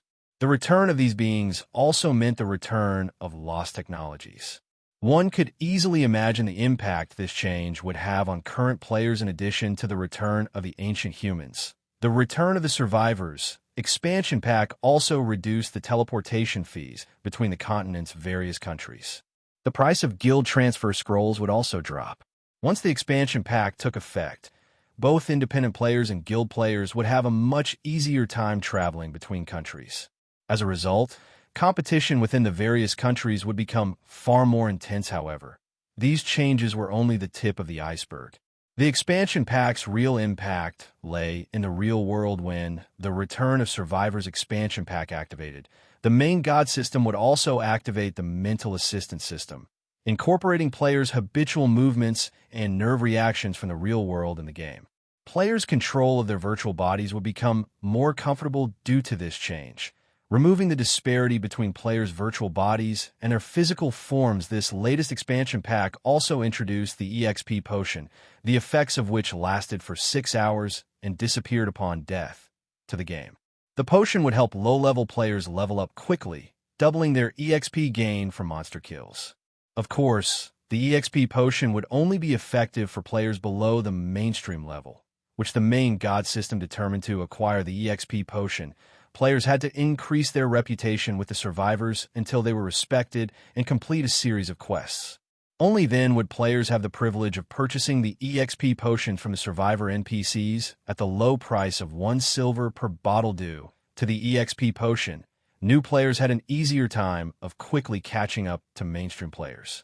This also allowed experts to arise at a much faster rate, which in turn allowed the various major corporations to develop rapidly. Many major corporations had only invested in God's domain after they had realized the game's potential. However, the game's top players had reached a considerably high level by then. As a result, these corporations' experts hadn't been able to exhibit their true strength, even though so many powerful, real-world experts worked for these corporations. Fortunately for them, the EXP potion just so happened to mitigate this problem. In return, though, the EXP potion had increased the competition in God's domain by several times. Even the secret pavilion's God's domain experts list had changed so frequently that the experts in one edition would be gone in the next. Meanwhile, the Return of the Survivors expansion pack thoroughly eliminated the small advantages Zero Wing had accumulated over the game's various powers. Guild Leader, the forums are going crazy over this new expansion pack. The game's official website has even published some information about it. According to the game developers, once the new expansion pack takes effect, human survivors from ancient times will appear in the various NPC cities. These ancient survivors can teach players advanced combat methods for their classes, with each learning attempt only costing 3 silver. Aqua Rose said, surprised when she read the information on the official website. Before this, players have been forced to experiment on their own to learn the combat methods most suited to their classes. However, many elite players had only grasped a few basic combat methods. The various large guilds kept their advanced combat methods a secret, yet God's Domain was about to sell such combat methods to players directly. Advanced combat methods were nearly on par with basic combat techniques. With this new feature, players' combat standards in God's Domain would drastically improve. This feature would bridge the gap between independent players and guild players by a significant margin, and when the various large guilds obtained these system-approved advanced combat methods, it would bridge the gap between their elite and expert members. The minimum requirements to be considered an expert in God's Domain would also change. I'll need to accelerate my plans, Feng thought as he read the Sea of Death's official forums. The majority of independent players eagerly anticipated this new expansion pack, since it would undoubtedly bridge certain gaps between players. Feng needed to improve Zero Wing's nurturing system before the rest of God's Domain benefited from this expansion pack, and soon. Only by doing so could he guarantee Zero Wing's advantage. Meanwhile, in the Empire's Crimson Flame Fortress, Vice Guild Leader, although we don't yet know who triggered the new expansion pack, it has assured our guild's rise to glory. Previously, those super first-rate guilds and super guilds have relied on their long-standing foundations in the virtual gaming world to suppress us, but now that advanced combat methods will be available to everyone, the Blackwater Corporation support will allow us to nurture a large number of experts in a short time. Snowscar, who wore silver scale armor, reported to Xuan Wuchisa as she sat in the guild leader's office. The new expansion pack was undoubtedly good news for the various major corporations, and the Blackwater Corporation would reap even greater benefits since it had so many real-world experts under its command. Now that Blackwater had access to system-approved combat methods, nurturing a large group of expert players will be a piece of cake. How are things conning along in the capital's armory? Xuan Wuchisa asked the excited Snowscar. Based on her indifferent expression, she didn't seem to think much of the new expansion pack. We have already moved past the outer area. Once we've prepared, we'll enter the armory's inner area. It would have taken us some time to secure the inner area, but with the expansion pack, I doubt it will be long, Snowscar said. Good. Once we have secured the armory, formulate a plan to assault Silverwing Town, Xuan Wuchisa said, looking at the map of the Empire before her, specifically Zero Wing's territory. Disappointment flashed in her eyes as she muttered, I had thought that Zero Wing would be able to entertain me, but it seems that battle is over before it has even begun. One uninteresting guild. Various large guilds and corporations also started to prepare to welcome the latest expansion pack. Meanwhile, on Kama Island, when it was almost time for the system update to begin, Feng ordered his team to log out to rest. The moment Feng logged out himself, he began to prepare for the return of the Survivors expansion pack. He had Blackie significantly increase Zero Wing Workshop's recruitment efforts and try to recruit as many talented players as possible. With the EXP potions, new players would have a much easier time catching up to mainstream players. After all, previously, he had been able to set recruitment aside, but with the latest expansion pack, other guilds would likely snatch up talented players before he got a chance if he didn't do so. And now God's Domain's various major powers had yet to learn about the EXP potions. Even after this new expansion pack released, they'd only learn about the potions once players had accumulated enough reputation. To become respected, players would have to quest for at least 2 weeks. Feng needed to secure as many opportunities as possible during the next 2 weeks. Meanwhile, while Feng was busy recruiting internal members for the guild, Gentle Snow contacted him. Guild leader, good news. We've dealt with the training ground. The 5 companies have finally caved in and sold their shares. From now on, that training ground belongs fully to Zero Wing, Gentle Snow reported, smiling. Good. Wonderful. Feng was ecstatic to hear this. He had waited for this moment for a very long time. Finally, Zero Wing had its own training ground after disconnecting the call with Gentle Snow. Feng contacted Blackie and had him gather the Zero Wing Workshop's members in the workshop's main hall. Chapter 1936, Moving House. Hundreds of Zero Wing members had gathered in the main hall of Zero Wing's workshop, making the space feel a little cramped. Boss Blackie, has something happened? Why have you suddenly gathered us here? Don't tell me the guild is trying to replace some of us. The Zero Wing members in the hall bombarded Blackie with questions. Some of them were curious, while others were worried. Zero Wing had developed quite a bit recently. Not only did the guild's member count continue to increase, but the guild also ranked its internal members in various aspects. Competition between internal members was incredibly intense, and a large number of players arrived for interviews each day. The guild's workshop was only so large. There was a limit to how many internal members the guild could house. Hence, it wasn't unusual for the guild to cut off some of its present members for new recruits. After all, unlike other members of the guild, internal members received a significant salary. Stop making blind guesses. Even I don't know the meaning of this meeting, Blackie replied. But it should be something good. When the crowd heard Blackie's words, they relaxed. Shortly after the crowd had begun its discussion, Feng entered the hall. The crowd fell silent the moment they saw him, turning towards him with respectful gazes. The majority of Zero Wing's internal members didn't know that Feng was actually the guild leader, Black Flame. Very few of the upper echelons knew the secret. However, they were all aware that Feng was the Zero Wing Workshop's true manager. His position in the guild was the equivalent of first vice guild leader. Since everyone's here, let me explain why we've gathered you all. From today on, our workshop will be located elsewhere. We'll be moving to Ouroboros's main headquarters. This will become Zero Wing's branch workshop. It will be responsible for recruiting talented players in Jinhai City. If no one has any questions, everyone should prepare for the move. Feng announced. We're moving to Ouroboros's main headquarters? What? Doesn't that mean our guild will have its own training ground like the other first-rate guilds? Amazing. I've heard that first-rate guilds generally use entire skyscrapers as their main headquarters.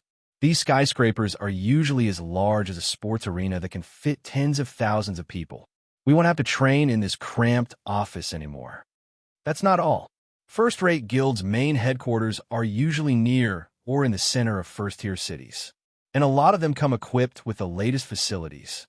Their rooms can even rival four-star hotels. Some of the more impressive headquarters can even rival five-star hotels. Does that mean we get to live in a first-tier city center? I'm not dreaming, am I?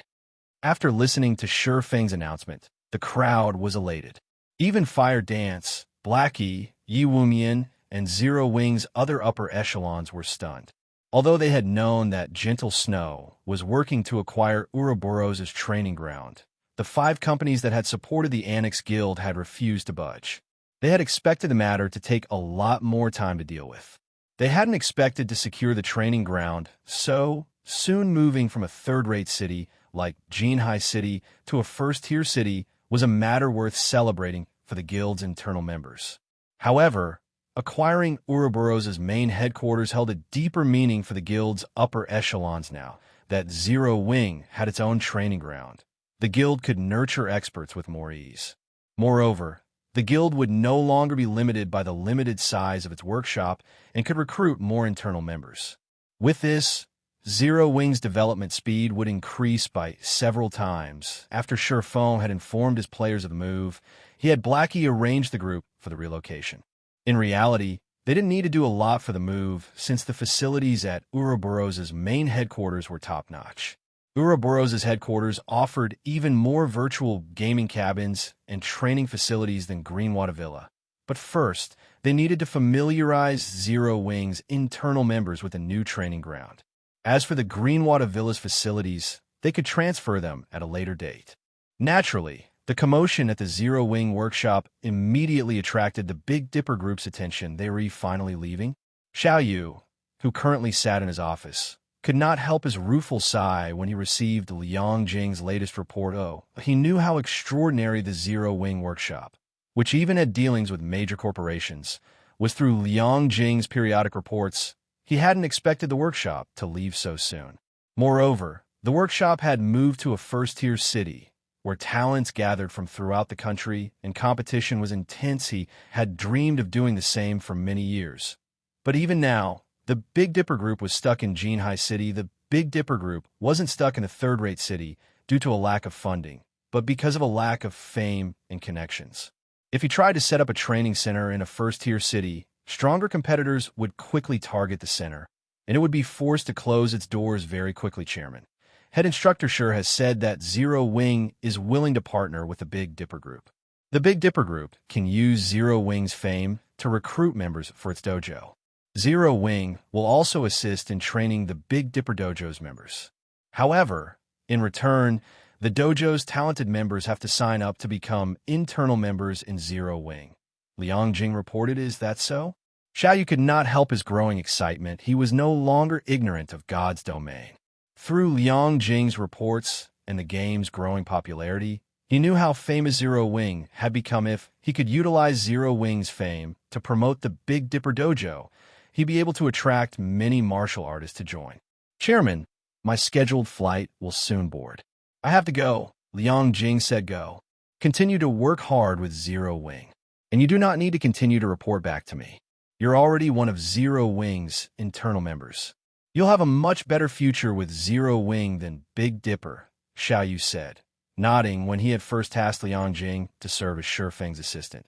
He had done so to get a better understanding of the mysterious man. He had been confident in her capabilities, but he had never thought that Shi Feng would poach such a talented employee. But the outcome wasn't so bad. After all, Liang Jing owed him a debt of gratitude.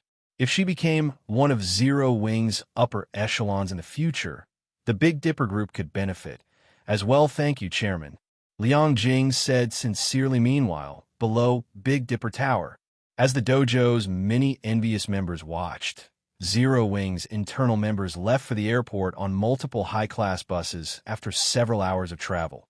Zero Wing's internal members finally arrived before the building that had previously served as Ouroboros's main headquarters. As they alighted from the buses, the towering skyscraper drew their gazes upward, over 100 stories tall, leaving them astounded. "Welcome," Gentle Snow greeted as she and her assistant emerged from the building. "The rooms and facilities inside are ready for your use. We have also updated the virtual training system. Everyone can begin training right away. Let's forget about training for today and let everyone adapt first," Shi Feng said, smiling as he glanced at the excited crowd behind him. "We'll focus on recruitment today. I have already sent people to advertise the matter. I doubt it will be long before independent experts and workshops seek us out," Gentle Snow said, nodding.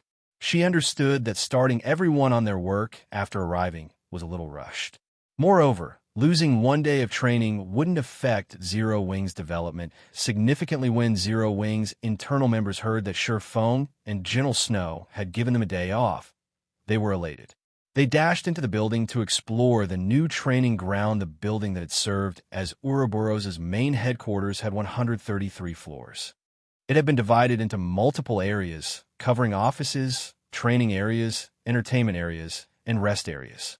Every internal member would receive their own living space, and they wouldn't be nearly as cramped as they had been in the Greenwater Villa, where they had shared a room with several others. When Liang Jing had finished touring the building, she had been stupefied. Every facility in the building was state-of-the-art. Even the simplest accommodation was as luxurious as a 4-star hotel, whereas the top-level rooms and suites were on par with 5-star hotels standing in the top-floor suite of the building. Excitement bubbled up in Shi Feng as he gazed at the night view from the French windows. He found it hard to believe that such a magnificent building officially belonged to Zero Wing, now the guild's main headquarters. Meanwhile, under Gentle Snow's management, it took only a day for Zero Wing's internal members to get back on track. Moreover, the Zero Wing workshop had recruited 500 new internal members in that single day. Every one of these internal members was extraordinarily talented, either with combat, management, or lifestyle classes. Once God's Domain system update had completed, these 500 people would be integrated in Zero Wing's operation at 6 a.m. The next day, God's Domain's system update had finished. Laying down in the newly installed virtual gaming cabin in his luxury suite, Feng logged into God's domain. Chapter 1937, Rapid Expansion Sea of Death, Island. The mental assistance system has finally activated. As Feng stood on the death energy-saturated beach and stretched, he could feel a tangible change to his virtual body before this update. He had always felt as if he were moving in a body that wasn't his.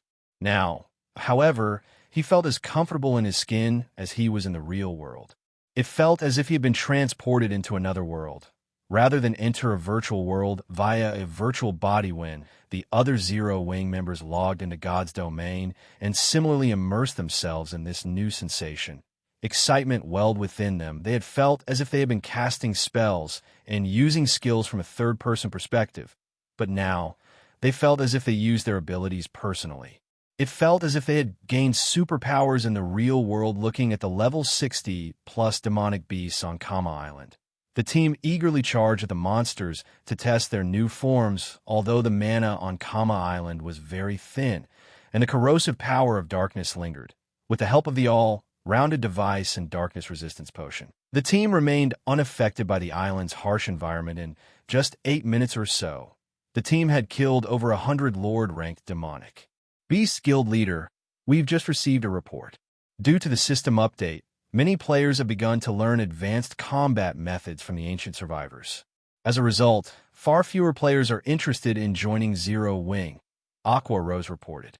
Then, in a quieter tone, she continued, "Moreover, the various large guilds have started mass recruiting members, and they've lowered their recruitment requirements significantly, especially Blackwater. Blackwater has improved the benefits it offers its elite members by a significant margin. Blackwater is now offering nearly 40% more than Zero Wing. Because of this, many of the players that had applied to join our guild at the Secret Stone Fortress and Silverwing Town have left to join Blackwater. Blackwater really is vicious. To think it would increase its benefit packages by so much." Rose's report astonished Feng a little, but once he gave the matter some thought, he wasn't overly surprised the return of the Survivors expansion pack heralded a new area where every major power in the game would seek to recruit elite players currently. The Trial Tower was still used to determine players' combat standards. The higher a player climbed in the tower, the stronger combat standards they'd need to progress. Naturally, the fastest way to improve one's combat standards was by learning combat techniques. If players could grasp a single basic combat technique, they'd be almost guaranteed to reach the Trial Tower's 5th floor, which would mean that the player had reached the realm of experts. With the Ancient Survivor's return, players only needed a small amount of money to learn advanced combat methods. Although these advanced combat methods might not be as helpful as a basic combat technique, they were close. In other words, elite players would have a high probability of reaching the Trial Tower's 5th floor as long as they learned these advanced combat techniques. After all, the various large guilds' elite members, on average, could reach the 4th floor. The only real between elite players was their progress on the 4th floor. Oftentimes, a guild's strength was based on the number of experts it had, since high-difficulty dungeons and quests had very high combat standard requirements.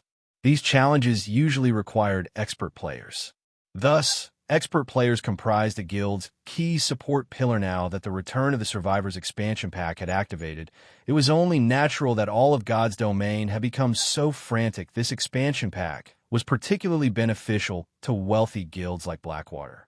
Recruiting elite standard players was much cheaper than poaching experts, and now that elite standard independent players had a much easier time reaching the Trial Tower's 5th floor, it was only natural that Blackwater spared no effort in recruiting them. Guild leader, should we lower our recruitment standard a little? Blackwater might steal the Empire's independent elite players otherwise. If that happens, contesting Blackwater will be quite difficult in the future. Rose said worriedly. The Empire wasn't like Starmoon Kingdom. It had become a hub for multiple kingdoms and empires. A large number of elite and expert players had gathered in the Empire, so it was much easier to recruit players there than in other kingdoms and empires. Since Blackwater wants to claim the independent elite players, let have them. Unlike Blackwater, we don't have the funds to play that game. Our recruitment standards will stay the same. Continue to prioritize the development of players with potential. We won't try to contest over the ready-made independent elite players, Feng said, smiling as he shook his head. While lowering the guild's recruitment standards would attract many elite players and increase the guild's overall strength. Doing so without sufficient capital would yield the opposite effect. Most importantly, the standard of expert players would not stay the same forever in the short term. Mass recruiting independent elite players would boost a guild's expert count, but as more players learned advanced combat methods, the overall standard of God's Domains players would rise, as would the benchmark for expert players nowadays. One was considered an expert as long as they reached the early stage of the Trial Tower's 5th floor, but in the future, they would have to reach the 5th floor's middle stage or beyond. One day, players would have to reach the 6th floor to qualify as an expert rather than targeting the current elite players. Zero Wing would profit by setting its sights on low-level players with great talent. It wouldn't be long before leveling up was no longer a problem for newcomers not going to compete with Blackwater. Aqua Rose was a little disappointed after hearing Feng's reply, however. When she thought about how Zero Wing had just acquired Ouroboros's main headquarters, which had drastically increased the guild's expenditures, she realized that Zero Wing didn't have much capital to spare. Hence, she had no choice but to give up on this opportunity and focus on recruiting players with strong potential. Meanwhile, Zero Wing's lack of action during this chaotic time confused the various powers and players that watched the guild. None of them understood what Zero Wing intended. The guild was dismissing such a golden opportunity to grow stronger. Are you kidding me? The various large guilds have clearly lowered their recruitment standards. Why hasn't Zero Wing? And I thought that I'd finally get to join the guild. In the end, I still can't meet their recruitment requirements. Why do you insist on joining Zero Wing? Blackwater is the best choice right now. Not only does it have full control of the Iron Empire, but the guild also controls the Crimson Flame Fortress, a vital path to your capital city. Moreover, Blackwater has announced that it is increasing its internal member count and that it will fill some of the slots with the guild's elite players. Now is the best time to join Blackwater. Sure enough, Zero Wing simply isn't a match for a superpower like Blackwater in terms of capital. The majority of the Empire's independent players sneered at Zero Wing's lack of response. For a time, applications to join Blackwater flooded the guild. However, Zero Wing hadn't fallen too far behind. Due to the increase in Zero Wing's internal member count, the guild's operating speed had skyrocketed. Because of this, the guild's management personnel, such as Gentle Snow, had a chance to relax and found more free time to tend to their own interests. In addition, Zero Wing's ability to investigate and recruit players with potential had improved substantially. For a time, the guild recruited many low-level players that lacked renown. Meanwhile, while God's Domain's various large guilds frantically snatched up elite players, Feng's group had arrived before a bottomless pit. Gray smoke filled the pit, robbing all life from the earth around it.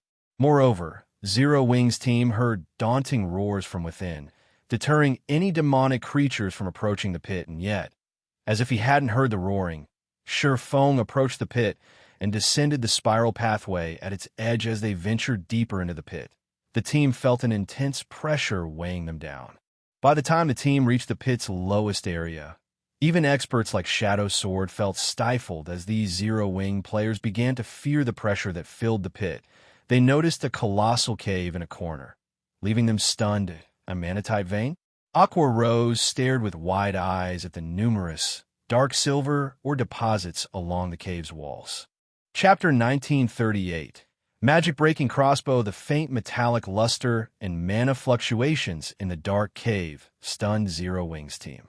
Once they realized what they were looking at, they couldn't help their excitement, their breathing becoming a little hurried dark silver. In this mana fluctuation, there's no mistake. This is a manatite vein. Blackie's eyes glowed as he gazed at the dark silver ore. Guild leader, we're rich. Ordinary players might not know much about ores, but all of these players were guild experts.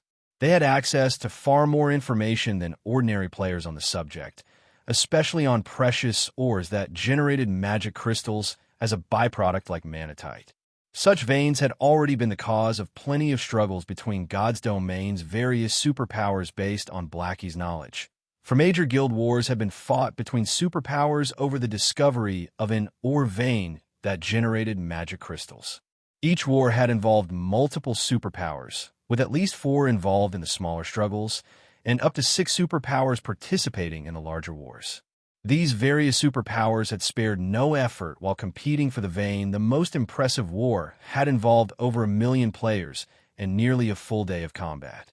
By the time the war had ended, more than 600,000 players had been slain.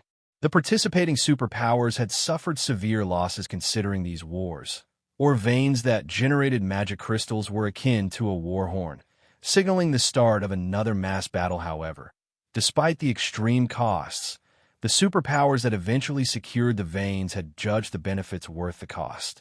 Magic crystals were a guild's foundation and an important resource for nurturing experts, which were essential in protecting a guild town. Moreover, as players reached higher levels, magic crystals would become even more important.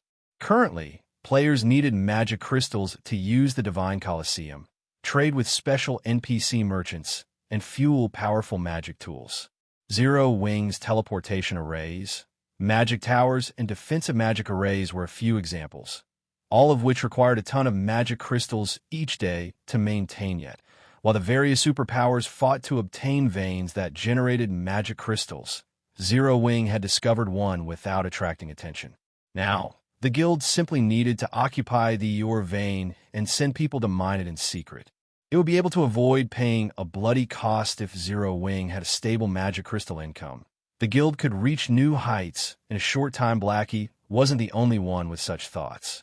Aqua Rose was also ecstatic over the discovery of this manatite vein, although the manatite vein wasn't as valuable as the attributed ore vein in the Flame Demon's Valley. The valley's environment was simply too harsh for players. Conducting a large-scale mining operation there was impossible. Fortunately, Karna Island was different. The thin mana here would not affect mining players overmuch. The only problem was the darkness corrosion, but that could be easily solved with darkness resistance potions. With the Candlelight trading firm's current strength, mass-producing darkness resistance potions would be a piece of cake. Dispatching a large number of players to mine this manatite vein was definitely possible for Zero Wing. Once Zero Wing harvested enough magic crystals and nurtured a large number of experts, the guild wouldn't have to remain passive in the Orc Empire. It could take the initiative to face Beast Emperor and Blackwater head-on as the team celebrated the manatite vein before them. Nearly 100 dark-skinned, armed demonkin. The demonkin were all level 65 and above, and the weakest among them was a lord. The strongest demonkin was even a level 66 Grand Lord. The group radiated a chilling aura and moved like a well-trained army. What startled the players the most was the demonkin patrol squad's heavy crossbows. The weapons were covered in runes, which gathered the surrounding mana to them.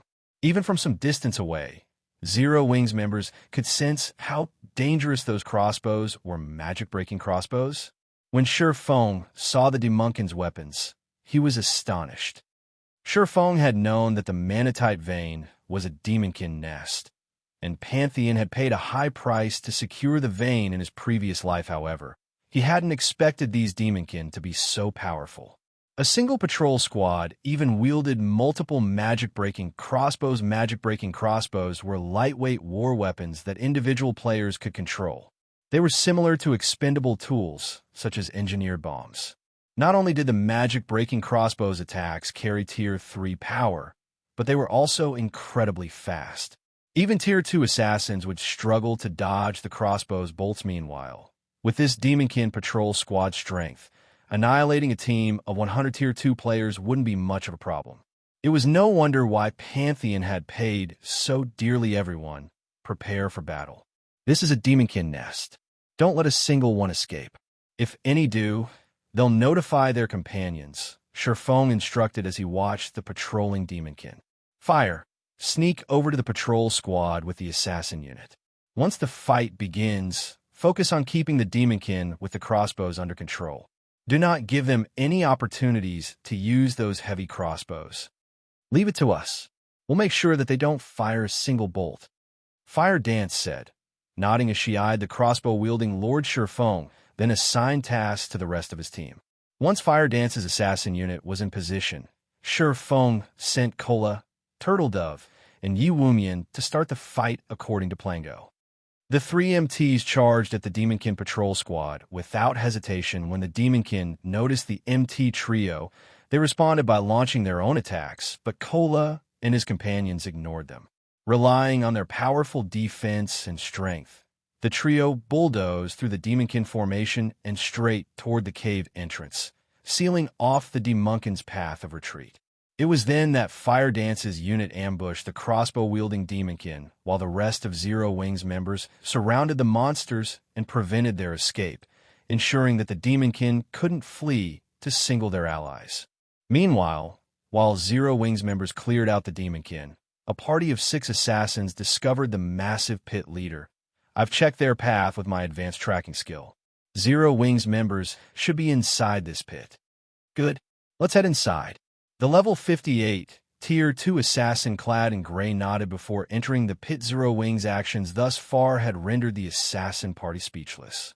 The guild team had ventured through dangerous sea zones infested with sea monsters.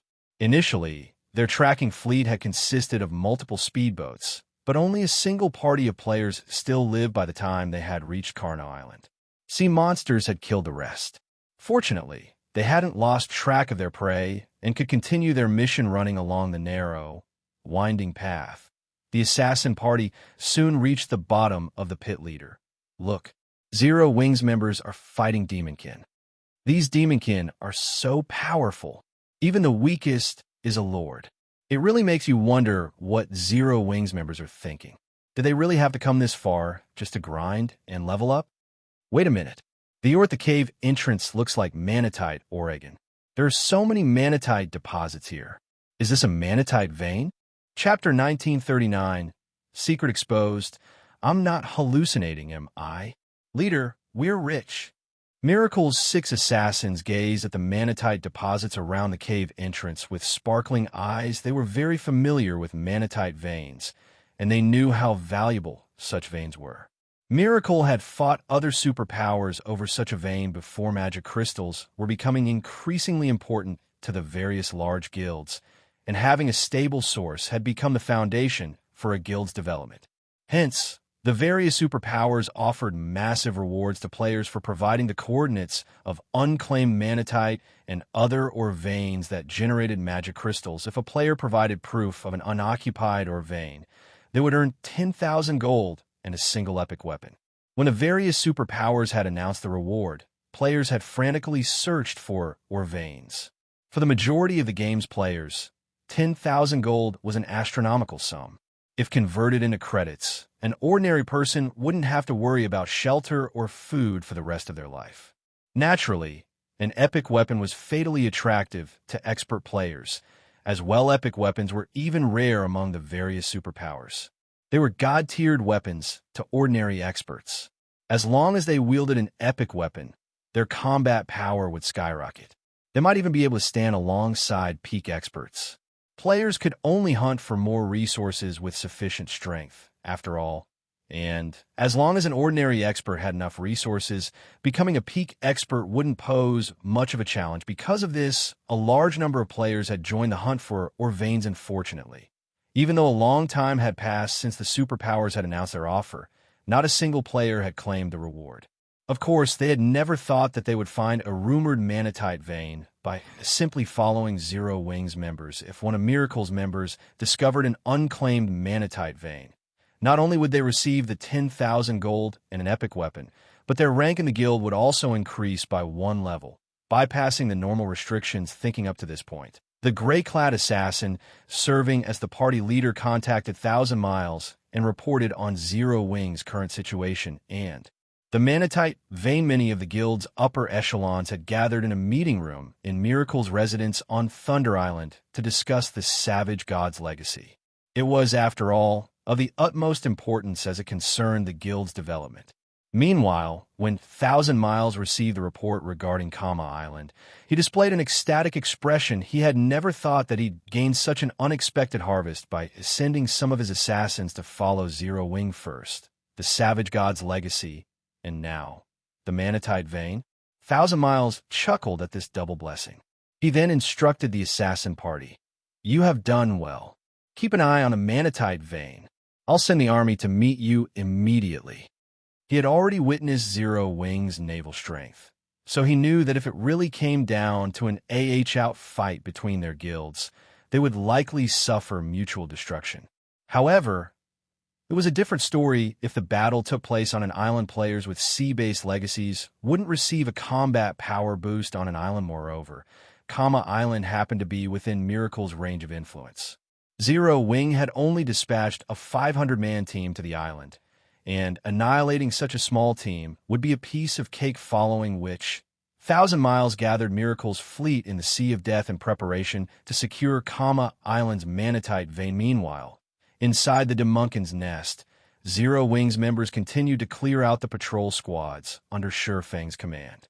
While these Demonkin patrol squads might be difficult for any other expert team, but they were no challenge for Zero Wing's members. Ordinary MTs would not even be able to stop the first volley from the magic-breaking crossbows without breaking their stances. However, Kola could block 5 crossbow bolts at one time without issues. At most, he would lose around half of his HP, but by the time the Demonkin launched their second volley, Fire Dance's assassin unit suppressed the monsters. Kola then tanked the Grand Lord ranked Demonkin that led the patrol squad, while Turtle Dove and Yi Wumian tanked the Great Lord ranked Demonkin. The rest of the team systematically dealt with the remaining Demonkin. The Demonkin granted more EXP than ordinary monsters of the same rank and level, and they dropped relatively good weapons and equipment, all of which were level 60 and 65 bronze and mysterious iron rank. Occasionally, the Grand Lord ranked Demonkin even dropped level 60 secret silver equipment when the team had defeated the 4th patrol squad. A tattered piece of parchment dropped from one of the Demonkin. This actually drops here? Feng was stunned as he inspected the tattered parchment piece. This leaf of parchment was a fragment of the magic-breaking crossbow design. If he could gather 6 fragments, he'd be able to form the complete design. Although the various large guilds were ignorant of the magic-breaking crossbow, Feng wasn't. In the past, small guilds had commonly used the weapons. Small guilds teams had even considered it necessary for grinding in the fields. At the end of the day, only a small portion of God's Domain's player base would reach the realm of expert players. Very few would reach Tier 3, and even less would climb beyond that to Tier 4 and 5. Having Tier 4 and 5 players would be practically impossible for the various large guilds. So what were these guilds supposed to do if they encountered hostile Tier 4 or 5 experts? The answer to that question was reliance on lightweight war weapons and tools like the magic-breaking crossbow.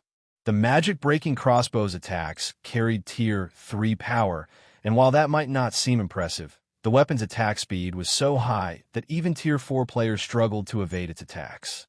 If a group of players fired magic-breaking crossbows simultaneously, even Tier 4 players would be at risk of dying. However, the magic-breaking crossbow design was extremely rare, generally only available in ancient ruins. Now that he knew that the Demonkin here dropped fragments of the design, why wouldn't he be surprised? Even in the hands of a Tier 0 player, the magic-breaking crossbow would exhibit Tier 3 power and threaten Tier 4 players. If he could mass-produce these weapons, even dealing with an army of Tier 2 experts would be child's play. Thinking up to this point, Feng inspired his team to grind the Demonkin with far greater fervor. Unfortunately, after nearly 4 hours and constantly using divine providence, the team had only collected 3 fragments. They were still far from completing the design as Feng prepared to lead his guildmates further into the Demonkin nest. Phoenix Rain called him Guild Leader Black Flame. "Just what you doing on Kama Island?" Phoenix Rain demanded with a serious expression. "I've just received a report stating that Miracle is gathering a force of more than 30,000 players to head for the island. Over 7,000 of them are Tier 1 experts, and more than 400 are Tier 2 experts.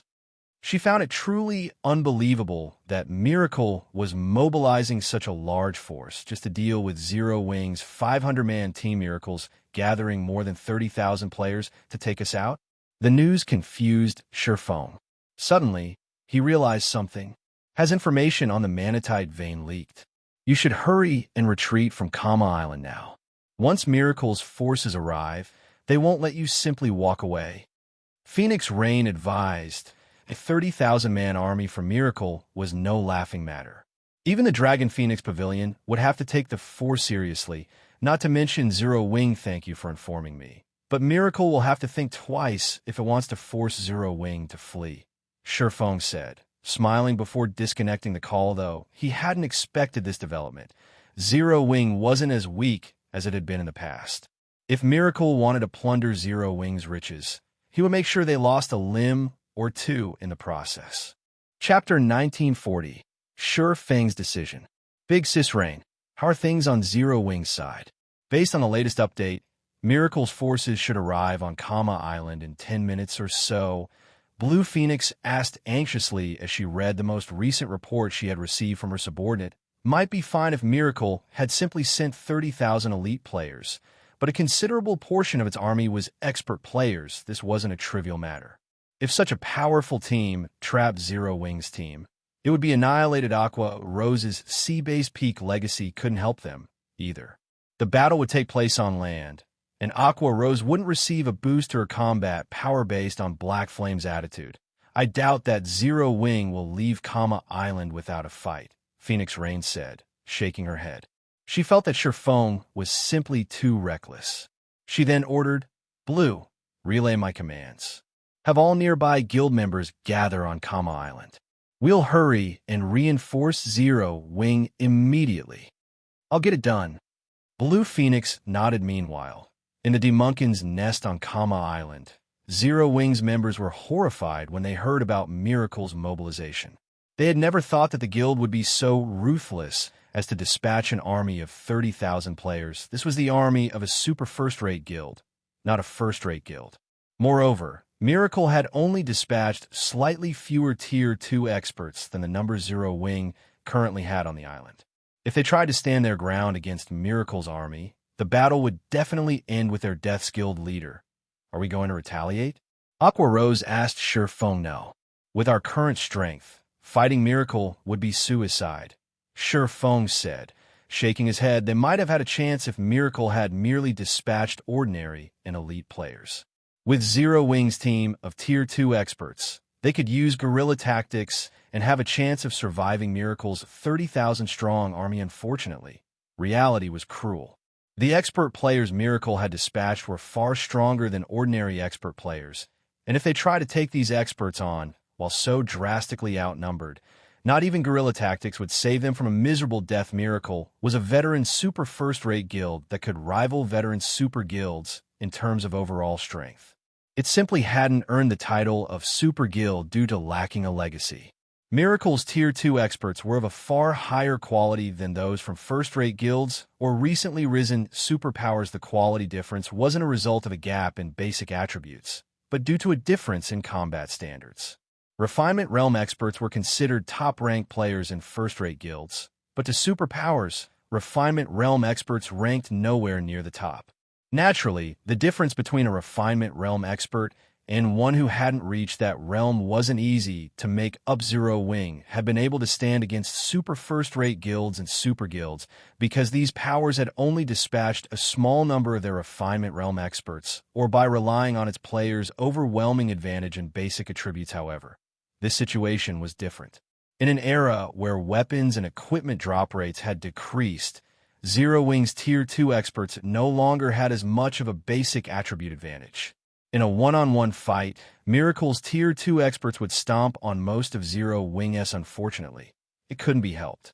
Miracle had secured its foundation after many years of hard work and investment. This was also why the various large guilds tried so hard to nurture experts in God's domain. Experts were a guild's true support pillar. Weapons, equipment, and tools were only one of the many means used to improve a guild's strength. Then, are we going to retreat? Aqua Rose asked. No, we cannot afford to do that. This is a mana-type vein. We're talking about finding another one won't be easy, Feng said. Shaking his head, Aqua Rose was speechless. If they weren't going to fight or retreat, what were they going to do? For now, you'll continue to lead the team and clear out the Demonkin next. Leave Miracle to me. No matter what happens, don't leave the cave, Feng said, chuckling in response to Aqua Rose's Confusion Guild leader.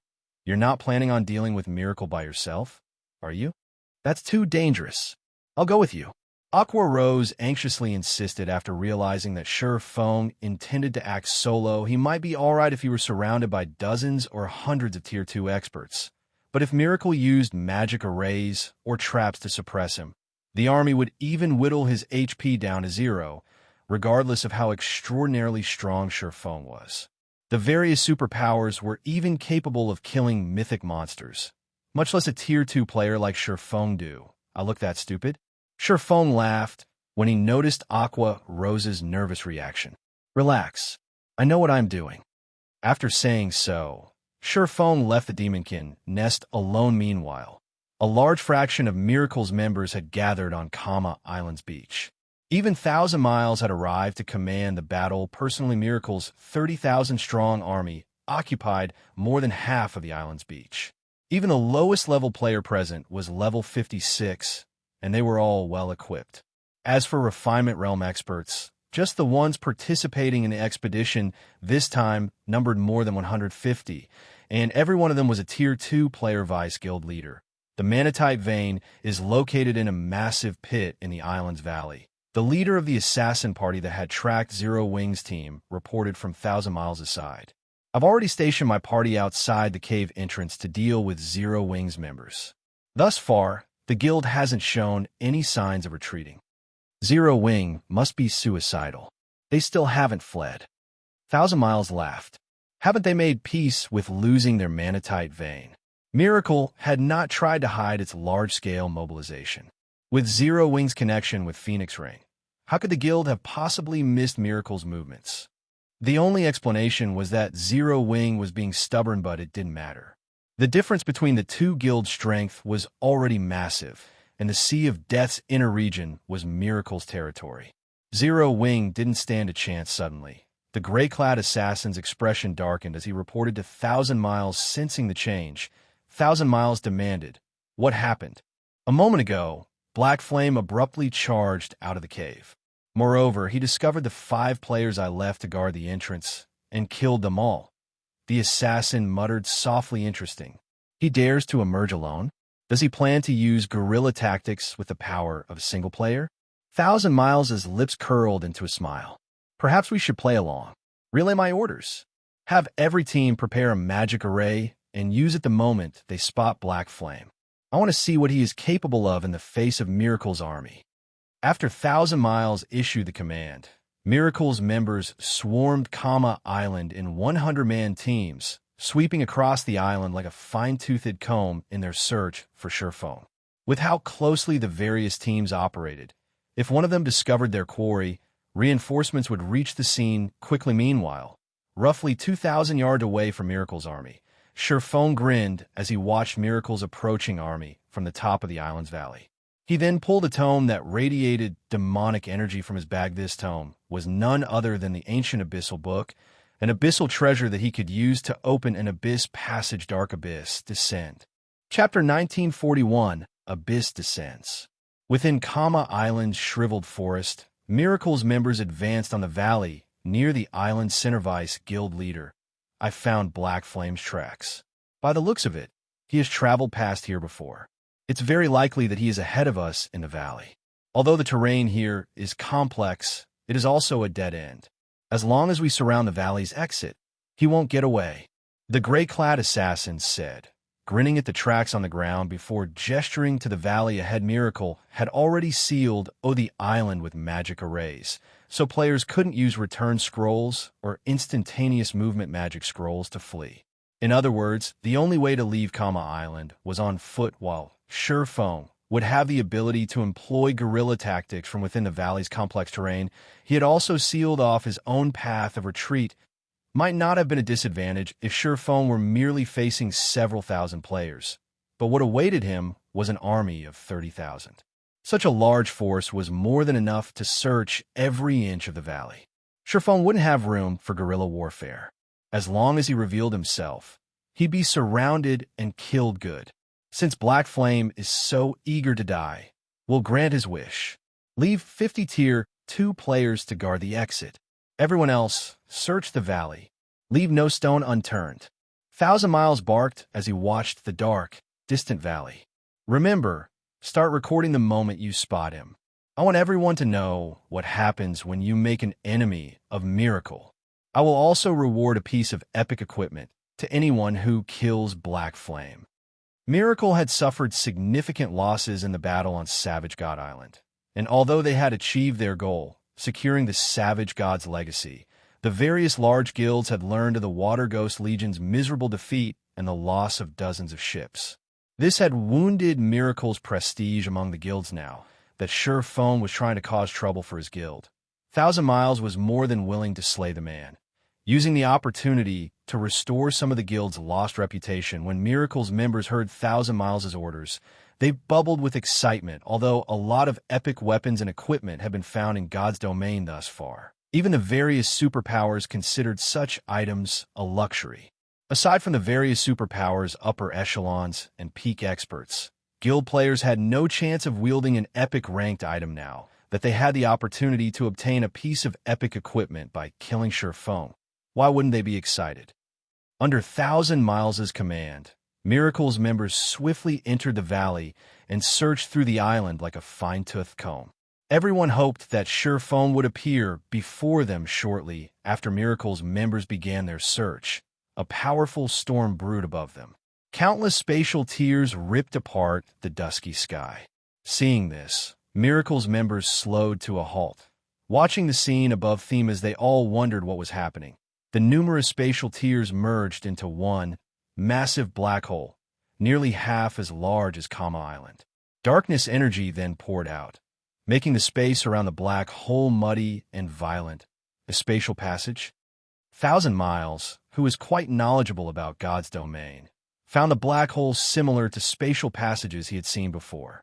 Only, the one above Commotion Island was on a much larger scale. 1,000 Miles wondered about the spatial passage that had appeared above the island. Deafening roaring drifted out of the pathway. A winged monster, covered in pitch-black scales, then pulled itself from the spatial passage. The moment this scale monster appeared, Miracle's members felt the threat of death looming over them. When some of the players used their identification skills on the scale monster, they could not help but gasp. This monster was actually a level 160 lord. How is this possible? Why has such a powerful monster appeared? These players' thoughts became chaotic when they learned the scaled monster's identity. A lord-ranked monster might not be a tough opponent, since it was only the equivalent of a Tier 2 player, but a level 160 monster was basically invincible to current players. While the army was stunned by the sudden development, another scaled monster emerged from the black hole. Not only was the second monster much larger than the first, but its aura was also leaps and bounds more powerful. To make matters worse, more scaled monsters followed, swarming out of the spatial passage. 1, 2, 3.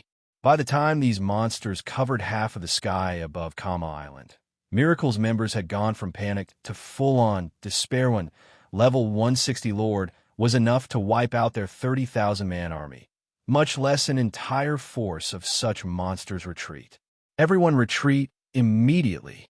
1,000 Miles shouted as he snapped out of his daze. Unfortunately, by the time 1,000 Miles had issued the command, the scaled monsters had descended on the players in the valley. They gave Miracle's members no chance for escape. Not only did the level 160 Lord attack with unrivaled strength, but their speed was just as overwhelming. In the blink of an eye, several hundred Miracle members had transformed into streaks of light and vanished from the island. Several thousand players had died by the time Miracle's army had fled the valley, and plenty of Tier 2 experts had been among the slain. While Miracle's members ran for their lives, 1,000 Miles noticed a figure at the top of the mountain. He was very familiar with this figure. It was none other than Feng. Like an uninvolved passerby, Feng casually admired the massacre below. Damn it. It must be him. He must be responsible for opening that spatial passage. There's no way these monsters' arrival was a coincidence. Confusion and fury overwhelmed Thousand Miles as he watched Sherfone. He actually summoned these monsters just to prevent Miracle from stealing the Manatite vein. To prevent anyone from obtaining it? Insane. He is definitely insane.